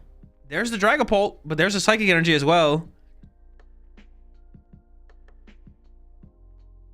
I mean, he has, like, all the pieces. Almost has all the pieces to start getting aggressive. Honestly, the Dusclops in itself, just to protect the Duskull, even if you don't attack this turn as Hedrick. Yeah, even if you don't attack this turn as Hedrick, just getting that Duskull to a Dusclops is pretty good. You might just pass again here as Hedrick. We'll see. Deciding between the Dragapult and the energy. I think ends up with the Dragapult there because we do have the Vessel in hand, so once the item lock drops... Oh, no, goes for the energy here. Okay. But the low... Dreepy's not bad. Not really complaining too much about that. All right, I don't think we're getting... Now we're not getting aggressive for sure, but... Dusclops in. Protecting the Duskull is a big deal, though. The Duskull getting out of range is huge. And then we could attach the Psychic for turn to the Dracloak. You could also attach it to the Dreepy. Just holds it and passes. Okay. Over to Henry once again. Is Henry going to initiate this turn and start getting aggressive? At some point, Henry could also draw into some kind of Turo play and like Turo the Bidoof out of play and get second Monkey Dory online. I mean, that would be a pretty sick play this turn if it could happen. Like if you could actually go like double Monkey Dory KO Dusclops plus Screamtail KO second Dusclops. That would put you in a pretty good spot, I feel like. I take the energy when he has Vessel in hand because he thinks there's a higher chance that he can draw into a Dragapult probably than a Henry. I read Benry in chat. Than he thinks there's a higher chance to draw into a Dragapult than an energy on his follow-up Dracloaks. Yeah, I literally read Benry. Someone said Benry in chat while I was talking and it threw me off.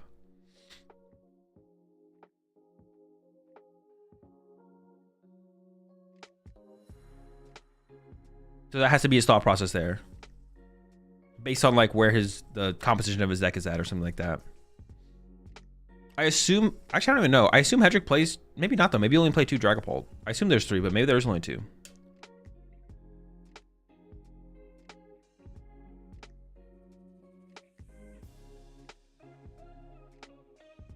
All right, second Gardevoir setup here for Henry. Is that his deck? What the fuck? Dude, there's nothing left. Henry is still not doing anything. Well, it doesn't seem to be getting aggressive. We'll see here. Where's this energy going? Looks like he might just do the same thing again. Build it up on the guard 4. Move 3 to the Dusclops. Threaten the Dusclops. There it is. We're pressuring the Dusclops. And then Badoo again for 10.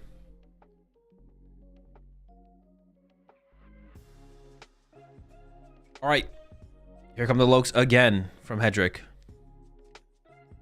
We have the energy to work with this time. So we are just missing Dragapult. There is a Dragapult on the bottom of the deck. I mean, I feel like no... is that true? I was going to say, no matter what, do you pop this Dusclops? But I guess that isn't true, to be honest.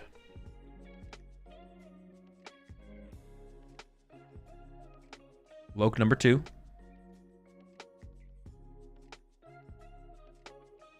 Hedrick is winning the board positioning game right now. I disagree. I think Henry definitely has the advantage here. Hedrick, I mean, Henry can do whatever he wants and is building up towards something. Hedrick can't do whatever he wants and is hoping to draw into anything. Psychic does get attached for turn. Third Dracloak would be really nice this turn. I think honestly, if you just wish you had a Dragapult, to be honest.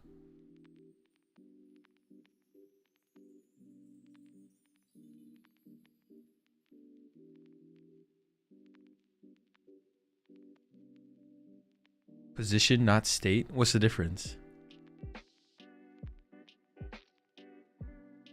What's the difference between position and state? You mean his cards are just moved up a little bit further on the table?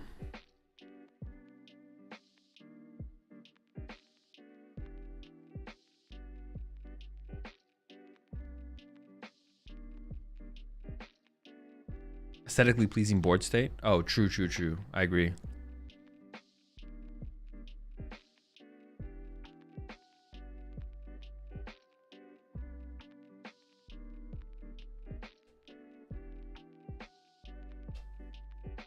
Maybe we shoot the Zork if he keeps getting stuck in the active. Henry plays Turos and Turos and something. Rescue board. All right, he loads up the Screamtail, KOs a Dusclops. Hedrick went to go draw a prize card. I don't know why. All right, there's a Turo to reset the Screamtail. What if we had Turo'd the Badoo and then retreated the Guardy? I don't know. Maybe this is fine.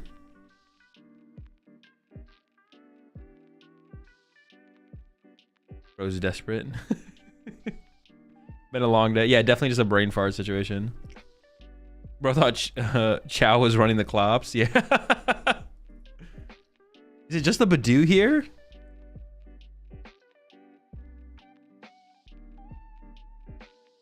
Raver Charm coming down on the Monkey Dory. And Henry just might continue to do here. Yeah, there we go. Continue to do. Has dealt with one of the Dusclops, not both. All right, we have Dragapult and Boss for Hedrick this turn. Like, I mean, there's got to be a breaking point. I just don't know when the breaking point is, to be honest. Whereas, like, Hedrick has to go eventually. Gets rid of the Dreep here in favor of keeping the Iono. Fez available, and you could use it. One of your Pokemon did get KO'd last turn, so we could Fez this turn if we want to as Hedrick. Still under item lock, though.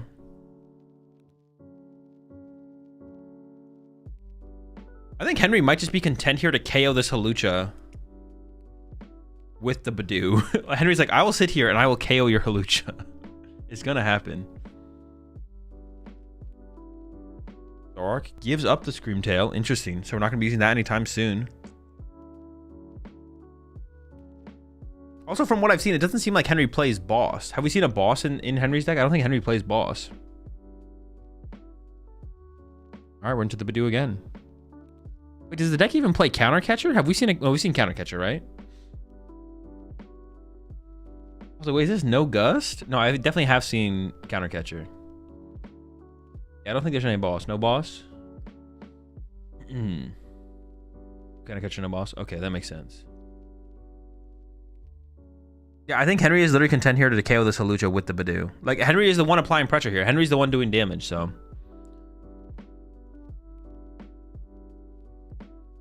Whoever voted for timeout on the prediction could be happening for you. Could be happening for you.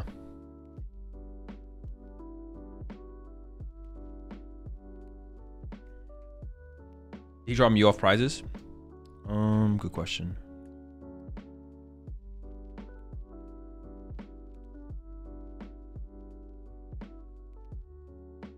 Maybe, I'm not sure. It's Mew or the other one. He got the Mew? Okay, yeah, he got Mew. I mean, this Hawlucha only has 2 more turns. Dusknoir now established for Hedrick. Is Hedrick okay with the Badoo just getting a free prize card on the Hawlucha? Or maybe because he knows it's gonna... But what is he waiting for? Ooh, okay. Henry gets aggressive. KOs the Hawlucha. Wait, I'm so confused. Oh, he put 2 on the Dracloak. Oh, I thought we KO'd the Hawlucha there with the Monkey Dory. I thought we were getting aggressive. Okay, never mind.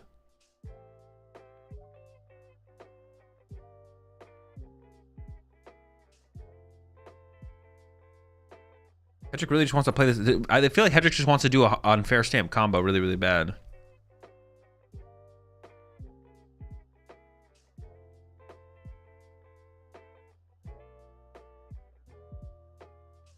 We continue to chill. Yeah, Henry's going to have to play a supporter at some point, or an Iono at some point here. I mean, we have Badoo knockout, though. Yeah, he needs to do Badoo to use Badoo, take the KO. Plays the Mew. Henry does not have that many energy left, but is thinking about putting 1 more in play here on the Gardevoir. Just goes for the Badoo KO. Okay. Could have done it, though.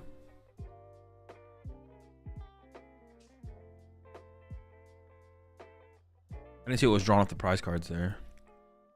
Was it research? Okay.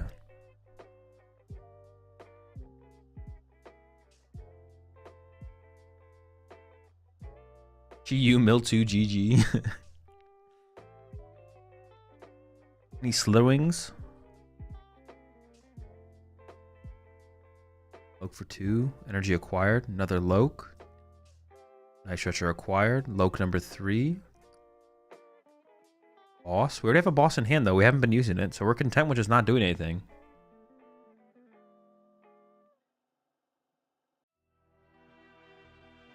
Pass again? Dude, Henry literally just might win with Badoo. He's just going to attack 200 more times and the game's over.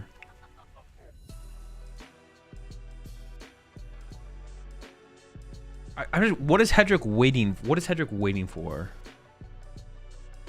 What is Hedrick waiting for? Shao no Iono? No, Henry has an Iono. I'm almost positive. Yeah, Henry has an Iono. He's just waiting.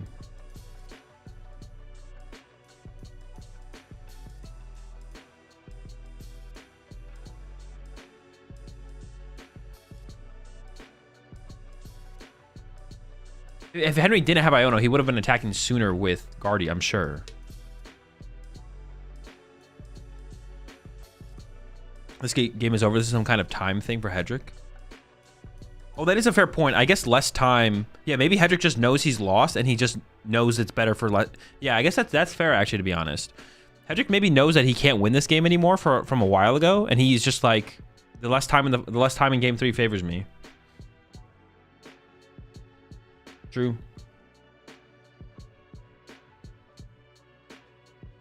So he's just like, all right, I mean, Henry will eventually beat me with Badoo, but until that happens, I'm just going to chill. Now, Henry does need to get aggressive at some point, with more aggressive by attacking with Gardevoirs and stuff. He doesn't have to do it quite yet, I don't think. Has Super Rod, maybe 1 more Iono to work with. Is he using the first game to get more info? No, he probably knows Henry's like exact 60.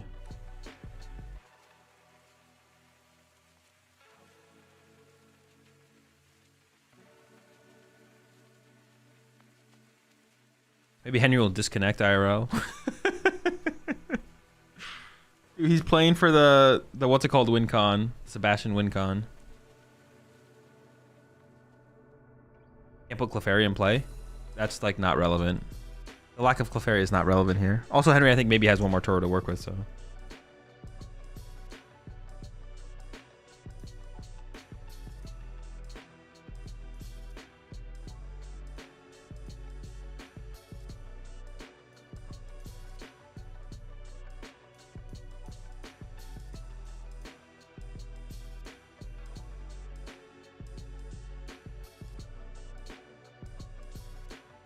Long cook. It's a slow cooker angle.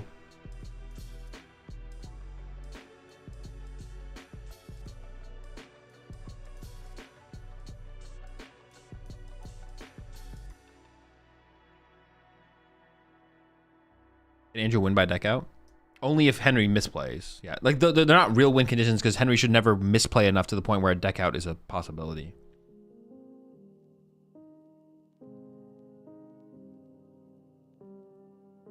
All right, pass. I mean, Henry's just going to eventually retreat into Gardevoir EX and start swinging on him. But he's only going to do it when he absolutely has to. He's going to try and get as much value out of the Badoo as possible.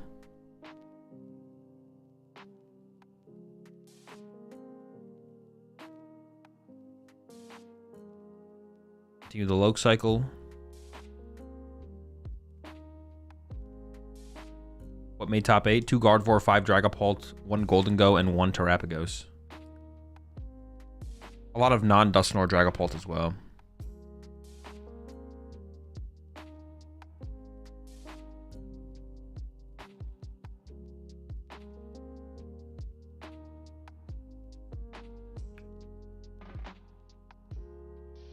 I don't understand what combo cards Hedrick is looking for. Probably none. He's probably just like waiting until Henry beats him. Okay. Knockout on Dracloak. Henry down to 3 prize cards remaining. Gets the rescue board? Did he get rescue board or dark energy? Actually, both of them are big, to be honest. Gets the rescue board. That's huge. Gonna keep the Zoroark mobile. But I think he does have another Churro left as well, though. Oh, yeah, I think he has a Churro left. I mean, there's nothing stopping Hedrick from just going pass. I think we're just gonna see Hedrick pass here.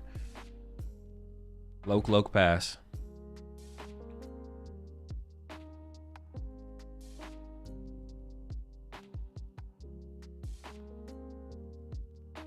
And now Drick must do something. He might not. He honestly might not do anything. He has boss here. He might just like boss Zoroark and pass.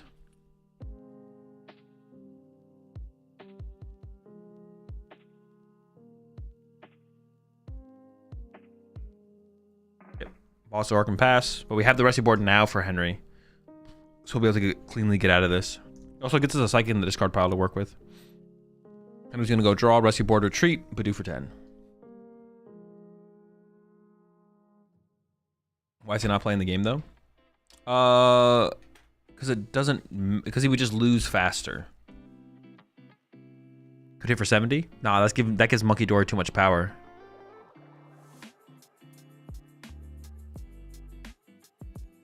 Why doesn't Henry start swinging with Guardy? Because the more consistent win condition is just to use Badoo as much as possible. Henry has a higher chance of winning by using Badoo. So attacking with Guardy. All right. Henry has a higher chance of winning this game by attacking with Badoo, but honestly, his chance to win the match actually maybe goes down if he doesn't attack with Gardevoir. He maybe should be attacking with Gardevoir here, to be honest. He might be lowering his win condition for the match by not being more aggressive. Because Hedrick is content with... Hedrick knows he's lost this game, I'm pretty sure, and is just trying to like eat up as much time as possible. So I think to win the match, Henry should have maybe been more aggressive sooner, to be honest. For the sake of the match, not the sake of this game.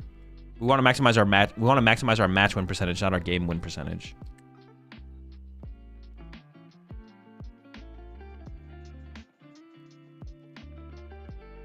Back into the Dew. Energy reattached to the Zoroark as well.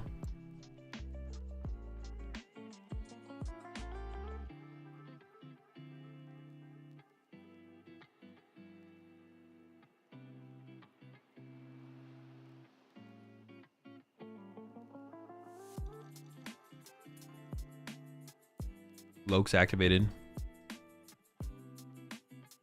Isn't Henry trying to not have enough time to finish game 2? That'll never happen.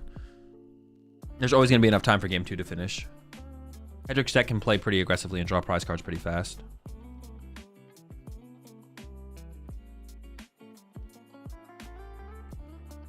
Dude, how many times has Henry only attacked with Badoo this whole game and drawn 3 prize cards? Absolutely criminal.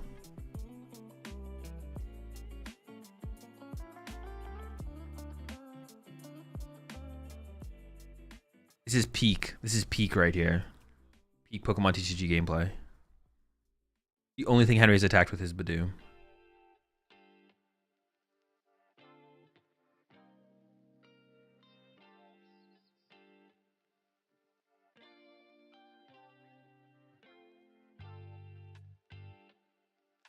If only we had a turn counter like Japan. Yeah. You think they envisioned this when they printed Badoo? Probably not, no.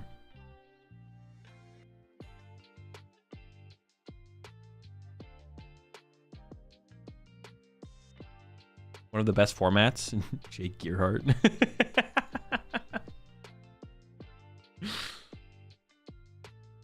We're just chilling. We're hanging out. Watching this Beefy Doo cook. This Beefy Doo has been cooking so long, bro. He's going to feed the whole fam, bro, for weeks.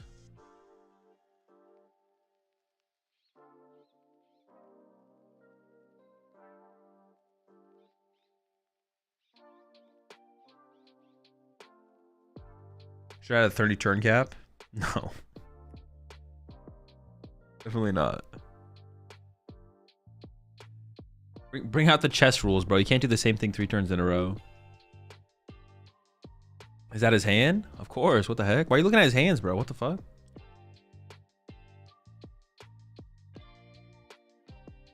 How is Hedrick not passed out from all that pollen? Honestly, there has to be like a level of pollen toxicity where it becomes dangerous to continue this match versus the Badoo, to be honest, right? Hedrick has to be aware of that. At some point, he's got to concede before... If he wants to be able to be awake and be active for the next 2 games, he's got to reduce the pollen taken. Does the concept of control and beatdown exist in Pokemon TCG? Yes.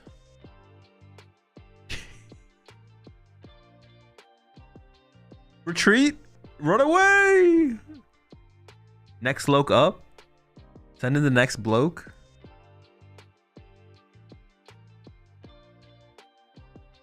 Dude, go to the Dusknoir, bro. That guy's got 130 HP. All right, Henry has Super Rod and maybe 1 Iono left. All right, we have another Iono. We go again.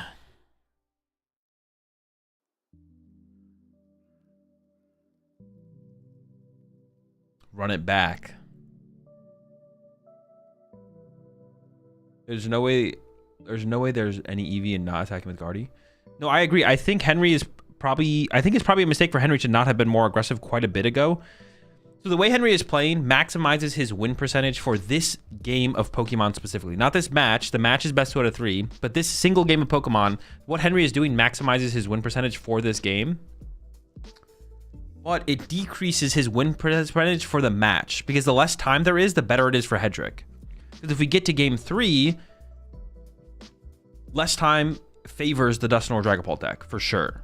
What happened if he starts swinging with Guardy? He'd probably just win, to be honest. Like, he would just win. Like, I can't see a way that if Henry gave Hedrick access to items that he would lose. I don't know. Is Andrew trying to make him deck out? No, Andrew is literally just sitting here and waiting, making Henry draw 6 prize cards. All Hedrick is doing is making him draw 6 prize cards. That's literally it.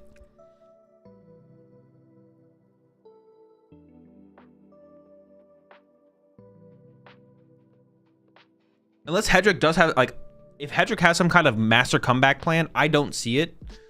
I'm pretty sure Hedrick is just making him draw 6 prize cards. That's it. If he boss KOs Dusk, he just wins easily. He doesn't play boss. Henry doesn't notice, I guess. I'm sure Henry has considered. I would assume Henry has considered it, but it's possible he hasn't. Is it possible to win for Andrew? It's probably impossible unless Henry throws. It's probably impossible. Like, the only win condition would be like Henry getting multiple double prize penalties or something like that.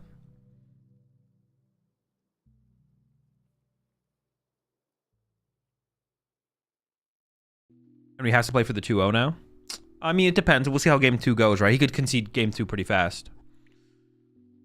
At what point do you think Hedrick believes he lost the game?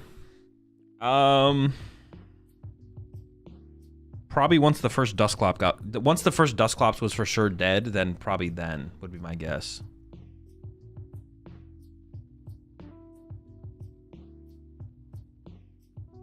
I'm about to buy 4 World Champ decks from previous formats to have fun with friends. Any year recommendations? Probably just kind of the older the better. I have to like think about it, to be honest. 2010 is pretty chill, but I don't know how expensive those are now, to be honest. I also don't know what decks they printed in like years past. Yeah, I actually just don't know what decks they print most years. But 2010 is good. But it's probably pretty expensive. So you probably want to go a little bit more modern. Can we put stream on 2x? Yeah, I'm on it. I got you. Casters must be tired. Bro, yeah, they're cooked.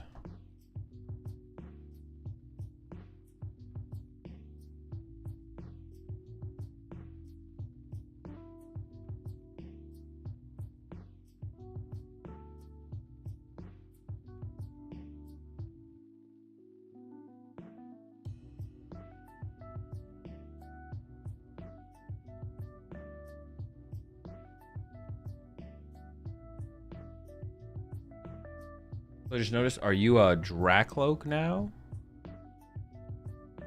See the name above? I am, yeah. I switched it up. Dude, the run to the Dreepy is criminal. 36, dude. We're over half of our time is gone.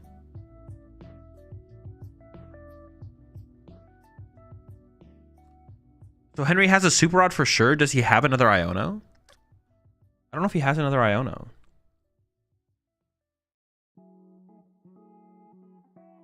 What if he item locks Henry before the Super Rod turn? There might be something there. Maybe there's a play there. I don't think so though. I think that because you could like Turo Guardy. Henry must have another Iono, right? I'm getting a little bit scared that the Badoo could happen and lock him out of a Super Rod. Dude, if Hedrick won this game, I would lose my shit.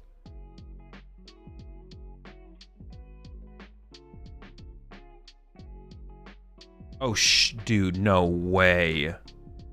Henry has an Iono, right? Wait, or can Henry win here somehow anyways? Henry can Turo Gardevoir. I think Henry has game no matter what. Yeah, Henry can go Turo plus Clefairy plus Monkey Dory.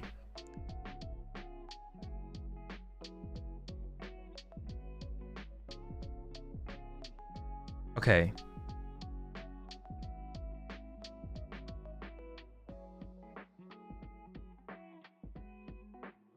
Can't Super Rod.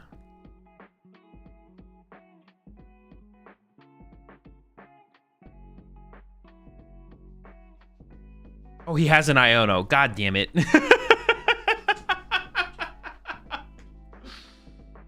Holy smokes. We go again. Does he have a Turo left?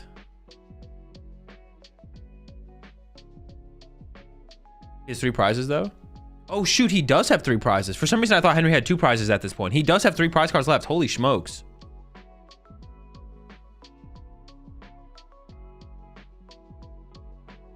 And we got the Dark Energy off the prize card, so we can retreat the Zoroark again. 34 minutes left.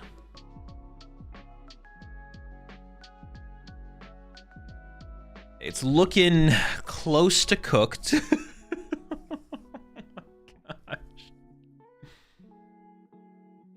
Most itchy pollens in one game. It has to be, right? This has to be the most itchy pollens ever.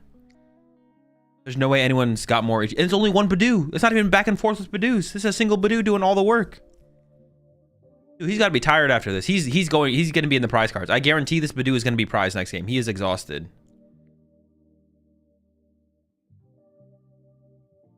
He is not coming out to play next game. He's staying in the prize cards for the next two games. Oh, do number 2 here, though, for Hedrick.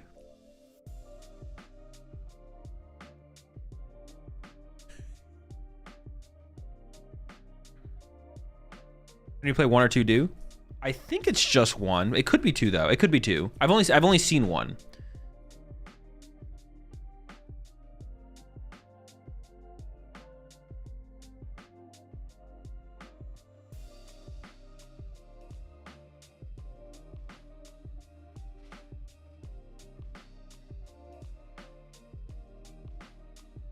Hedrick's doing something here. He's playing the game. I feel like Hedrick is looking for a boss at this point to bring up the Zoroark again, but I think Henry has the answers for it. Oh, we just want more HP. Okay.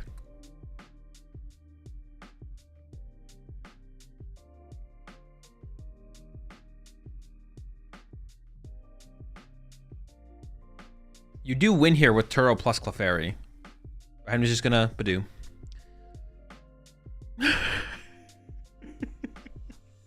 We'll draw into the Clefairy eventually.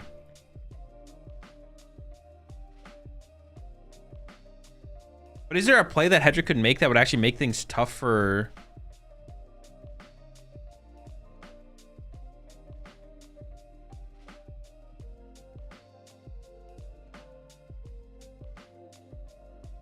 We had game? Turo Mew just wins, no?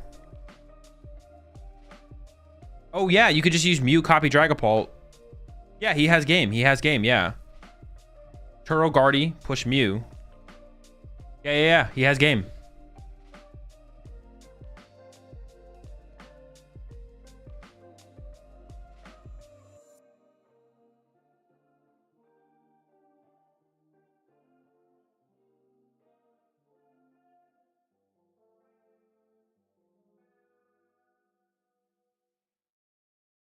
All right. 31 minutes left. We have used 45 minutes for game number 1. 100 itchy pollens later, Henry Chow takes it. The Beef Dew attacked every turn. Well, actually, no, we whiffed 1 attack with Beef Dew. Almost every single turn.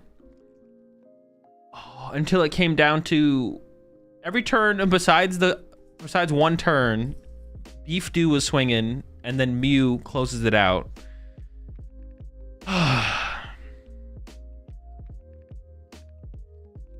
Game 2 coming up. 30 minutes left.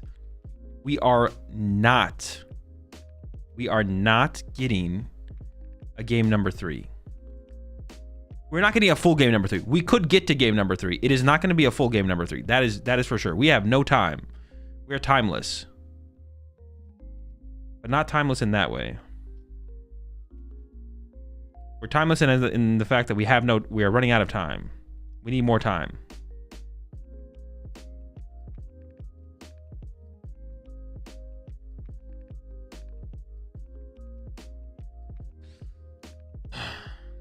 Hedrick can't play that way again, though. Hedrick actually has to be the aggressor. If Henry gets the edge in the Badoo War, then Hedrick has to start doing something. Has to be the aggressor.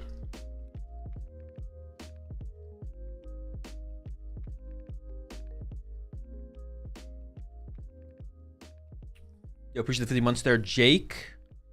Solid showing you from you this weekend. I saw that. Would have been cool to see you in the top cut. Glad to see you're enjoying the game again.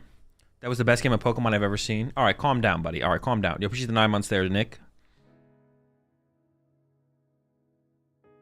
Take a deep breath. Take a deep breath. Take a deep breath. What's the ruling after it's 1-1 and goes into time? After time and turns.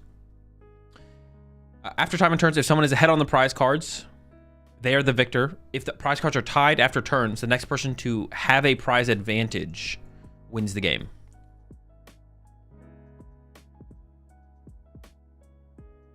Oof. Often every time. Henry is going first in this one. 29 minutes left. Henry is definitely down for a little bit of a Badoo War here for sure. Prize cards, Super Rod and Nitro prize, but they're the first 2 prize cards. Also did prize a Ralts. That could get interesting if Hedrick is able to aggressively take out early Ralts and Kirlias, but nothing too crazy here. Secret Box being prized isn't as big of a deal because we don't play Arven, so we can't like aggressively find it to begin with, so not a huge deal. Prize cards are definitely fine here for Henry. Appreciate the 13 months there, Zeta. What happens if they have a gentleman's agreement to not win in the finals? Play Squall Vet for 24 hours. At some point, the tournament, the TO can intervene and award the win to the higher seed. If the players are truly just sitting there and not playing the game, the match can be intervened. And oh, they can also double game loss on there. Yeah, if they think they're doing it on purpose, if it's an infinite board state where no one can win because the board state is infinite, then a higher seed wins. If it's not an infinite board state and both the players are just being dickheads, then it's just a double DQ. It depends what kind of situation it is. Is there a chance that Badoo gets banned? No. Don't ask that ever again, or I'm gonna sick Badoo on you. The TO say screw y'all and reward to the lowest seed in the entire tournament. I don't think that's allowed, no. Explain an infinite board state. Like a board state, like literally there's just like neither player can do enough damage and there's enough healing on both sides of the game where you just sit there and you like heal over and over again or something like that. Or both players have infinite resources and no one can take a knockout or something like that. Like no one's decking out, but no one can take a KO through some kind of healing or like penny loop or something like that. And it doesn't have to be truly infinite. It actually doesn't have to be truly infinite. It can just be like the percent chance that this resolves is like going to take another 3 hours. We're awarding the higher seed. It doesn't actually have to be truly infinite. It could just be like, this is going to go on for like another 3 hours. Higher seed wins. It's like forced tournament progression or something, I think is what it's called in the rule book or something like that. All right, pretty good. Wait, this is literally the exact same turn one. Ooh, Hedrick would love to not have Ion with his hand to the bottom of the deck, but no Dreepies to work with. Goodbye Dracloaks, goodbye Jack. But Henry literally has the exact same turn one that he had, I think, in the first game, except the active is a Rolt, so it's even better, and it's not the Screamtail. Oh, no Dreeps. Actually, the hand just sucks here for Hedrick. It's not that bad. We have Ultra Ball, so we can get a Dracloak for next turn, but it's not good. It's a little bit slow. Just a wee bit. We'll see how devastating this item lock is to Henry. But yeah, Henry's board state is great. Monkey Dory with Dark, Badoo, Zorua, Ralt in the active. It's a little bit better than the Screamtail in the active that we saw in the... Oh, dude. I was going to say in game one, but we've only seen one game. I mean, it is game one, but I thought we were in game three. 26 minutes left, and we don't see a super aggressive start here from Hedrick. Being thorough with the prize checking. Time is potentially going to be an issue here for Hedrick, though. So Hedrick does need to like lock in and like play at a decent pace here. Like he might have to start rushing himself to actually be able to get into a position to close this one out, because time is actually going to be a concern for Henry to get the 1-0 at some point. Does Henry play 4-4 Zoroark? No, it's a 1-2 line. 1 Zorua, 2 Zoroark.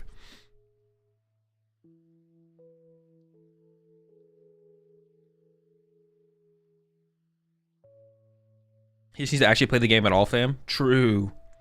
The one thing Hedrick did not do at all in the last game was play Pokemon. Playing Solitaire Simulator or something.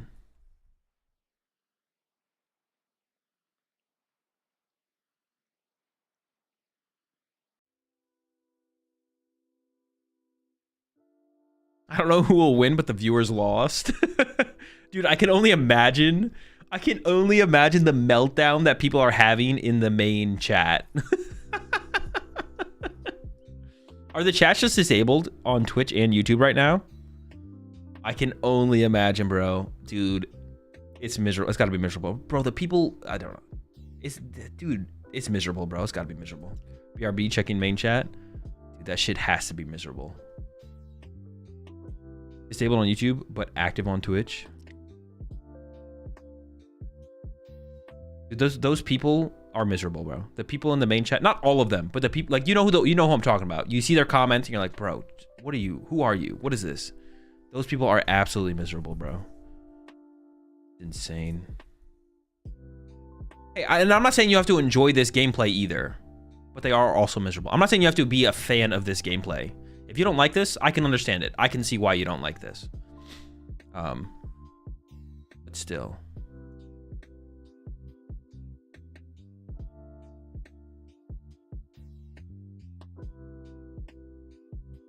All right, we're into the do.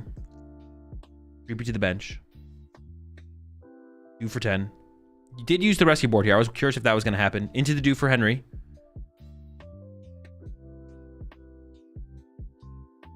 Oh, that's it. Henry's got nothing.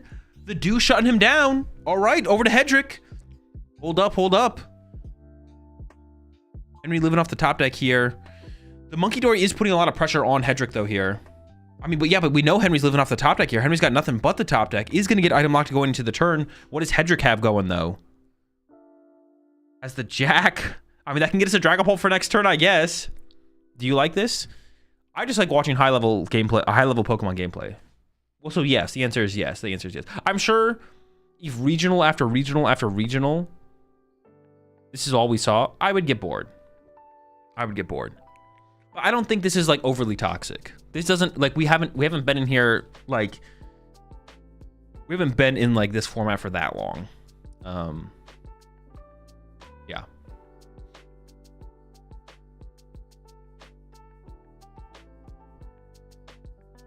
I can definitely understand if you just don't like this. If you're watching this, you're like, this is just, I just don't like this. That's fine. I can get that. Yeah, a couple tournaments in a row, even I would get bored of this for sure. Duskull there from Andrew.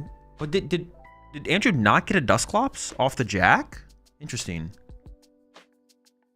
Is he thinking about not using Badoo here? I feel like you have to use Badoo here. Yeah, giving Henry access to items seems terrible. What's the top deck from Henry, though? Henry needs a little bit... Oh, we have a Morty. It's only a Morty for 2, though. I wonder if he had the Morty last turn and just didn't play it. The item lock is still cooking him, though. Moves the damage over. We do get a prize card to work with. I wonder if we should have done this before playing the Morty, because we could have pulled something else off the prize cards that could have been beneficial, but it's just a Super Rod or a Night Stretcher here. I think we're getting the Super Rod. Dracloak gets pushed from Hedrick here. Of course, there's no fear of... Oh, but honestly, Henry could have Psychic Energy, Clefairy, Monkey Dory, KO, Dracloak. Dude, that would be crazy. If Henry had that play here, Clefairy, Psychic, KO, Dracloak. Doesn't have it, just into the Dew. I mean, if Hedrick has, like, did Hedrick prize Hawlucha?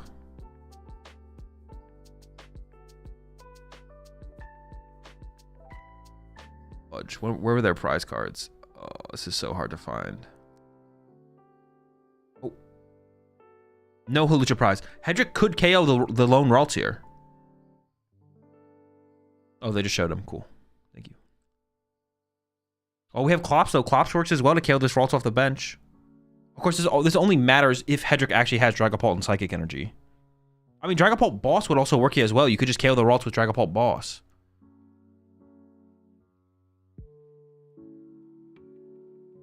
$20 minutes left.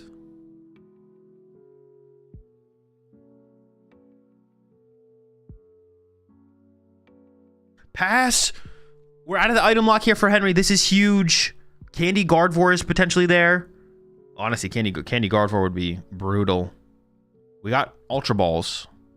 What else we got here? Vessel first. It might just have to be Ultra Ball for Zoroark and then trade, to be honest. That might be what we have to do here. I wouldn't mind if it was 3 turns of Badoo, but watching turn after turn gets boring quick. That is fair. That is fair.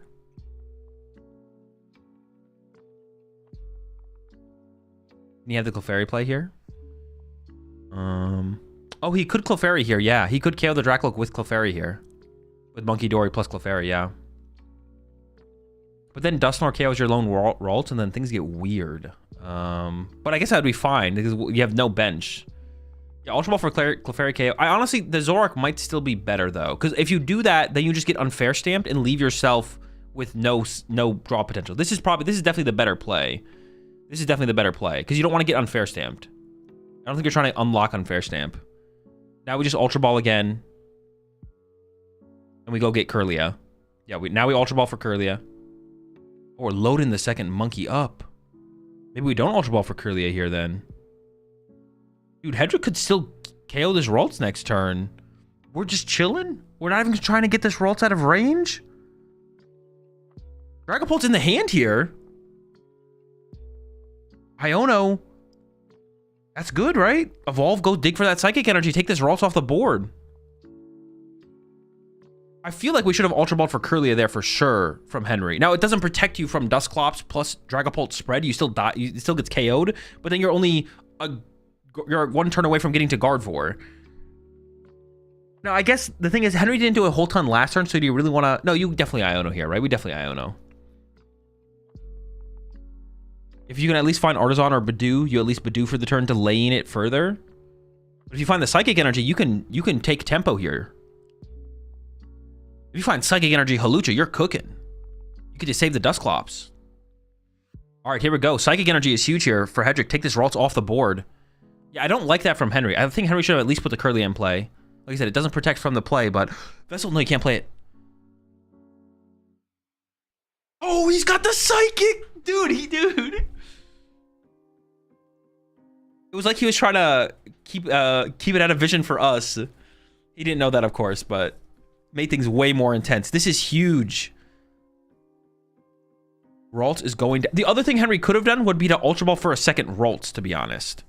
Now things are going to get scrappy here. Hedrick's board is still very underdeveloped. And Henry can Mind Bend. Boom, there we go. Honestly, you should probably just put all 6 on Ralts. I don't think you want to leave damage in play. Yeah, all 6 on Ralts. Don't leave damage in play for Monkey Dory to work with. Okay, Mind Bend is coming up. But Henry does need some Ralts. We have 17 minutes left. Definitely plenty of time for Hedrick to get this dub. We have Ralts. We have Night Stretcher. We have Psychics in the discard pile as well. So we can get out double Ralts and the energy for the Mind Bend here. No problem from Henry. We can even put Clefairy on the board and we can Mind Bend for 120 here, actually. We can start swinging. These monkeys can be swinging. Honestly, I kind of like it. It puts like more pressure on. I like the extra pressure here. I kind of want to see the Clefairy hit the board. I kind of want to see the extra pressure. I can't say for sure it's correct, but I don't hate it. I don't hate it. Yo, appreciate the 43 months there. Brendan MC, appreciate the 3 months there. Switch Stance 69. Why not get second Ralts? Or just take the KO last turn? Was he that afraid of Stamp? That had to be it. That had to be it for sure, Curry. I kind of like the KO on the Dracloak last turn, though, I think. I think I like the Monkey Dory KO. Because we had Zoroark established that turn, right? Could we have Zoroark? Could we do Zoroark and take the KO or no? Oh, Henry's just going back into the Badoo. We're not going for the Mind Bend. Henry's going back into Badoo. Double Ralts. Okay, I don't hate this play either, to be honest. I actually don't hate this play either. This play's chill. This play is still chill. If he kept energy, he could have, but he discarded it. He had double Ultra Ball last turn. If you could set up Zoroark and take the knockout on the active, I liked that play for... I like the idea of that play for sure. I like the idea of that play for sure.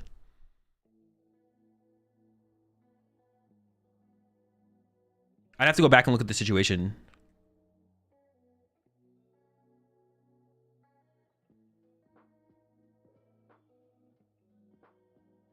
Yeah, we're back up to the Itchy Pollen. There's the Attach Retreat. Itchy Pollen. Still needs candy for the Zoroark. Hawlucha in hand. That's extra prize cards for Hedrick. Hedrick can continue to apply the pressure here. We can't KO both Ralts. But keeping 0 damage on board and getting another prize card seems pretty good for the position you're in here as Hedrick. It does leave a kind of a liability on your bench. Not really, to be honest. Yeah, I think you're always Hawlucha in here. Can you just put 10 on 1 Ralts? Do you have to pick 2 targets? Because with double Monkey Dory in play, this damage is all getting moved back to the other side of the field. We need Dracloak here. We need Dracloak here for Hedrick. Dracloak is huge. No Loke. Does play Candy, so we can get to a Dragapult next turn, but you would have loved to have seen the Dracloak here to make it easier. And to get some we need some more pieces as well. We need some draw power here. You must pick 2? Okay, cool. Does Hedrick ever have like another play to make here? Actually, if Hedrick had Badoo here, retreat into Badoo would maybe be the play for Hedrick to slow it down for a turn. We don't have Badoo, so we have to go for the 2 prize cards. All right, Monkey Dory pushed here from Henry. Has Gardevoir in hand, but doesn't have Rare Candy. Do you start with the Iono or do you start with the trade? He's going with the trade. We're giving up on the Drifloon for 2 cards. Did we find the Rare Candy? That's huge. Bravery Charm, Jack. We can Ultra Ball away Jack and the Bravery Charm. Go get ourselves the Clefairy. That gets us closer. And then we play the Iono. Hope to draw Candy Gardevoir to KO this Dragapult. And really put the pressure on Hedrick. No draw power would be in play. And the only... Oh, we have Fezandipity first, actually. Hold up. I forgot about Fez. We're going to Fez first for 3. Looking for Candy Guardy. And then after that, we still need to find Clefairy. I don't think we want this Dragapult attacking again. That's a little scary.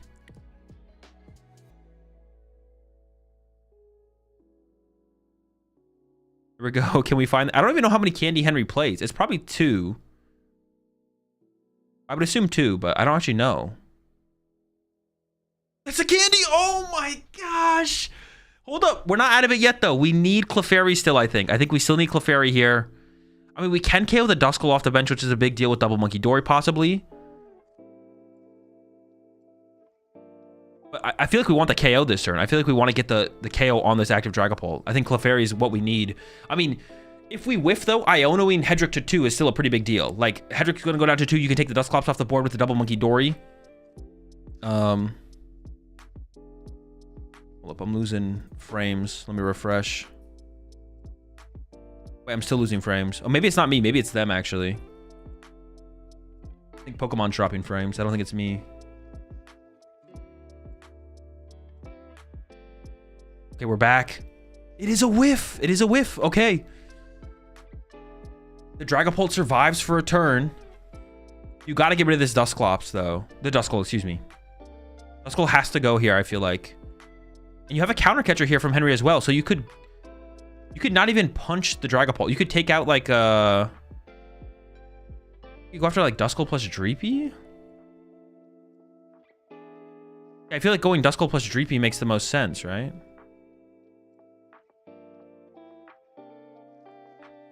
And there's no win condition for Hedrick on the next turn. There's no way for Hedrick to win next turn. Oh wait, I don't know what the prize cards are. Could we get it? Could we get the card off the prize cards here actually?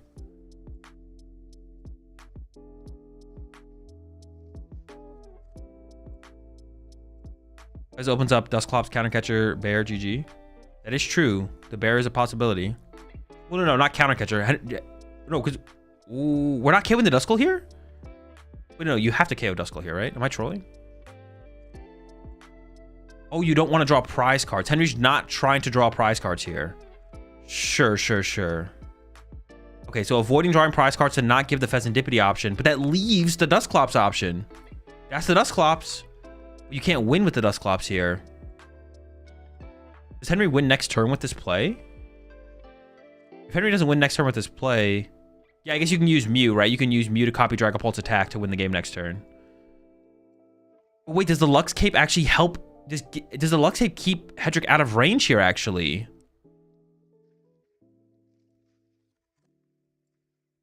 Leaving Duskull alive has to be worse than giving him Fez? I don't know. I'd have to think about it more. I can understand the reasoning, but yeah, I could... Yeah, I understand that. I could see it. I don't know. I'm not sure. You might be right, though. We have to Lux Cape the Dreepy, right? We have to Lux Cape Dreepy here. You're also giving him Stamp. That's true. You're also... Maybe the Stamp is the real reason, to be honest. We don't want to give him Stamp.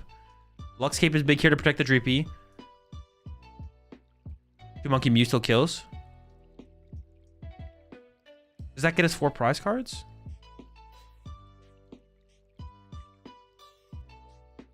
That doesn't give us 4 prize cards, though, right?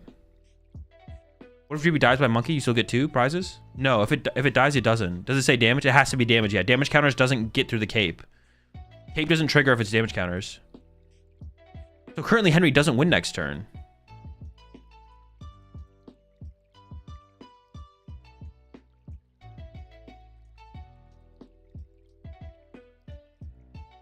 Punch active 6 on Monkey Dory.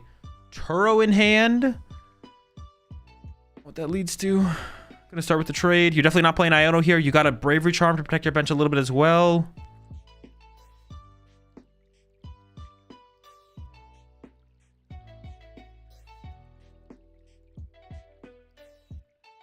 Throw a Mind Bend?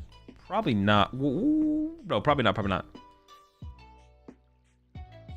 Catcher Spread to Pult, that's 4. No, but the Mew has to copy the active. Wait, how much damage on the active here? 200. Yeah, no. There's no win condition this turn.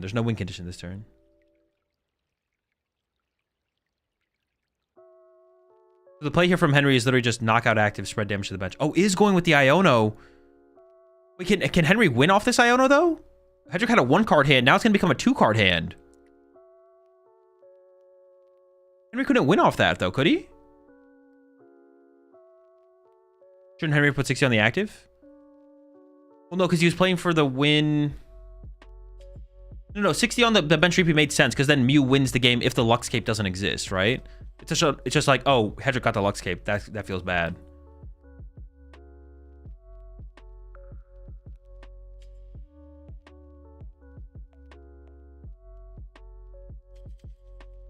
Oh, Henry thought he had the KO there.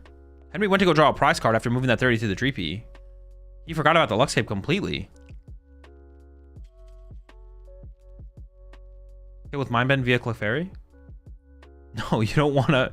Oh, okay, no, that would be okay. Kill with Mind Bend via Clefairy actually would be fine. Oh, no, wait, that is the play, right? That is the play. Because you can't leave a 2 prizer in the active here. First I thought you were trolling. But yeah, you have to put a 1 prizer in the active here because you just died to Ursaluna. 30 to Paul and Mind Bend. Yeah. Well, Mind Bend kills the active no matter what. Yeah, we can't leave a 2 prizer in the active. Good point. Good point. I thought we could leave Guardian in the active here, but we can't.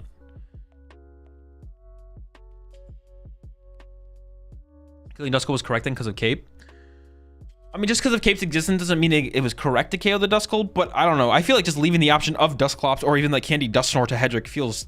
That didn't seem very good to leave open. I liked the Duskull dying personally, but... I understand like why Henry did it. You don't give him Unfair Stamp or Pheasantipity, which does make sense. Like taking away those powerful draw options is pretty good. So I think I would have just snap killed the Duskull, but I can't say I'm right, to be honest. I don't know if I'm right with that. Yeah, so it's got to be the Mind Bend knockout here from Henry. Overtime better's eating good tonight. Hold up, Hedrick's got to get the dub still.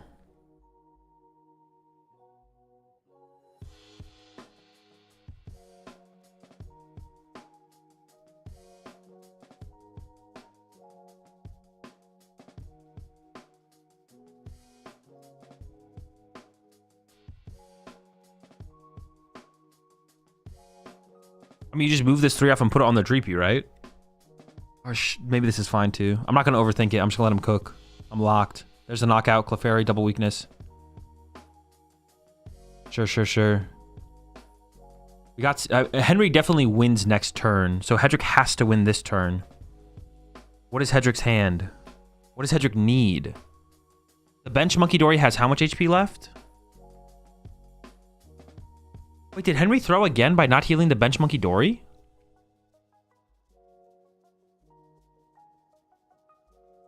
Bench Monkey Dory has 260. Oh! Research and Unfair Stamp to work with? Holy smokes. It has 80? Wait, why didn't we heal 60 off the bench Monkey Dory? How much damage was on the Guardy? Is it the same thing because of the Guardy damage? 200. No, wait, what the heck? He had to heal Gardevoir, otherwise Dusknor would have KO'd. Oh, you're right. He had to heal Gardevoir, otherwise Dusknor would have KO'd. Yeah, that's fair. Dude, this Dusclops is... It is coming around where the Dusclops is getting the dub. But yeah, I don't dislike the play that Henry made. The Lux Cape was just kind of made things awkward. So as Hedrick here, you definitely Unfair Stamp, right? He can't countercatcher? No, he can, because he can pop Dusclops. He has access to countercatcher here for sure. How does someone work with Research and Stamp? You definitely Stamp first. You definitely Stamp, and then not necessarily hope to draw back into the Research, but you hope that at least is something. This is looking pretty good for Hedrick here. I would put my money on Hedrick to win this game. And then we're going into a game 3 with 5 minutes left. Oh! Dusclops countercatcher Psychic KO Dreepy with Guardy with Dreepy? Wait, no shot. Does that work? 40, 150. We need Dusknor, right? We need Dusknor. Dusknor plus Bear wins the game. Dusknor plus Bear wins the game. There's a lot of win conditions here for Hedrick. And hasn't even played a supporter yet. We have not played a supporter yet.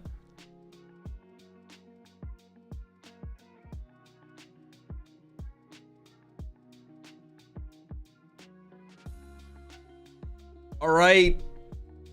Dude, as soon as we stop using Badoo, the game gets so much more interesting. There's no way Henry doesn't win next turn. I don't know. There could be a way, but I don't believe that it exists. What do we got? Oh, I mean, that's got to be game, right? I don't know how. That's an Ultra Ball and a counter catcher.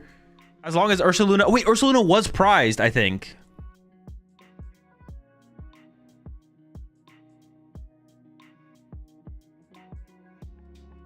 Is Ursaluna still prized?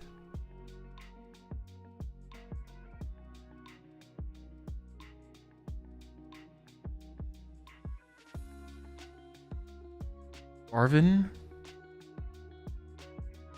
could have gotten rare candy. Candy Drag Ball for 70, 120.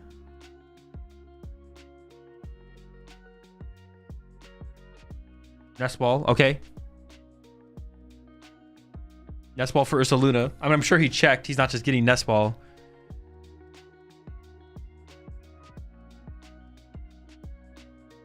All right, here we go. Game 3 with 3 minutes left. Yo, this is getting insane. This is getting absolutely absurd. 3 minutes left. Henry will choose second, I'm sure.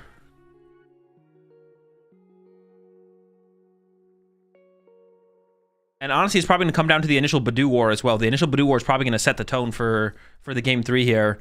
But the Dusknors give like such a high chance, I feel like, for Hedrick to like win. Like, just, yeah, to win the game, basically. Hedrick just needs to get to a Dragapult as soon as possible. And if there's some kind of Dusknor line in play, he probably will have enough to just win the game.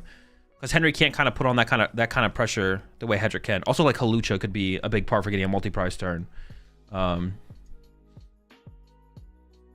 Also, how turns end could be a big deal as well. Like, who's turn 0 could be a big deal. Hedrick doesn't lose these, unfortunately. There's no chance for Henry here. Does OT prizing negate Duskblaze? Opponent draws first. No, it's when there's a prize difference. So you check for prize difference after, like, you complete all actions, check for prize difference, complete all actions. So if you use Dusknor, if you both have 4 prize cards and you use Dusknor, then you both have 3 prize cards afterwards, then there's no prize difference. The first person to have a prize difference wins. You're not constantly looking for a prize difference. Like, actions complete before checking for prize difference, basically. Yeah, you can only use it if it takes a KO. If you use Dusclops to put damage on something and they draw a prize card, then they win the game. But if you both get a knockout through the Dusclops play, then.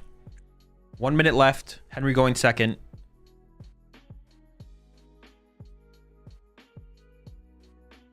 I mean, this will probably line up with Henry being turn 0 almost for sure. 3 Iono in the hand there for Andrew. But honestly, this is a pretty good start here. Andrew can get aggressive turn 2, swing with Dracloak, plus a Dusclops to work with. Andrew can get aggressive turn 2, swing with Loke, plus Dusclops. Dusclops KO Badoo, Loke KO the next thing that comes up potentially. Psychic active, pass. Over to Henry, 30 seconds left. We have Artisan, we have Ralts, we have Nest Ball. I wonder if Henry is just going to concede to him being turn 0 here and not going to... Yeah, it doesn't look like he's going to be able to ever not be turn 0. So Henry's going to be turn 0 here almost for sure. 2 Dark Prize? I missed that. Where'd they show the prize cards? Oh my. All right, while he's checking his prize cards, I'm going to go... Yeah, Henry's... Oh, yeah, 2 Dark Prize. Monkey Dory also prized. I mean, I guess it doesn't matter because your Darks are prized. Turo Prize, that could matter maybe. Countercatcher.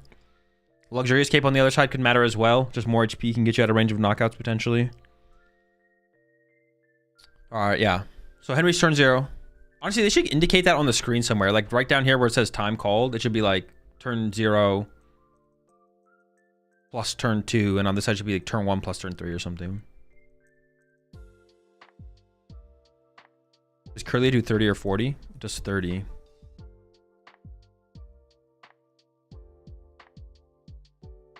What is turn 0? So when time is called, it's time plus 3 turns, but the active player isn't turn 1. It's 3 turns past time. So if you're the active player, we just call it turn 0 to make it easier to understand.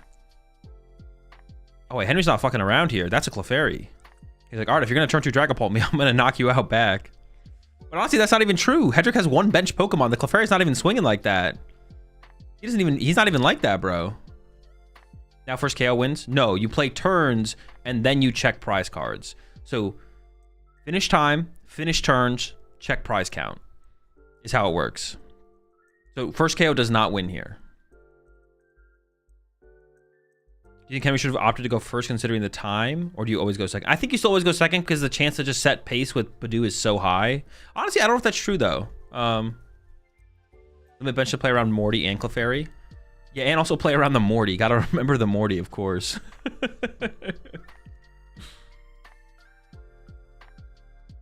How does Dusk work after turn 3? Depends if it takes two KOs, then it's equal. If it knocks itself up but doesn't get a KO with it, then the opponent would win.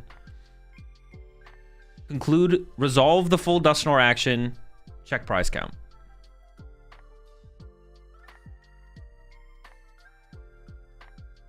All right, there's the Rua from Henry. Does the second player always get another turn after player 1 completed his turn and is ahead in prize cards? No.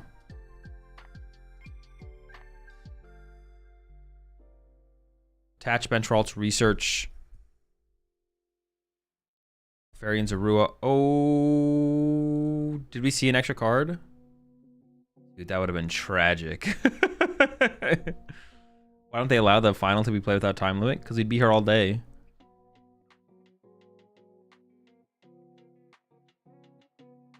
We just got to game 3 after 75 minutes. Do you know how long we'd be here if these players weren't all of a sudden like, all right, we're out of time?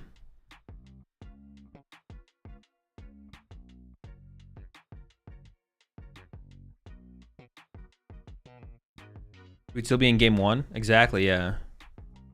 This would literally be game 1 right now. Treat Ralts. Wait, promote Clefairy is crazy, isn't it? Or are you just trying to not give up a prize card?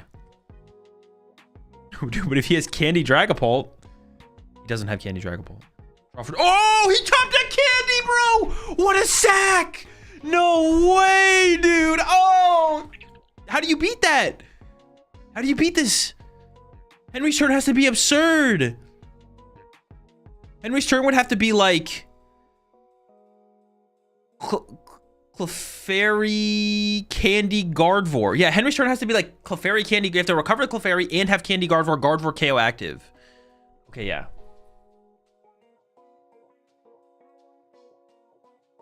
It is possible.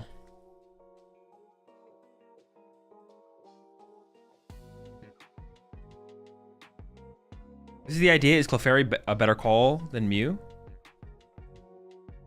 Oh, should he have gotten Mew instead? Maybe. I think the question here for Hedrick is, do you pop the Dusknoir or no?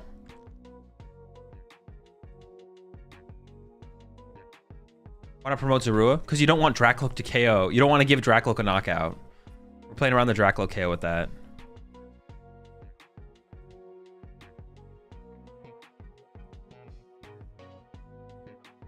Candy Paul attack, Iono don't pop Dusk. Well, we can't Iono because we have to play Jack to get the evolutions.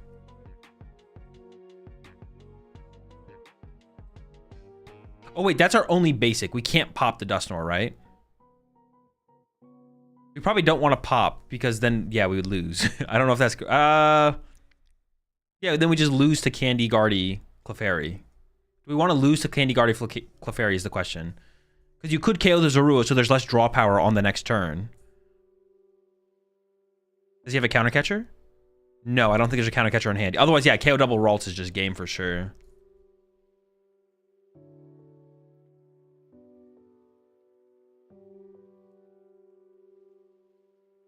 Should the play be grabbing Luxurious Cape so it can tank a hit from Guardy? No, that's not how Luxurious Cape works. Luxurious Cape only works on like basics, non-EX Pokemon. Otherwise, that would be pretty good. That would be pretty good. You'd be onto something. You'd be cooking.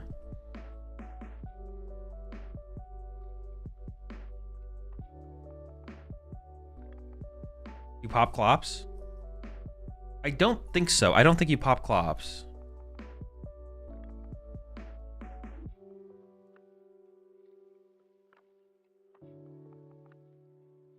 I don't think you pop Clops. I think you wait. I don't know, maybe. If he has counter catcher, it's cooked. Does he have counter catcher?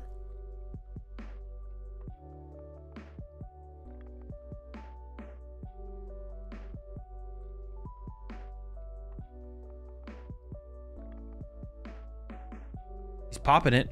Okay, take away the draw power. I mean, he must just be thinking he loses. He loses if the Candy Gardevoir Clefairy play happens anyways. I guess you do just kind of lose. Actually, maybe this makes more sense from Hedgehog on it, because maybe you just lose anyways, right? Like, how do you win if Henry has the play, right? All right, this is Henry's last turn. Henry needs Candy Gardevoir Night Stretcher. If Henry has Candy Gardevoir Night Stretcher, he wins. He's all in off of a research, and he would win by benching out Hedrick.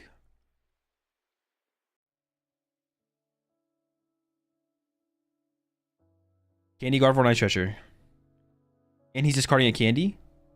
No, he's discarding... Well, a Guard. He's discarding a Guardy. But yeah, he is losing a piece off this research. I can see his Fez to work with as well. Would it not be a tie? No, because Hedrick has 0 bench Pokemon. Game's over. He's flipping face up. Oh my gosh! Dude, holy shit!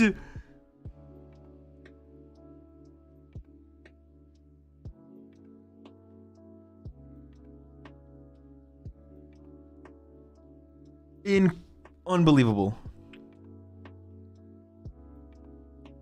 Insane draw. Holy fudge. Now he just has to not mess up. You have to retreat to the Gardevoir, not the Clefairy. Hedrick wants to make sure he has the 3 energy. Gonna make him do it. And the knockout. And Hedrick benches out. And Henry Chow wins his 3rd regional championship this season. Bro, what an insane draw. Oh my gosh. That was insane. That's so crazy, bro. Holy smokes. What an insane finals, bro. Oh my gosh. Both players ripping the candy. We hadn't seen either player use a candy that whole set, and then both players ripped the candy in game 3. Hedrick with the candy top deck, and then Henry with the research into the Candy Gardevoir Night Stretcher. Oh my goodness. All right, chat. Incredible stream. That was a good one. We got insane numbers.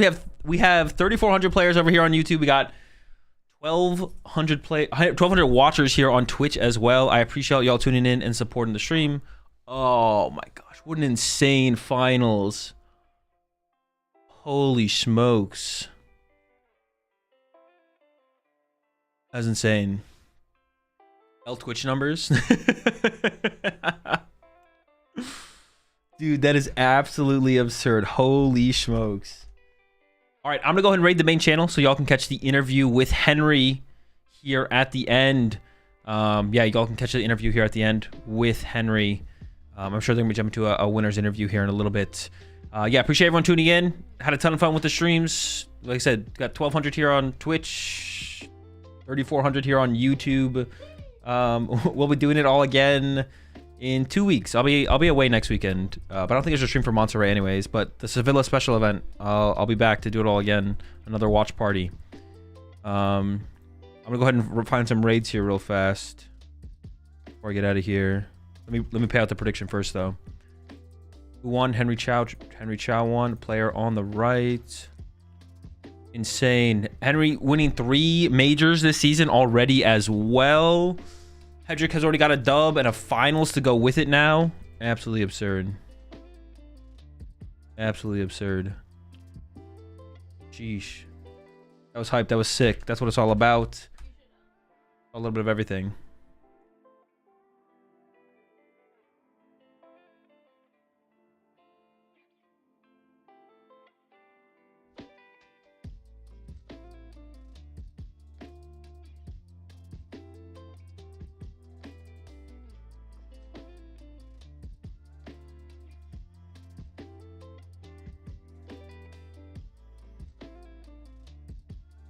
Scammed OT win.